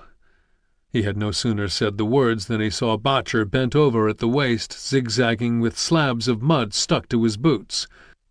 He slipped a grenade through the firing slit of the pillbox and dove into the jungle. Jastrzemski watched with relief as the grenade exploded. After taking out the pillbox, they forded a tidal creek, holding their guns high over their heads, knowing that one Japanese machine gunner or one well-tossed grenade could take them all out. They watched for crocodiles, too. Buna's rivers and creeks were full of crocodiles dining on dead bodies. Eventually the creeks and rivers filled with corpses, and even the men with chlorination tablets refused to drink the water. Scrambling up the muddy banks of the creek, the men discovered a large dead snake rotting in the sun. The stench was overwhelming. Then, following the creek north, before they knew it, they were at the edge of the beach, and suddenly Japanese soldiers opened fire on them. In less than 5 minutes, 3 of Botcher's group were dead, and 4 more wounded. One of Botcher's men volunteered to try to take out the Japanese machine gun nest that had done the damage. As he ran forward, grenades landed at his feet, throwing him and a cloud of sand into the air. Wounded, the man squirmed in the sand. "Lie still!" Botcher yelled. "Lie still!" Some of the men went out to get him and dragged him back. As the sun disappeared, they dug in. Botcher radioed back to Gus Bailey, telling him that they were at the beach smack in the middle of Buna village and the government station. Botcher and his men had not taken Buna, but they had broken the stalemate. In a matter of hours they had gained more ground than anyone had on either the Urbana or Warren front in the 2.5 weeks since the battle began. Boyce had not heard yet, and had already written in his diary that the assault on Buna was not successful. And back at the command post Eichelberger was fretting over the day's failures. While he had been inspecting the front, a Japanese sniper almost blew his head off. Though Eichelberger escaped death by a whisker, the bullet struck his aide, a young man for whom he had great affection. Full of grief, Eichelberger carried him back to the field hospital, where doctors fought to save his life. News from the Warren front was that the all-out attack had failed miserably. 20 minutes into the attack, the recently delivered Bren gun carriers, small open-air tank-like vehicles, bogged down in the mud and got stuck on the tree stumps of the Doropa plantation. The Japanese assaulted the carriers with machine guns, an anti-tank gun, hand grenades, and sticky bombs. The Americans who advanced in support of the Australians manning the carriers fared no better. Under the blazing tropical sun, those who were not killed or wounded were laid low by heat prostration. According to the colonel in charge of the attack, the Americans had hit Colonel Yamamoto's forces and bounced off. For Eichelberger, the defeat was very discouraging. Freighters had brought the carriers up from Milne Bay along the newly charted water route. Once they reached the front, Higgins boats put them ashore.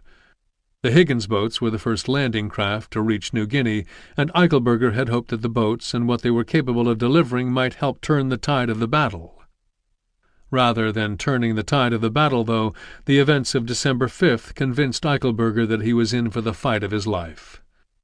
Still, he had to deal with MacArthur, whose headquarters, according to one Australian general, reminded him of a bloody barometer in a cyclone, up and down every 2 minutes. If only MacArthur would take the time to visit the battlefield, he could see what Eichelberger and his men were up against. In the eyes of many of the Red Arrow men, December 5th solidified Eichelberger's poor reputation. He was a general who was willing to lose good soldiers in heedless frontal attacks. He was the butcher of Buna, Eichel Butcher. Later, with equal parts bitterness and black humor, they would call the cemetery at Buna Eichelberger's Square. Eichelberger was not without self-reflection, however. He would later write of that battle, "I had seen the litters coming back. I had seen walking wounded being led from the front. I had seen men lying in ditches, weeping with battle shock. I had visited dressing stations. Yet there were advances to be made, and decisions which must not be governed by my own weaknesses or emotions." In a letter he wrote to his wife that night, Eichelberger said that the December 5th battle will always remain with me as long as I live. By the time he wrote to Sutherland later that evening, though, Eichelberger's mood had bounced back. Botcher's breakthrough had redeemed an utter failure on both fronts.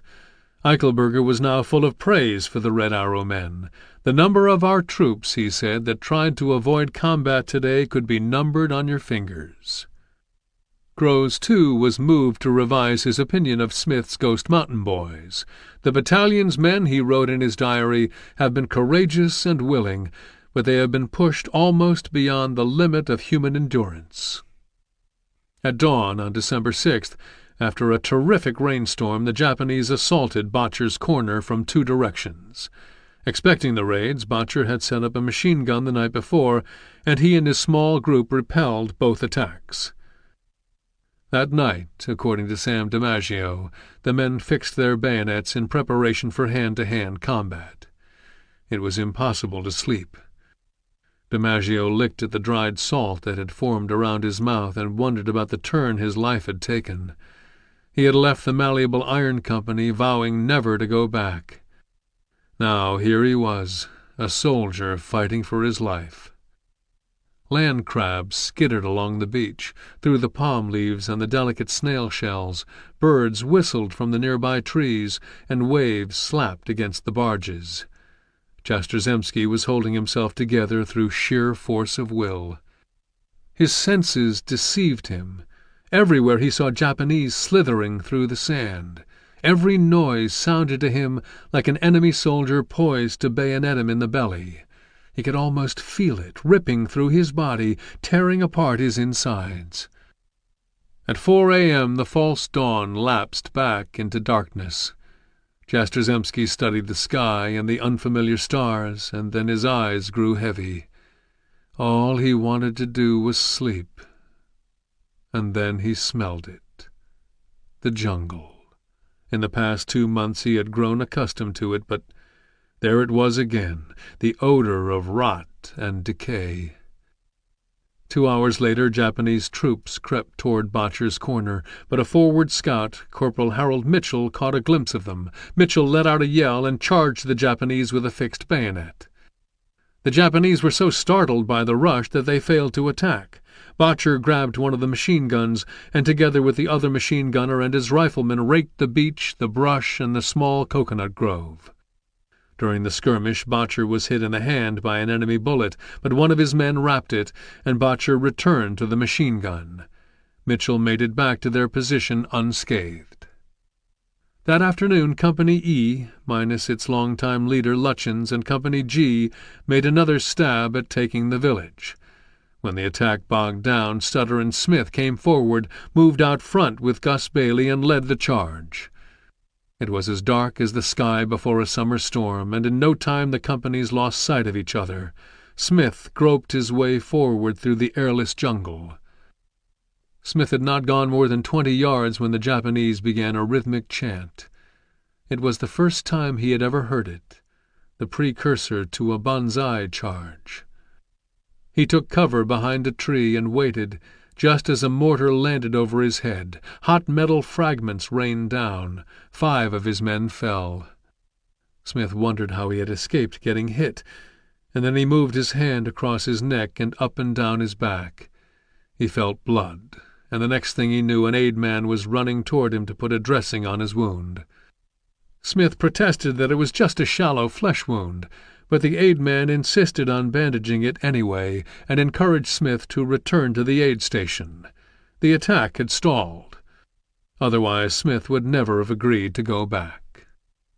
Back at the aid station, Smith ran into Captain Bowitt, the battalion surgeon with whom he had crossed the Owen Stanleys. Bowitt took a look at the wound. Hell, Smith thought, what's the big deal? It's just a flesh wound. When Bowitt finished, though, Smith knew it was serious. "It hit the kidney," Bowitt said to his friend. "It's a bad deal." "Hell no," Smith replied. "I'm alive." Bowitt then summoned 4 native litter-bearers and instructed them to carry the Major to the portable hospital. Lacking the equipment to treat him, the doctors at the portable hospital sent him on to the evacuation hospital. At the evac hospital, doctors stripped Smith and threw his putrid clothes and shabby boots into a fire. When they put him on a scale, Smith was astonished by the weight he had lost. He was down to 138 pounds. At 6 feet 3 inches, that meant he was nothing but skin and bones. After they had picked the metal fragments out of his back, they confirmed Bowitt's diagnosis. Smith's kidney had been damaged. They would have to get him back to Port Moresby and on to Australia as soon as possible. That evening a dull pain settled into Smith's side. The carriers lay him in a makeshift cot, which they had fashioned using poles lashed together with a webbing of bush vines. Smith felt self-conscious. Around him badly injured soldiers lay in their cots, groaning. His wound was much worse than he knew. Word was sent forward to the companies of the 2nd Battalion that Smith had been seriously injured, but probably would recover. Gus Bailey must have been relieved to hear that. He liked Smith as much as Smith liked him. How often would you find a battalion commander out front leading his men into battle? It was the exact principle that Bailey had adhered to. Never ask a man to do something you won't do yourself. Anyway, Bailey was glad that he would not have to mark Smith down in his journal, in which each day he recorded the names of G Company men and battalion officers killed in battle. Captain Jim Boyce took over for Smith, and his first order was to direct a platoon under the command of Lieutenant Odell to try to creep or shoot its way to the beach. No attempt had been made to reinforce Botcher and his troops, and they were struggling to hold on. Boyce realized that to lose the beach would set the American effort back 3 weeks. Odell's task was to get to the beach and then to extend Botcher's line to the sea. In the process he would have to destroy 2 enemy outposts, one not far from Botcher and his men, the other in the direction of the village. Odell and 12 men made it to Botcher without a fight, then threw grenades at the nearest outpost. When no one fired back, they went to investigate, running part of the way and then dropping to their bellies and crawling.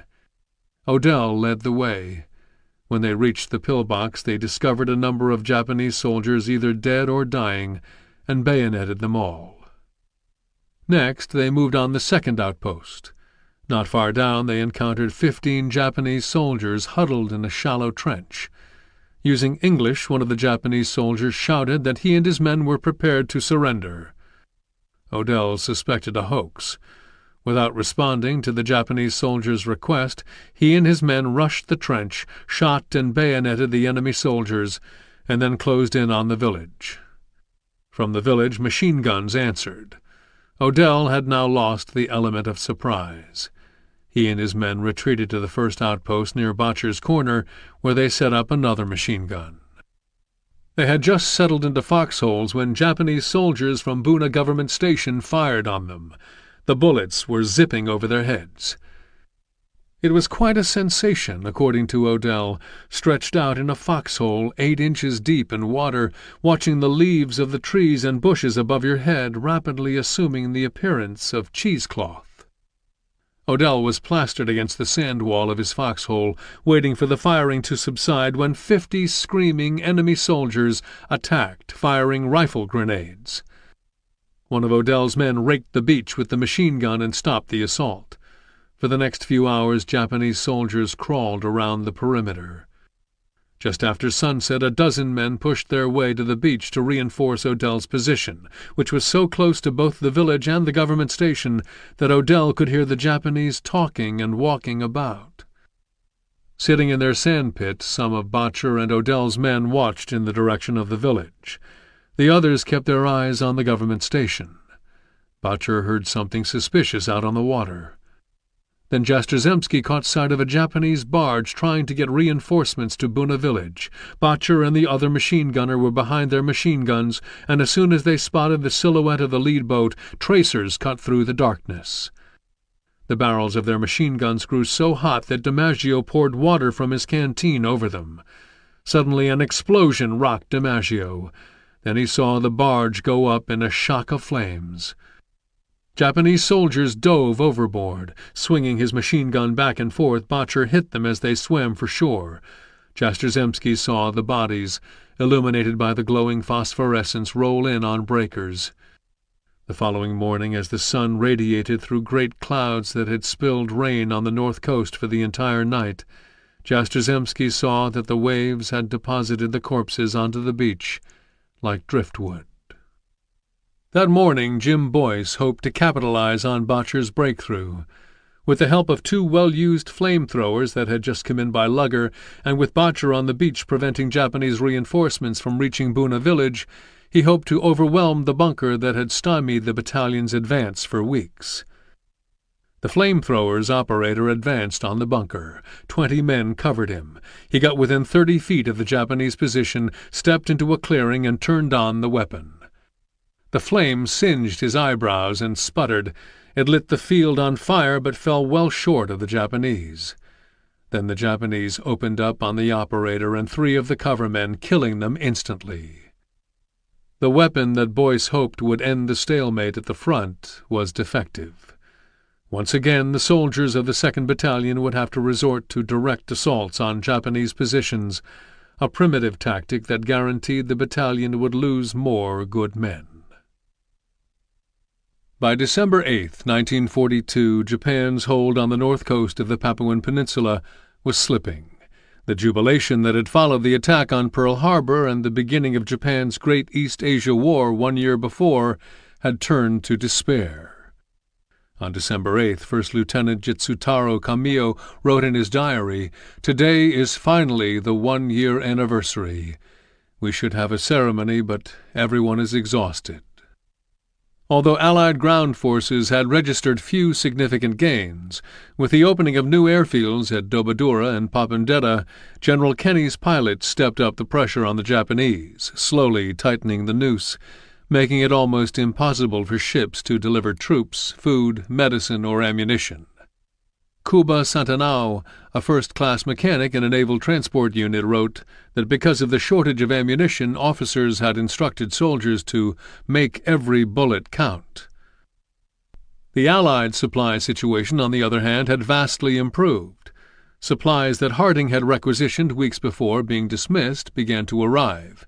Engineers had just completed the Dobodura-Suremi jeep track and a number of other important supply tracks.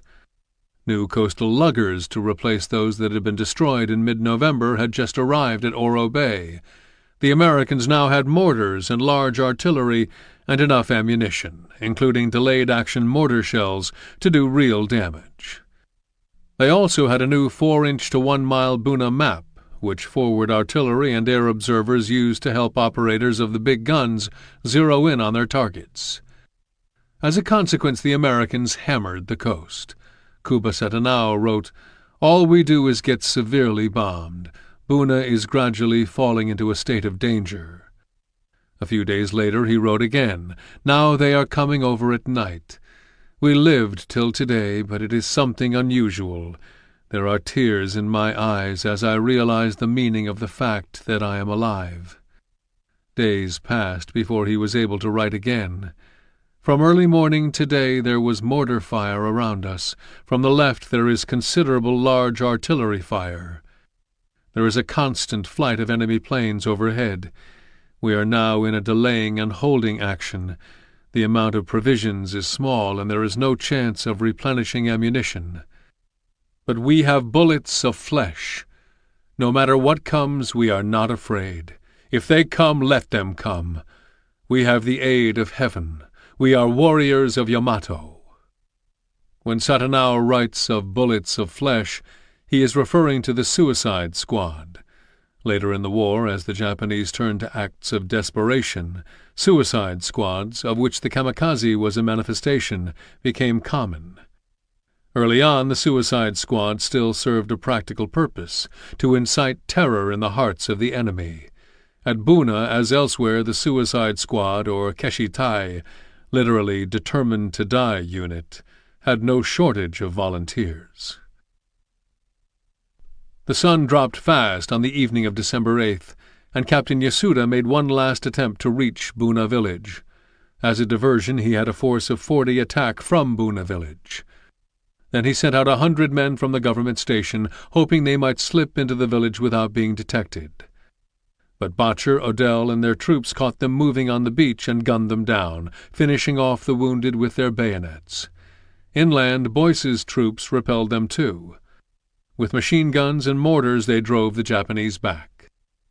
On the afternoon of December 9th, Lieutenant James Downer, who was now commanding Company E, volunteered to lead a patrol against the main Japanese bunker position at the southern edge of the village, the one that the flamethrower had failed to reduce the previous day.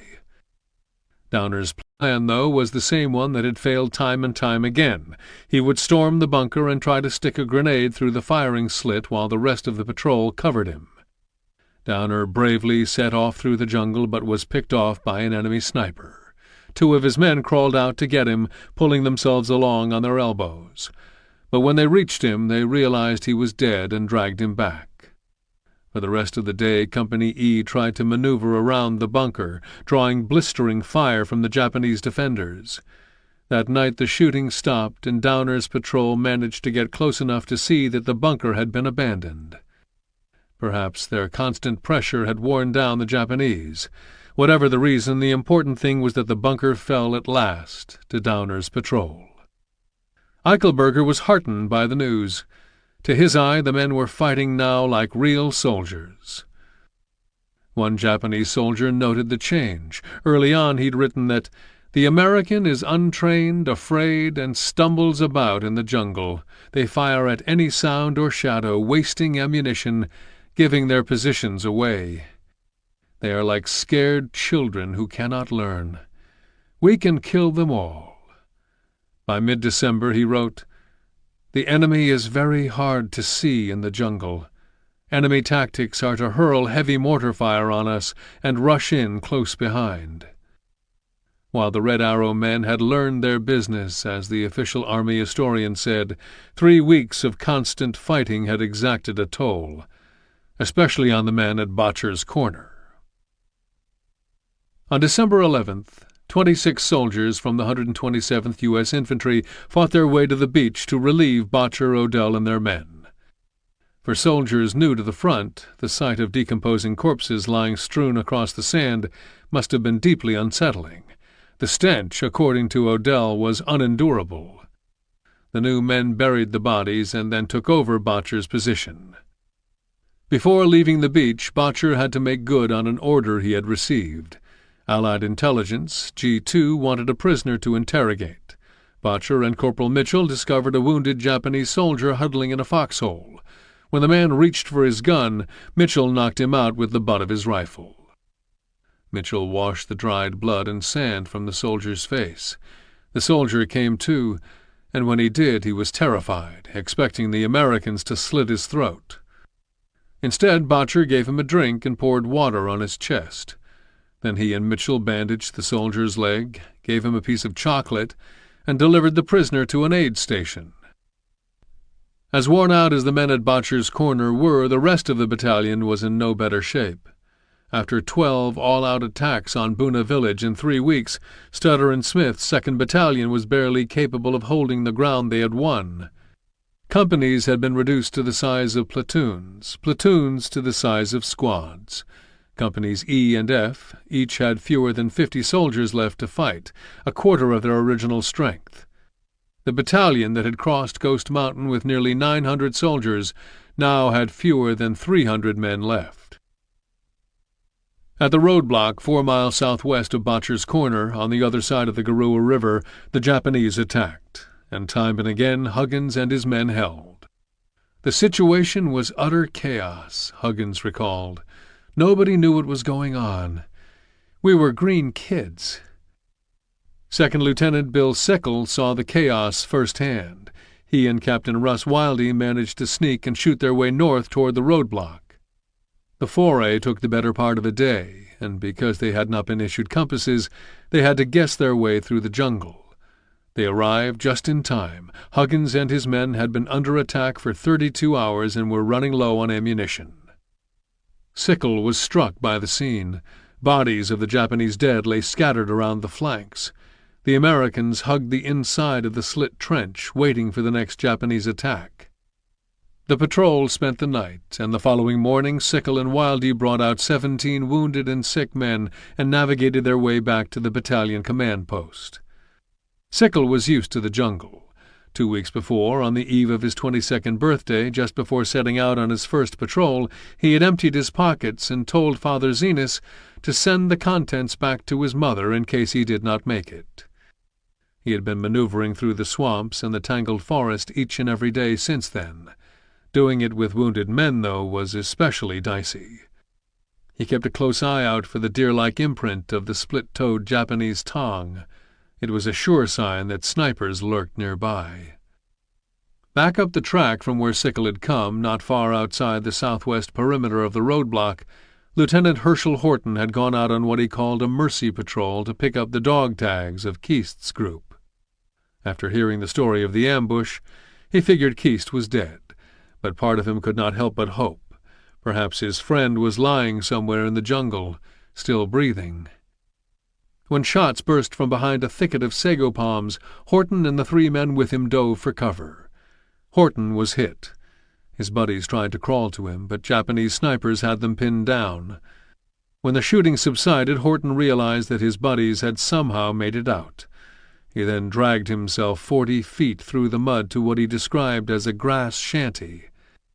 Wounded, with bullet holes in his hip and right leg, semi-delirious and without food or water, Horton waited for 2 days for his friends to return. Finally, on December 3rd, one of his buddies, accompanied by a medic, was able to reach him. But the 2 men could not lift Horton, so the medic gave Horton a drink of water, which he lapped at like a thirsty dog, then bandaged his wounds and promised to return as soon as possible with help. True to his word, the medic came back with help the following day.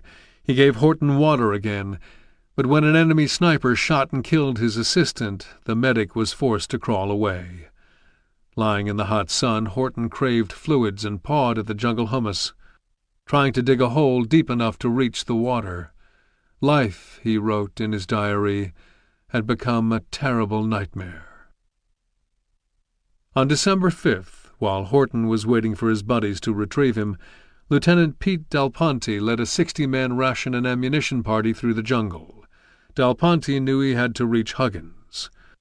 Del Ponte's party, though, was not made up of choice riflemen. His men were cooks, clerks, and mortarmen who had been pressed into duty.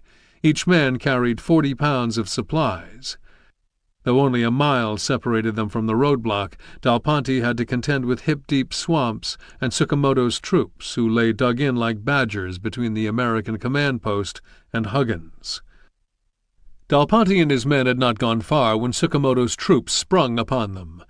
Despite the heavy loads and their lack of fighting experience, Del Ponte's men drove them back, and at one juncture almost penetrated their defense and pushed through close to the southern end of the roadblock. But the Japanese rallied and surrounded them. Del Ponte and his men were fighting for their lives.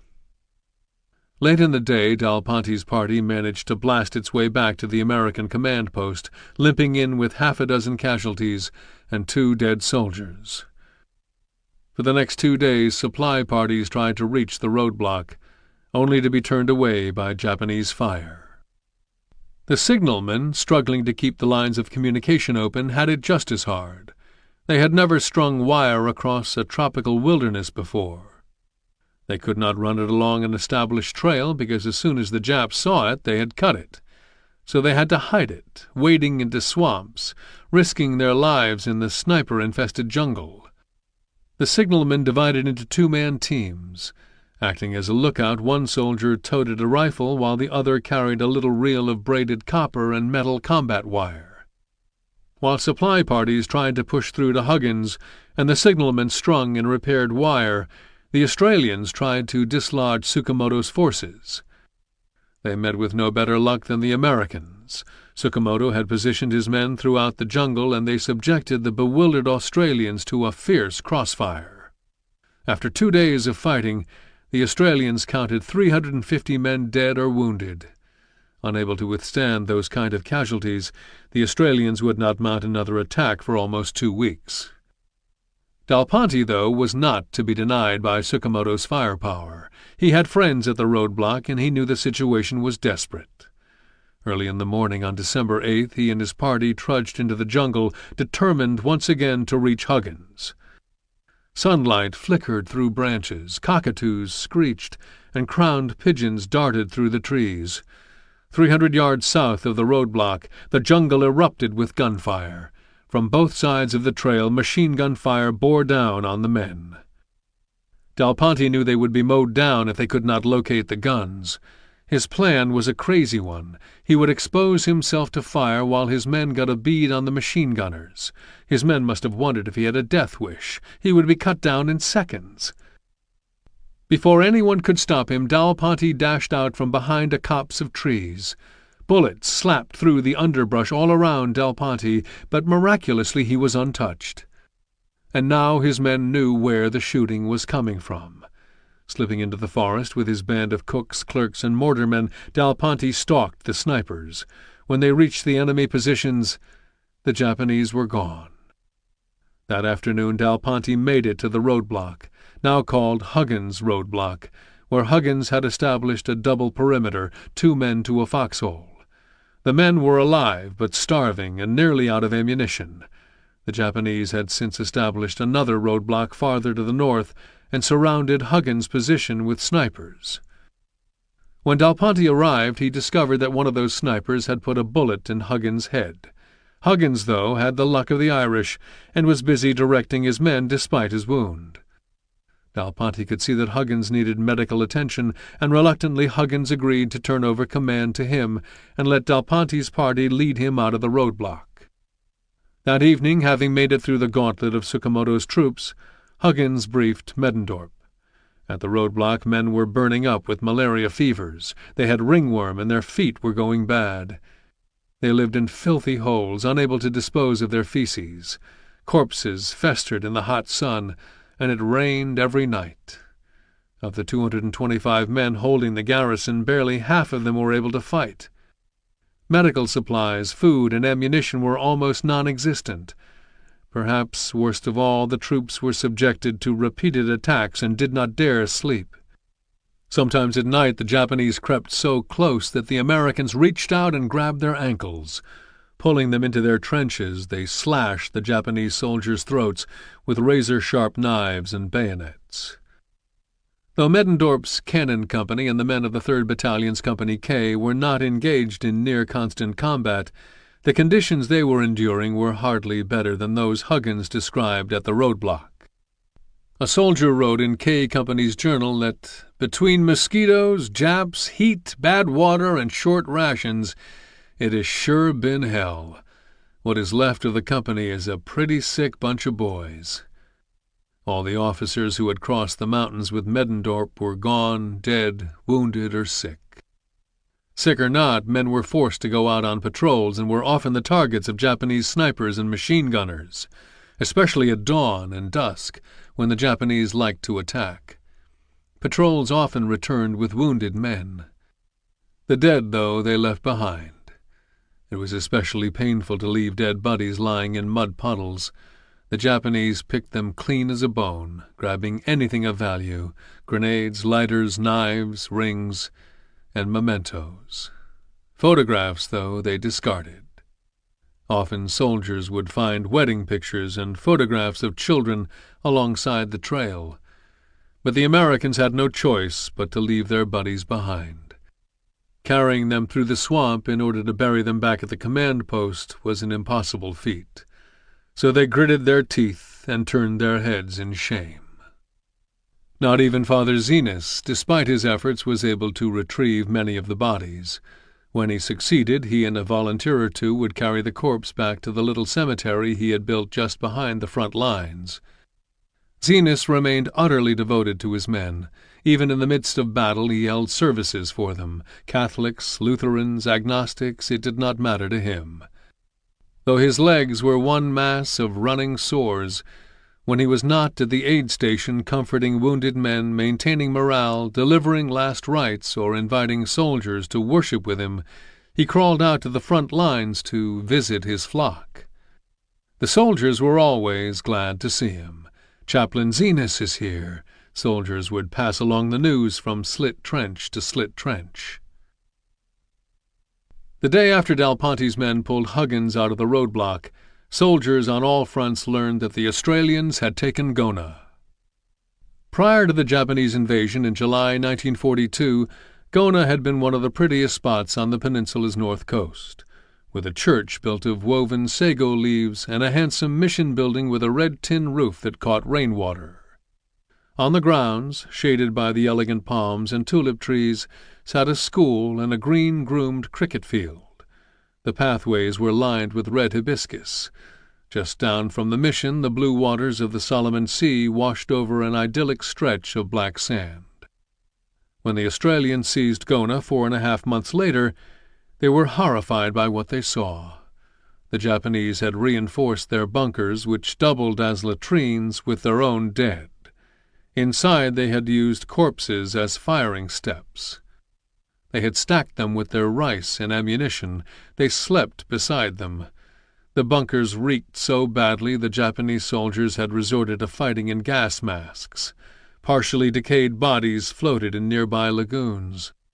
In 2 days the Australians buried almost 1,000 Japanese bodies. Not a single enemy soldier remained alive. For the Australians, the cost of victory at Gona was huge. One brigade lost over 40% of its troops. The victory must have given General Vasey pause. Perhaps he should have resisted the urge to annihilate the Japanese. By cutting off their supply and troop pipeline, he could have watched and waited while they starved.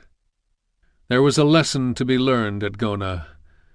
MacArthur, though, failed to recognize it. The day after the Australians stormed Gona, another ration party made it to the roadblock. Upon returning to the command post, the leader of the ration party delivered another worrisome report. The men at the roadblock continued to deteriorate. If they hoped to survive, they needed to be supplied at least once every 2 days. Middendorp had nothing but admiration for the men supplying Huggins. These patrols, he wrote later, marched the flesh right off their feet, leaving in many cases sores that were so deep that they showed red meat. On December 12th, Lieutenant Horton waited not far from the trail, hoping that someone might find him.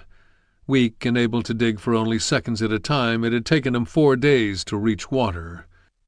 Even though it was polluted by the rotting bodies that lay around him, he slurped at the muddy puddle. A day later he heard a rescue party traipsing through the village. They were looking for him, but a blinding rainstorm and Japanese snipers drove them away.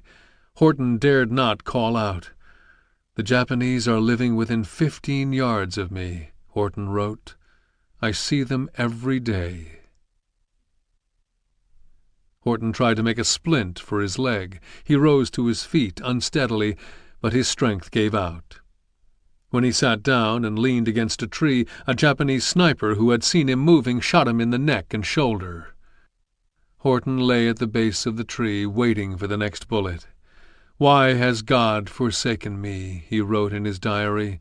"Why is he making me suffer this terrible end?" Later he continued, "I have imagined several other rescue parties. My right hip is broken and my right leg, both compound fractures. Else I could have been out of here in those first couple of days. Wounds or no wounds. My life has been good. But I am so young, and have so many things undone that a man of 29 should do. I shall continue to pray for a miracle of rescue. God bless you, my loved ones. I shall see you all again some day. I prepare to meet my Maker. Love, Herschel." Horton died that day, lying 50 feet from his friend Roger Keast. Chapter 17. Caged Birds. The caged bird, in his dreams, returns to his homeland, forgetting my own self, every day and night. I think of my father and mother in the homeland, and wonder how they are. I look upon the river, and it is like the one I knew so well in childhood, far from here. In mid-December, Cannon Company and Company K moved from their position southwest of the trail to the rear. In a letter to his youngest sister, Alice, Alfred Middendorp wrote that his teeth were falling out because of a vitamin deficiency. But even the rear offered little relief. Company K's journal keeper wrote, "The men are getting sicker. Their nerves are cracking. They are praying for relief. They must have it soon." The soldiers had all seen enough. A GI was brought in with the entire top of his head blown off. Another's face was missing. Another had been shot between the shoulder blades. Middendorp witnessed the man's agony. The spinal cord lay exposed. The muscles could be seen and their contractions watched. The lungs were torn open in spots, and with every exhalation of the breath several fine sprays of blood shot up. Worse yet was the smell of the dead. "It is with us always," wrote Middendorp, "and flies by the millions." East of the Garua River, General Eichelberger relieved the 2nd Battalion. He replaced it with the 127th, which had arrived at Dobadura, preparing to end what the Ghost Mountain Boys had begun. For MacArthur, the 127th could not attack soon enough. On December 17th, a convoy carrying Major General Kensaku Oda, who was to take control of Horiy's South Seas detachment, landed with 800 troops. When MacArthur got the news, he panicked and immediately wrote Eichelberger, "Dear Bob, time is fleeting and our dangers increase with its passage. However admirable individual acts of courage may be, however splendid and electrical your presence has proven, remember that your mission is to take Buna. All other things are merely subsidiary to this. No alchemy is going to produce this for you. It can only be done in battle, and sooner or later this battle must be engaged. Hasten your preparations, and when you are ready, strike, for as I have said, time is working desperately against us. Cordially, MacArthur. The following morning the troops of the 127th stormed Buna village. Expecting to have to wrest the village at bayonet point, the men were surprised when they entered unopposed. Suspecting a trap, they scoured the area for enemy soldiers. The Japanese were gone. After clinging to the village for 3 weeks, the enemy had vacated without a fight, as they had done 3 months earlier at Irabiwa Ridge. The men of the 127th were shocked by what they discovered. A blighted landscape of scarred and beheaded trees, shell holes filled with water and mud and excrement, unburied bodies, the ruins of native huts, discarded clothing and ration cans, abandoned guns, very little food, and only basic medical supplies. But the Japanese bunkers stood intact, even after direct mortar and artillery hits. 2 days later, Eichelberger's troops registered another mini-victory. Colonel Whitesmith's 2nd Battalion, 128th U.S. Infantry, down to only 350 effectives, stormed and took the Coconut Grove, the second major Japanese position west of Entrance Creek. MacArthur's headquarters wasted no time trumpeting the news, and on December 15th the lead headline of the New York Times blared, "Allies take Buna in New Guinea." It was typical MacArthur-esque hyperbole. What the front-page story omitted was that Buna Government Station, east of Entrance Creek, the Allies' main objective, was still firmly in Japanese hands. It also failed to mention that the Japanese possessed a large chunk of land, the Warren Front, east of the government station, and another one west of the Garua River at Sanananda. Despite the triumphant New York Times headline, the reality was that the war in New Guinea had already dragged on much longer than the Americans or the Australians thought it would.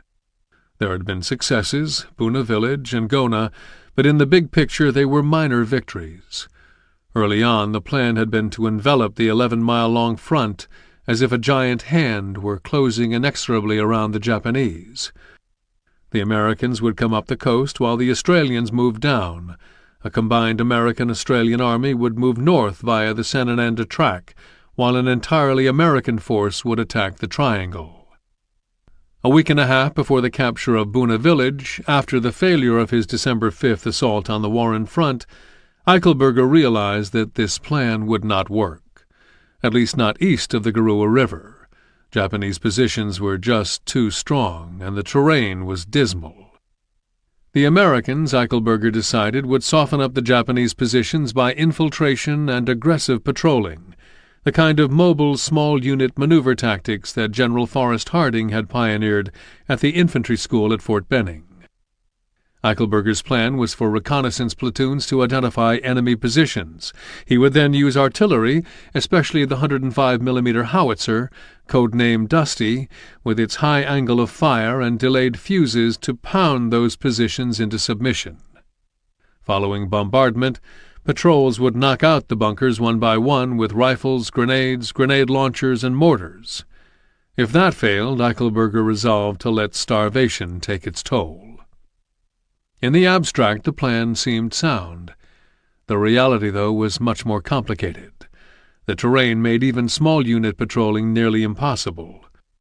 While soldiers used grenade launchers with punishing effectiveness, their supply was limited, and they soon ran out of grenades.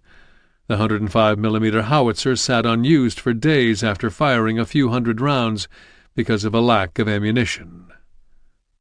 Eichelberger was again forced to resort to mortars and 37mm guns, which hardly phased the bunkers, and the 3.7-inch mountain howitzers and 25-pounders that fired rounds with super-quick fuses that blew up on impact, leaving the Japanese positions undisturbed.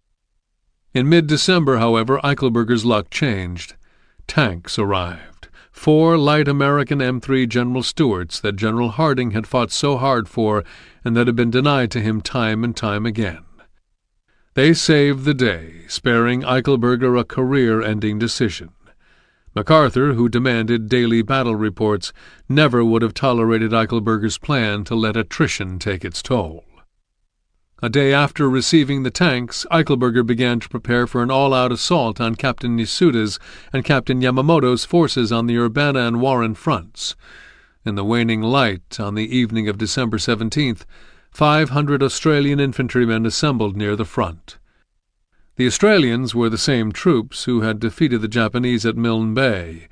They were new to the Warren front and would lead the attack, while the Americans were held in reserve. At sunup on December 18th, the tanks and the camouflaged Australian troops moved out. Ahead of them sat the stranded Bren gun carriers that had failed to dent the Japanese defenses 2 weeks earlier. Farther ahead was the Daropa plantation, with its elegant coconut palms swaying in the slight breeze. Underneath the trees, in the long kunai, Colonel Yamamoto's elite 144th and 229th Infantry troops hid in their bunkers and machine gun nests, unaware of the approaching battle. Just before 7 a.m., artillery battered the plantation. 10 minutes later, even before the smoke cleared, the Australians advanced. The General Stewarts opened up on the bunkers with their 37mm guns. An American officer described the results. The tanks really did the job. They apparently completely demoralized the Japs, who fought like cornered rats. The Australians, wielding Tommy guns and hurling grenades, moved forward in the wake of the tanks and caught Yamamoto's men by surprise. Except for heavy Australian casualties, the day was a success. The Allies now controlled everything east of the Garua River, except the Old Strip and Garopa Point. In a letter to Sutherland that evening, each night Eichelberger penned a letter to MacArthur's headquarters and to his wife, Emmeline. Eichelberger wrote, "I am glad he, Brigadier Wooten, has the tanks to help him. I do not believe he or anyone else would have gone very far without them." General Harding had been vindicated. The tanks, however, had not arrived in time to save his career. Meanwhile, Major General Yamagata was trying to rally the Japanese troops on the Urbana front. On December 17th, he issued a message to the front's commanders, calling for the complete annihilation and expulsion of the enemy from the soil of New Guinea. At the same time, Eichelberger was putting his men into position for an assault on the government station. With the entire 127th at his disposal, Eichelberger relieved White-Smith's 2nd Battalion, sending them to the village of Surami for a well-deserved rest. To make up for the loss of White-Smith's men, he pulled the Ghost Mountain Battalion under Jim Boyce out of reserve after barely a week's rest. Boyce moved a portion of his men into the Coconut Grove and the rest of his troops into the Triangle east of Entrance Creek. At the Triangle, bunkers, firing trenches, and chest-high swamp guarded every possible approach to the raised track that led to the government station. The plan was for 2 companies to attack the Triangle from the Coconut Grove via the bridge that spanned Entrance Creek, while a 3rd company moved on the point of the Triangle from the south. Prior to the assault, the area would be subjected to an airstrike and 81mm mortar fire. At 10 p.m. the evening before the assault, Boyce and Bailey and their men maneuvered into position through thick sago swamp. Bailey felt the same poignant ache for home he always felt on the eve of battle. Only a week earlier he had received a packet of 17 letters from Catherine. He read the letters hungrily, and then he reread each one slowly 3 or 4 times until he knew their details by heart.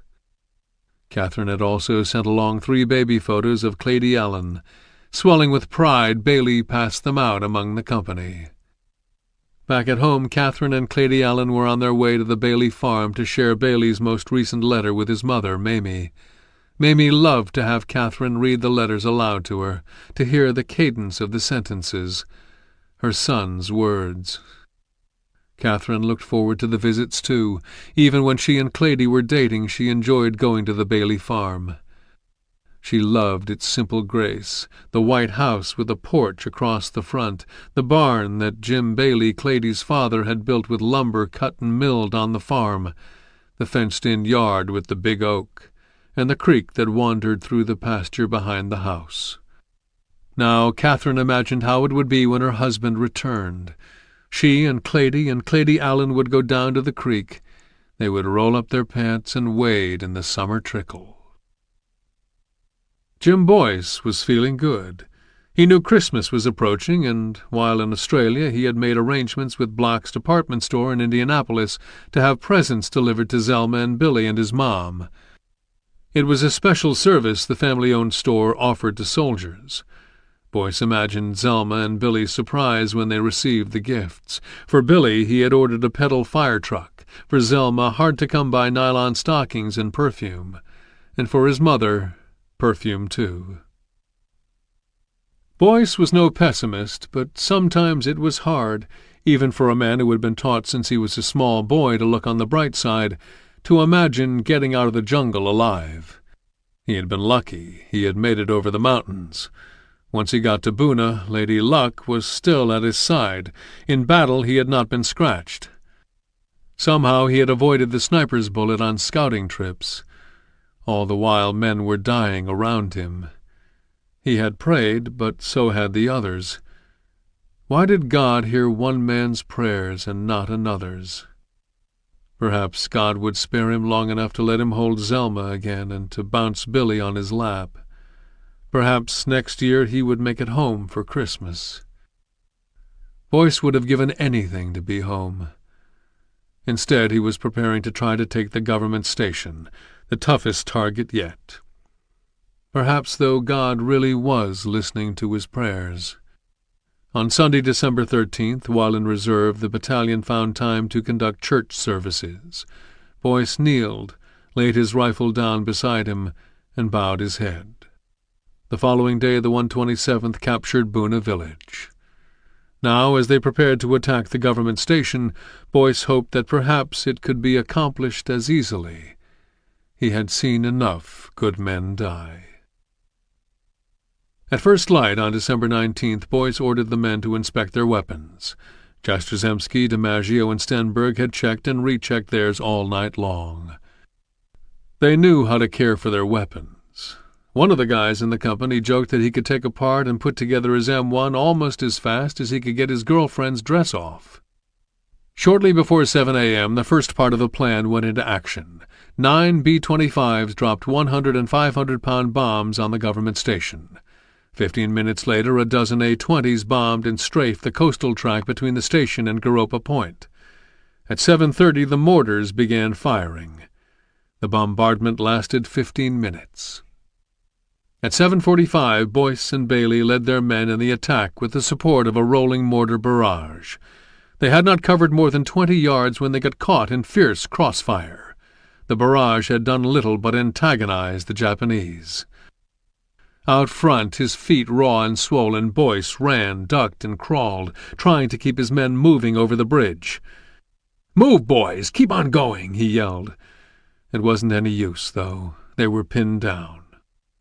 Boyce ordered the men to retreat. In a large patch of kunai grass, some found cover while others pawed at the ground, carving out shallow foxholes. DiMaggio flopped down on his belly in the grass, thinking that he had just survived another close call. At Botcher's Corner, after one Japanese attack, he realized that a bullet had come close enough to knock the bayonet off his rifle. During another battle, a rifle grenade had landed and exploded a foot from his head, and he was not even scratched. Just then a Japanese soldier on the other side of the river fired a rifle grenade, and shrapnel flew everywhere. DiMaggio felt hot metal stick into the side of his face and embed itself in his jawbone. Minutes later, an aide man was at his side.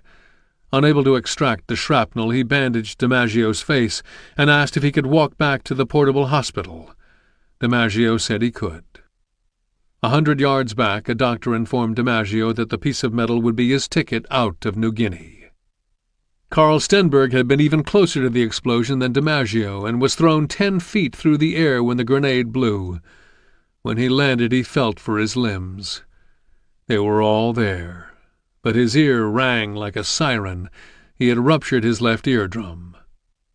Stanley Jastrzemski was sitting in his foxhole burning up with malaria. He had felt the explosion, but was far enough away from it that he was safe. Like everyone else, his nerves were frayed. Damn jungle, he thought. A guy can hardly see 2 feet in front of his face even in the daylight. Suddenly he felt someone jump next to him. A Jap, he thought. I'm a goner now. He whipped around to defend himself, and then he heard an American voice. Hey, it's me, Chet.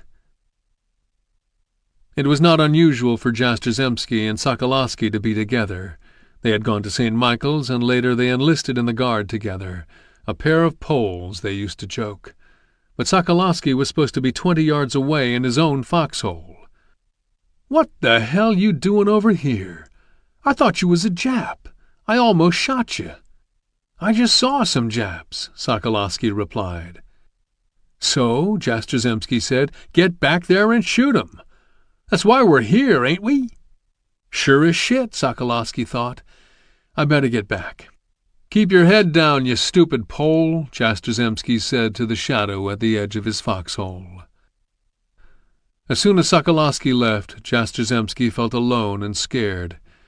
It would have been nice to have someone with him. They could have said a prayer in Polish. They could have whispered the words right there in the mud with the Japs on the other side of the creek. "Keep your head down, you stupid Pole," he hissed again. An hour went by. Then 2. The Americans were still on the west side of the bridge. Boyce knew that if they could not cross over and clear out the triangle, the plan to take Government Station was dead on arrival. Boyce jumped up. Maybe, just maybe, they could make it over the bridge. He waved his arm, and his men slipped out of the cunei and followed. Boyce might have heard the whine of the mortar shell, but there was not time to jump out of the way. The mortar landed at his feet and blew him into the air. 2 of his men grabbed for him and pulled him away from the bridge. When a medic arrived, he checked Boyce's vital signs, then called for a team of litter-bearers. At 9:45 on December 19th, only feet from the bridge over Entrance Creek, and only 2 days after being pulled out of reserve, Jim Boyce was killed.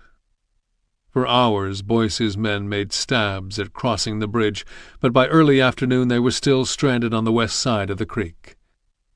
When Eichelberger heard the news, he ordered the mortarmen to lay down a wall of white phosphorus smoke as cover.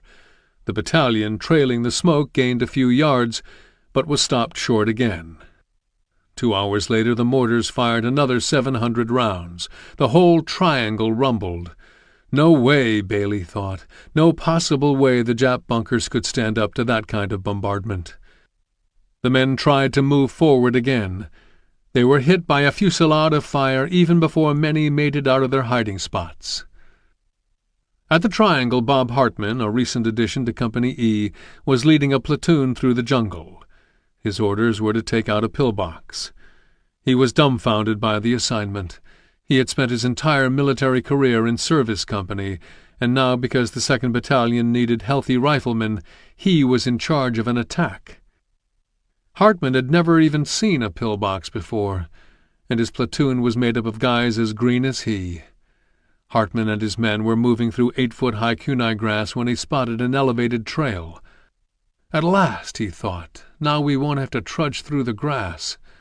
He got to the trail and in a flash realized where he was. A fire lane. He dove into the cunei at the trail's edge. Just then a machine gunner opened up on him and he felt the bullet hit. Fortunately, it had just scraped his arm. It was then that he realized his men might try to come to his aid. "Stay over there," he yelled. "I'm okay." As darkness crept into the jungle, Hartman pulled his platoon out and rendezvoused with Gus Bailey's men at the Coconut Grove. Jastrzemski had survived another battle and thanked God for sparing his life. Out of the 107 men who began the attack, only 67 remained. The portable hospital was buzzing. It had not been set up to handle this many casualties. Every bed was full. The less seriously wounded lay in the mud, waiting to be taken care of. One of the doctors was attending to Stenberg, but was more concerned about Stenberg's 104-degree temperature than his eardrum. He gave Stenberg 6 5-grain quinine tablets, which he took all at once. A half an hour later, Stenberg could barely move or see. No one knew what had become of Gus Bailey. He had led the attack. No one had seen him go down, and nobody had heard him scream. Just where was he then? Bailey was sitting against the base of a tree. He had taken a bullet, which had lodged in the meaty portion of his upper thigh. Rather than call for a medic, he had wrapped it himself and continued to fight. Now he obviously needed a doctor's attention. Bailey waited while Warmenhoven and the other doctors treated the soldiers with chest and abdominal wounds and head injuries. He was losing blood, and his leg was stiffening up, but he knew that he would make it. The following day the Ghost Mountain Battalion went into reserve again, and Gus Bailey was evacuated to Port Moresby. Badly off, as the Ghost Mountain Battalion was, Phil Ishio and William Hiroshima knew from the diaries they had translated and the few prisoners they had interrogated that the Japanese were in even worse shape. They had very little food, no quinine, and according to Hiroshima, were almost dead from malaria. The next day, Eichelberger turned over the job of taking Buna Government Station entirely to the 127th. Herman Botcher, who was now a captain thanks to a rare field promotion, stayed behind to assist. Even with Botcher's help, though, the 127th was unable to infiltrate the Triangle. In fact, its attack failed miserably. The lead company lost 40% of its troops, including Botcher, who was wounded in the arm by a machine gunner and taken to the hospital at Dobadura. At Dobadura, Botcher was reunited with Harold Mitchell, who had been badly wounded during the December 19th attack. Mitchell, smiling wanly, was happy to see his friend, who, he had been told, had been killed with Captain Boyce. That night Mitchell died, with Botcher sitting at his side. After the failure at the Triangle, Eichelberger was forced to reassess his strategy. Late on the evening of December 19th, in a letter to Sutherland, he explained how he would cross Entrance Creek farther downstream, bypassing the Triangle. "General Herring," he wrote, "is very anxious for me to take the track junction, and I am most willing, but the enemy is strong there and is able to reinforce his position at will. I am going to put in artillery on him, and I am going to continue that tomorrow morning. Then I am going to find a weak spot across Government Gardens." It was a tidy plan. On the morning of December 24th, with 5 companies of the 127th in position, Eichelberger ordered a major attack. It began with artillery and mortars opening up on Government Gardens and the Government Station. 15 minutes later, the infantry moved out.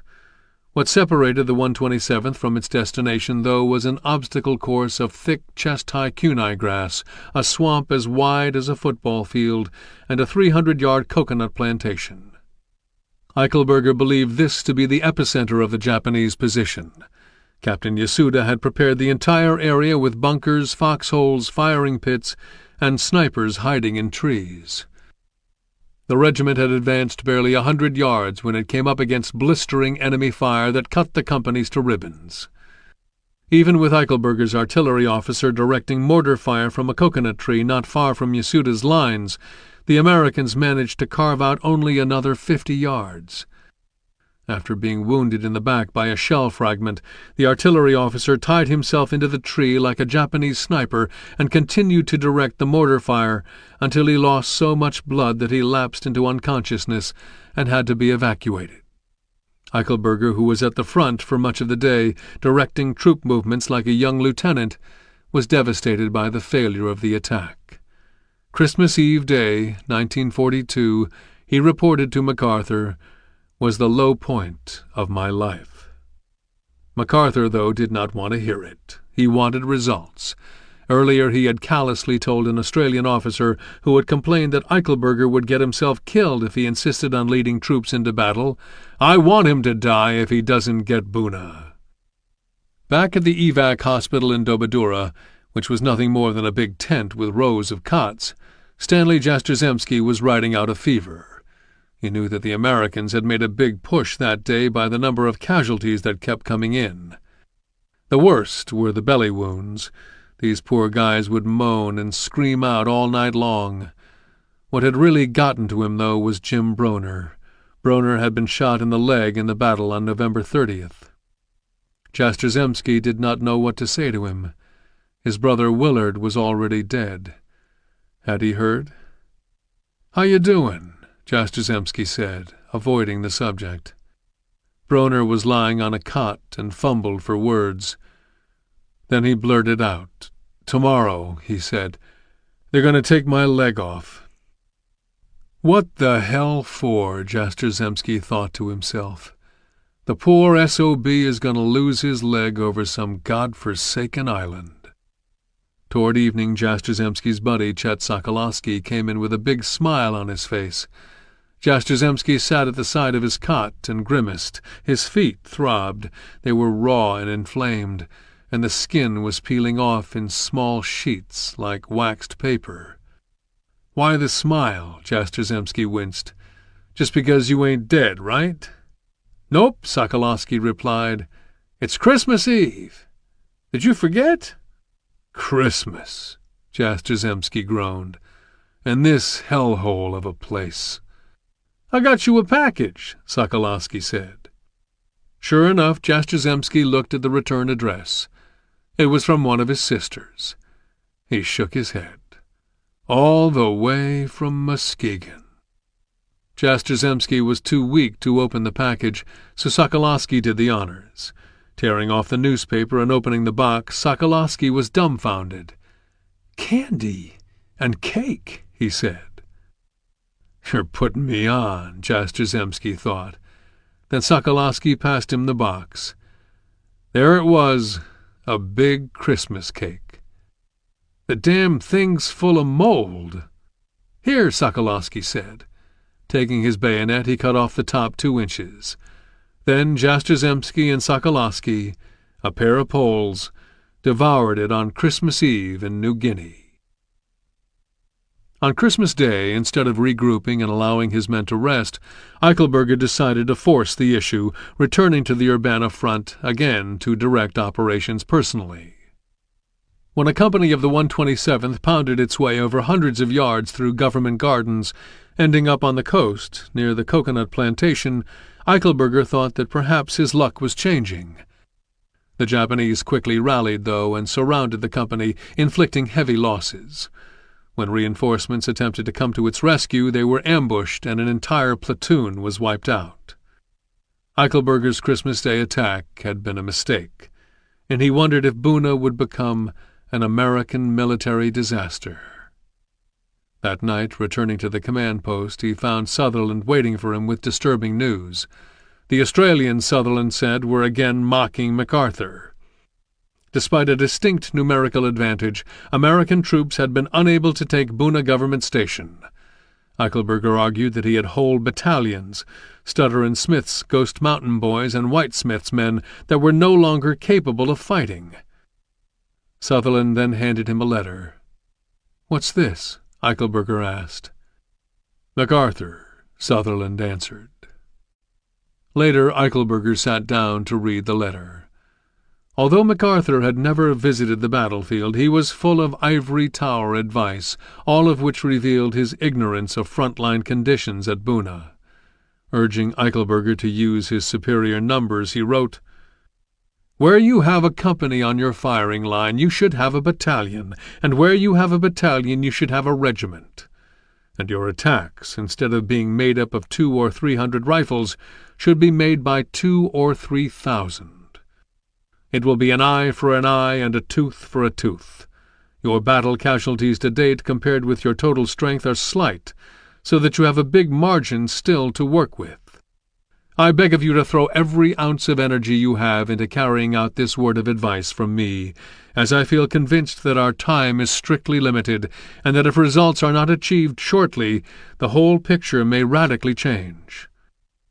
With the memory of December 5th still fresh, Eichelberger must have been taken aback by MacArthur's letter. The general clearly wanted to see more casualties. It was a bloody calculus. Dead and wounded soldiers were a sign of initiative. Eichelberger's command was in jeopardy, and he knew it. So he sat down and penned a reply to the general. He was pushing the offensive, he wrote, with the kinds of numbers he felt the situation necessitated, and his men were indeed fighting gallantly. I hope you will not let any Australian generals talk down their noses at you. Then he assured MacArthur that his men would push on to victory. His earlier notion of letting attrition do the dirty work was no longer even a consideration. Late on Christmas night, a Japanese submarine, having escaped prowling American PT boats, unloaded rations and ammunition at Buna Government Station and shelled Allied positions on the Warren Front. On the morning of December 28th, Sutherland again showed up at Eichelberger's command post. This time, though, he arrived with good news. The 41st Division's 163rd Regiment, a unit of fit, superbly trained National Guardsmen from Montana, had just reached Port Moresby, and soon it would be sent to the Urbana front. It was exactly what Eichelberger needed to hear. The previous night he had read MacArthur's latest piece of fiction. It had left him fuming mad. On Christmas Day, the communiqué read, our activities were limited to routine safety precautions. Divine services were held. Together, Eichelberger and Sutherland visited Colonel Gross's command post. Gross informed Eichelberger that he was pulling out the 127th's exhausted 3rd Battalion, which had made the Entrance Creek crossing and had borne the brunt of the battle in Government Gardens. Eichelberger's response shocked him. "No, John," Eichelberger replied, "that's not the plan. This afternoon I want you to attack the station." Gross could not believe his ears, and asked for confirmation.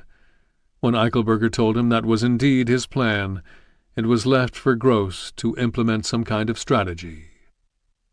Deciding that one prong of the attack had to come from Musita Island, which separated Buna village from the government station, Gross sent out 5 boats. Their objective was to engage the Japanese east of the island, while engineers repaired the bridge that spanned the creek between the island and the government station. The boats pushed off in the late afternoon. Disoriented, they went west instead of east, and American troops who were dug in on the sand spit northwest of the island figured they were enemy boats and opened up on them. A lieutenant from the lead boat, which sunk immediately, struggled to shore and managed to reach the spit without being killed by friendly fire. The lieutenant shouted, "You're firing on Americans!"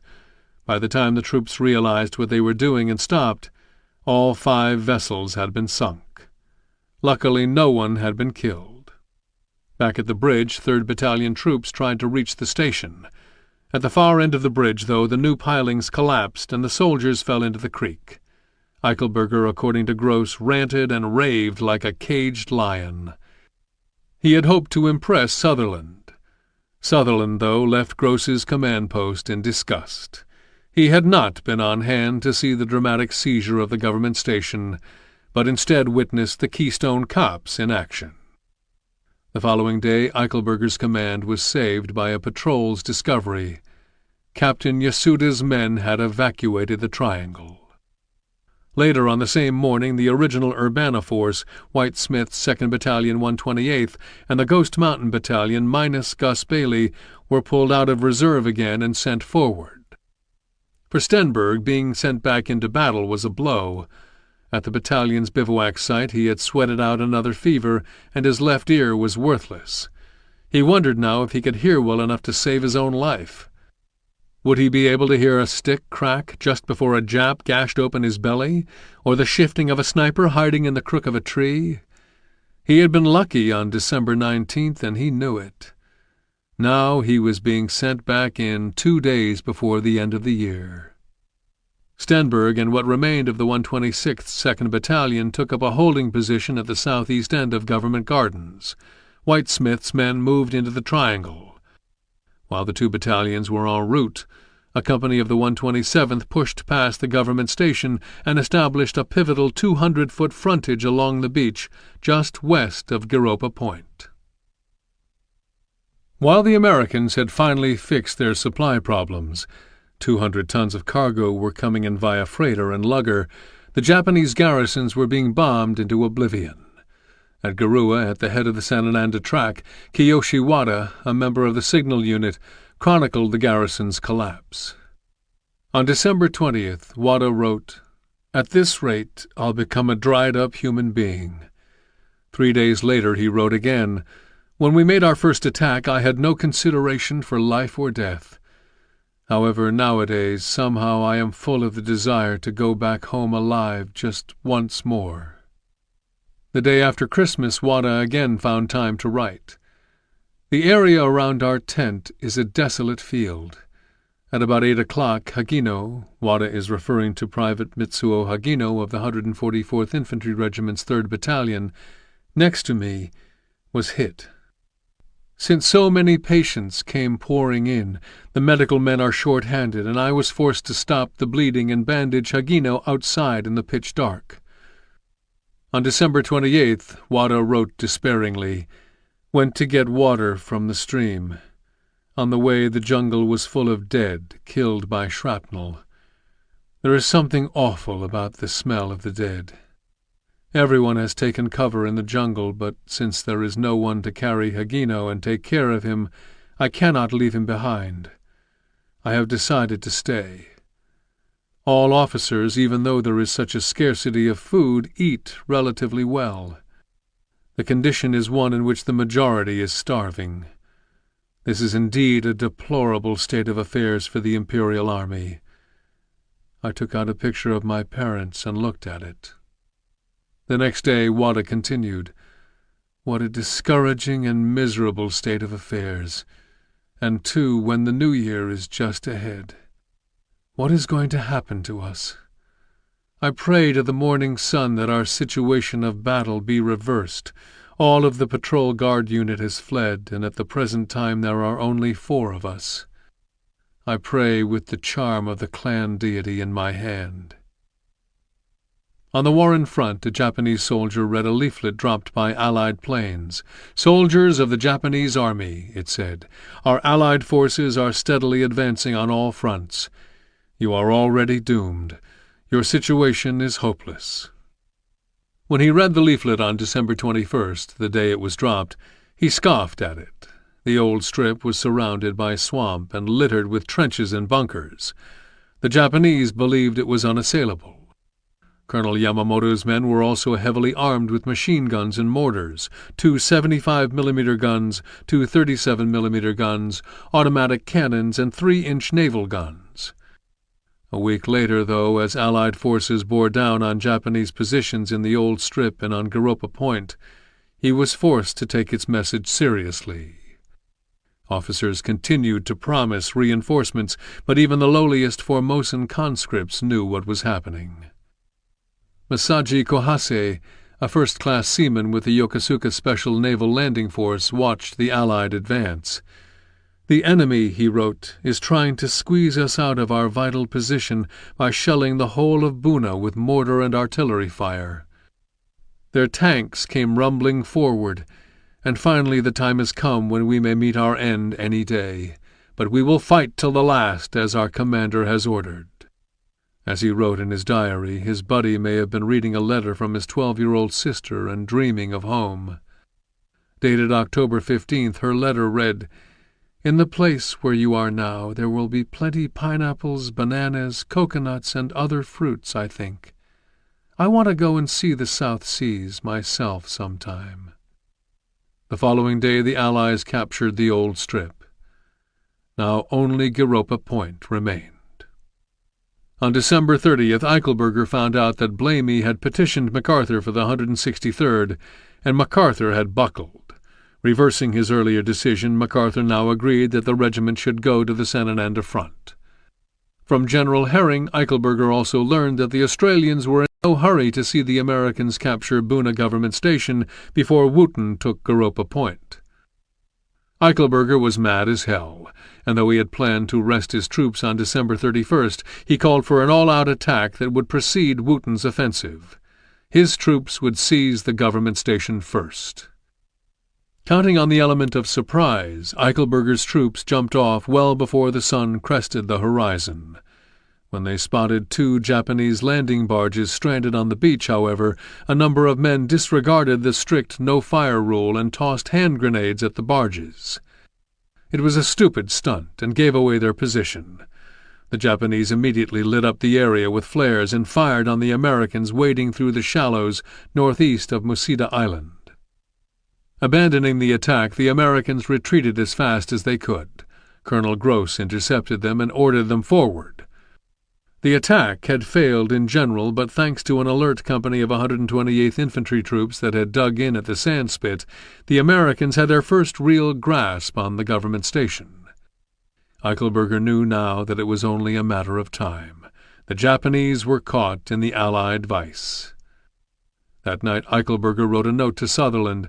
"Little by little," he said, "we are getting those devils penned in, and perhaps we shall be able to finish them shortly." Glory was not to be Eichelberger's, though. By dusk on New Year's Day, as a terrific lightning storm bore down on Buna, Wooten's tanks were clearing out the last pockets of enemy resistance on the Warren front. On patrol, Stenberg and the small reconnaissance group he was a part of met up with a patrol from there. They exchanged greetings and smiles and then went about the dirty business of clearing out pockets of Japanese resistance.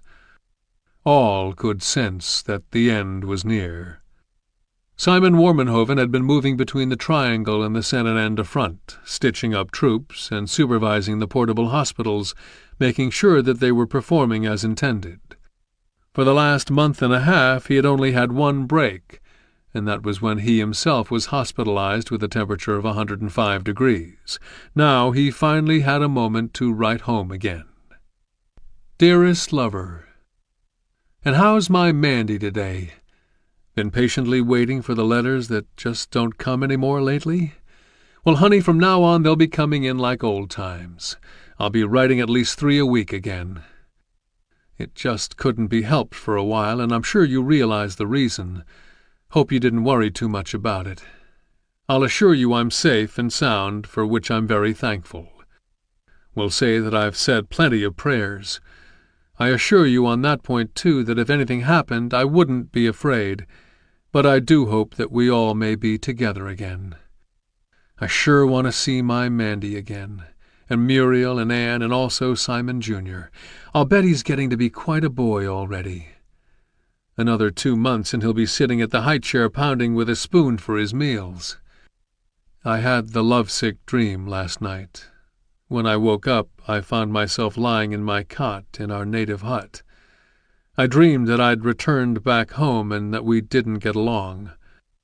Wish I could dream that I was making love to you. Remember New Year's Eve last year, walking in New Orleans?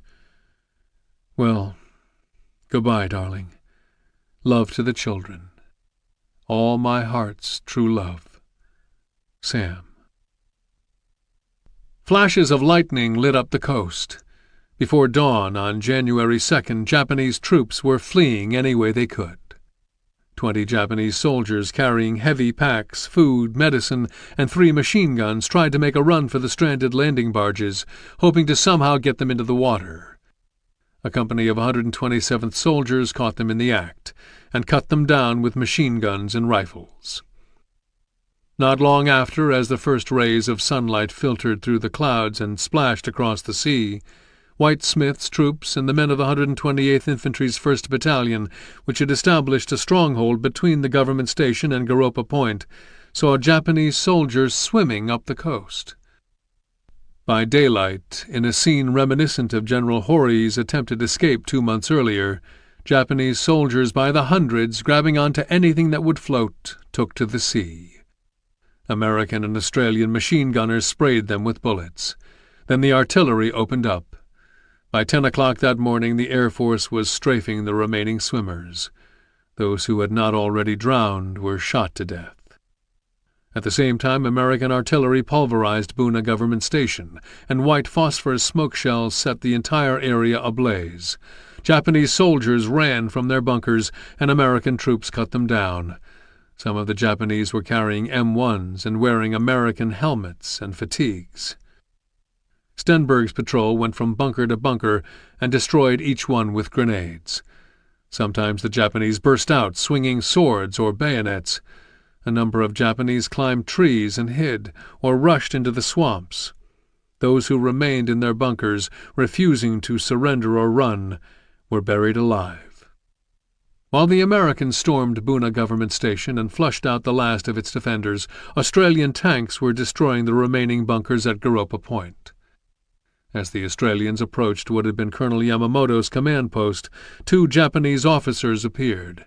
One was Yamamoto and the other Captain Yasuda, who earlier had left the government station to join Yamamoto. "Surrender!" the Australian commander shouted to the two officers. "You must surrender!" Yasuda and Yamamoto pretended not to hear the order. Yasuda drifted off into a grove of coconut trees, while Yamamoto appeared to be washing himself in the muddy waters of Siremi Creek. When he finished, he rose and bowed 3 times in the direction of the morning sun. Then, turning to the Australians, he stood saber-straight. "I'll give you until I count 10 to surrender," the Australian commander shouted. Again Yamamoto did not respond. He tied a Japanese flag to the blade of his sword.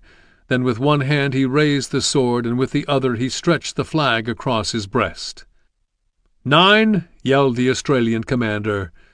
A second later the Australian riflemen shot Yamamoto dead. Later they found Yasuda. He had committed suicide by cutting open his belly in the fashion befitting a Japanese soldier. That afternoon Allied troops took control of Buna Government Station. The beach looked like a charnel house as the corpses of dead Japanese, some of which had been chewed on by sharks, rolled in on the waves. They swelled in the sun and in no time were filled with maggots. The following day, January 3rd, as Allied patrols hunted down enemy stragglers, soldiers at Maggot Beach removed their boots and rolled up their pant legs and walked barefoot in the warm sand. Some men took the opportunity to wash their filthy clothes.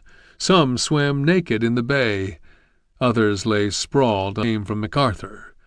When 2 days later there was still nothing from the commander-in-chief, he asked.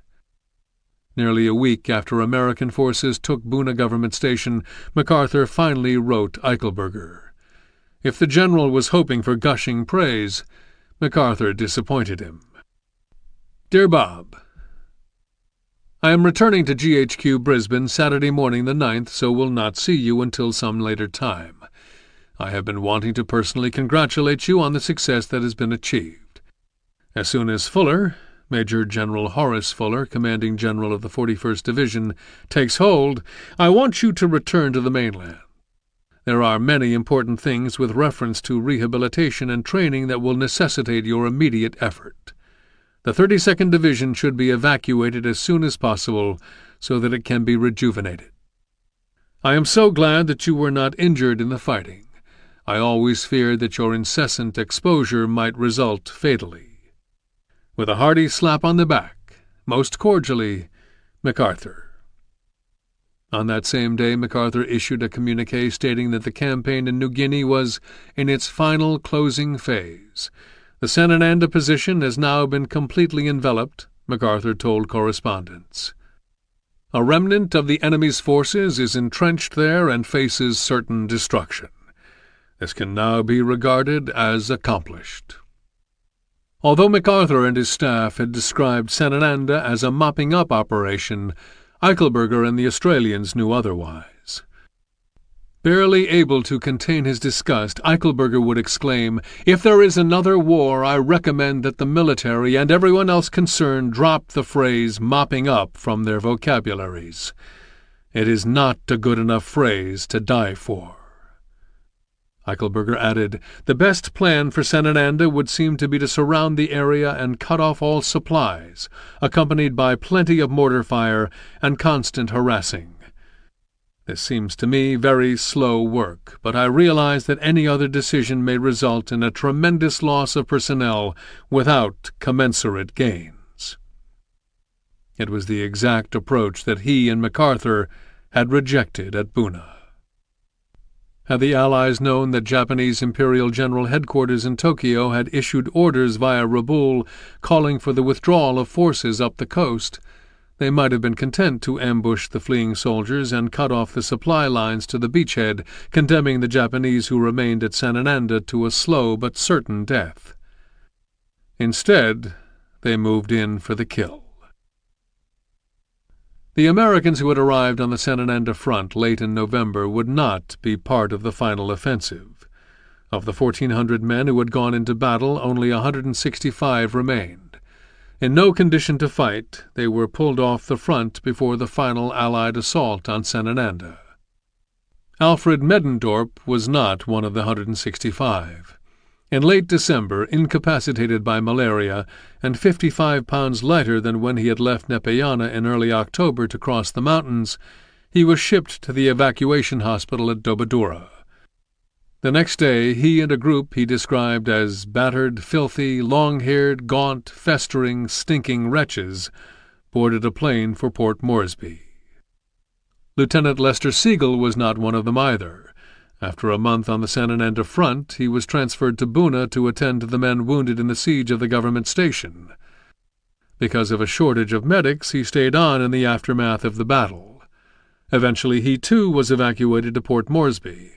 Seriously ill, perhaps with scrub typhus, it was a miracle, according to Medendorp, that Siegel was still alive. Of the 165 men, only 95 were able to march to the bivouac site at Surrey, east of the Garua River. Father Zenas was one of them. Only then, Medendorp later learned, did he surrender his festering, fever-ridden body to a hospital to begin a long fight for recovery. At Surrey, Zenas and the others washed and shaved for the first time in months, and were issued shelter halves and mosquito nets. 2 days later, Eichelberger held a ceremony for them. "I received the troops," he wrote, "with band music." It was a melancholy homecoming. Sickness, death, and wounds, he wrote, had taken an appalling toll. The men were so ragged and so pitiful that when I greeted them my eyes were wet. On January 16th, the 127th and the 163rd Infantry Regiments were ordered to attack the Japanese garrison at Senananda. The 127th was to advance on the coastal track from Buna village, blocking any attempt by the Japanese to flee east. Meanwhile, one battalion of the 163rd was to move up the Senananda track to the coast, while another battalion sealed off the escape route west of Huggins roadblock. After clearing out the Japanese positions south of the roadblock, the men of the 163rd were to join Australia's 18th Brigade and advance north along the track. On January 17th, as the Allies converged on Senananda, General Yamagata determined that the evacuation plan could not wait. The wounded and sick were to leave by landing barge. The rest of the troops were to escape any way they could, on foot or by swimming up the coast. Upon reaching the mouth of the Kamusi or the Mambari River, they would be shipped even farther up the coast to Leh and Salamaua. Kiyoshi Wada wondered if he would make it out alive. "I am left to take charge in this place," he wrote. "We think that tonight will be the last night for Garua, and we talk about swimming together to Leh. Wonder if we can get away. Wakaichi will not leave us behind." Late the following night, Wada, who had also read the Allied leaflets, continued. "We looked forward to getting on the boat tonight, but because the wounded were put on first, we could not get on. Reinforcements haven't come. There are no provisions. Things are happening just as the enemy says. I don't think Wakaichi will leave us behind." The next day Yamagata delivered the evacuation orders to General Oda and sent an aide to carry them to Colonel Yazawa. That night Yamagata and his staff and over 100 sick and wounded soldiers left Garua in 2 large motor launches.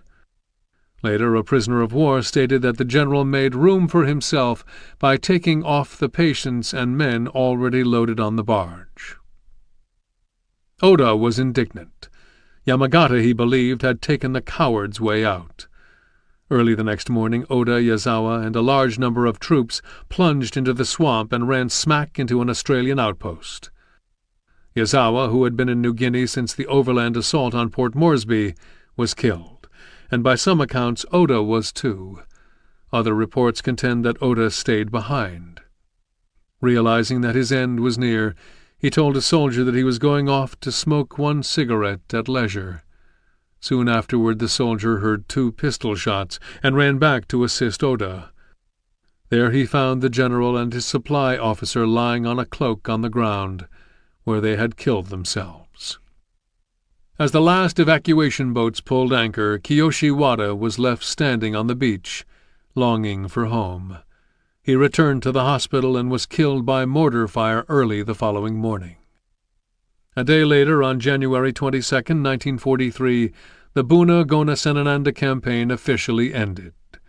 Advancing Allied troops caught starved and weary enemy soldiers in their shelters or trying to escape and mowed them down. By day's end, more than 500 Japanese lay dead. It was the largest single-day slaughter since Gorari, nearly 3 months earlier. Karl Stenberg, like most of the men of Ghost Mountain Battalion and the 128th Infantry Regiment, was already in Port Moresby, waiting to be transported south to Australia. Days before the fall of Senananda, he had left Dobadura and was flown over the Owen Stanley Mountains. The entire trip took 45 minutes. Stenberg had been marching or fighting for over 3 months. His ear throbbed and bled, and he was woozy with malaria. His lower legs were a patchwork of jungle sores, and when he slept the nightmares came. He was stranded in a swamp, stuck up to his hips in mud that gripped like quicksand. The tide was in, and the water crept to his chest. He held his head high to breathe as rats glided by, making their way through the black scum. Stanley Jastrzemski was lying in a hospital bed not far from Stenberg. Early in January, after a 9-day regimen of quinine, atabrine, and plasmachin, Jastrzemski's fever broke. But now it was soaring again. Wrapped in towels and ice, he lay on a cot, unable to escape the smell. He was back in the jungle, waiting and watching. Bodies bloated by the heat floated past. They were smiling. He could see their gold fillings. In late December 1942, Simon Warmenhoven was appointed division surgeon at the request of General Eichelberger and received a rare battlefield promotion to lieutenant colonel. In mid-January, as the Allied attack on the Senananda and Garua garrisons was about to begin, Warmenhoven turned 33 and was still performing surgeries in a poorly lit tent. On January 20th, he learned that he was being sent back to Port Moresby. He arrived in Australia not long afterward and went directly to a hospital for treatment of hookworm. In late February, he returned to Camp Cable, where he took up residence in a small wooden house. The first thing he did was to put pictures of his family on his dresser. Warmenhoven was now a celebrated doctor. Articles in newspapers across the U.S. were praising his bravery in New Guinea and his medical achievements just behind the front lines. In early March, his picture was on the front page of the New York Times. Back in Australia, Warmenhoven did not feel like a celebrity. He worked around the clock 7 days a week, nursing the Red Arrow men back to health while neglecting his own needs. In early April, exhausted, he suffered a malaria attack and was hospitalized for 3 weeks. At the time, doctors little understood the possible toxic effects of large doses of atabrine and quinine. The term atabrine psychosis, characterized by drug-induced manic depression and schizophrenic episodes, had only recently been coined. Nevertheless, Warmenhoven was treated aggressively. Upon returning to Camp Cable 3.5 weeks later, he learned that MacArthur was preparing to send the 32nd back into combat. As division surgeon, he was asked to sign a medical release stating that the division was healthy enough to return to active duty. He refused. On Monday night, May 3, 1943, he wrote Mandy, "Dearest lover, had a lovely letter from you yesterday, darling. Came at the right time, too, believe me. Sure had the blues here for a couple of days. That's why I haven't written you. I don't often allow myself to get that way, but after all, when one is away from his best friend in the world, you, my wife, and away from such grand children, you just can't help it. I love the way you ended your letter, sweetheart, about not being so far apart because we'll live forever in each other's hearts. Lovingly, always, Sam." 2 days later, Lieutenant Colonel Simon Sam Warmenhoven shot himself in the head. Epilogue. I laid him down by the bend in the stream, and erected a cross at his head. His funeral song was a cockatoo's scream, as if they knew my buddy was dead. I've evened the score, yes, 12 times o'er, but no matter the distance between, my mind wanders yet, and I'll never forget his grave by the bend in the stream. Bob Hartman, Boona veteran. It would take months for the 32nd Division to be transported to Australia, where upon arriving the sick and wounded were sent to a variety of hospitals in the Brisbane area. Those in relatively good health went to Coolangatta on Australia's Gold Coast for R&R. The men chased girls and got roaring drunk. They told stories, too. The stories were not sad or dark. In fact, according to Bill Sickle, they were full of GI humor. The one that really busted up Sickle and the guys who had been on the Sanananda front was about Father Zenas. It was in late November, and Father Zenas excused himself from a conversation to visit the recently dug two-hole outhouse. When a Japanese Navy ship shelled the track, Zenas came running out with his pants down around his ankles, mad as a hornet. "To hell with the Geneva Conventions," he thundered. According to the Geneva Conventions, a chaplain was not allowed to be armed. "Give me a pistol!" When victory at Sanananda was declared on January 22, 1943, the war on New Guinea's Papuan Peninsula came to a close. For the first time in World War II, the Allies had defeated the Japanese in a land operation. 2.5 weeks later, the fighting on Guadalcanal ended. New Guinea was a flashback to earlier wars. General Eichelberger called it a poor man's war, one largely unaffected by America's industrial machine. For 2 months, the Allies beat at nearly impenetrable enemy defenses. One American destroyer bombarding Japanese positions could have shortened the campaign by weeks. Shallow-draft landing craft, commonplace when the Marines invaded Guadalcanal, could have brought the campaign to a quicker close by hauling in much-needed tanks and artillery. Even something as basic as transport ships reliably delivering supplies could have eased the suffering of the soldiers. Eventually, the Allies succeeded in pounding the Japanese into submission, but at what cost? What would MacArthur have lost by letting the Japanese starve? Major Mitsuo Koiwai was the commanding officer of the 2nd Battalion, 41st Infantry. When captured at the end of the war, he said, "We lost at Boona because we could not retain air superiority, because we could not supply our troops. We were in such a position that we wondered whether the Americans would bypass us and let us starve." At the war's end, MacArthur privately resolved to never again force a head-on collision of the bloody, grinding type. There would be no more Boonas, he said. On the other hand, he publicly congratulated himself during the war for his patient execution of the campaign. On January 28 he issued his final campaign communiqué, declaring that in the battle for New Guinea the time element was of little importance. It added, "The utmost care was taken for the conservation of our forces, with the result that probably no campaign in history against a thoroughly prepared and trained army produced such complete and decisive results with so low an expenditure of life." Correspondents who had witnessed firsthand the brutality of the campaign were outraged by MacArthur's claim. It was a piece of fiction, a brazen lie. When some refused to wire the text to their editors, MacArthur's headquarters threatened to expel them from the SWPA. Eichelberger was flabbergasted by MacArthur's claim. Was this the same MacArthur who had told General Harding to take Boona today at all costs? Was this the same commander-in-chief who told him to take Boona or don't come back alive? 11 years later, in a letter to Samuel Milner, the Army's official historian, Eichelberger wrote, "The statement to the correspondents in Brisbane after Boona that losses were small because there was no hurry was one of the great surprises of my life. As you know, our Allied losses were heavy, and as a commander in the field I had been told many times of the necessity for speed." Eichelberger was justifiably bitter. Demonized by his men, he bore the brunt of MacArthur's sense of urgency.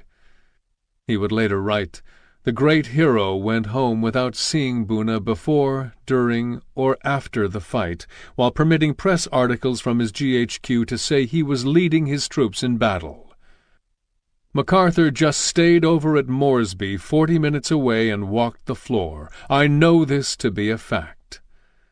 Though MacArthur had never bothered to visit the front, to see firsthand the difficulties our troops were up against, he continually hounded Eichelberger to push on to victory. Victory at Buna and Sanananda came at a huge cost.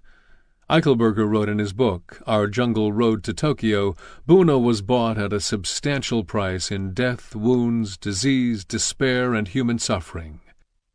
No one who fought there, however hard he tries, will ever forget it. Fatalities, he continued, closely approach percentage-wise the heaviest losses in our own Civil War battles. Historian Stanley Falk agreed. The Papuan campaign, he wrote, was one of the costliest Allied victories of the Pacific War in terms of casualties per troops committed. The combined victory at Buna, Sanananda, and Gona, though costly, was psychologically and strategically momentous. Together with the fall of Guadalcanal, it destroyed the myth of Japanese invincibility.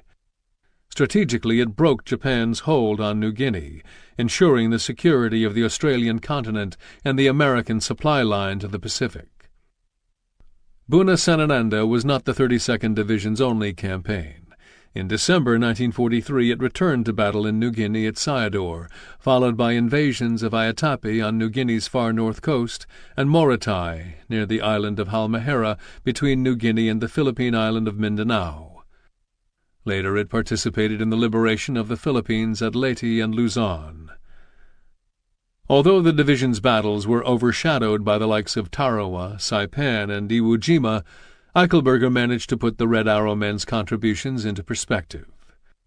Some of the Pacific history has been written, but little of it has been concerned with the men I commanded, the ordinary, muddy, malarial, embattled, and weighed down by two heavy packs, GIs. They waded through the surf, they struggled through the swamp mud, they cut tracks which ultimately became roads leading to the airfields they constructed. They were the true artisans of the island-hopping campaign in the Pacific, which led ultimately to the Philippines and Tokyo. They called it the hard way back. It was, in fact, the 32nd Division to which General Yamashita surrendered near Kiangang on September 2, 1945. By the war's end, the 32nd Division had been in combat for 654 days.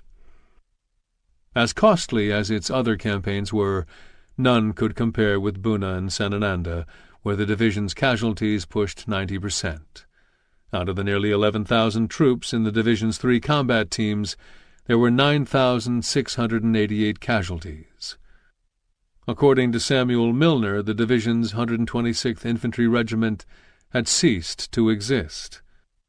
Of the 131 officers and 3,040 enlisted men who went into battle in mid-November, only 32 officers and 579 enlisted men remained when the last remnants of the regiment were transported to Port Moresby in late January. The 126th Ghost Mountain Battalion was down to 126 men and 6 officers. Companies E, F, G, and H had been reduced to the size of platoons. Each had fewer than 30 men. West of the Garua River on the Sanananda front, the anti-tank and cannon companies and the 3rd Battalion fared just as poorly. As of January 20, 1943, anti-tank had just 10 men. None of the other companies had more than 20. Illness represented the vast majority of those casualties. Of the 9,688 casualties, 7,125 of them were due to illness. On the battlefields of Buna and Sanananda, malaria, dysentery, dengue fever, scrub typhus, and hookworm were as debilitating as enemy bullets. When the entire division assembled at Camp Cable in April 1943, Simon Warmenhoven was shocked by the condition of the soldiers and their inability to recover. Physicals revealed that men had lost a quarter to a third of their body weight. Sam DiMaggio was down to 135 pounds and had blackwater fever. His liver and spleen were enlarged, and his urine was the color of a Buna swamp. Others were suffering from exhaustion, malnutrition, and anemias related to vitamin deficiencies. Those with hookworm, dysentery, and anemias eventually responded to treatment. The majority of the malaria cases, however, did not. Men with malaria got worse instead of better, suffering relapse after relapse. Bill Sickles' personal malaria report is illustrative of what Stenberg and many of the Red Arrow men experienced. Sickle had led patrols on the San Fernando front since the third week in November. Stricken with high fevers, he was taken off the San Fernando track and evacuated to Port Moresby on Christmas Eve, 1942. Treatment in Port Moresby consisted of 3 days of quinine, then 3 days of atobrin, then 3 days of plasmachin. Following that, he took 1 atobrin tablet per day. Upon reaching Australia, before going to Coolangatta, he, like many other soldiers, was quarantined and given a 17-day malarial treatment. Australian officials were worried that malaria could spread in epidemic proportions throughout the continent. Returning troops were banned from Australian territory north of 19 degrees south latitude, an area known for its large mosquito populations. On March 11th, Sickles suffered another malaria attack and was hospitalized at the 155th Station Hospital at Camp Cable. After a positive smear, he received 19 days of quinine, atobrin, and plasmachin in addition to adrenaline shots. That treatment was followed by 6 weeks in a malaria rest camp, at which he received 1 atobrin tablet per day. 3 months later, Sickles suffered a third attack. It was the worst of the 3. He was admitted to a U.S. Navy hospital at Nelson's Bay, New South Wales, and then transferred to the 47th Station Hospital in Sydney, where he was diagnosed with malaria, bronchitis, and hookworm, and was hospitalized for 43 days. By September 1943, when the 32nd was preparing to return to New Guinea, 2,334 men judged unfit for combat were dropped from the division roster. The decimation of the 32nd Division by disease was not an isolated incident. By the end of 1942, the Australians had 15,575 cases of infectious disease, 9,249 cases of malaria, 3,643 cases of dysentery, 1,186 cases of dengue fever, and 186 cases of scrub typhus. And as badly off as the Americans and the Australians were, the Japanese suffered more. One Japanese official called New Guinea a magnificent tragedy. Of the 16,000 to 17,000 troops committed to the campaign, they lost roughly 12,000, many to dengue fever, malaria, dysentery, and even beriberi, a disease directly related to starvation. One thing is clear. MacArthur came away from New Guinea with a profound respect for the destructive power of malaria.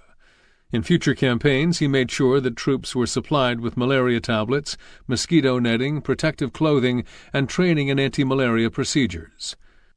By October 1944, when MacArthur returned to the Philippines, malaria was no longer a significant problem among Allied ground troops.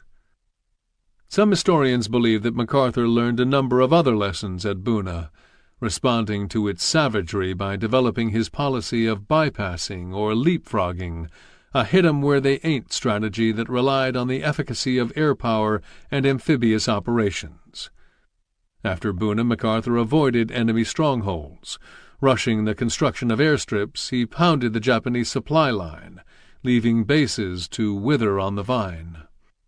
This strategy, MacArthur admitted, was as old as warfare itself. Admiral Nimitz had already used it to great effect in the Central Solomons, and would again later in the Central Pacific, when he jumped from the Gilbert Islands to the Marshalls and then to the Marianas. MacArthur, though, got credit for it. For the natives of New Guinea, who, according to General Blamey, could not be given too much praise, nothing would ever be the same. Yet as war moved up the coast of New Guinea, the natives, and especially the carriers, were forgotten. According to a former Angao administrator, carriers and conscripted village men never received their just rewards. Author Alan Powell writes that this remains a lasting stain on Australia's war record. What's more, civilized warfare had clearly wrought greater destruction than centuries of tribal battles. An estimated 15,000 New Guineans died as a direct result of the war, and tens of thousands more died of disease and starvation. According to John Waiko, a native New Guinean who was born a year after the campaign ended, war had a profound effect on people. The villages suffered severely, without men to clear gardens, hunt, maintain houses and canoes, etc. The women were strained from overworking. There was high infant mortality. There was all the grief of separation and bereavement and the frightening loss of will to live. The people of the Buna coast, in particular, returned to find their land strewn with the detritus of war. Airfields and roads quickly fell into disrepair. Undetonated shells lay scattered around the swamps. The populations of crocodiles burgeoned. Rotting corpses fouled drinking holes. Homes and gardens had been destroyed. Birds and animals had disappeared, and trees were nothing but bare bullet-ridden trunks. In the sunlight and stagnant water of bomb craters, mosquitoes bred, malaria cases skyrocketed, and the disease became more virulent by passage through many human hosts. Sam DiMaggio recovered from blackwater fever in time to take part in the battles of Sayador, Aitape, Morotai, and Leyte, where he suffered on and off from malaria. He was discharged on points. A soldier needed only 85 combat points to get back home, and DiMaggio had 130, one day before his company shipped out to Luzon. Once back in the States, he was sent to Fort Ord in California, where he was in charge of a barracks of 100 men who were training to go to the Pacific. He was at Fort Ord on VE Day, May 8, 1945, and in Albion, Michigan on VJ Day, September 2, 1945. DiMaggio received a combat badge, a Purple Heart, the Bronze Star, and 4 campaign stars for his service. His brother Jimmy was killed in northern France by a German sniper in November 1944. DiMaggio had 6 more malaria attacks after he was discharged in July 1945 with the rank of sergeant. The piece of shrapnel that lodged in his jawbone on December 19, 1942, is still there today.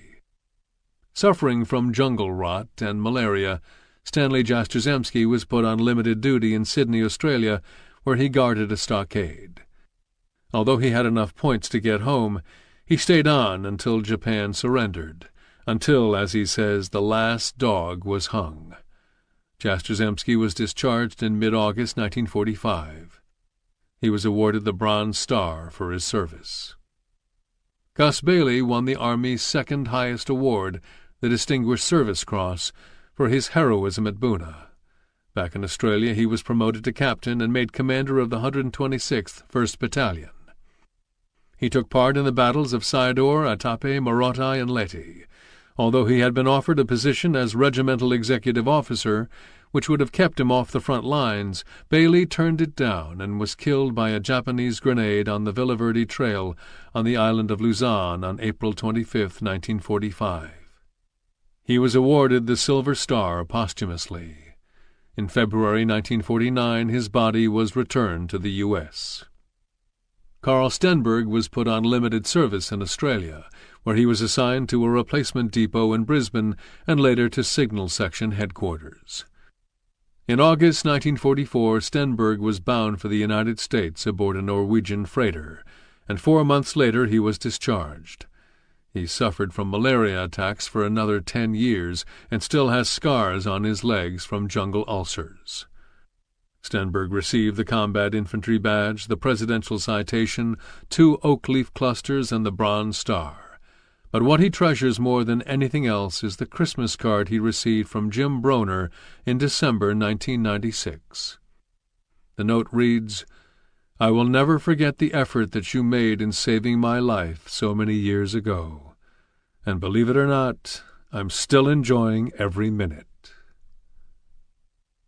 Paul Lutchen spent a year in Australia, recuperating from malaria and the wounds he sustained in battle on December 5th, and was awarded the Purple Heart, the Bronze Star, and the Distinguished Service Cross. When he returned to the United States, he was still so gaunt he could wrap his hands around his waist. The first thing he did was to make his way to San Jose, California, and proposed to Lorraine Phillips, the woman to whom he wrote from the swamp on November 29, 1942. He and Lorraine were married at the Presidio in San Francisco. In February 1944, he traveled to military bases throughout the South, lecturing about the Buna campaign to troops preparing to go overseas.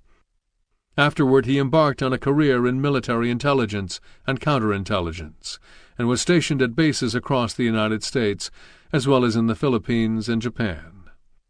Later, he commanded military intelligence groups in Hawaii, Germany, and at the Presidio.